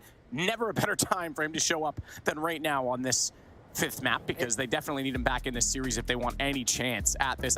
He has to be pivotal. And I'll tell you one thing, if you want to have a little bit of hope that we're going to see him have a resurgence to deliver a map 5 performance that can net them the trophy, is one of the obstacles for Team Liquid has always been the mentality sometimes just straight up collapsing in some of these big games. And at the moment, both teams have shown amazing resilience. But Team Liquid to outlast, come off of a stomping on the 2nd map on Dust 2 of this series, win out in triple overtime, have to come back and force overtime to begin with on that map. Same thing on Overpass, having to force overtime on that map, even though they lost. The mentality of this Team Liquid team is completely shifted. So if you're gonna, for me, I'm gonna put faith in ENG bouncing back and delivering a stellar 5th map. It's possible. I was not as confident about their Vertigo. I didn't think this was going to work for them. And we know OC's had a lot of problems in the group stages on it. Basically, how they were utilizing him toward that ramp, he has looked much better in the playoffs. So you have to think, too, Team Liquid is going to identify this Vertigo as a weakness that they've had in the group stage. And obviously, the best of 5, you know it's going to come out. This is going to be a map they had to have looked at closely and come up with a plan to avert those issues. Started off fast toward the ramp. ZywOo with the dualies. Man, oh man, what a night it's been for the dualies. He's forced off by Flames, goes back down the lane, but not too far away. He wants to actually use this sound as a bit of a bait because he can mask his footsteps a bit with the noise of the fire. It's ENG that gets in position first. He's gone, removed. ZywOo's not done there, tries to back it off, doesn't matter. Naf and OC opening it up. Apex did damage, but not a kill on the Naf. But when he goes back around the corner with a self-flash, he not only finds a kill, he's got a 2nd, and he's caused for the rotations. He finds 3, and Majisco will close out the round. It's going to be Vitality to start it off. What an incredible sequence from Apex. That's disgusting. Yeah, fists in the air, baby. They wanted that hug. He's going to get it after a pistol round like that. Absolutely magnificent. A one-man army. Stops the entire hit. Pretty spectacular considering that they found the openers on it. Both of them. They found 2. He might have caught the first player off guard as he's the 3rd man they didn't expect to be there, but the other 2 is just straight up Apex being a boss. 2nd round live and without access to the bomb site. Liquid back off to unarmored pistols. A single P250 on Naf. And all Glocks. Absolutely.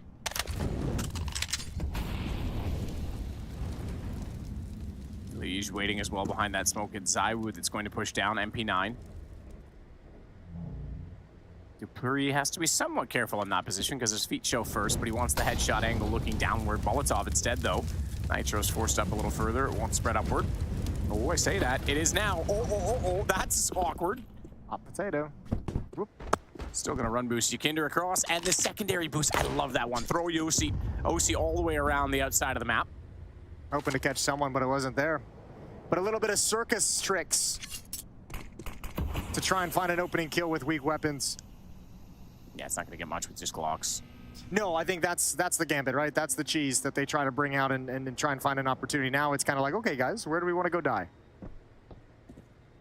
Well, mid seems to have that name written all over it, but just with this MP9 and 2 weak players could easily mow them down without the armor with just the Glocks. You can even ace on this potentially. He's going to go down after 3. OC actually kills Yakinder, so it's a team kill. That's not going to help money situations early on, but it's Dupree that's going to double up, and now the SMG is finding 5. Does prevent an extra kill of bonus money going over to Mages, so maybe it's a that's fair. 500 IQ play to TK there. It's, who was it, Fnatic back in the day that used to jump in the Molotov? Yeah, that was a trend for a little bit. See a Molotov on the ground, everyone just go into it and die, so you don't give the money over to the SMGs. It's fallen out of favor. It has, yep. I mean, the economy's changed a lot since then. That was back in the old system. Absolutely. Well, 2-0. Guns are out. 5 AK-47s across the board for Team Liquid. 3 SMGs and 2 M4s for Vitality's defense. Smoke's down at the ramp. Kinder looking for a shot on the AK. He's not going to get it right away. Doesn't have that option. We're going to bounce the nades down over top of the wall. But this is a counter. So if they're not going to play aggressively toward the ramp, if they're going to just use utility to slow them down, this push, 3-man push at that, is going to be problematic. And they can turn back on this. They can still rotate up the ladder. They can still flank it. Magist doesn't need the help right now, though. He's got 2 and OC. Oh, yeah, look at this. Limited, but they find the bomb. This one's over. Call this one to Vitality. It's going to be 3-0. He's going to go for the double kill, Spinks. He's got all the time in the world, and he knows it. Go for the close one first. Transfer over to Yakinder. Good double kill from Spinks. Free upgrade to the AK-47. And this half cannot start worse for Team Liquid. No, this is brutal. Giving away the guns, the bonus round as well for Vitality. No map control, 1 kill only. Now, if you think back, let's go back to the Mirage game that we casted just 2 maps ago, map number 3 in the grand finals. The Vitality defense, the philosophy was get up in their face, disrupt everything they want to do, be aggressive, don't give them space to work with. This round is just SMGs, but I'm wondering if Vitality's like, okay, there's a little bit of a weakness here on Vertigo. We know they're going to have come up with a few things. It's not going to be picture perfect for Team Liquid. They're not ultra comfortable on it. If we can introduce that chaos and introduce that stress early on, it's going to make our life easier down the stretch. So we'll see if it continues with some of those mid-round pushes from Spinks that we just saw now that the M4s are out, but Team Liquid's going to have to go down in armor and upgraded pistols, mostly Tech 9s. Spinks already fast toward mid, has put a Molotov out that will delay the play from Yakinder, who wants to be the lurk. Nade's going to go out, it's going to come back in and nail Nitro. This time, no armor. Apex able to find a Lige. Same part that he started off the pistol. Remember that pistol as well, because if Apex doesn't step up in that situation, Liquid could be very easily in that 3-0 lead with the money, but this is a slaughter again. All onto Yakinder. He was the only one not over toward the A ramp, and he'll lurk to try and find a single kill, maybe pick up a gun in this, but with 1:24, that's a long time away. Yeah, he's hoping to catch Dupree off guard on a rotation. Timing wasn't with him. Would have been a tough battle regardless. Tech 9 salvage for Dupree, and it's 4-0 for Vitality. Yeah, massive start. And Liquid will buy up the right end. Is Nitro not gonna? Yeah, I was gonna say it's not worth it. Don't go. You need the utility more than the AWP on the T side.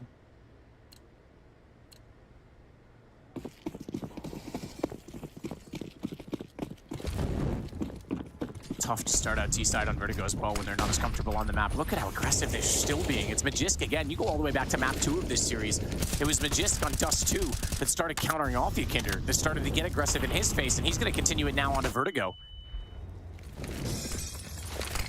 Apex as well, gonna push behind his bounce smoke. Lige, oh, stuck behind it. They can't do anything in response. ZywOo's got 2, and Apex cleans up the 3rd. Yakinder almost taken down, but he does find the trade. It's a 3-on-2 and just low HP. This is gonna be so tough. Super tough. Rotations coming into the A-bomb site as well. Naf's all the way on the other side of the map, so they can't really work together.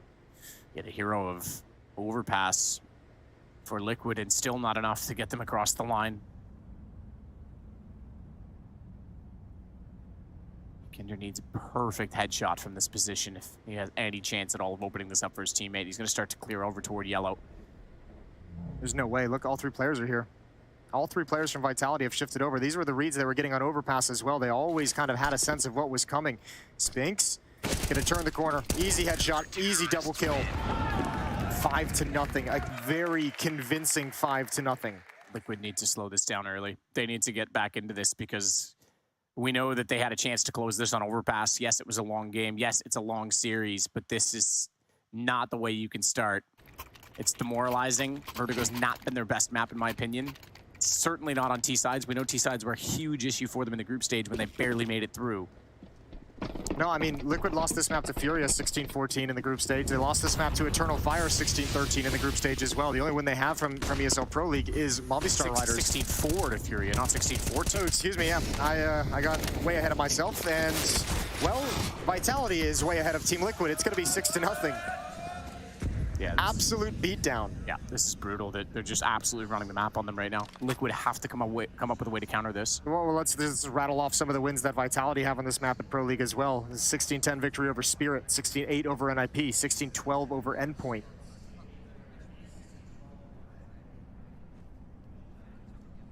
Yeah, lurking it out then. Galil.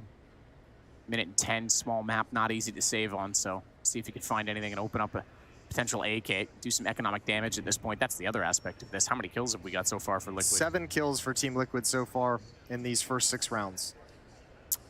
Naf, if he finds anything, it would be 8. But I mean, I was about to bring that point up after this round's end, is the money has just ballooned so far for Vitality. So right out of the gate, you're playing at a severe disadvantage for Team Liquid, where there's no reprieve in these buys until you rattle off like 3 rounds in a row. And it's not even, it's looking extremely difficult to just get to 1. So, I mean, I don't know if we're going to time out from Team Liquid after this round or perhaps the next one when they come in with their next buy, but they're going to have to talk things over and readjust some of the mindset. Contact, Zywoo getting the kill. Clean and easy for him. 5th on total. It's Magist that has 9. Apex has 7. As you say, Liquid total is 7. So those 2 players alone out fragging all of the North American squad. And there's got to be a lot of confidence in Vitality now all of a sudden at this point. I mean, you've shut down when they've gone mid. You've shut down extremely well when they've gone A.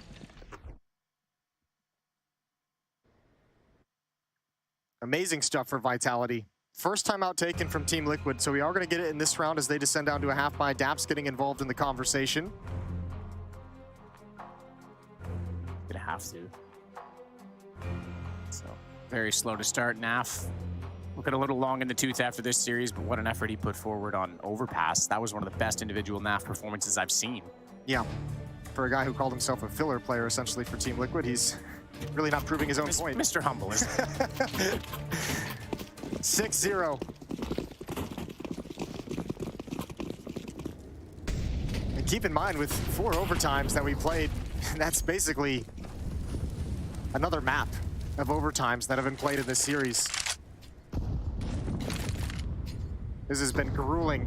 Grand Finals started at, what, 5 p.m. was the start time for this match. We're approaching midnight here in Malta. It's 11:46. Crazy. 6 hours and 45 minutes of play so far of high pressure, high intensity, full focus Counter-Strike. Naf with a quick shoulder check is obligated with middle. Not as aggressive from Vitality in this round. They know the economic situation. Also on the back of a timeout, you're going to expect some changes. Incendiary not going to be thrown. Naf's got the opener finally for Liquid, something to work with, but it's a shooting gallery, and Zywoo just guessing inside of the smoke is able to take the head off of Elige. He'll fall back and try and delay even further, but they're forward of the Incendiary. The timing might work, not if they line up and give the spray to Zywoo instead.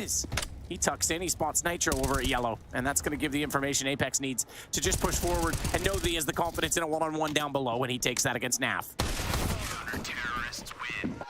7-0 start for Vitality, and still only 1 kill. Despite that it was the opening kill in that round, it's all they get. You gotta be so impressed by Zywoo in this series. He might be just the only, like, just what a massive beast to have in a Grand Finals deliver and show up in this sense. What an absolute resurgence to form as well for him, because the first half of this year, part of the online era, he went, remember, consecutive back-to-back #1 player in the world. Yeah, world #1s. And then he almost went missing, and suddenly he's back, and Spinks there with him. Bit of change in the mentality, perhaps, on the team. You mentioned 118 kills in the 4 maps coming into this final map. That is 21 frags above the next closest player between both teams. That's crazy. He's just been a monster. He hasn't even got the op out yet. He hasn't even reached his final form. And for Team Liquid right now, it's from overtime to obliteration. They could have won this on overpass. As Magist pushes forward, they've got a long way to dig out of this one. And look at the aggression again. Magist, though, that smoke fading, Eli's gonna find one. They swing, Magist still doubles up, and ZywOo, top of the ramp. He can delay this, and there's so much damage off of Elise. He's forced back and out of the corner. He has to be so careful in that situation not to get a counter peek. It's Naf that needs to lurk for Liquid.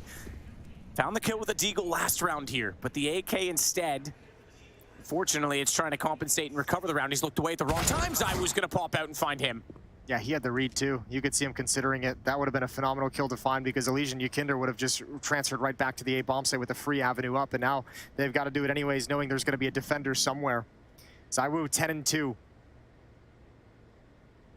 Spinks playing between both players. Dupree holding down the fort at the B bomb site. He has yet to really be challenged in any significant way in this series. He's got 0 deaths. Good point. This is still winnable with 2 Molotovs. First one's gonna go now. Second smoke.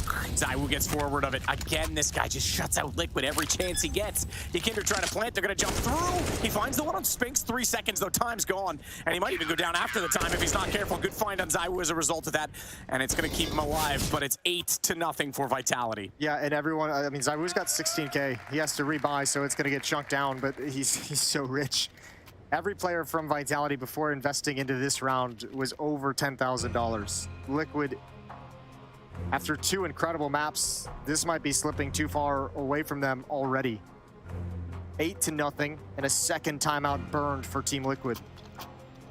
These rounds aren't even close. No, they're not. This is a slaughter. That was the closest one with only 1 player surviving for Vitality, but remember, it was 3 players alive when time ran out of the round when the round was already lost. They were just fluff kills. Yeah, and Yukinder knew he had to get off of it, despite that it was inside of the plant time. And it's a smart play from Spinks. Force him to get off the bomb. Just say, I'm gonna kill you if you keep trying to plant.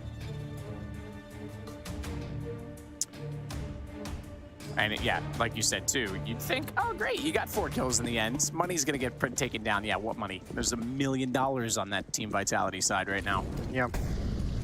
The top fragger is Yukinder for Team Liquid. 4 frags. 2 of those just came in a lost round, in a losing effort. That were 0 impact kills. I try to go B this time. We haven't seen a hit on B yet. 11 total kills for Team Liquid across all 5 players. There's 2 players on Vitality with 11 that are matching the entire team of Team Liquid. Deep incendiary. Doesn't go past the edge of the ramp though, so they'll stay down behind the box. Nothing from Yukinder yet over toward B. He's still trying to bait out some shots in reaction. Apex. Once more. Ooh, I think his gun barrel was spotted when he went for that reload, so his fire's back actually hits Nitro, who is yet to find a kill in this game. It's not gone yet. They can still make something of this half, but it has to start now. And Apex on 1 HP finds a kill on a Nitro, and he'll run down the lane to get away with ZywOo ready to support him by delaying them on utility. Elige, though, already forward of that. Okay. Naf, that's mid. Yep, that's the 2nd time he's won that fight against Spinks. Naf still providing some individual effort to keep them in this. Brought into a 4-on-4, and with Apex low, there might be an opportunity. Very light on utility, though. 2 smokes and 2 flashbangs for Team Liquid. They're all going to have to be used to get into this bomb site, and they've got to wait for Naf to get over here, because that's a must-have smoke. Ooh, Yukinder. Every opportunity, he dropped up on top of the bags to see past the smoke, and he saw the transition, couldn't get it, but they've got Naf onto Apex. That starts the flank. OC has ZywOo down, and it's a 3-on-2, 13 seconds. Bomb needs to get in position. Magisk, he's already making it awkward. Yukinder's got Naf with the follow-up. He steps up again when needed. He's got 3 kills in this round. It's just Dupree. He has not died yet in this half, in this game. But he only has 3 kills to his name. He needs 2 more, and that bomb continuing to tick. He knows they have the money, so it's less so about even trying to do economic damage. He can just straight up go for this. Got a smoke. Tries to bait it out, taps the first one, shots through. They know they landed, and they know he's not on it as a result of that. He tries to counter this by going around. Now he'll try and get on and hold it, but he's lost track of it himself. He's even walked out of the smoke, but thankfully they don't see him. Naf will close out the round, 4 kills. Yeah, and you'll take whatever you can get if you're Team Liquid, because one of those 4 kills is the player is Apex inside the bomb site. They needed to get that kill. It's an impact kill from the smoke grenade. It's a smoke grenade thrown that just tags him on the bounce, and that's the damage done right here. When was the last time you saw a smoke kill in a grand final? That's a great question. That's amazing. I am so in love with that. That's a crappy way to go down if you're Apex, but all right. There's your gift, Team Liquid. It's nothing special, nothing to be super excited about, but you got a first round on the board, and that's always the hardest. Let's see what you can get after the fact. Naf has delivered a quad kill to get you started, but now you got to deal with ZywOo's ult. I don't know why you swing that with the MAC-10. That's such a good lineup to go toward yellow, and he just commits to a long fight, gets taken down. Sure, it's information. At least OC is able to trade back onto Apex. Flash out, OC, still sat behind that. No one contesting scaffolding right now. I mean, at this point, when you're down 1-8 and it's been such a catastrophe the way it's been for Team Liquid, I think you just got to be happy with the 1-for-1 trade that gets you a ramp control that at least forces back the defense so they can't have the information. And you got over a minute with which to play with the map. Oh, that is a dorky little angle around that smoke. It's one way to put it. dupree's definitely got that figured out if they go back, but that smoke has a timer on it, and they're not going to be there beforehand. Imagine getting killed by that angle. Oh, you'd be tilted off the face of the earth. 45 seconds remaining. And here's Spinks again in the mid-round, finding his timing to be aggressive. Not hearing any presence. He's probably pretty happy that Naf's not there to challenge him. But he's gonna have a fast flank around this hit. And if there's any resistance, all 3 defenders are here. Spinks, man, the timing on this. They know they just have to stop it. ZywOo has the health that Apex didn't. Body blocks that smoke as best he can. Late in the gap, he goes through with Nitro lineup. Oh, dupreeh gets the same. 1 for you, 2 for me. He pulls it back. It's Naf on a 1-on-2. Smoke's gonna miss it over as he tries to flash through it. He gets the bomb recovered, but 11 seconds, and Spinks is already hot on his heels and already boosted up. dupreeh slides out. It's 9-1. And they never even had to show Spinks' flank. They never even had to show that Spinks actually made the mid-round move to go down ladder. Huge win. Full losing bonus for Team Liquid, but they really need those plants if they want to keep having complete full buys moving forward.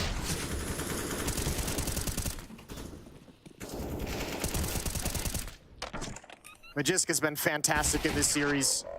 So is dupreeh. What a great double to find. Even finds the 3rd at the end. So Team Liquid stagger the investments. They know they need to chip away at this economy. They know the only way back into this game is to deplete the funds of Vitality. So they have to pick up 2 AKs. And there's a timing. dupreeh caught snoozing, trying to transition into a new position. Opening kill, traded back by ZywOo. But they need this. They need this round. 132nd kill in this series for ZywOo. If I'm not mistaken, he has now set the record for most kills in a series. I'll get that confirmed, but that's 8 outs. Okay. That's pretty banging. That's outrageous. Yeah, that's true. Shot. Magisk takes out OC. Now the advantage back to Vitality as they look for double digits already. Nothing you can do, though. Those have been the hot hands, if anyone can claim that so far for Liquid on this map. And it's Naf that's going to try and do what he can to spot out Magisk. We've not seen a lot of action at B. Magisk, backside of the double, pulling back at quad, can easily get a spot on this. I don't think he did, but he will this time. He goes wide. Naf, great shot. A chance to walk in, but he needs to cut off rotations before his teammate arrives. And unfortunately for him, they've already gotten in position with ZywOo. Smoke down. That'll give away that he's close. There's no flash either to really activate Naf. He's got to be really scared about turning this corner now. ZywOo is very nervous about middle as well. He backed all the way to the site. That's why he deployed the smoke to buy time in doing so. And Apex is getting ever closer. ZywOo's going to confirm mid's fully clear on this. And with that, Apex starts his journey back toward his teammate. Bomb has been planted. Naf getting slightly further forward. The HP absolutely in favor of the M4 right now for Apex. Naf's going to have to be absolutely perfect. Molotov deep. They expect the close corner. Surely they swing on this with the double. They go. It's going to be the first for Naf. Followed up, and the Kinder's actually got ZywOo instead. So a second round for Liquid. Well, that's ZywOo delivering the entry kills to get into the B bomb site. Naf following things up. A little bit of life left in Team Liquid, and that's a phenomenal result after a round where they only bring 2 AK-47s into it with that staggered buy. They can pass the op over to OC.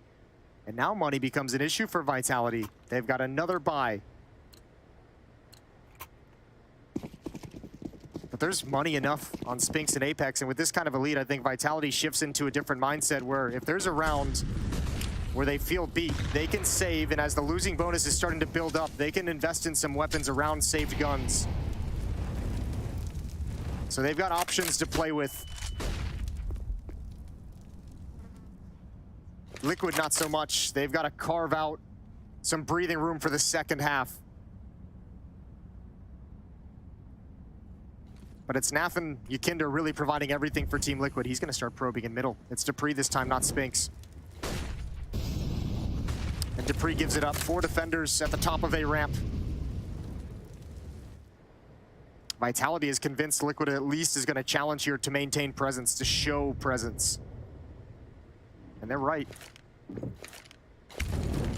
Molotov from Elige, that reveals that they're close. Magist takes advantage of it, and he's got support system from ZywOo. And not only that, a touchdown pass from Magist. That is such a powerful peek. They waited it, they baited it, and as soon as they saw the utility, they swarmed Liquid on the ramp. It's down to Naf at a 1-on-4. You know, I'm going to want to find out after this series, but we got to mention the game planning, and you talk about Zonic being behind this team, one of probably the greatest coach we've had in Counter-Strike. The game plan for Vitality on all these maps seems so solid. This is such a perfectly laid trap. 4 players there that don't budge, that are convinced something is going to happen. They have a boost up even to pick a player off, but as soon as they sense Liquid moving to line up to go for anything, as soon as they see that Molotov come out towards sandbags, the trap is sprung, and they attack, they pounce. And it's an awkward timing, awkward positions for Liquid where nobody can scramble into safety in time to not get slaughtered.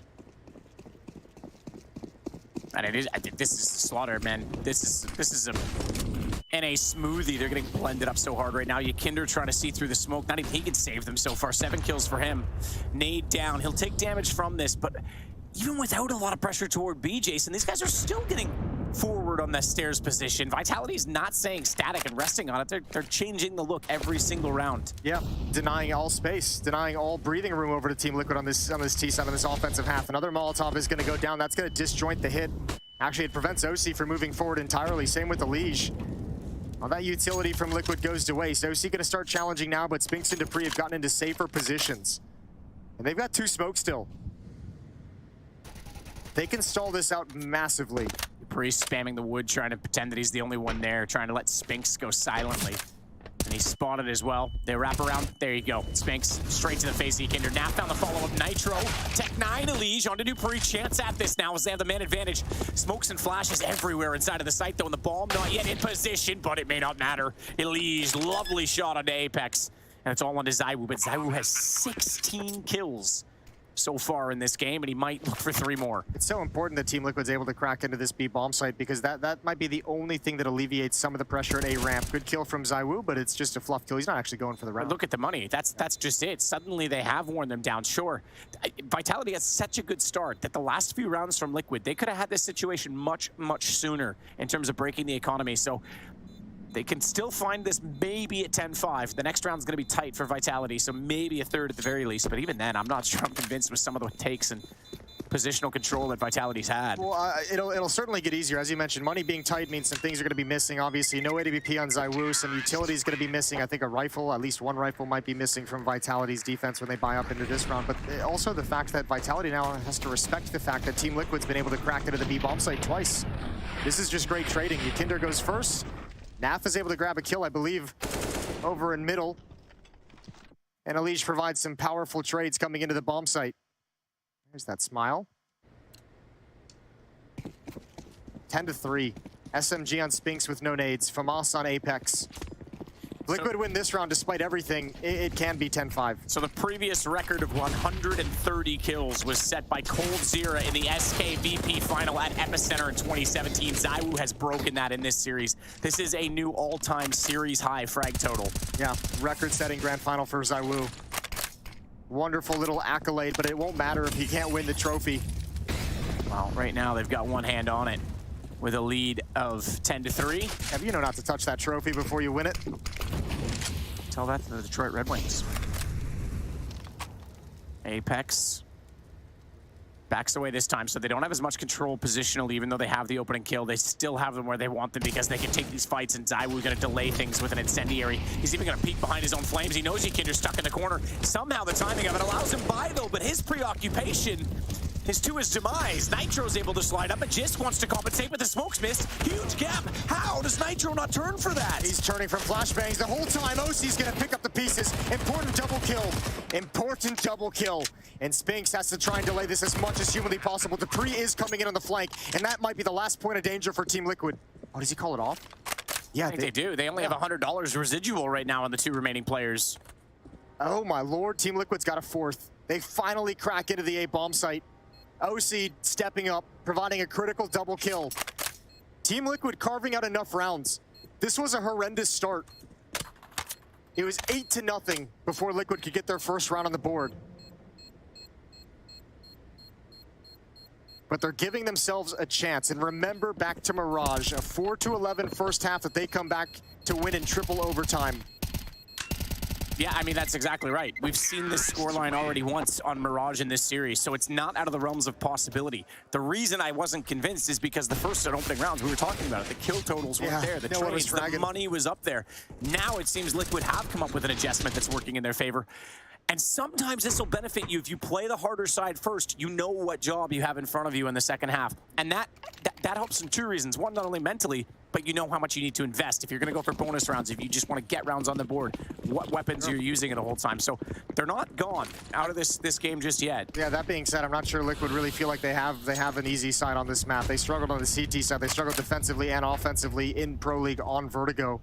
So I don't think you'll feel comfortable with anything switching over to the next half. Dupree inside of B again, sees Flames thrown his direction. They're trying to change the look and go for a boost to put Kinder up. He's alone. He's going to keep his head down. Dupree's already got this checked and covered. He read that perfectly. He's now forced out by Flames, but he backs off to Quad rather than fights forward, and they won't get a chance to take him down. And his own Molotov prevents them from chasing it. Naf again in middle, looking to deliver an equalizing kill. OC gets Dupree back, though. And ZywOo taking quite a bit of damage as he comes back inside of the site. So Nitro, a chance maybe to punish him on that. But there's two here. Magisk's MP9 wants to be baited into this situation. Nate goes down under the stairs. 53 seconds. They're all coming to B. They're all coming back. There's a full arsenal of utility to execute into this bomb site. ZywOo ready. Swings down to Lige, has it. Second man in the same spot, but that's going to be Molotov and flashed. Magisk, that combo, he didn't know he was on. It doesn't matter. He finds two. Lige pulls it back, and it's on to Spinks MP9 as he sits well back in the smokes behind the AC unit. Even goes further back than that because he has to wait and hope that Apex can get in position on the flank. He does have the low HP player of Lige in front of him, so that one's easy. But now OC has information. He's going to back it off. There's a chance the gun can be swapped out. Apex, maybe he wants the maneuverability, though, of the MP9, because as he gets closer, okay, he does grab AK to spray into this. And OC's aware he has it now, because he's heard the noise, and he's got the shot. 10-5. What a pullback from Liquid. I think that's OC's last bullet as well. He only had 7 bullets in the magazine in that 1v1. That might have been the last one, but Liquid have done just enough to give themselves a chance. A recovery in a devastatingly slow start. Off to halftime, we'll be right back, and then we crown the champions.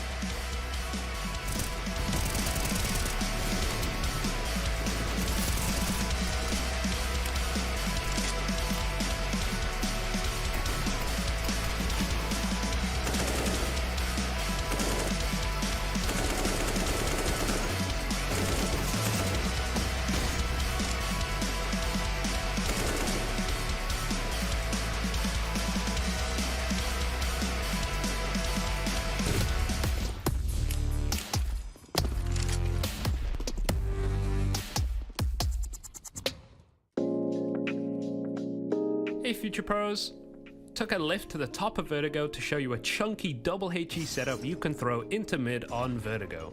You will need 2 Future Pros and 2 HEs for this one. Future Pro number 1. make your way into the front corner of connector. Aim at the right dot on the left panel and jump to the HE. That's some good damage, but we can do more. Future Pro number 2, hop up onto the wooden panels and aim just inside of the top right corner of this orange mesh. Then just throw the HE. This can be extremely annoying for any Ts who want to get a head start on mid control. The faster you throw these nades, the better, but always be prepared for a T who could have had a 6 spawn.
Well, they got back with 5 of 7 rounds, but there was a lot more to celebrate on the Vitality side, and I think stress is one way of looking at this game for Team Liquid. They're going to need this pistol. They did not get the first one. They did, and confirmed by our producer, Jason, hit the last bullet. ZywOo, OC with the last bullet on the M4 is what won them that 5th round. I'll tell you what, Liquid need 11 rounds in this CT side if they want to win it in regulation. They played this map 3 times in the group stage. The most they got on their CT side was 7. Well, if there's ever been a time, Jason. Yeah, well, you hope. We've mentioned a couple of times the conversation they had after the horrendous group stage that seemed to revitalize them coming into the playoffs to get them here to the grand finals. You better hope part of that conversation included how to play Vertigo. Didn't look like it too much in the first half.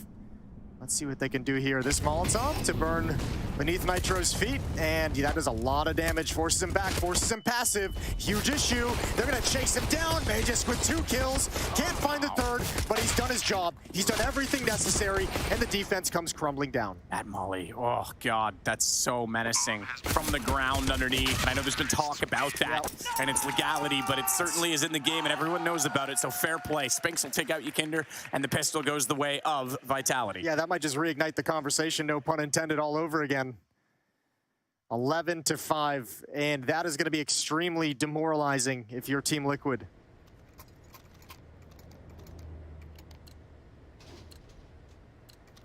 Magisk with 20 kills to lead the way for Vitality. It's not the first time something like that has existed. I'll liken it to 1.6 days of when you used to be able to boost in the bottom side of nuke and defuse the bomb upstairs. Oh, I mean, there's plenty of Molotovs even on this map alone. There was the one that could be thrown in towards middle that bled down beneath the floor. But yeah, that conversation is always going to happen. Second round buy for Team Liquid. The Famasco's 1 for 1. Gets him a little bit of extra chip damage onto Spinks, onto ZywOo.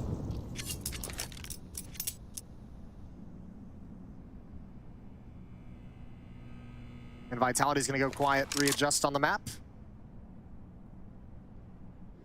Back to the B bomb site. Naf is here. Smoke and Deagle. But he's the only one. He's the only one even close.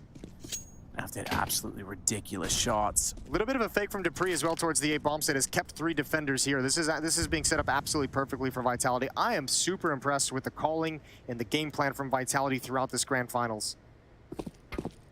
And both have had their moments in that as well, but yeah, this is going to be a tall order now for Liquid as they're going to give up a 12th round here potentially, and not even considering it as the bomb will go down on B.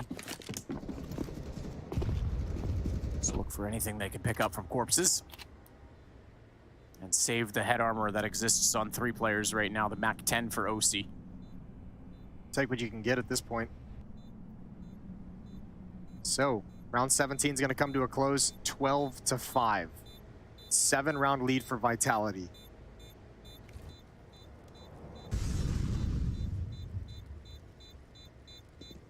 And a long time from a championship from the core of the Astralis players as well.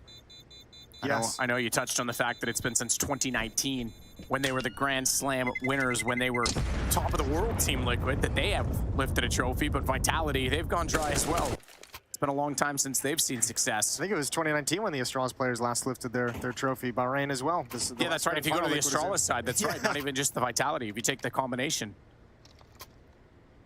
And obviously, 2020 changed a lot of things, but still. Even just go back to Blast Lisbon earlier this year, where Vitality was like, it was the first time those players had been on a playoff stage in front of a crowd in years. Like, that was the conversation for them then, was just like, thank God we finally get this feeling again, this vibe back. So this championship means a lot to both of these teams, and at the moment, Vitality might just run away and take it. Liquid need to come alive, and they're in that weird situation where it almost doesn't feel like it's going to be likely, but I think you're just going to want to buy no matter what for Team Liquid. There's the opportunity for Elise to open it up with the FAMAS. It'll be picked up by Ekinder to try and follow it. OC aggressive, finds 2.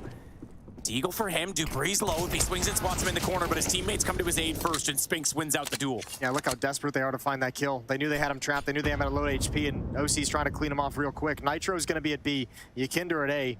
But there's a minute again to play with for Vitality, so nothing's going to be comfortable. Kinder with the rifle. Nitro only with the CZ. They're going to push through the smoke. Oh my goodness, they give you Kinder the chance. And Dupree's so low, he spots him and backs off, goes for more, and Liquid pull out of rounds 12-6. They needed it. They needed some kind of Herculean individual effort. OC provided a little bit of it with a double kill on the Mac 10, clearing out scaffolding, but it's Ekinder with the triple kill with that little nasty off angle. 6 rounds back, but at least they've got cash, at least they've got weapons, and if you're Liquid right now, you're just saying, all right, let's get started. This is where it begins. Let's have a solid round. They've got the AWP in OC's hands. Let's see what kind of change-ups they can make to try and claw this back.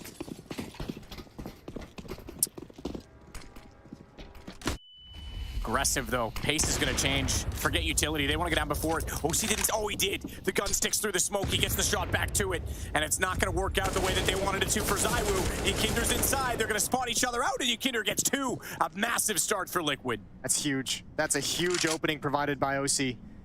And obviously, Ekinder to follow up is magnificent. That's exactly what you need if you're Team Liquid. Right when you get money in your hands, right when you win a round, get one clean. Make yourself feel comfortable. 5-on-2. OC's gonna make it a 5-on-1, and it's just Spinks left. He's got to pick up the AK-47 off the body. And not a whole lot for him to do. No utility. He does find Ekinder. At least 1 kill goes his way. Let's see what else Spinks can find. Limit some of that economy, and it's nothing. OC from behind. He's gonna get a triple kill in the round. Solidly done, pretty straightforward collection of kills, and now the money's limited for Vitality. 12-8 isn't, again, too far gone, considering they lost the pistol in this half as well. They got back into it very quickly with that FAMAS. I think this is a really important sequence for OC, especially going back to some of those CT sides in the group stage. He never really seemed like he felt comfortable opping down a ramp. It seemed like whether it's miscoordination, miscommunication with teammates, and maybe a bit of disorganization, like he just never felt like he was comfortable enough to go on streaks like that. So a good first round with the AWP for him. And he was the recipe back on Mirage when they made that comeback from 4 to 11. Apex again doing one of his typical timeouts, just waiting it back at spawn, giving everyone a word. Kender's gonna go hunting, finds ZywOo, tags him down to 45 on the inside of the box.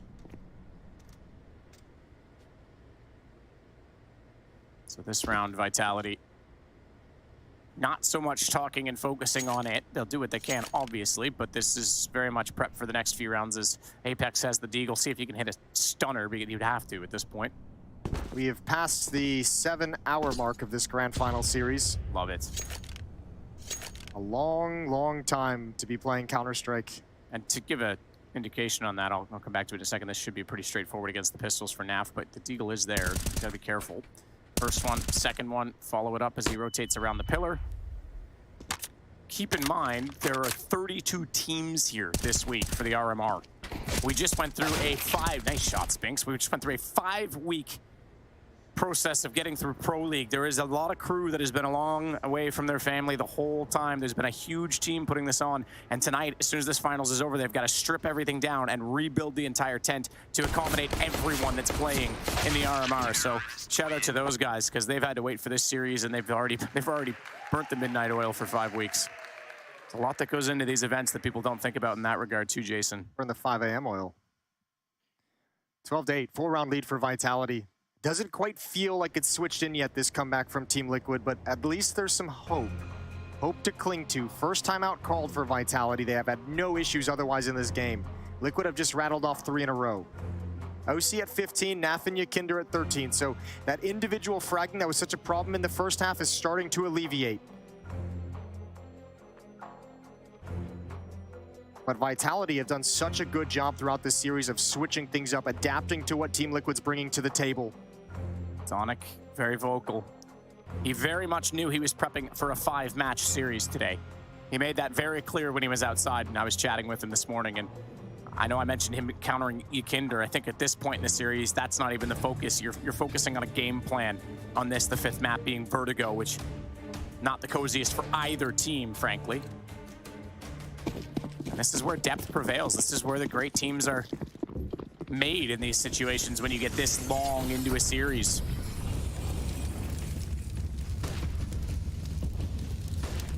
This time it's not any kind of fast pace towards A ramp. Liquid get a hold onto a little bit of utility as they don't hear the footsteps. Here's the change. Towards middle we go.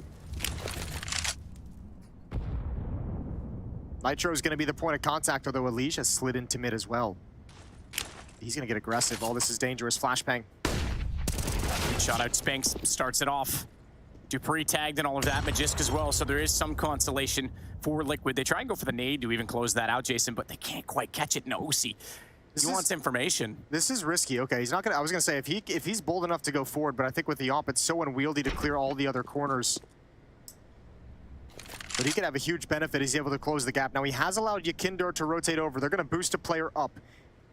The question is, does Nitro shift back towards A? No, because OC's deep, so he's gonna play supportive between Yakinder and Naf. He doesn't have any support flashbangs to help Naf out, just the smoke.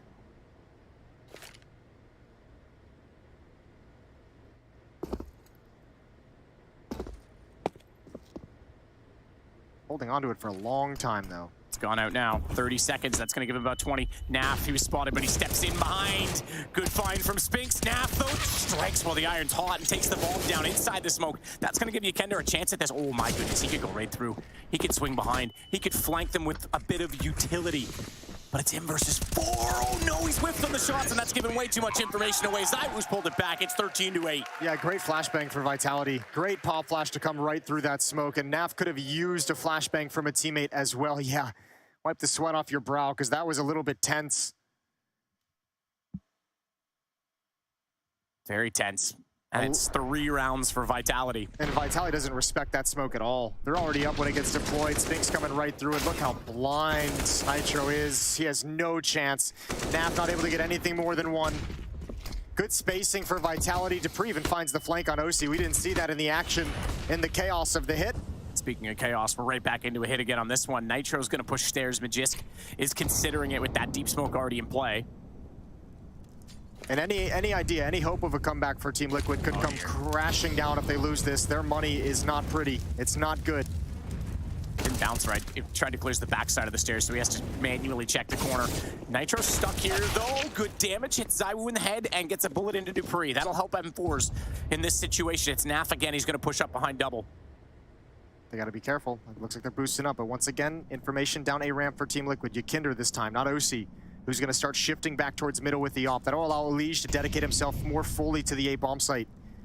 Yakinder, double kill could be on the cards. Apex comes swinging. Important trade, 3-on-3, and that should park OC back at the A bomb site. He can no longer keep eyes on middle. And this will be 14 if they can pull this off, and the money gone. So you might be facing overtime at the very most for Liquid. By the time they have money again, this is a massive round. Actually, huge trade from Apex. They could have a read. They're ignoring the A-bomb site entirely. I don't know if they're just saying if they go A, we save. But OC hasn't even budged to watch middle. Elige and Naf both set up. Now there's 3 Molotovs. One's coming in Naf's position. He does have a smoke to put it out as well. Elige's gonna counter with an incendiary of his own. Now they know he's there, pushing forward, blinded up. Good flash from OC. He comes in and Naf's able to collect 2. Spinks is stuck on top of the stairs, fires back. But a futile attempt at this point with 13 seconds. He's gonna bail. Those are the support flashes he didn't have in the previous round. Those are the ones that Nitro didn't have to toss out for him. That is beautiful work from OC to stay lined up and ready to go. Nice defense from Team Liquid. They survive a tense scare. 13-9. 4 of the last 5 going in the favor of Team Liquid.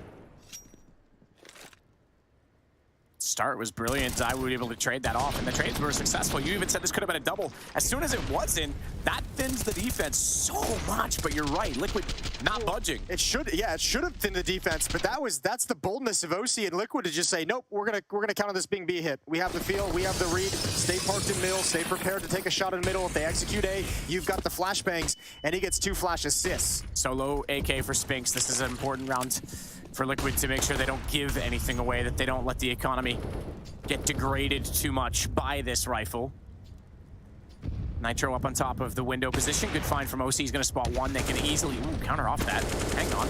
Spinks. This is exactly what we were talking about. It doesn't get too much into Nitro. Nitro doesn't re-peek on that smartly, and a good nade will chunk Magisk down to 25. Once again, there's good information. No one's pushed down A-ramp just yet, but Elige is spotting very, very deep with a jump behind the sandbags just to make sure he has the timing of when they're going to come. Smoke to delay as well on top of everything else. Plenty of utility for Liquid to work with down the stretch. Deagle on Magisk. Just a Glock on ZywOo, not able to recover anything, but Nitro's parked in middle to make sure they can recover the op when all is said and done.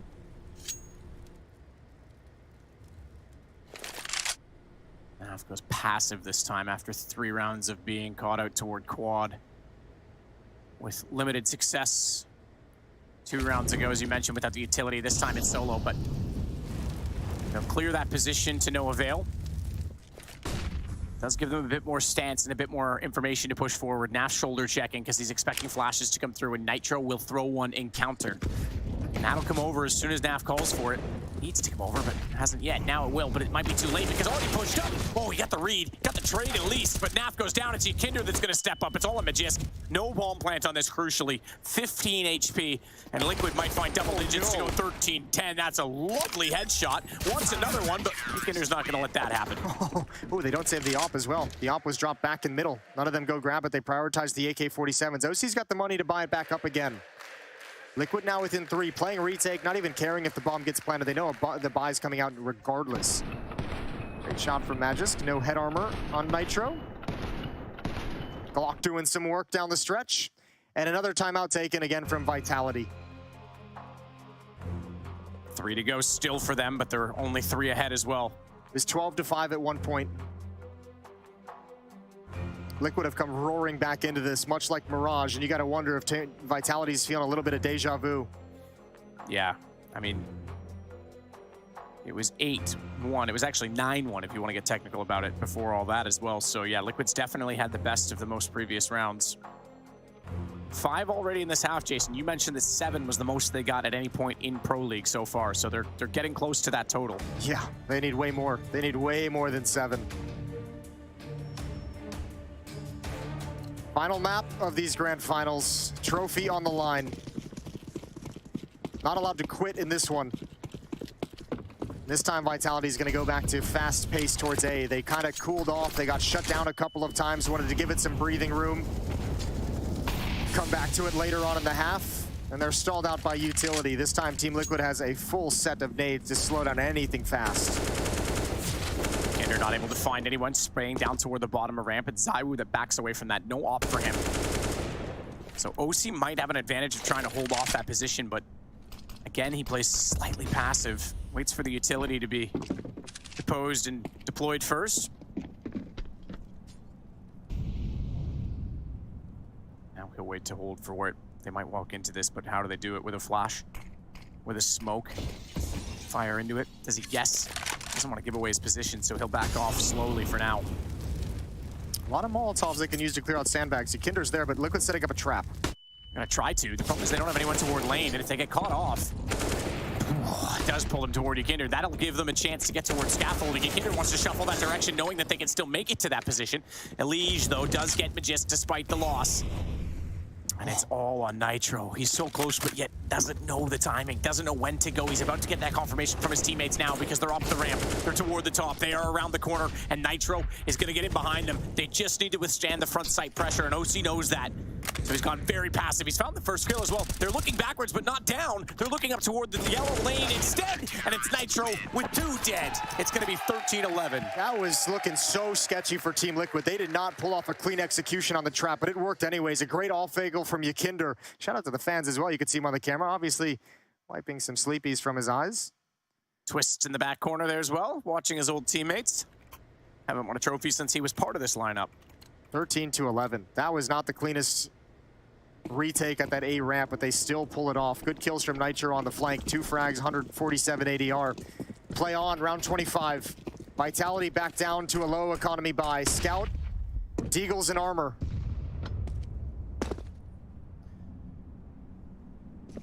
An interesting call for Yakinder. MP9, all things considered, despite rounds being won, and he gives it away. ZywOo just absolutely destroys him with the Deagle. Start for Vitality. Not like this. Elige gone as well. Magist hits one just as good. 5 on 3. Nitro's rotated over. They have to be a little bit aggressive. OC's taking a big risk. Can he get away in time? He misses the shot, drops down as well, but thankfully he's still alive. Yeah, that's a huge risk. I get what he's going for. Wants to try and shut them down early, but man, oh man. Self-flash to re-engage. No one's come around the corner just yet. And there is an AK that's ready.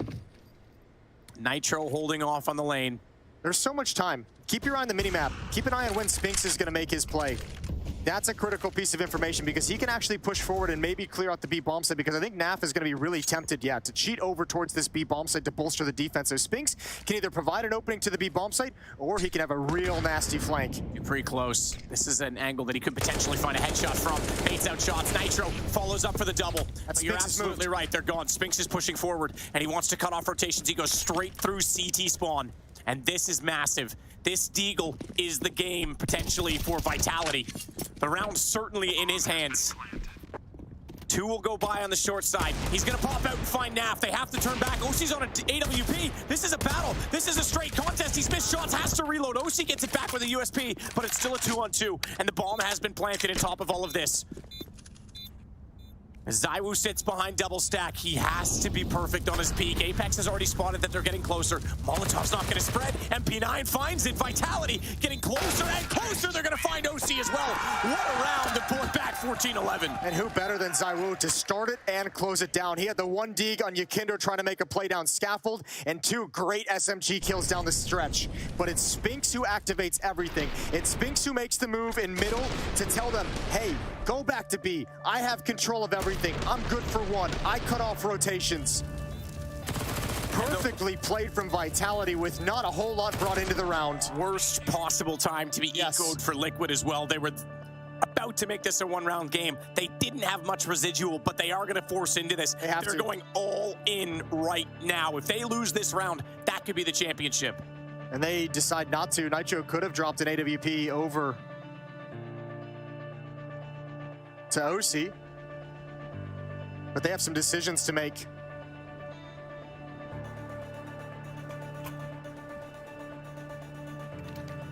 Round 26. 4 M4s, and there's no money in the bank after this for Team Liquid. One more really stressful round. One more critical round for Team Liquid if they want to continue the comeback. Elige in behind the bags early. Throws the incendiary down, doesn't want any further advancement, but this AWP, they've not been faced with this often in this half. You'd expect this as a staple of Vitality's play, but suddenly it's a curveball. Well, it's also, the Liquid's been a little bit peaky here, so ZywOo's like, please do it again. Please, come on. Take the fights we know you like. Deep smoke bounces off the box. They know he's at the sandbags now. Counter Molotov to make sure Yakinder can't get aggressive. That might be a direct read on how they know he likes to play on that safe side. Running out of nades as well, Team Liquid. They've got no kits. That's a huge point. They do have 3 smokes. Yikinder trying to find a timing for this, but he's got careful with those jiggle peaks. Narrowly gets away. Yeah, but look at this in mid. All of that action at A is just buying time and space, making noise on both sides though. Spinks is gonna back it off. OC wants to go for it. He'll go down. Trade has to come in. It does. Elige nails it, but he loses a little bit of HP in the process. Inconsequential when you're against AKs and AWPs. We'll see if it comes back to haunt him or not. Magist could. He comes back and absolutely haunts him, but it's the headshot no less. Oh, Nitro, big job to do. You got to cover middle. Naf's got to get aggressive. He finds the one jumping. Now they know his position. ZywOo behind that smoke, and Dupree finds it. Jumping over the boards, all on Nitro. Big save on him to find ZywOo. Does it efficiently as well, but they still haven't dealt with middle. Apex comes back over the top, and it's going to be a 2-on-1. Yikinder nowhere nearby. Bomb's going to go down, and you mentioned it. No kits. He'll nade in early. Oh, big nade as well. Takes Apex down to 51. Looks for the spray, but not going to happen. It's Dupree that's going to put the championship point on the line. Yeah, and that just might be the last one. That might be the breath finally knocked out of Team Liquid. They've been battling back this whole series, but I don't know what you're supposed to do now. How do you handle that if you're Liquid? Look at all the bodies. Spinks is in middle, goes down, gets traded. May just comes up next, finds Elige, gets traded. Then Apex comes. 3 players, one by one, different timings, all attacking middle, and there is no way for Liquid to read that. And Vitality have the whole playbook open to them. They're just going to walk. They know it's low economy. Magist is going to challenge. Oh dear, Naf with 2. 2 may not even be enough. You don't have the guns to sustain this. You still have to get the positions on this. Bomb's going to get thrown backwards. Apex knows he can't afford to drop that in the sight. ZywOo is on the hunt. He wants to open the map back up, and he's gotten Yikinder. 3-on-3, and the advantage falls back to Vitality's side. Close as they are, Bomb still down below. They'll let that be picked up as their teammates rotate over, but Liquid's trying to do the same. Up close, they didn't read it, but a double peek. Spinks and Apex find it. It's all down to Elige. Look at the HP though. He can do this. One shot on everyone. This is a doable 1v3. Utility is going to be the kryptonite of his positioning though, because he has to get forced off and go back toward the window. Molotov down there, smoke inside. Apex, the angle, the headshot, doesn't see it. And you're right, he finds the first, but he falls to within 1 bullet as well. Bomb is planted. What a clutch this would be for the elite Elige. He's got an AK now to work with. That'll boost his chances ever so slightly, but they are going to be so disciplined. They are not going to peek unless it's in tandem. And they go. It's ZywOo fittingly to close it off. His 142nd kill in this series, a new record. And Vitality lives up to their name with perseverance in a very long 7-hour-plus series. And what a job done by them. Yeah, look at the relief. Look at what it means. We mentioned it's been so long without a trophy. Those guys who have accomplished so much together. And the new teammates they've joined with to prove that this project can work, that this project can be dominant. And it's just happiness and relief. And you see it immediately, Magist and Dupree embracing themselves as the former Astralis members. ZywOo in there as well. And how about Spinks? He lost in the last grand final of a Pro League. Takes the leap of faith to Vitality, comes in, revitalizes this